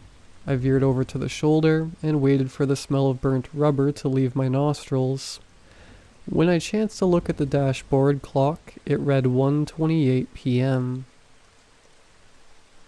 I twisted around just in time to see the four-wheeler disappearing around a bend in the highway. Its license plate? FYU 128. That night, I made a list. Accidents, mistakes, plain bad luck. The time I sublexed my patella on the soccer field in 3rd grade, or got trapped on a roller coaster for 6 hours following a park-wide power outage. The time I learned I qualified for a full-ride university scholarship the day before the paperwork was due. The little things. Misplaced valuables, cracked iPhones, unpleasant surprises on tax day. Didn't need much. They might have happened on 128, or in the 128th house on the street. The only college class I had to retake held its final exam in classroom 128. Which might explain how I failed a test I'd spent 6 weeks studying for. The bigger ones, bad breakups, terminal medical diagnosis, deaths in the family, seemed to need a confluence of symmetries, date aligning with time or address or coordinates. The greater the influence, the worse the outcomes seemed to be. My friends always joked that I was unlucky, a lightning rod for misfortune, but it wasn't that at all. I was being targeted. I rang up my brother. He might as well have been sitting across from me for how clearly I could read his expression of concern. Targeted? By who? Do you remember the day Dad died? It took him a second to process the emotional whiplash. Yeah, but what? It was January 28th. I called the hospital. Guess what room number he was in? Aaron. I surged on, determined to get my story out before he had me committed. I'm just saying, you hear some numbers are more common in the universe than others, some weird quirk of nature that nobody really understands, or people see the same number over and over and claim it has some spiritual significance, like angel numbers, or the Fibonacci sequence, or Benford's Law, or schizophrenia?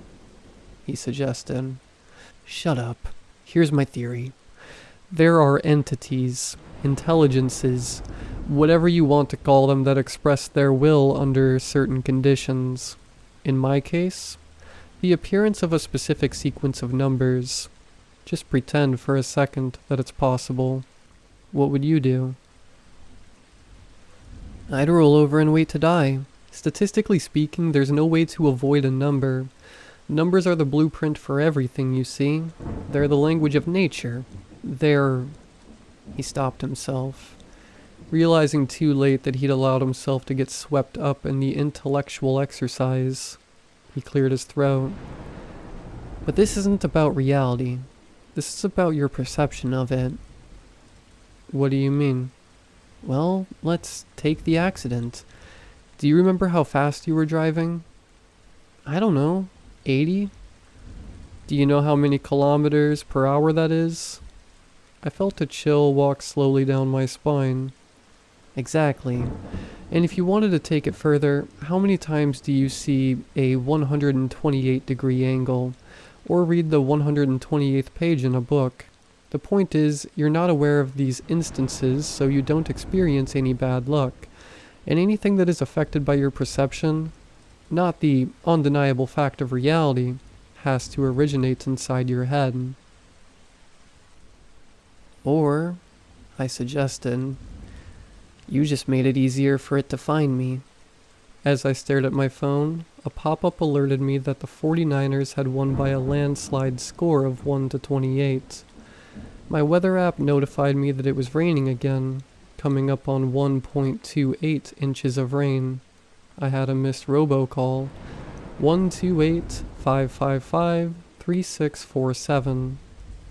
I was still staring at the screen when lightning split the sky in two. A freak accident. That's what the news outlets called it. Vox did an article about it. You might still be able to find it floating around the internet somewhere. They called me the girl who lived through lightning, but that's not really true. The lightning didn't hit me. It hit the roof, cracking the house open like an egg and spilling singed shingles all over the front lawn. I knew I couldn't stop coincidence.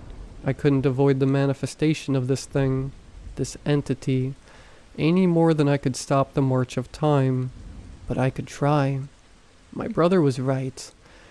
If I didn't know when the door was open, it couldn't come in to greet me. I destroyed all the clocks in the house, defaced too many books to count, and burnt the offending pages. Then I booked a last-minute flight to somewhere I was unlikely to find a clock or license plate. There are precious few of those places left. I should probably explain why I'm writing this. At this moment, I'm sitting on the plane as it descends through the dense black clouds. Thank God for in-flight Wi-Fi, or what could very well be my last words would be lost. I'm scared. I feel the vice enclosing me, an incredible pressure building. We're finally breaking our holding pattern. Well, it circled in the sky, waiting for the storm to clear. A flight that was supposed to touch down well before midnight on January 27th altered its arrival date to January 28th. We're approaching 12,800 feet, and I can't stop staring at the little screen in front of me, announcing the latest update to our flight details. Our estimated landing time is 1:28. Wish me luck. Please.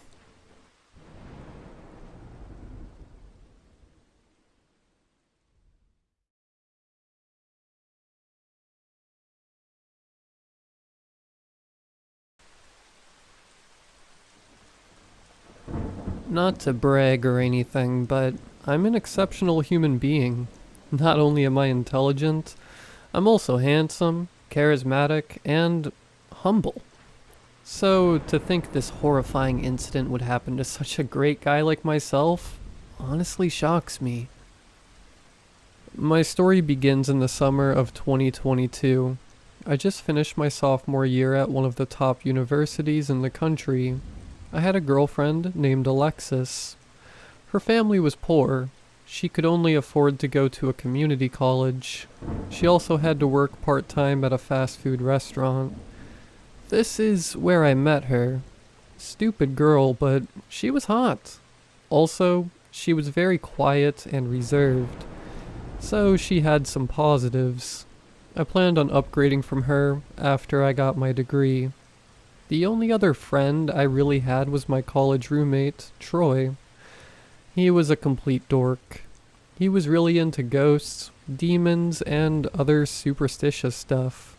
His family was incredibly wealthy. He would show me pictures of his mansion. He would say some really weird stuff like there's a demon living in the mansion, that it lives in the basement but comes upstairs at night and bangs on his bedroom door all night long. He says he never leaves his bedroom at night because the demon kidnapped his grandfather. Anyway, I had 2 weeks until I started a summer internship.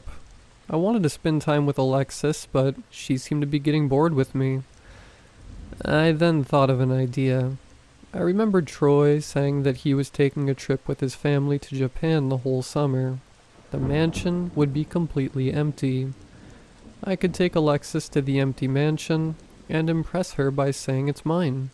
When Troy took a shower, I rummaged through all his stuff and eventually found the key to the mansion in his coat pocket. I wasn't stealing it, just borrowing it for the summer. The next day, I took her to the mansion. I started giving her a tour. At one point during the tour, I thought I heard a noise coming from the basement. Sounded like someone moaning. It's probably my imagination, I thought to myself. After I gave her the tour, I asked, "So, what do you think?" She gave me a smile and disinterested look. "It's nice." Her disinterest annoyed me. She lived in a bad neighborhood. Here I am, wasting all my time showing her a proper house, and she has the audacity to show disinterest? Anyway, we decided to spend the night there. We watched Netflix all night long and fell asleep on the couch. I woke up around 2 a.m. For some reason I felt uneasy, like someone was watching me. I was still half asleep, but I started making out a dark figure standing across from me on the couch. "Alexis?" I asked. But then I looked to my right. She was still sleeping next to me. "Troy? No, he should be in Japan." My eyes started to adjust. The dark figure was humanoid in shape, but at the same time it was obviously not human. It was skinny, around 8 feet tall. Its arms and legs were disproportionately long compared to the rest of its body. The figure started making a moaning noise, the same one I heard in the basement earlier that day. Alexis woke up from that noise. It's then that I realized that this was probably the demon Troy was talking about. I thought it was complete BS, but here it was, right in front of us. "What's wrong?" I heard Alexis ask me, but I was still fixated on the demon. Alexis followed my eyes and screamed with terror when she saw the demon. The demon started walking towards us. I shoved Alexis at the demon to distract it. I then sprinted for the exit. However, the mansion was so big and it was pitch black that I didn't know where I was going. I just continued to run, hoping I could find the exit. I eventually tripped and fell over. I started to feel sorry for myself. Why was this happening to someone as exceptional as me? Why not Troy? Dude's a loser. Or heck, it could be anyone. Why was this happening to me? I started crying and accepted my fate. A few seconds later, I felt a hard slap on my face. I looked up. It was Alexis. "You," she wailed. "You were going to let that thing kill me so you could get away." I was astonished by what she was saying. She never acted this way. She was always very reserved and polite, and she just physically assaulted me. I was furious that she would treat me this way, but I regained my composure. "I demand an explanation. How did you get away?" She looked enraged. "That's what you ask me? Not that you're glad that I survived, or how I'm doing after you left me to die?" "You're exaggerating. I didn't leave you to die," I retorted. "And it's not like you contribute anything relevant to society like me." She looked at me with disgust and said, "That's it. I'm done with you," and started walking away from me. This completely caught me off guard. Why was she being so selfish? I'm destined for greatness. She is a community college student, destined for mediocrity. My future is much more important than hers. She should be putting all of her effort into making sure I survive. But here she is, walking away from me. What, you think you can escape without me? I said mockingly. We both know you're too stupid to survive without me. You need me. She continued to walk away without a word. Fine. I don't need her anyway, I thought to myself. My eyes started to adjust to the darkness. I started to realize that I was near the kitchen. The kitchen has a window. I can escape through the window. I started feeling my way through the darkness until I reached the kitchen. I tried to unlock the window without success. Looking around, I found a pot on the kitchen table. I used it to break the window. I grinned. Sweet freedom. She should have stuck with me. I started to crawl through the window to the outside. I was almost all the way out when something grabbed my right leg. It was the demon. It was pulling me back inside. I was wiggling my leg, trying to get my leg loose, but the demon's grasp was too strong. The demon was slowly pulling me back into the mansion. To my bewilderment, I saw Alexis. She was already outside and she was walking away from the mansion. Alexis! Alexis! I screamed again and again as the demon was slowly pulling me back inside, but she couldn't hear me. Alexis! I cried. My whole body was back in the mansion now. The demon dragged me through the pitch darkness. I cried in horror. What was it going to do to me? I started to realize that it was taking me downstairs. It was taking me to the basement. 2 years later, I'm still trapped in the basement. The only company I have is the demon and Troy's grandfather, who was also kidnapped. Turns out the demon is lonely, and that's why it kidnapped the both of us. The demon has a laptop, so that's how I'm posting my story here. I sometimes go on Alexis's social media. Turns out she now transferred to MIT and is doing very well for herself. As for me, I'm bored to death. All I do is play Monopoly with the demon and Troy's grandfather and surf the web. How could this happen to me? I had such a bright future.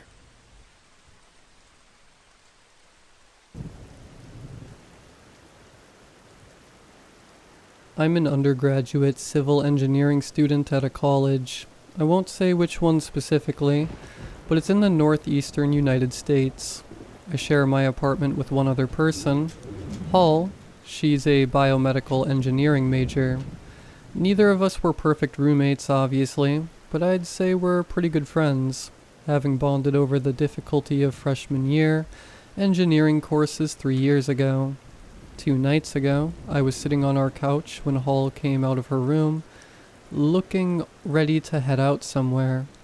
Where are you headed? I asked absent-mindedly, focused more on the Mario Kart race I was currently winning than on her. Dr. Evans sent out an email the other day. She's running some kind of extra credit lab tonight. Marshall, I swear to God this is going to suck, and I don't really want to go, but I could use the points. She replied, sounding tired. Alright, have fun, I guess. Whenever you get back, I'm pretty sure you're legally obligated to play a few races. I gestured at the TV as I crossed the finish line in first place. Yeah, sure, as long as you're cool with losing. She answered, already halfway out the front door. I got back to my game after she left. I played for a few more hours, tucking this weird late-night lab she mentioned to the back of my memory. I know she had mentioned that she was practically failing this Dr. Evans class. It was like an epidemiology class or something, so I could at least understand why she needed the extra points. But it had to have been around 8:30 p.m. when she left, and having a lab that late was definitely not normal.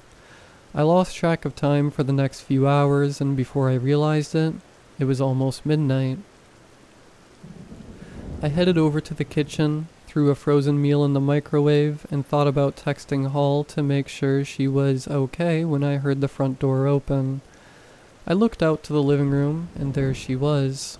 She looked like a mess. Her hair was wild, and she was all scratched and bruised. A large blood stain on the front of her t-shirt. "You okay? You look like you got in a fight or something," I asked, worried, as I reached into the freezer and tossed her an ice pack. The ice pack flew through the air, across our living room, and smacked into her chest before falling to the ground. She made no attempt to catch it, instead standing still and staring at me wide-eyed. Then she gave me a wide-open mouth smile and walked to her room. The way she moved was wrong, though. Every single movement was incredibly sudden and jerky. I figured she was tired and maybe tripped and hurt herself or something. I don't know. I asked her multiple times what was wrong, if she was okay, and about 100 other things to that effect. But she didn't reply and just stayed in her room for the rest of the night. I assumed she just needed a break and went to bed shortly after. The next morning, I rolled out of bed around 10 a.m. and started getting ready for class. The whole time I got ready, Hall's door stayed closed, her room quiet. I figured I'd let her sleep in without being disturbed. I went to all my lectures that day, which caused me to return to the apartment at a little after 5 p.m. The door to Hall's room was still closed, and her backpack was still exactly where it was that morning, so it was safe to assume she hadn't gone anywhere yet. "Hall, you need to come out at some point, or I'm gonna assume you're actually dead," I yelled from the living room. "Could you at least say something so I know that you're okay?" I waited for a moment, hoping I'd at least hear a grunt in response or anything indicating she was fine. After about a minute of waiting and getting nothing, I decided I was going to check on her. She's been known to sleep in sometimes, but this seemed a bit excessive. I went over to her door and knocked, a reflexive courtesy, I guess, but after the very first knock, the door swung open, and Hall was standing there staring at me. Once again, her eyes were wide and her mouth was open, in a over-exaggerated smile.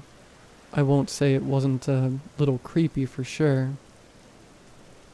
"Hall, about time you answered. Starting to think something was seriously wrong," I said with an edge of irritation creeping into my voice. "Yes, I am fine now," she answered slowly and deliberately, as though considering every word in her response. "Alright, do you need anything? I mean, you looked seriously messed up last night. What happened?" I had about a million more questions about her behavior the last 12 hours or so, but she already seemed kind of drained and I didn't want to overwhelm her, so I just settled for those two big ones. I tripped at the lab and smashed some glass. I am going out now.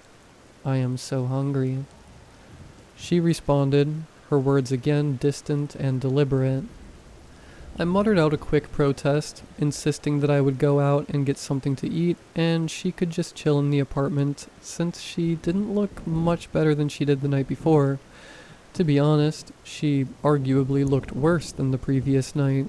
She was still in her blood-soaked clothes, her eyes looked tired and cloudy, and her skin had noticeably paled. And yet, despite all my complaints, she completely ignored me and headed out the door. I just sort of stood there, stunned for a second before realizing she didn't take her phone with her. Usually I wouldn't have cared and let her figure it out on her own, but with how she had been the last day, I didn't want her to pass out or something and not have her phone to call for help. So I grabbed her phone, threw on my coat, and realized I didn't know where she's going. I almost texted her to ask her where she was headed, then realized, oh yeah, I have her phone. So I kinda just wandered around campus for a bit. checking out the 2 or 3 places I thought she might be, namely our favorite hole-in-the-wall Chinese restaurant and the nearby Chipotle, but had no luck. After about an hour of searching, I couldn't find her, so I headed home and gave campus police a call to let them know to be on the lookout for her, just to be safe. A few hours had passed, and the only updates I had gotten from the campus cops were basically that they had heard nothing. I waited on the couch until around midnight, hoping she'd come home at some point, and I accidentally fell asleep. I was woken up suddenly at a little after 2 a.m. by a scream, high-pitched and agonized, ringing out over and over. The voice didn't particularly sound like Hall's, but I would have been stupid not to check it out, so I immediately grabbed the knife we kept by the door and headed out behind the dingy apartment building. As I was rushing out, the person kept screaming, pleading for help from anyone and anything. I whipped around the corner and looked down the alley behind the building, and what I saw was hard to make out initially, but when I did, it sickened me. I did see Hall, but she wasn't the one screaming. The one screaming was another guy who lived in the building, maybe like 2 or 3 units down from Hall and I. I think his name was Henry, maybe. Whatever his name was. He was laying on the ground, limbs splayed, and it looked like one of his legs was broken. Hall was on top of him, teeth digging deep into his stomach, tearing into him like a starving wild animal. Blood sprayed out of his body, with him screaming and trying to fight Hall off to no avail. After what felt like an eternity, he fell limp and lifeless. Seemingly satisfied with what she had done, Hall regurgitated something up into the open wound where his stomach was. It looked almost like a golf ball, but made of some fleshy material with veins running along it in all directions. I'm ashamed to say I maybe could have helped the poor guy. Based on his screaming, he was alive for the majority of that. I had a knife, I maybe could have gotten Hall off of him, but I just couldn't bring myself to help. I just hid around the corner, trying not to have a breakdown. After she was finished, she waited there for a long, drawn-out minute. Then his body started to move with the same jerky motions I had seen Hall moving with before. Almost like a puppet being drawn up by its strings. He stood up, seemingly undisturbed by his bleeding gut or broken leg. "I feel much better," he muttered in a similar glossy, distant cadence. "Good," spread the feeling. Hall replied to him, still not sounding or speaking quite like herself, but sounding much closer than she did before. That's the thing that worried me most. She seemed much more coherent, and better at sounding like herself. Just as I was about to run out of there, ready to run from whatever terrifying attack I just saw and never come back, Hall's phone went off in my pocket. Her loud ringtone that I had heard 1,000 times now ringing out through the otherwise quiet night. I silently swore and tried to quickly silence it. Both Hall and the other guy's heads snapped in my direction immediately, catching a glimpse of me before I could finally duck back around the corner. "Marshall, was that you?" The thing that had replaced Hall called out, and she slowly started walking up the alley towards me. "We can make you feel better," the other one called out, its speech still noticeably worse than the one that had replaced Hall. "Marshall, it'll be good for you," the first one called out as she continued to move closer. I was paralyzed with fear for a moment, trying to will myself to run with no success. It was only when Hall was about halfway to me, and she started running, did my fear paralysis shake off. I ran away from the apartment, dropping her still ringing phone as I did, and they both broke off in a dead sprint after me. I think Hall was keeping pretty good pace with me too. I was too scared of what I'd see to look back, but I could hear the footsteps slamming behind me, closer than I'd like. The other ones, whether he could feel the pain or not, his leg was still broken. It took about 3 or 4 awkward steps towards me before its leg buckled, collapsing in a heap on the ground. After running through the streets that were only kind of familiar for 5 minutes, I got tripped up on myself and fell to the ground hard.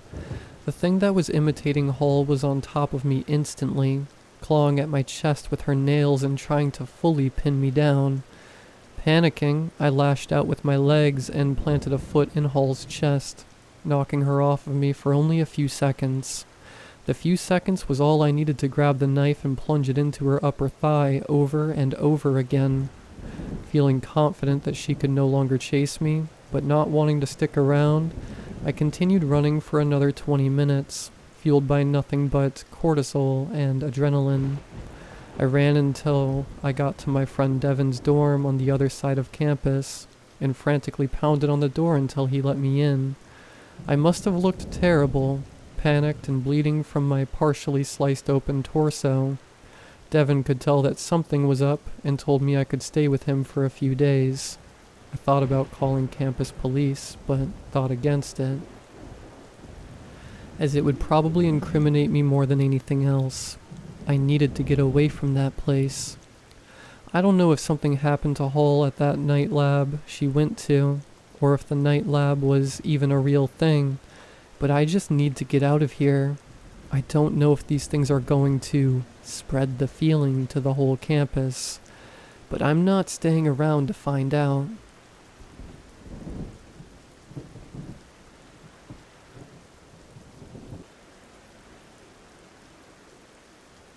My name is Eric. Well, it's not my real name, but it's my alias. I'm a known writer to some niche horror communities. I'm also still in college, but I live alone most of the time due to my ever-traveling parents. From the outside, it's easy to tell I don't talk to many people. So much so, I even think that it'd be a great challenge to find someone who knew me. I'm also a huge geek, and this will have some importance. But we'll get to that. Since I was little, I've always consumed horror media. I was more so exposed to it at first, if anything, but despite being traumatized every so often, it stuck with me. Would I show my future children the horror movies I was shown? Nope. I did seek out creepypastas in my early years despite being terrified by these short horror stories. Yes. Consuming these stories was just part of the fun, but I also liked imagining myself in them, and creating my own stories which were inspired by them.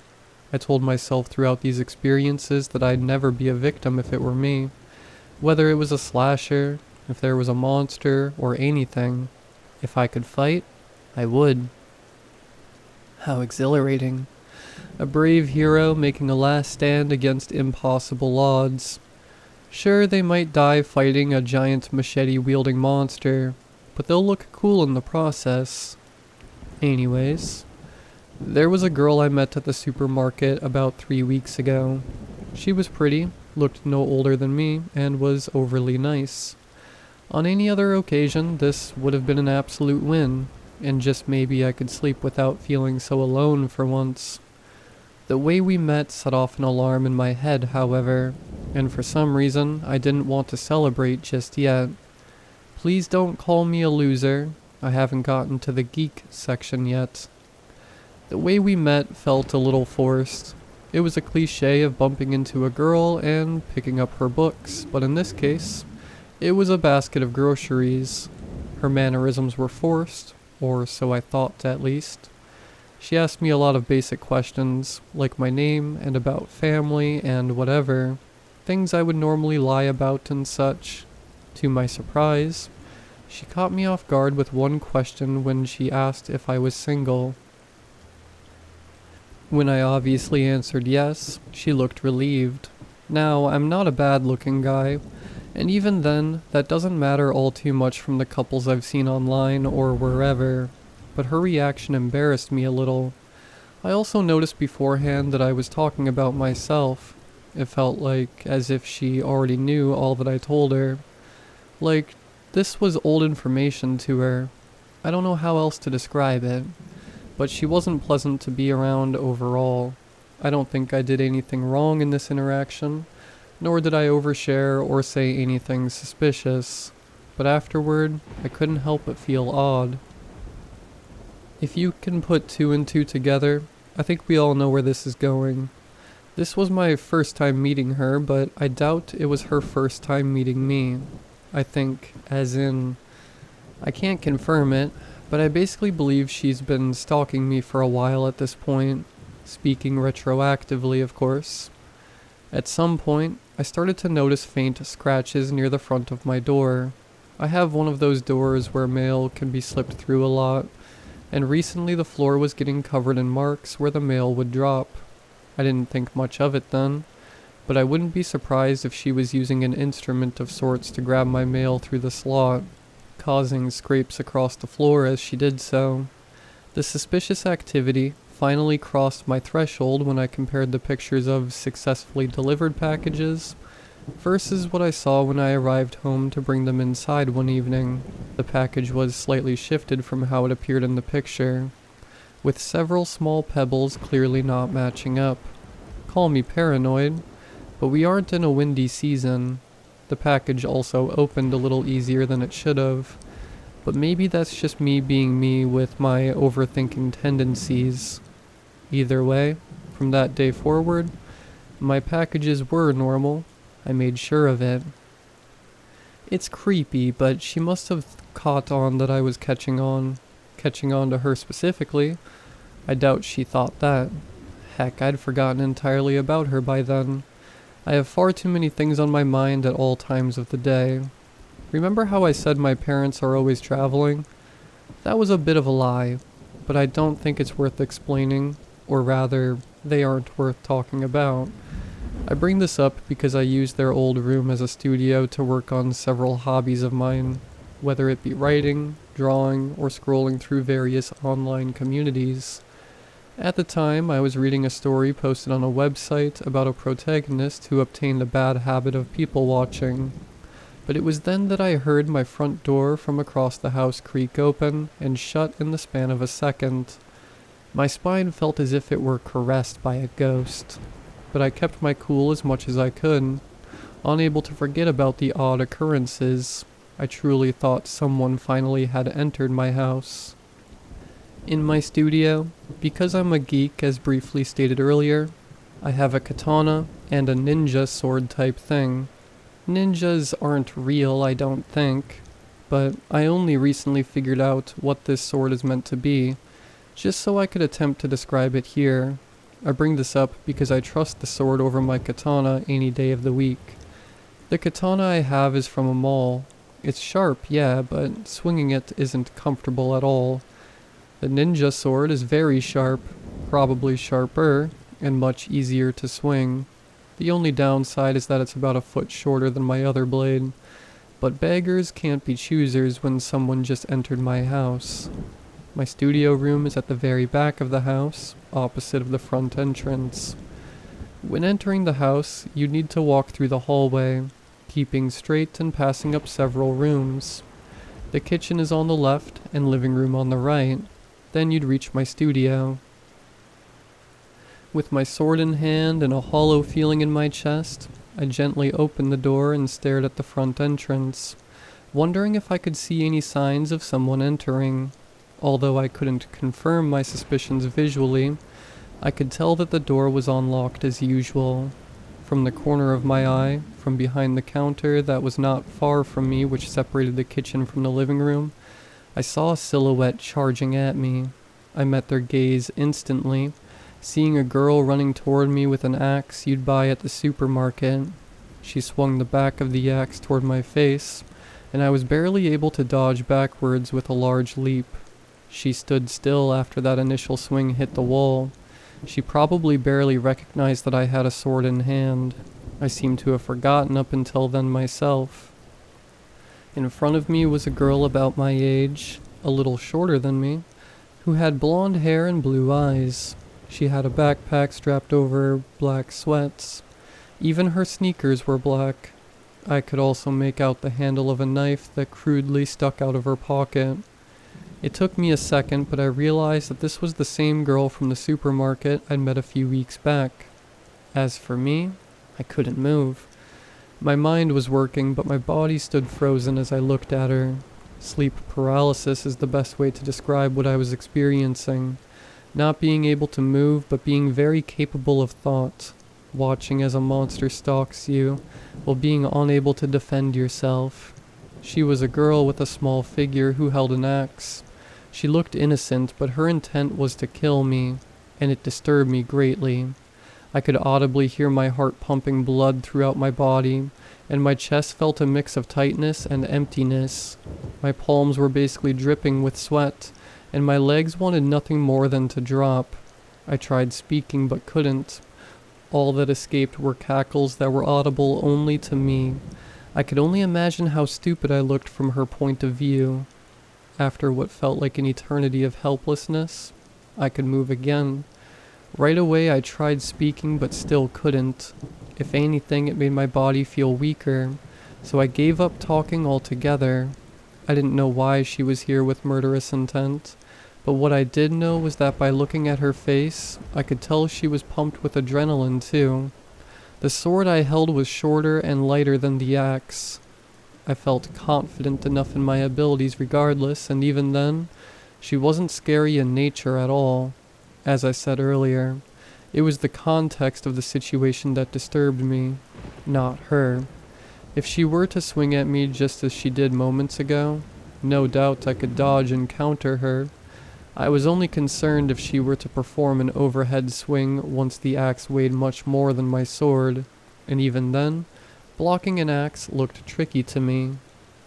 She did exactly that and charged at me with the axe raised over her head. For a second I saw her smile, maybe from nervousness or from pleasure, but regardless I didn't like it. My mind basically said, screw it, and I stood my ground, taking only one step into her as she swung downward on me. I aimed for right below the blade, and as expected it crashed down on me. Still, I resisted enough for her blade to only bump the flesh between my neck and shoulder, there not being enough force to cause a cut. I had her exactly where I wanted her, and there was no doubt in my mind that I'd won. I let go of the sword with one hand and grabbed her axe that was over my shoulder. I jabbed my sword into her chest, just below the collarbone, just deep enough to scare her. I didn't see her as a real threat anymore, despite my body still shaking, and I didn't want to hurt her too badly. I should have taken the axe away from her completely, because as she jumped back in pain she tugged on it, causing a piece of its blade to hook the part of my back it was hung over. I could tell it cut me, but I was able to regain control by pulling it back toward me once more, this time swinging it to where it was no longer behind me. From there I kicked her back and was surprised at how far she fell backward. As she got up she unhooked her backpack, sliding both straps off, and promptly took the blade from her pocket. There was a smidge of blood on the tip. No wonder, looking at the way she kept it in her pant pocket. Still, she ran at me again but couldn't dream of touching me. I swung twice, once slicing her arm, and the other the back of her wrist. She dropped the knife as blood trickled down, falling onto my tile flooring. Even though I was winning, my body felt otherwise, and fear began creeping its way into me for the second time as I stared at the scene. Am I really doing this? Could I really have just died? What would she have done to me? Had her axe landed at first? She darted, thankfully not at me but toward the hallway, leaving her blood-stained backpack, knife, and axe behind. I felt more vulnerable once the door slammed shut, because I couldn't help but think that she'd come back in. She never did, though, and I stood there for 2 hours, attempting to comprehend all that had transpired. I made sure to lock the door, even the lock at the top, and brought a new change of clothes into the bathroom along with the sword. I took a long, warm shower, replaying the scene in my head over and over again. My wound only stung for a second. I guess the axe barely hooked, maybe less than a millimeter deep into my flesh. Afterwards, I cleaned up the blood, annoyed at how much there was on the floor. Soon after, I opened her backpack and found an assortment of items, things I'd rather not think about. One in particular that I will bring up, however, was her phone. The camera on my front porch, which had been turned off due to laziness up until the package incident, caught her face the day she snuck in. I took a picture of her and used it to unlock the phone's facial recognition lock. Since then, I grew obsessed looking at the various photos of the girl who tried murdering me.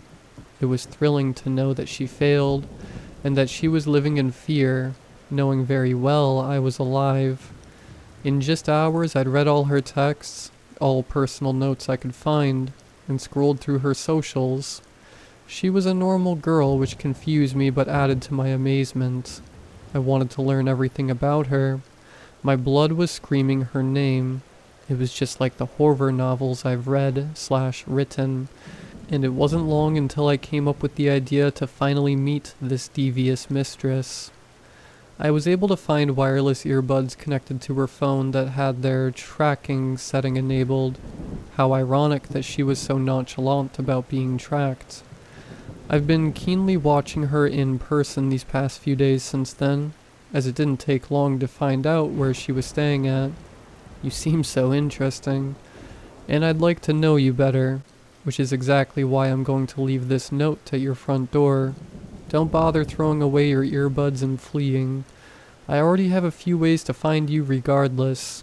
This isn't my first time doing something like this, but it might be my last depending on how this goes. I hope this doesn't come off as too weird, but I think you can forgive me seeing how you swung an axe at me. I don't know why you chose me. Maybe you know something, or things, about me that I don't want you to. But I'm not holding my breath on whether you'll phone the police based on that information. After all, we both have some things to hide, don't we? Otherwise, I would have simply called them by now. With love, and maybe more. Eric. P.S. This has all been therapeutic to me, and maybe I can share how I really feel when we meet up.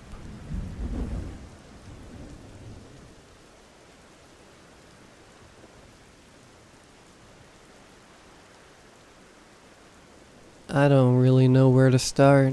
One night, being kept up by the smashing of hail against my window, I had the idea to see what would happen if I texted my number from a phone in a lucid dream. I'm quite experienced with it. I practiced while I had nothing else to do during the pandemic. But after that idea sparked in my head, the dream I had that night had an indescribable sense of danger, as if I shouldn't, under any circumstances, have been doing what I was doing. It just felt wrong. As I drifted off at around 3 a.m. into, well, I don't know if dream is the right word anymore. Heck, I don't know if there is a word for it. Like hell, or some sort of parallel universe we can only access when our consciousness isn't in the one we know. Anyway, apart from the weird sense of danger, it was all kind of normal.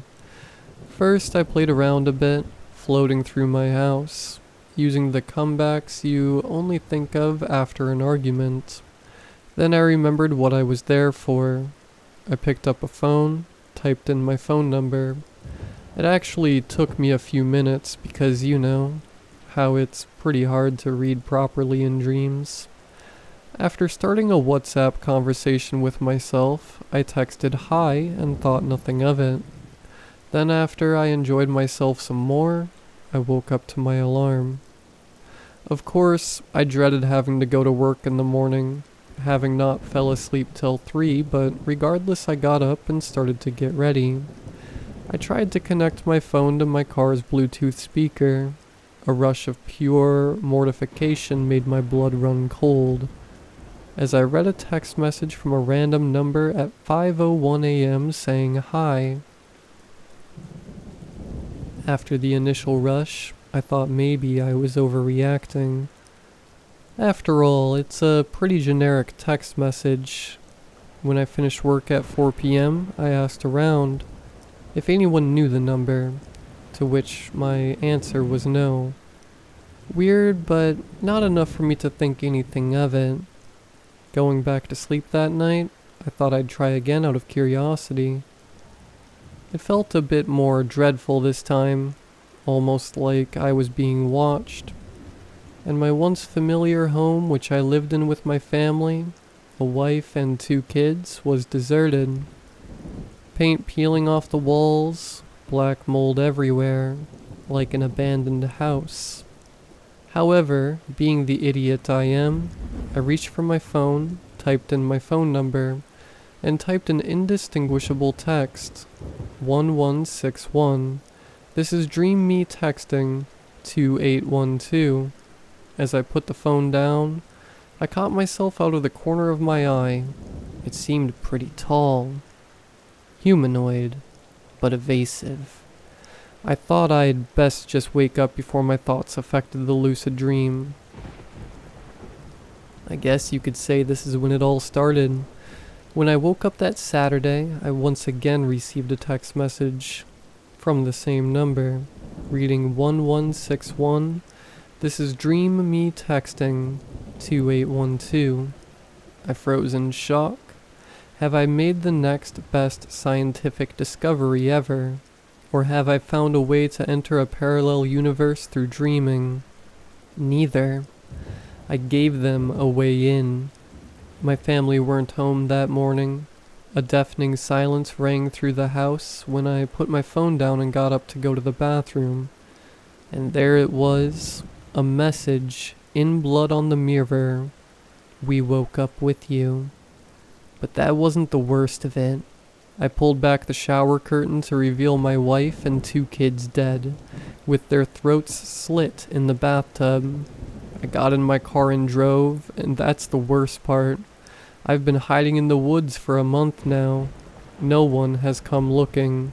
And these things, they are 9 to 10 feet tall, humanoid with extremely long arms, razor blades for fingers, and the more I look, the more they seem to be stalking me. Let this be advice to anyone who sees this. Don't let them in.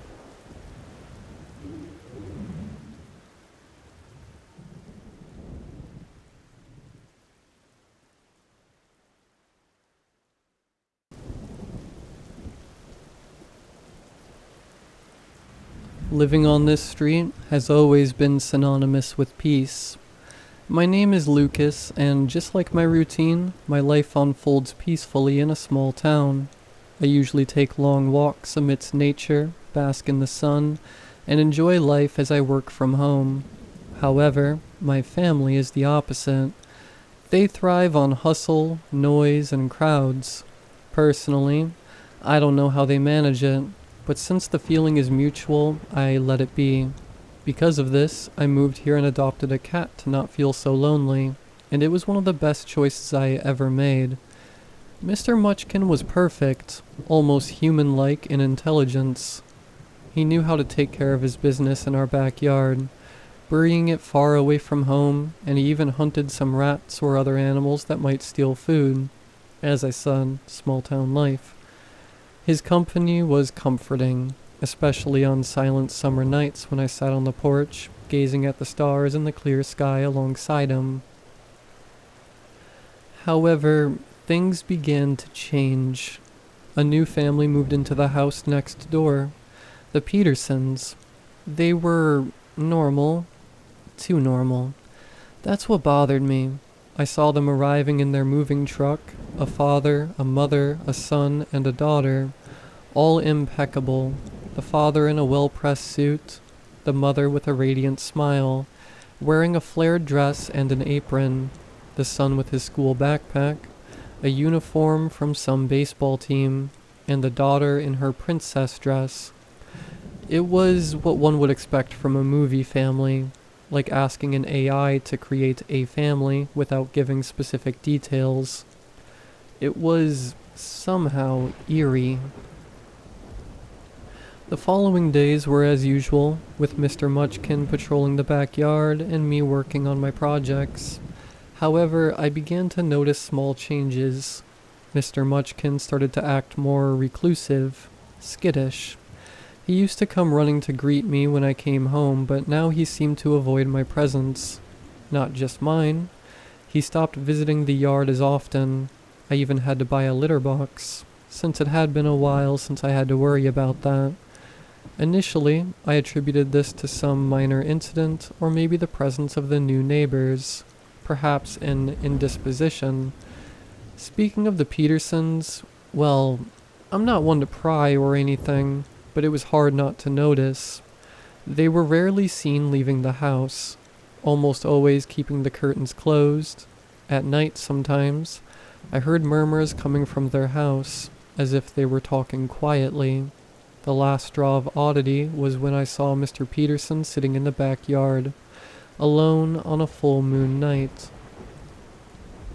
He was facing away from me, but his rigid posture and the way he remained motionless sent shivers down my spine. It seemed like he was staring fixedly into the darkness. Disturbing. The next day, Mr. Munchkin disappeared. I was worried because although, as I mentioned, he did his patrols, they were always within our property, behind the fences, and he always came back every night to sleep at my feet. I decided to search for him around the neighborhood, calling his name in vain. I asked the neighbors, except the Petersons, but no one had seen anything. I was truly desperate. I knocked on the door of the house next door, hoping to find some clue in the last place I wanted to be. Mr. Peterson answered, with his customary smile, hair clinically aligned and mustache brushed. When I asked if they had seen my cat, he hesitated for a moment before responding. "Oh, Mr. Munchkin, is it? I'm sorry, I'm not sure I've seen him around here, but we'll keep an eye out, okay? I'm sure he'll turn up." His response was polite, but there was something off. He finished speaking and stood there, still, inert, looking at me. A strange feeling that something was wrong. Still, I thanked him and stepped back. Despite Mr. Peterson's seemingly reassuring words, a sense of unease settled within me. His smile seemed forced, and his eyes moved rapidly, making me uncomfortable. I might be becoming paranoid, but something about that encounter wasn't right. I decided to follow my instinct, and that afternoon, when the street was deserted and the Petersons were out, I decided to investigate. I saw their car turning the corner at the end of the street, all four of them inside. Silence reigned in the house. I cautiously entered their backyard, feeling guilty for doing so, but the concern of Mr. Munchkin and the thought of what might be happening to him outweighed my hesitation. The house was as immaculate inside as it was outside, with furniture and details that seemed to have come out of a home decor magazine. It was such an artificial perfection that I felt like I was in a sitcom set. As I rummaged through the rooms of the house, however, the feeling of being watched haunted me. Every sound made me shudder. Every shadow made me jump. I looked through the living room, kitchen, even ventured into the bedrooms, where I was disturbed to see what Mr. and Mrs. Peterson had hidden. Numerous family portraits. I almost closed the door in shock when I saw the gaze of all of them was directed towards the door. I began to notice something strange about them. In all of them, the people were the same, but the surroundings weren't. Wow, you might be thinking. What's so strange about that? Wouldn't it be weird to have thousands of photos with the same setting? And you would be right, but this case was exceptional. The photos seemed very, very old. There were things from the 80s, 70s, 60s. I even found a hand-painted portrait from that time before the photos. And in all of them, they were the same, as if they didn't age. It was when a noise snapped me out of this trance. A muffled, low but unmistakable sound. A meow. I was tense but also relieved to hear the meow. It was proof that Mr. Munchkin was somewhere around. I followed the sound and it led me to a fearful place, one that I had been deliberately avoiding. The basement. The meows intensified as my steps approached. I don't know how many of you have cats, but they meow differently depending on the situation. And my little feline friend was meowing in fear. It was urgent. I opened the creaky door, greeted by a gust of hot, humid air, a strong smell of mold. The stairs creaked under my feet as I descended slowly, my accelerated breath echoing in the emptiness.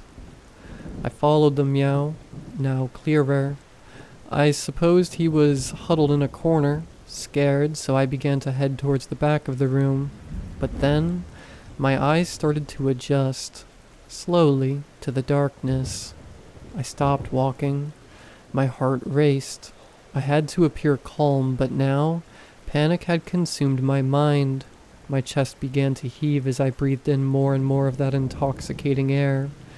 I saw, with the little light I had, a figure, strange, contorted, but much larger than a cat. It had something resembling a head, which began to turn towards me. I couldn't see its eyes, but I felt they were on me. I saw it move, opening its mouth, and then a meow sound echoed from its throat. This time I could hear it clearly, and it was much deeper, distorted. "I'll be back, Mr. Munchkin." I stuttered as I backed away, still facing the thing. But when I saw it move, I ran without even looking back, slamming the basement door and jumping out of the side window of the house as fast as I could. However, my great panic came now, as I jumped over the Petersons' fence and finally entered my backyard. I saw a furry, small, curious figure on the balcony railing. It was Munchkin, wagging his fluffy tail. He looked at me, tilting his head in curiosity. I looked back, seeing the fence, imagining what was on the other side. I ran upstairs to where my cat was. He snuggled against my hand, purring. "Where have you been, buddy?" My phone vibrated. It was a message from the lady from the next street, Lord's. "Hey dear, your cat showed up here this morning, but I couldn't reach you. I gave him food and helped him over the fence. I saw the lights turning on. Are you home? Is he okay?" "Yeah, Mrs. Lords. Thank you so much." I closed the phone. Now me and Munchkin are here on the second floor. The sun has set, and now we only have the pale light of the moon. It's one of those warm nights, but we're not looking up at the sky, but down. The Petersons' car is parked in front of the house. They've been there for almost an hour now, sitting motionless like dolls, except for Mr. Peterson, who is now staring directly at us.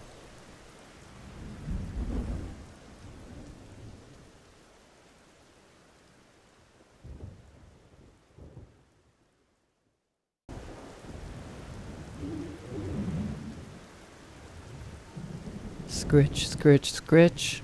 Thunk, thunk, thunk. That's Pepper at the back door. Oh no. I lurched forward from sleeping position and swung my feet from the couch to the tiled floor of the living room.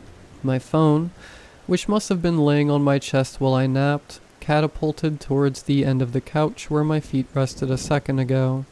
I was standing before my eyes fully opened. How long had I been asleep? And, more importantly, how long had I left Pepper in the backyard? The living room was dark. The whole house was. I looked towards the kitchen and saw that even the lights above the stove, which I always kept on, weren't shining. The oven display below, even absent, its little neon green strikes spelling out the time. The power must be out. As if to punctuate that thought, a silent flash of lightning illuminated the living room, bathing everything in electric white. In that second, I saw Pepper's silhouette outside, tall and strong and pressed against the sliding glass door. His sleek, muscular Doberman build propped up on one back leg. He'd lost the other to an infection last year, and patting urgently at the door. Scritch, scritch, scritch, thunk, thunk, thunk. That obnoxious, oversized collar I'd gotten him tapped against the glass as he pawed, begging to be let in from the rain. It's raining. He's been out in the rain for God knows how long, and I've just been laying here sleeping without a care in the world. I stepped across the living room to the door, still in that hazy place between sleep and awake, fueled by muscle memory and instinct instead of conscious thought, but without the need for light because this was common to me. 3 steps, hand to handle, pull right, Pepper barrels in or out, and he did. As soon as the gap between the door and the frame was big enough, Pepper squeezed through into the living room. Instead of launching straight onto the couch upon re-entry, which seemed more a rule than a routine at this point, he hightailed it past me, turning sharply where the little breakfast bar ended, and into the corridor which ran through the kitchen and into the dining room, nails clicking on the tiles as he went. Then came a creak, the basement door swinging outward, undoubtedly nosed open by a sopping wet Pepper, followed by quick, hollow thumping as he descended the haphazard wooden stairs into the unfinished basement. A roar of thunder crashed through the half-open sliding glass door and I slammed it shut.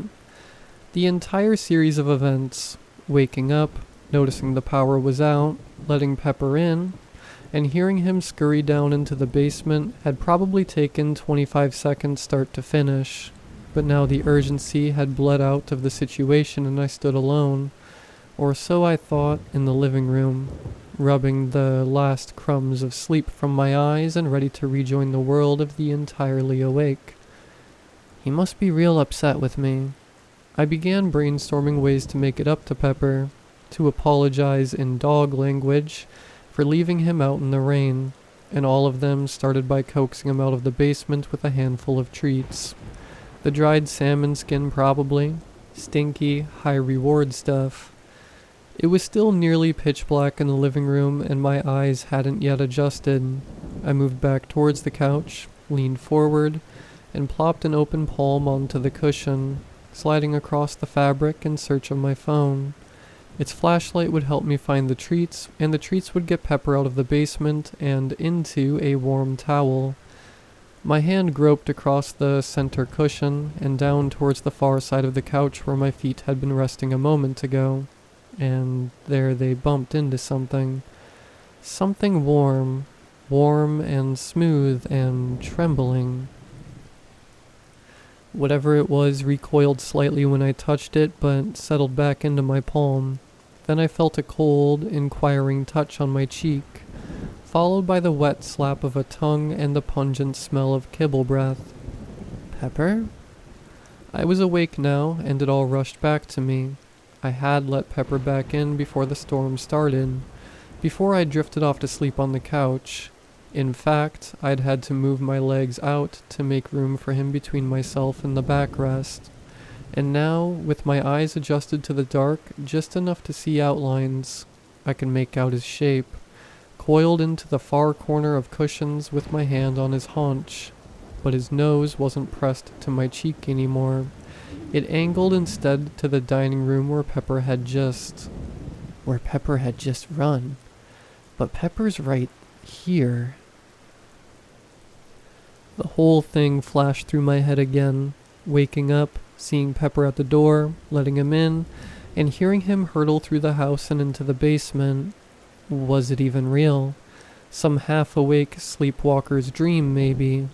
I saw my phone then and snatched for it, flicking on the flashlight as quickly as I could.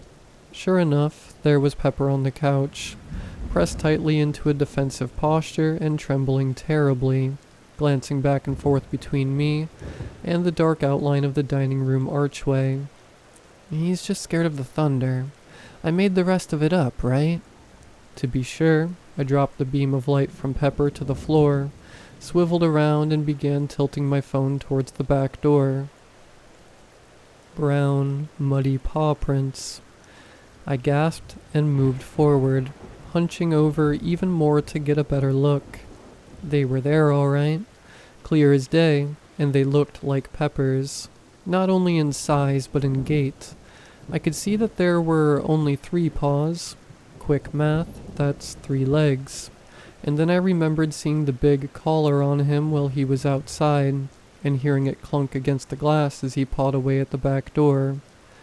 They were Pepper's paw prints, and they did arrow towards and around the breakfast bar. He ran downstairs and then snuck back up. I just didn't see him. The mud had all stamped off by then too. That's why there's no return trail. It's funny how our mind comes up with impossible explanations to keep us sane in the face of the unknown and the unnatural. Still, I began to walk along the path of paw prints, hunched over with my phone held down almost to the ground, looking like some sort of Sherlock Holmes caricature. I don't think I really wanted to, and I don't think I was being brave, but maybe I was. I just wanted answers. Not just my answers, the right ones, the safe, normal ones. Just past the breakfast bar, the prints started looking different. At first I thought they were just smudging, that most of the mud had already stamped off into the tile, just as I'd expected, my dear Watson. But that didn't seem quite right. No, not smudging. It was more like they were changing, elongating on some and widening on others, digits growing longer and the entire print becoming larger as I moved further down the line. And then I was through the archway and into the dining room, turning left to cast light down the basement stairwell, and on the stairs leading down into the dark. They were no longer Pepper's paw prints or unknown smudges. They were human, prints from bare hands and feet. Whatever had run down there certainly wasn't Pepper. What did it look like now? I snapped to attention, but kept the light shining down the stairs, fully expecting someone, or something that only looked like someone, to vault up towards me. "What do you want?" It was the only thing I could think to say, and it came out more of a whisper than a question. There was an eternity of silence, no more than a few seconds long, and then a response floated back up the stairs, sounding almost like last words wheezed from the throat of a dying man. "We don't like the rain either." Any bravery I'd contained up to that point evacuated me with the contents of my bladder. I turned around and floored it back into the living room, grabbed Pepper, the real Pepper, by the collar and dragged him out of the front door, through the rain and into my car, where I called the police, and where I'm writing this now. In hindsight, I should have just told the dispatcher that I had an intruder, but I was so frazzled and confused and horrified that I just blabbered the whole thing out. She was nice enough to let me finish, but just told me to eat something and get some sleep before hanging up. So here I am in the driveway, sitting in my car with my shivering Doberman on my pee-soaked lap, too scared to go back into my house, but with nowhere else to go, and looking for help. What did I let into my house? And how do I get it out?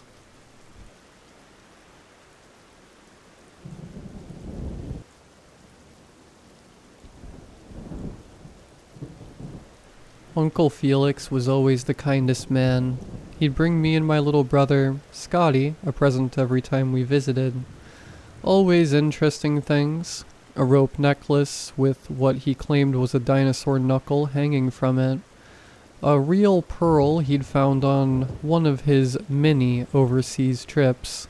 And who could forget the taxidermied rat dressed in a tuxedo that Mother threw out?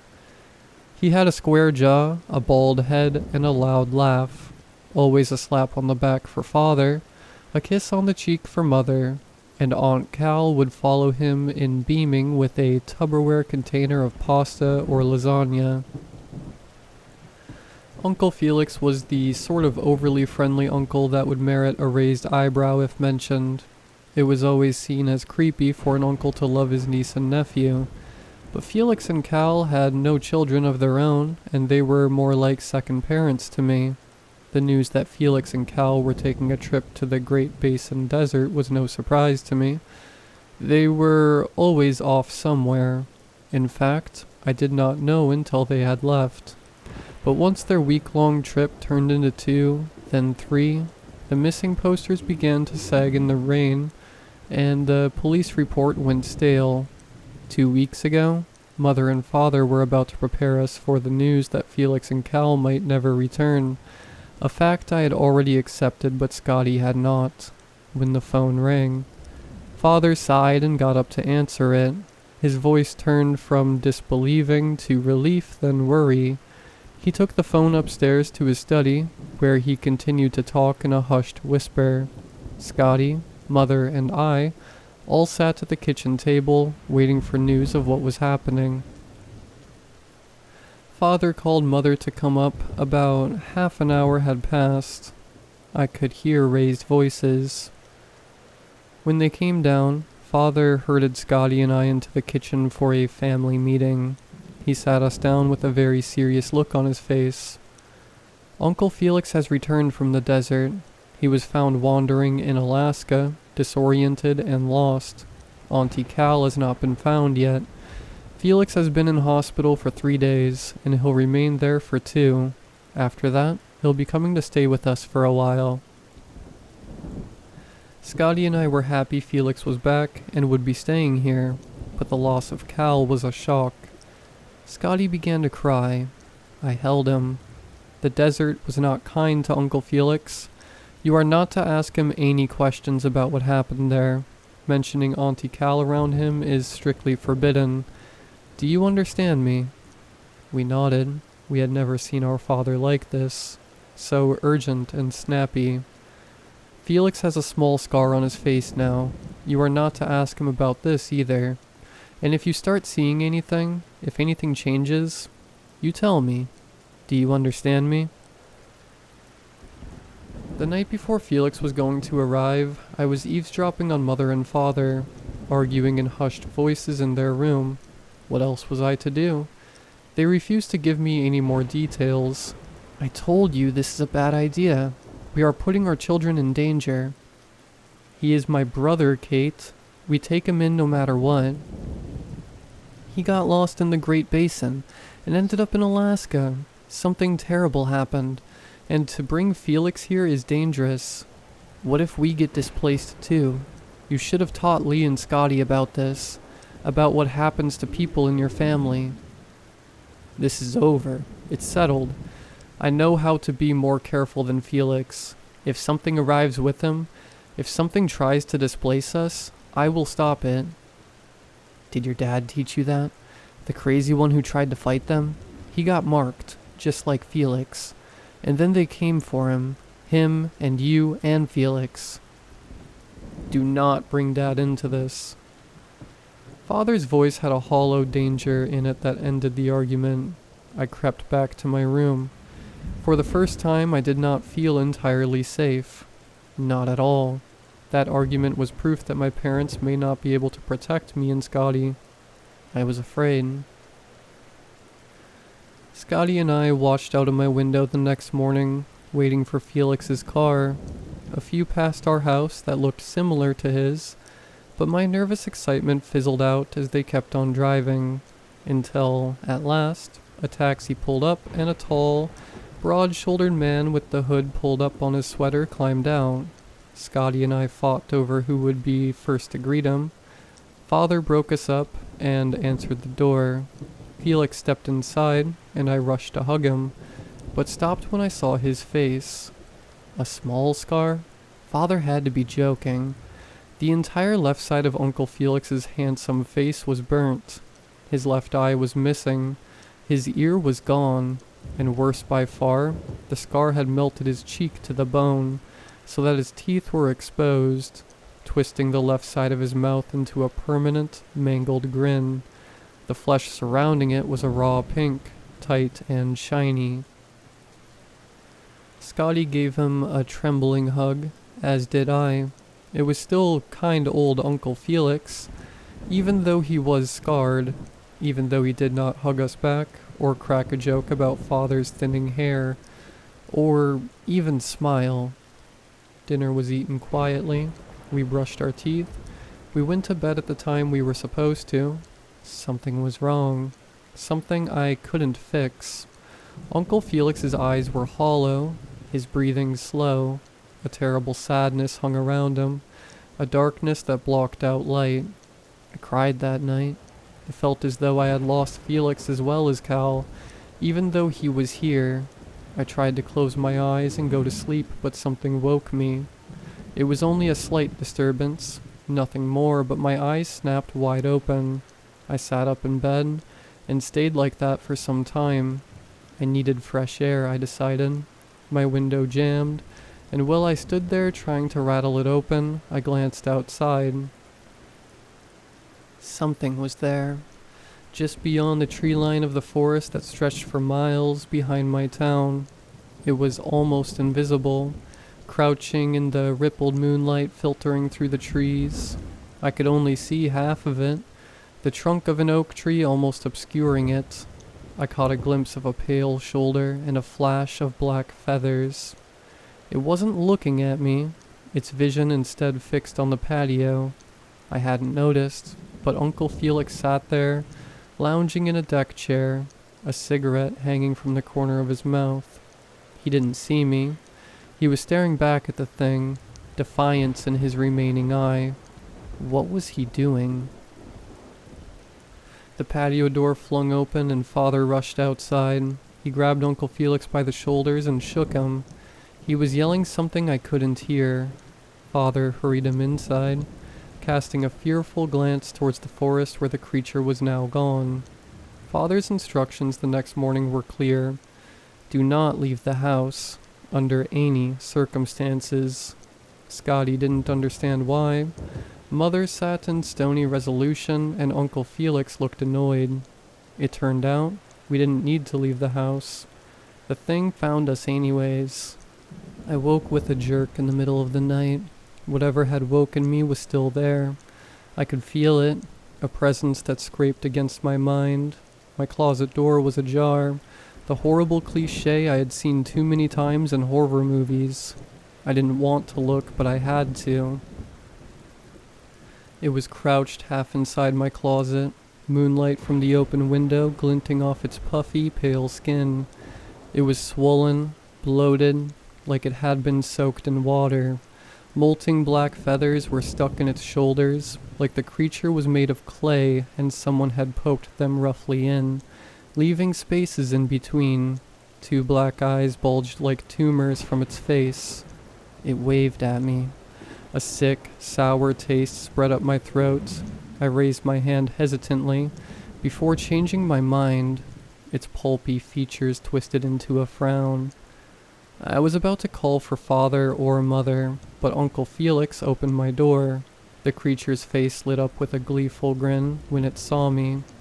Felix walked calmly into my room, picked me up and slung me over his shoulder and walked out.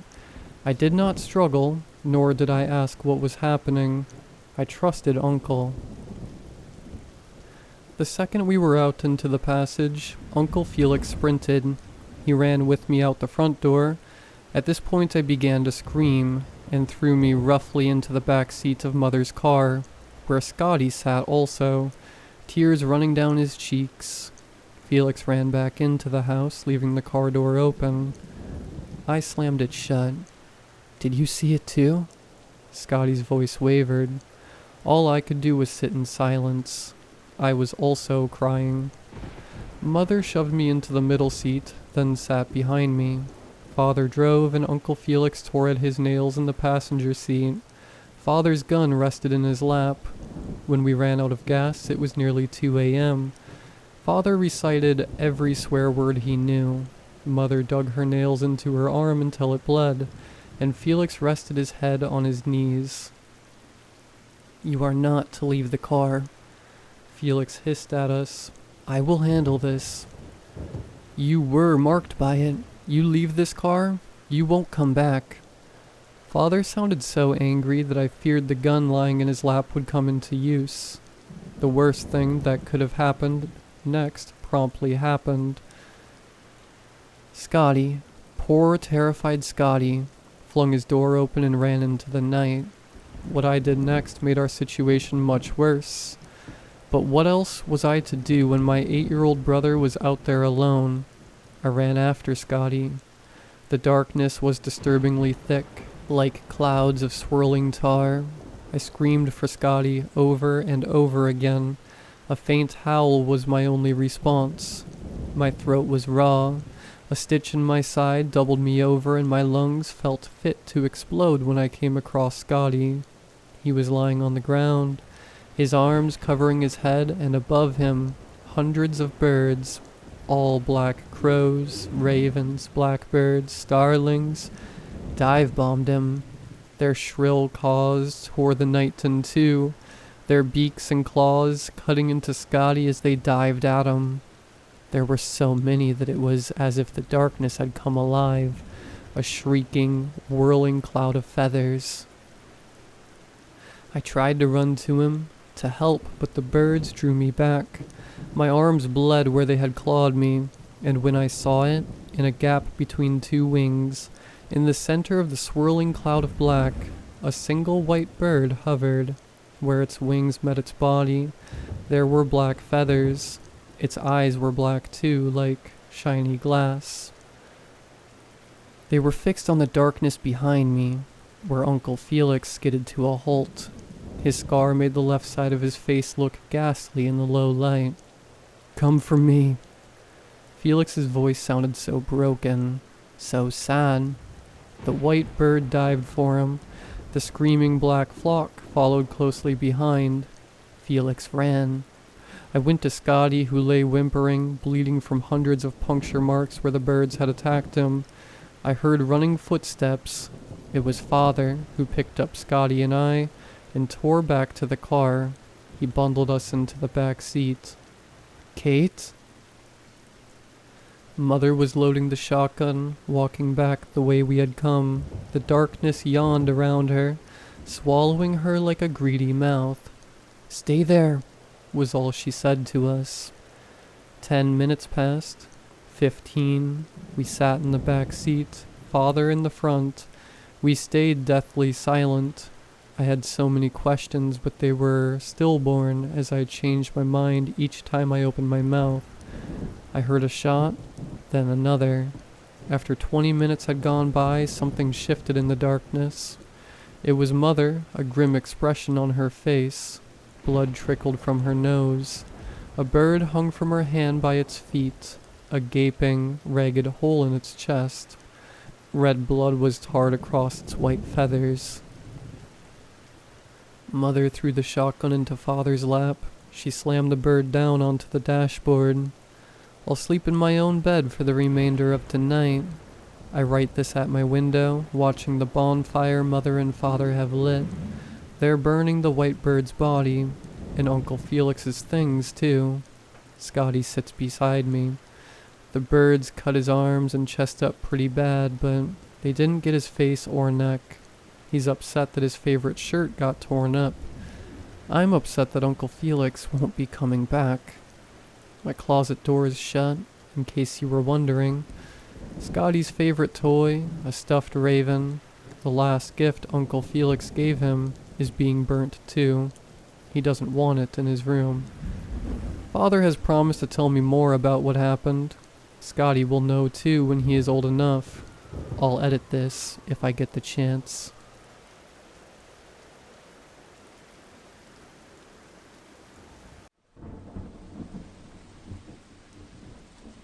The branches crawled up to the heavens, folding over one another, blocking any sunlight from reaching the ground. It was oddly quiet, save for the commotion of my friends, as the common squawks of birds and the occasional rustling of leaves caused by mammals were nowhere to be found. As Max and I were draping the tarp over the tent, Sarah was setting up the chairs, which now circled the pre-made campfire. Penny, meanwhile, sat on a bench, her face shoved into a generic fantasy novel. The three of us exchanged a glance, watching the blonde's lips subtly open and close as she read along the page.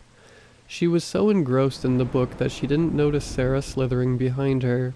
She grasped Penny's shoulders, causing her to flinch and let out a squeak. She dropped the book, which landed unceremoniously in the dirt, before turning around and glaring at the perpetrator.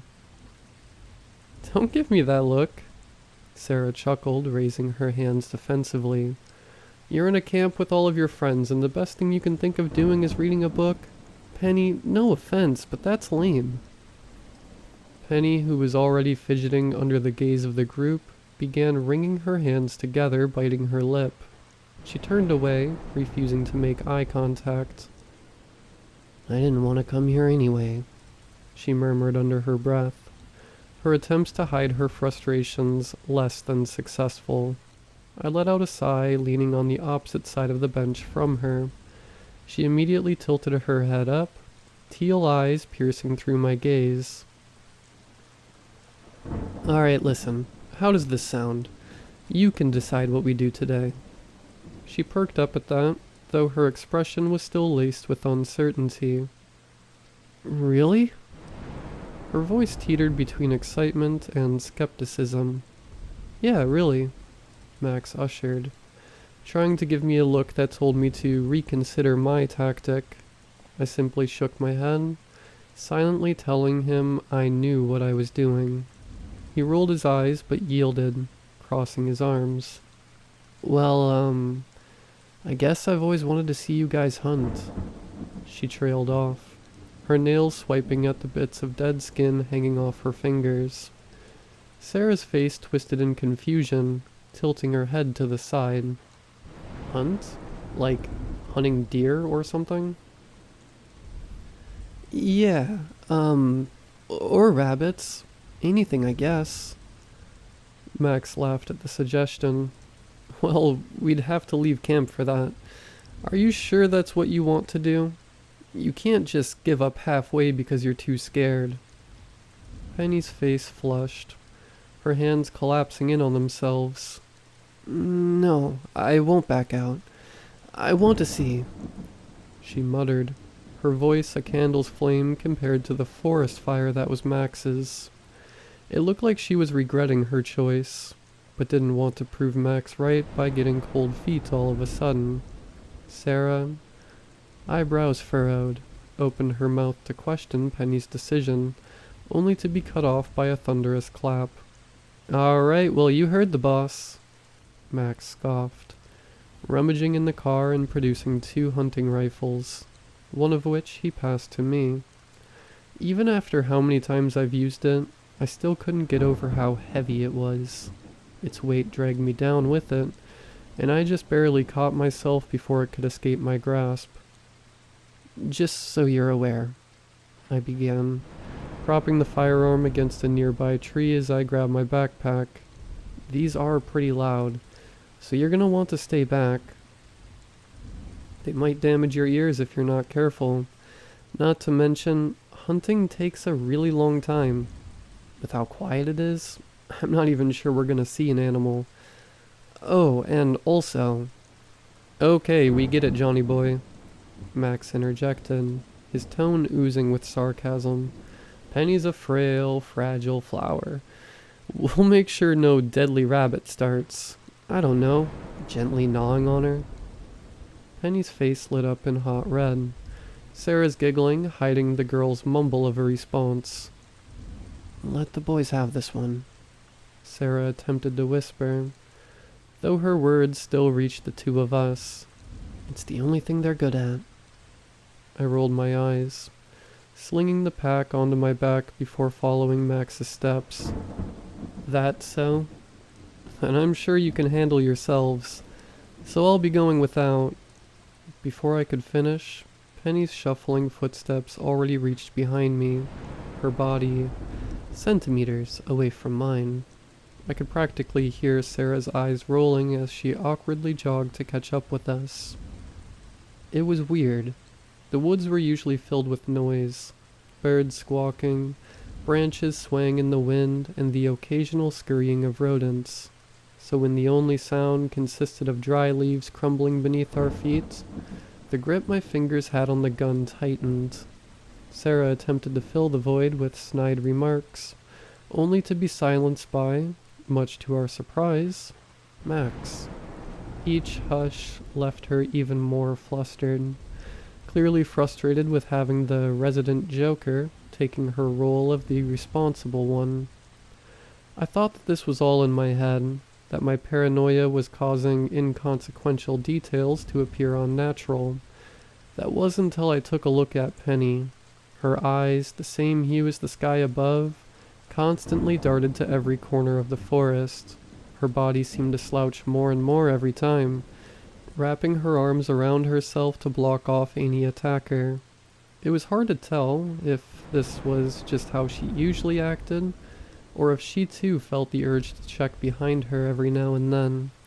I slowed my pace, allowing her smaller strides to keep up with mine. "Hey Penny," I greeted, causing her to look up at me with a start. Her wide eyes seemed to have trouble focusing on anything. I know Max's comment probably made you feel a little self-conscious, but he's just like that. I promise, if you really want to go back, none of us will judge you. Well, besides Max, but again, she didn't respond, so I pressed on. "Do you want to go back? Be honest, alright?" She took a moment to mull over the offer, before shaking her head. "No. Making Max wrong is worth staying. I can handle myself." Despite uncertainty lingering in her words, stubbornness overshadowed it. "You know, not in a million years would I have expected your first choice for what you wanted to do to be hunting. I mean, no offense or whatever, but I always thought you were squeamish." She laughed, her hands fidgeting with the straps of her bag. "No, I'm, a big fan of biology. I've seen way worse things in documentaries than a dead deer. Though, I am a little afraid. To see one in person, at least. You're the expert. What should I expect?" I smiled, rubbing the back of my neck sheepishly. "Honestly, not much. Hunting's a lot of waiting around. Like I said, we're probably not going to see any..."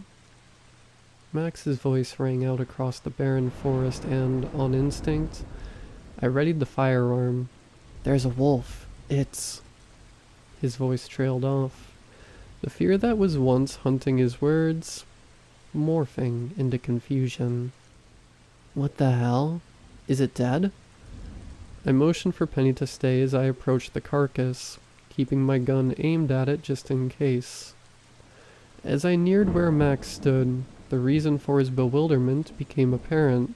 The corpse, the body of a young wolf, lay just a few meters away. With how its state was almost perfect, I didn't put it past him to assume it was simply sleeping. However, once I walked around it, the chunk of flesh forced out of its throat proved that assumption was false. I winced, not because of the fact I had seen the carcass. I've witnessed animals in much worse states, some caused by my hands. No, it wasn't the sight that unsettled me. It was the fact that it was done to a wolf. If it was a deer or a rabbit, sure, I wouldn't question it. But what would take a bite out of a wolf?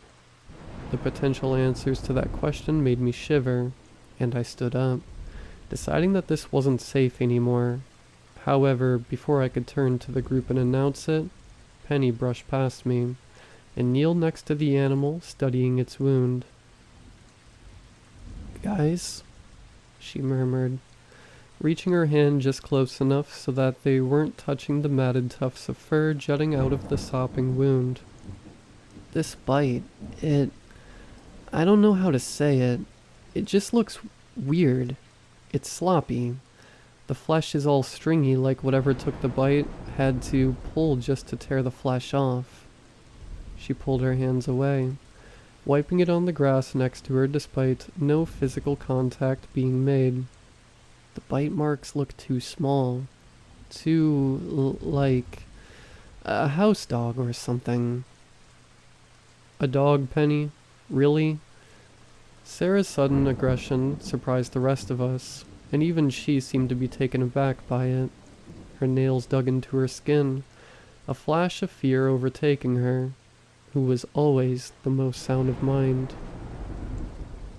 Do you realize how dumb that sounds? It's probably a wolf or something. Her explanation fell flat. Penny's analysis poking holes in her logic not but a few seconds ago.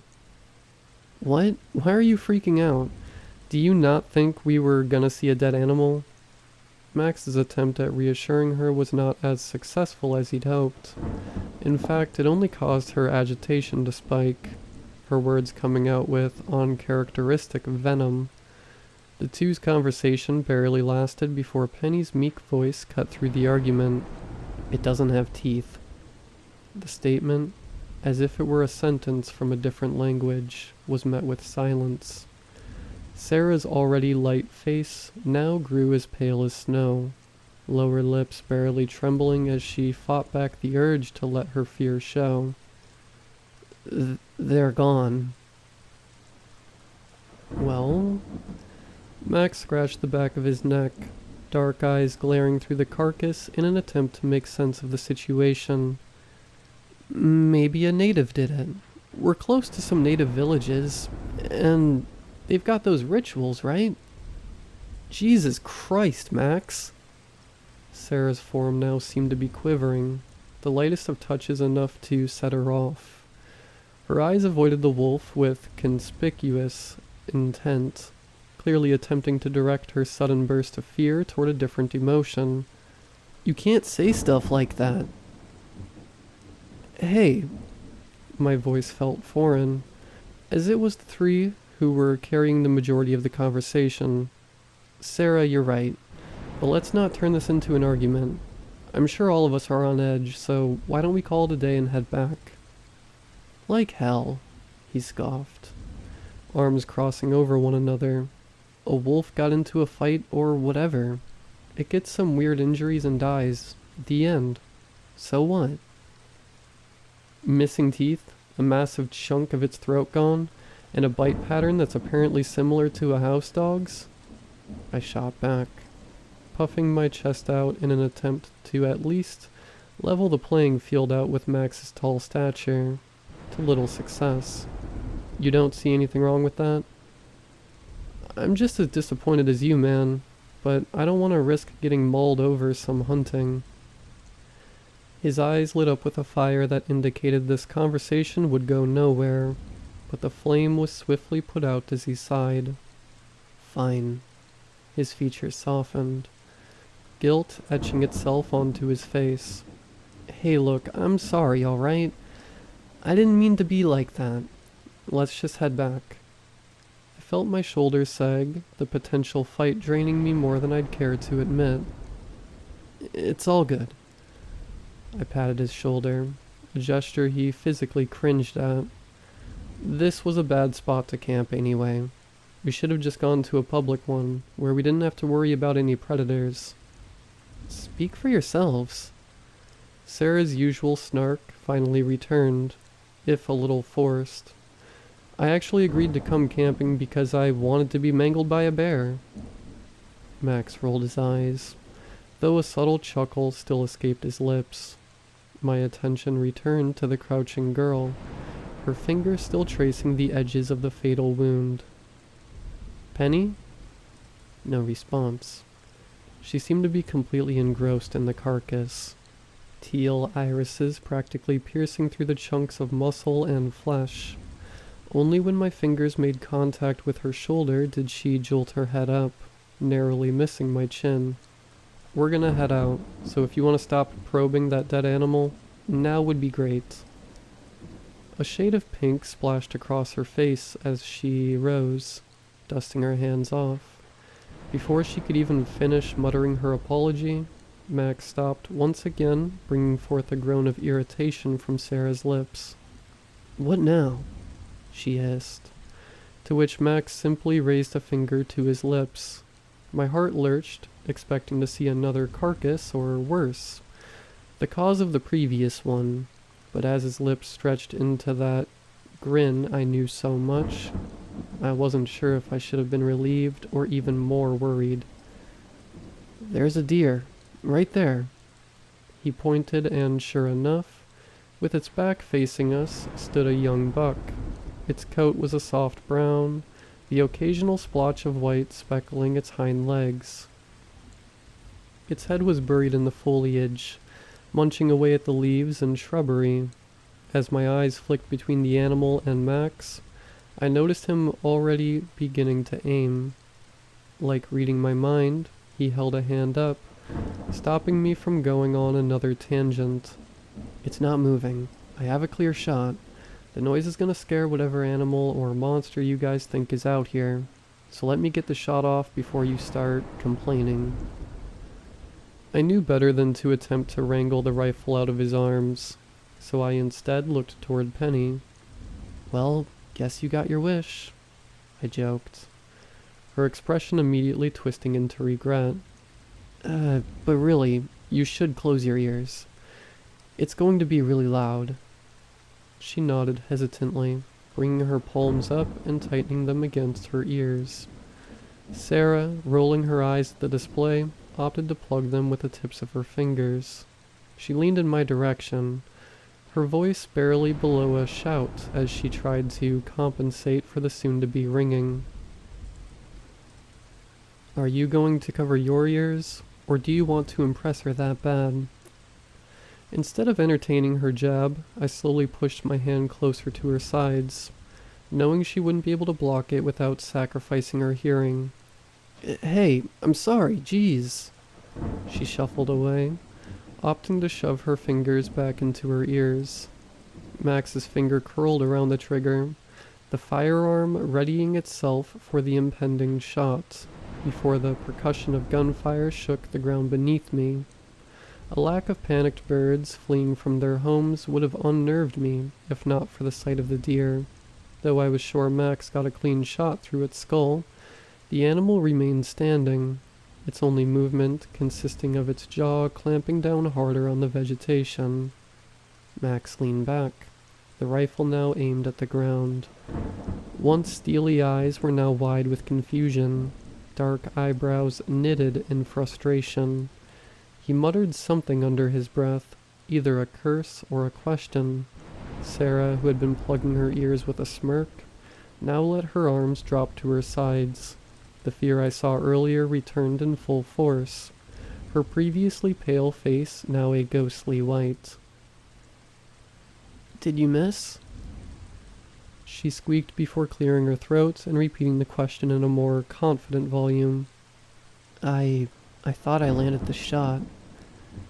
He replied, voice trailing uncharacteristically low.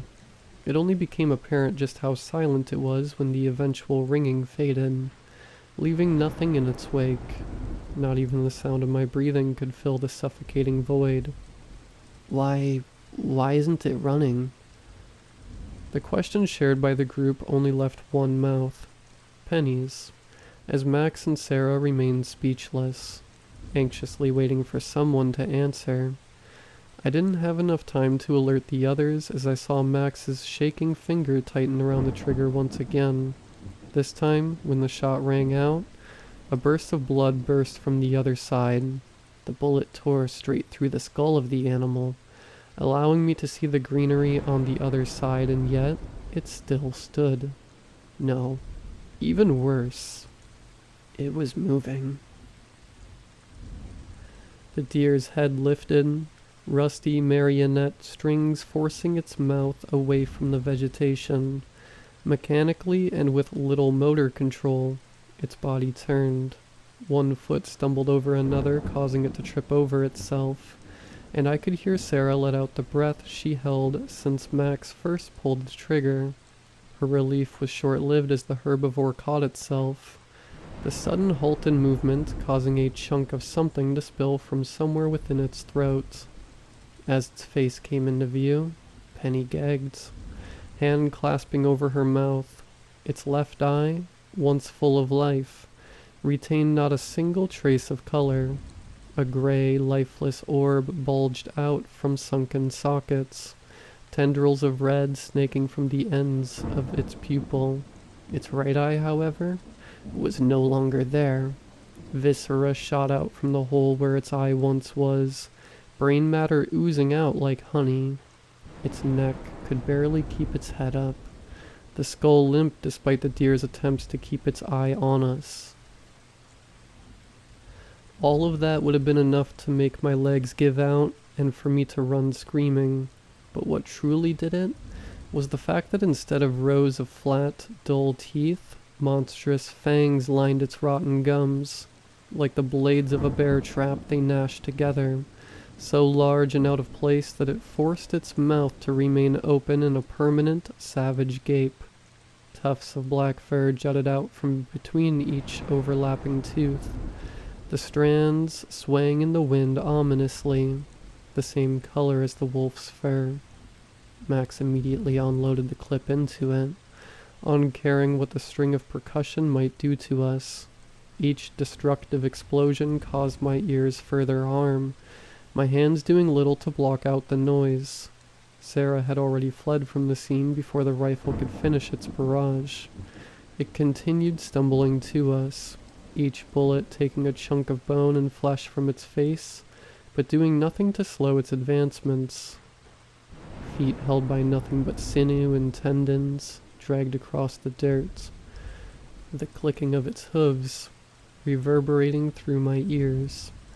Max, realizing the futility of his actions, tossed the firearm at the beast, barely phasing it, before finally turning tail and following Sarah. Penny, seemingly paralyzed, watched the monstrosity approach us even closer, her nails digging so far into her skin that it began to bleed. Teal eyes suddenly flicked to me once my fingers wrapped around her wrist, breaking her out of her trance. I tugged, sending her forward. Her legs attempted to keep up with mine but failed, resulting in her white tennis shoes scraping across the muddy ground. The disjointed gallop that followed our every step gradually sped up, the beast seemingly gaining stamina the longer it chased us. I spared a glance behind me, Penny's haunted face filling my vision. The deer's teeth snapped shut with an audible click, its distended neck pushing out in an attempt to reach us. Just before we managed to reach the campsite, Penny's scream rang out, and I watched as the deer slammed its teeth down onto her leg. Blood shot out of the wound like a water balloon popping. The sudden halt of speed caused my body to lurch onto my back. I watched as its mouth opened to slam its jaw shut again, the angle of the bite unable to make a clean break. Before the blades could clamp onto her flesh, I reeled the butt of the rifle back and thrust it forward, smashing it into the animal's skull. Its teeth detached from her skin, and Penny, who had already risen to her feet, began limping after Sarah and Max. Before it could recover from the blow, I once again slammed the rifle into its head, this time breaking the skin and sending bits of skull scattering. The deer crumpled to the ground, twitching violently as if attempting to force itself to get up. However, I stuck the barrel of the rifle into the soft entrance I managed to cave way into before firing once, twice, thrice, until all the firearm produced was a pathetic click. Its writhing ceased, smoke exiting the wound as various exit shows littered its body. I scrambled back, turning to see the others stopped in their tracks, staring at me with an expression that I couldn't place. Only when I joined them by their side was Max able to break the silence. "What was that?" he demanded. His voice cracked under the stress. I could barely formulate a sentence, the sentiment ringing true for the others. "We have to get her to the hospital," I breathed, dragging the base of the rifle along the dirt, attempting to clean off the bits of brain. "That thing could have been rabid. We can't risk anything. It could have already gotten in her bloodstream, or..."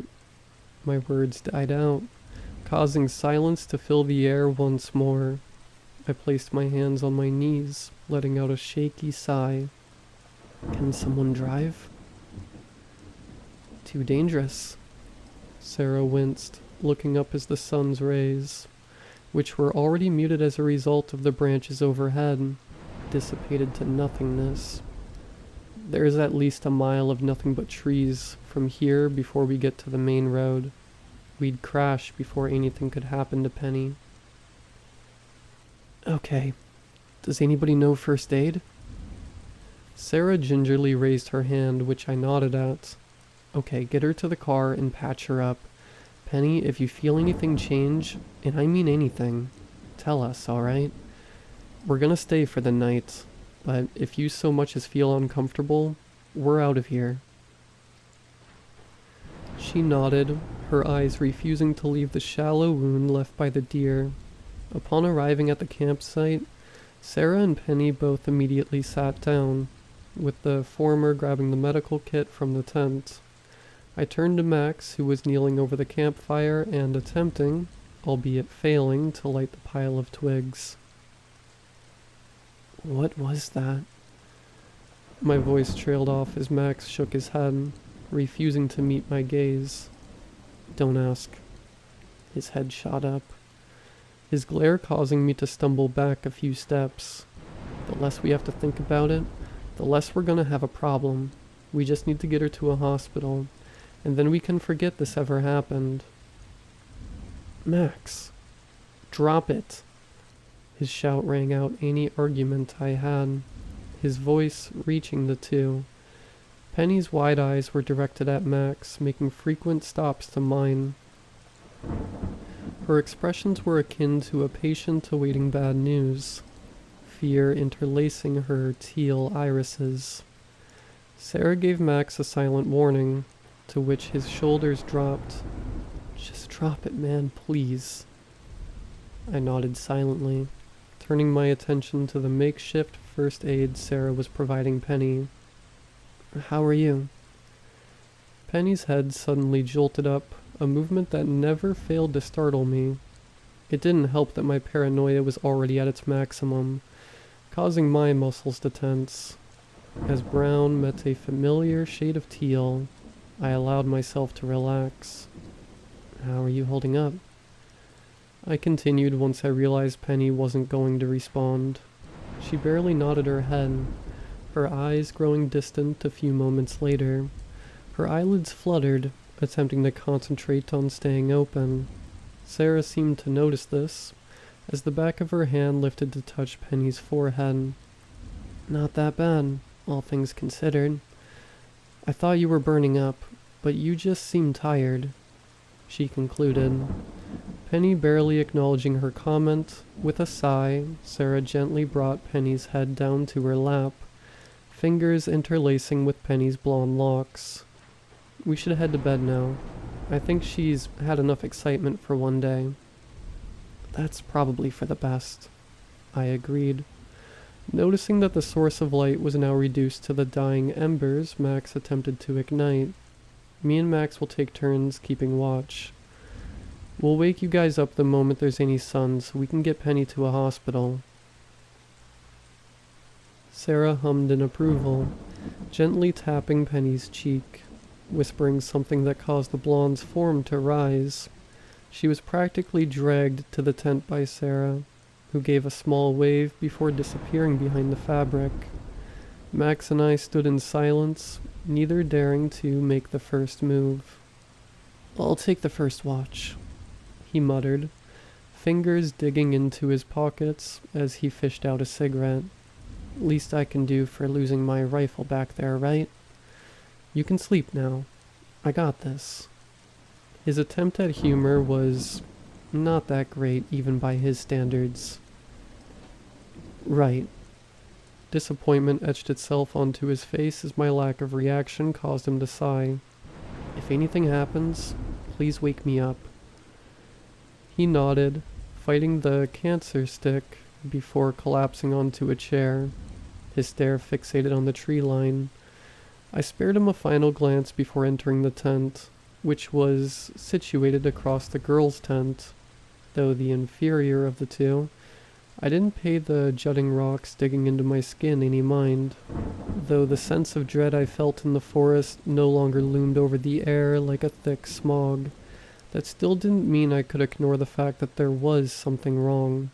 I was so sure that something was lurking in those woods that upon being awoken by Max, I was half expecting to see his pale face, eyes wide with horror, shaking my shoulders and telling me something terrible had happened.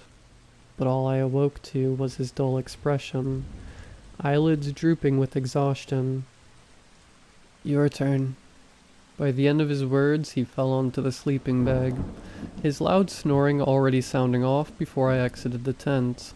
The fire, which had already been reduced to a few desperate embers, flickered in the wind as the dying flame miserably fought to keep itself alive.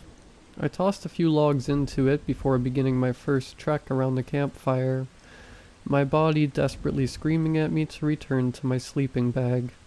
However, the encroaching darkness, fought off by only the dying fire and the rare ray of moonlight, was all my brain needed to keep my legs moving and my body upright. Or I hoped it would. By the half-hour mark, the butt of my rifle, which started positioned firmly in my right hand, now dragged across the dry terrain, the imprint of a circle appearing wherever it trailed. Max's shift seemed to be eventless, but never had I expected boredom to so easily replace any remnants of fear. Eventually my wandering brought me to Sarah's seat, which sat right in front of their tent.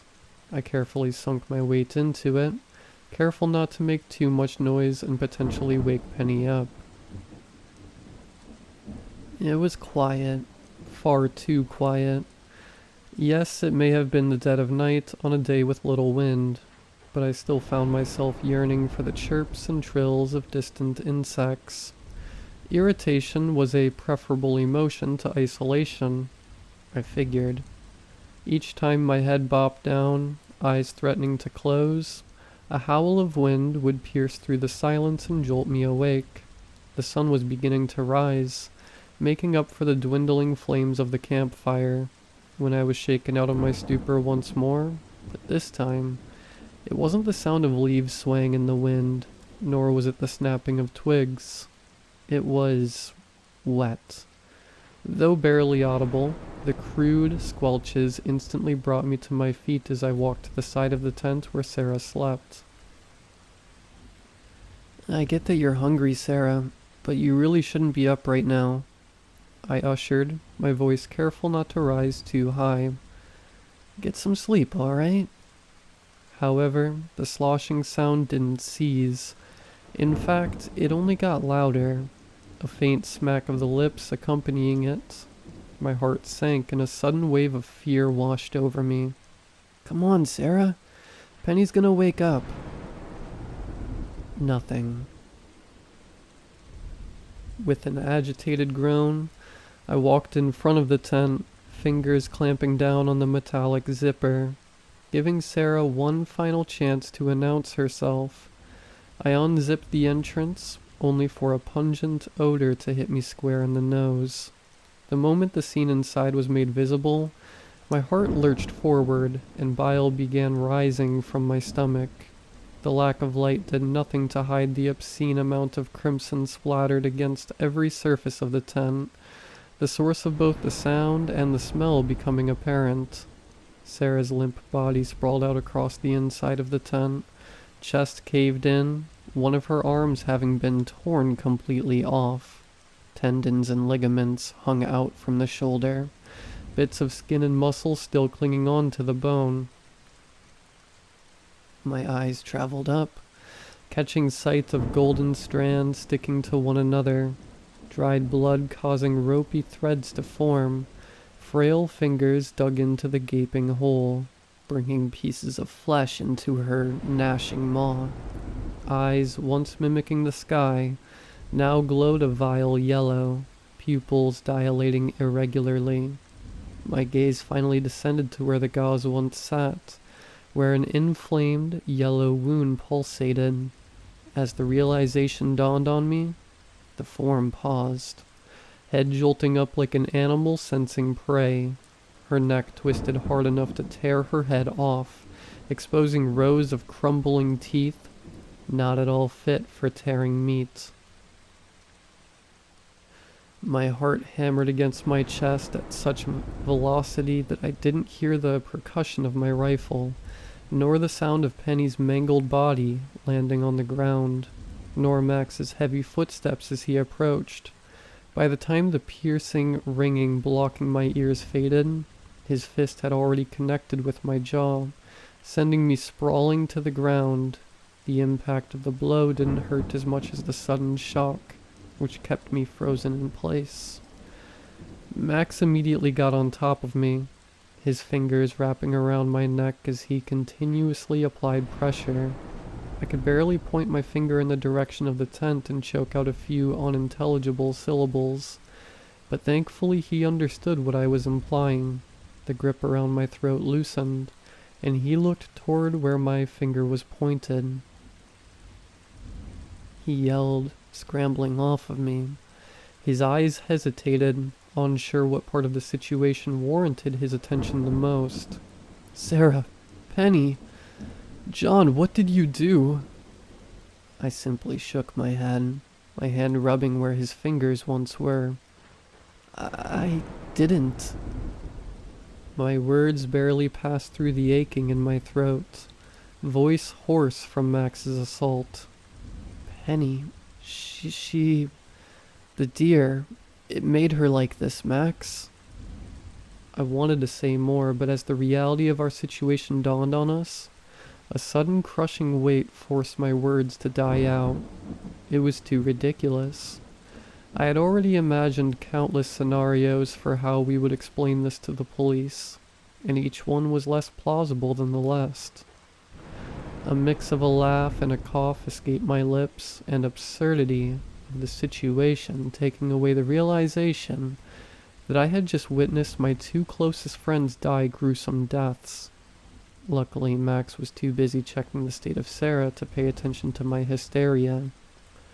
Otherwise, I wasn't sure if a punch was all I would have received. "Oh, God," I wheezed, finally managing the strength to push myself off of the ground. "What are we gonna do?" Max, who was delicately closing Sarah's eyes, ignored the question, instead directing his attention to Penny's corpse. Its limbs twitched, faint raspy breaths still being drawn despite the hole tearing straight through her skull. "We burn it," he concluded, marching over to me and forcing me on my feet. "They'll never believe anything we say, so we burn Penny, bury Sarah, and return ignorant." They ended up missing after we left them alone, and we had no idea where they went. Got it?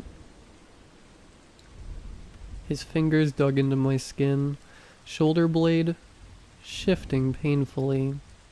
All I could muster was a pathetic nod that could have easily been mistaken for a shiver, the merit of the plan outweighing its morals. I didn't need to look up to realize how out of his element Max was. My shoulders ached not only because of the pressure applied to them, but the constant shifting as a result of his quivering.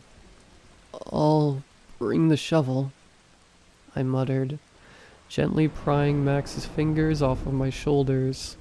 Once freed, I grabbed the tool from the car, returning to the gruesome scene. "Who's dragging Sarah?"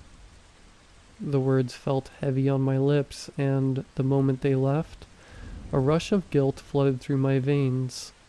How could I talk about her like she was just some thing now? I stared at him expectantly, and he back at me. After a few seconds, he finally sighed, his shoulders slumping. "I'll do it."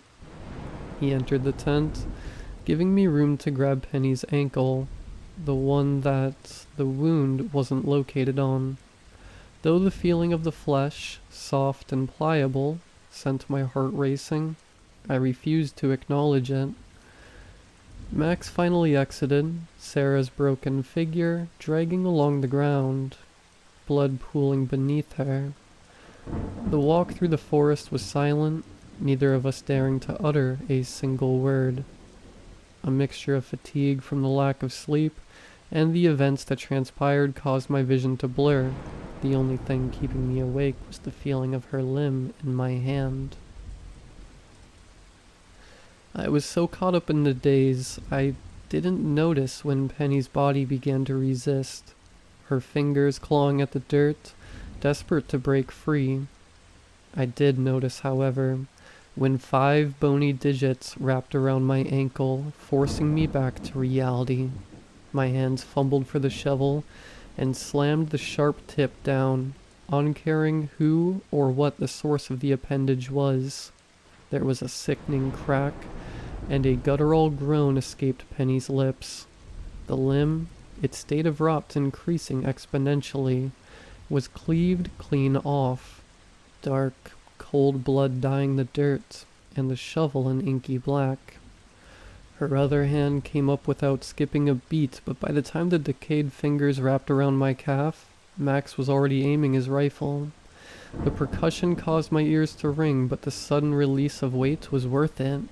While the idea of burning the body may have seemed barbaric before, I was now more than willing to throw her limp figure into a blazing inferno if it meant not having to see her reanimated corpse move once again. Max, noticing my hesitance to touch Penny's body, once again grabbed her remaining leg, dragging her alongside Sarah. Once we arrived at a far enough clearing, I dug the shovel into the ground and peeled back a layer of earth. The sound of the metal digging into the earth violated the silence that seemed to so desperately cling to this forest. Each shovel took an eternity, the physical labor only heightened by the emotional toll. By the time I had made a shallow hole barely deep enough to cover Sarah, my limbs were beginning to ache. Max, noticing my exhaustion, grabbed the tool out of my hand. He pointed at the pile of dried leaves, sticks, and shrubbery covering Sarah, silently ordering me to gather more. By the time I returned, arms full of foliage, Max had already finished digging Sarah's grave. A makeshift cross made of 2 branches dug into the dirt acted as her headstone. I opened my mouth to tell him that marking her grave would only lead police directly to her body, but he must have already come to the same conclusion as his boot reeled back. The cross burst into various splinters the moment Max's foot connected, scattering across the makeshift headstone. Without a word, he dragged Sarah's corpse into the hole, the body tumbling down, leaving pieces of red mush stuck to the dirt walls. He kicked the dirt in, her form slowly but surely being obscured. Her face, initially stuck in a ghastly expression of agony, was now calm, almost peaceful. "Why?" His voice cracked once he dropped the last bit of dirt, the mound barely standing out amongst the rest of the ground. He waited, and once he realized he wouldn't get an answer, his head turned toward me. The moment our eyes met, I instinctively returned my attention to the pile, where I dropped the bundle of shrubbery I held. "I'm sorry," was all I could mutter before dousing her still convulsing body in gasoline. You didn't deserve this. Neither of you did. I'm so sorry." I threw the empty container aside, taking the box of matches from Max and lighting one. My hands held the small flame over the gas-covered pile, but I couldn't bring myself to drop it. To be the one to take her life was one thing, but this? Burning her corpse until it was nothing but ashes? The fire managed to reach my fingers by the time Max's patience ran thin. He slapped the match out of my hand, the whittled stick falling onto the tower of branches. It took a second for the fire to spread from a twig, then to a leaf, then finally to the gasoline. A blast of white enveloped my eyes as a burst of fire shot up, tongues of flame lapping at each other until all that remained of Penny was ashes.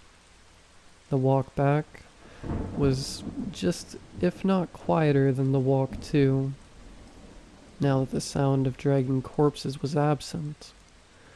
I stole a glance at Max, the usually tall and proud figure now bent over, shoulders sinking and his gaze permanently fixated on the dirt. Sarah. His voice cracked. The mere mention of her name threatening to tear down his walls. Sarah and Penny's families are gonna blame us, but we can't say anything. I know it sounds cruel, but we don't have any other choice. If we tell the truth, Penny's body is gonna be investigated. Sarah's grave will be found and we'll be taken in. We didn't do anything wrong, John. We didn't deserve to have our lives ruined because of that thing, okay? Though it was a question, I knew better than to respond with anything but a nod. We packed our things up as if nothing had happened until my eyes landed on the second tent. Now, with faint rays of sun illuminating our surroundings, it became apparent just how much blood Sarah had lost. Crimson speckled every fiber of the tent, bits of muscle still attached to the material. Though the vile stench emanating from the tent filled the air like smog, we still had to take it with us to hide any evidence. Once I finally entered the old, beaten-down vehicle, I rested my forehead against the steering wheel, attempting to collect myself before starting the engine. Max sat down next to me, slamming the door shut. His gaze was fixated upon the mirror, his face twisted in monotony, his constant blinks undoubtedly to make sure that what happened wasn't some fever dream. "John," he mumbled. The glazed look left his eye and returned to mine. "Drive." I nodded, twisting the key in the ignition. The engine coughed to life, only for the gas to sputter out and end in a chilling silence. I twisted the keys once again, and more gas was pushed through the pipes, only for the same result.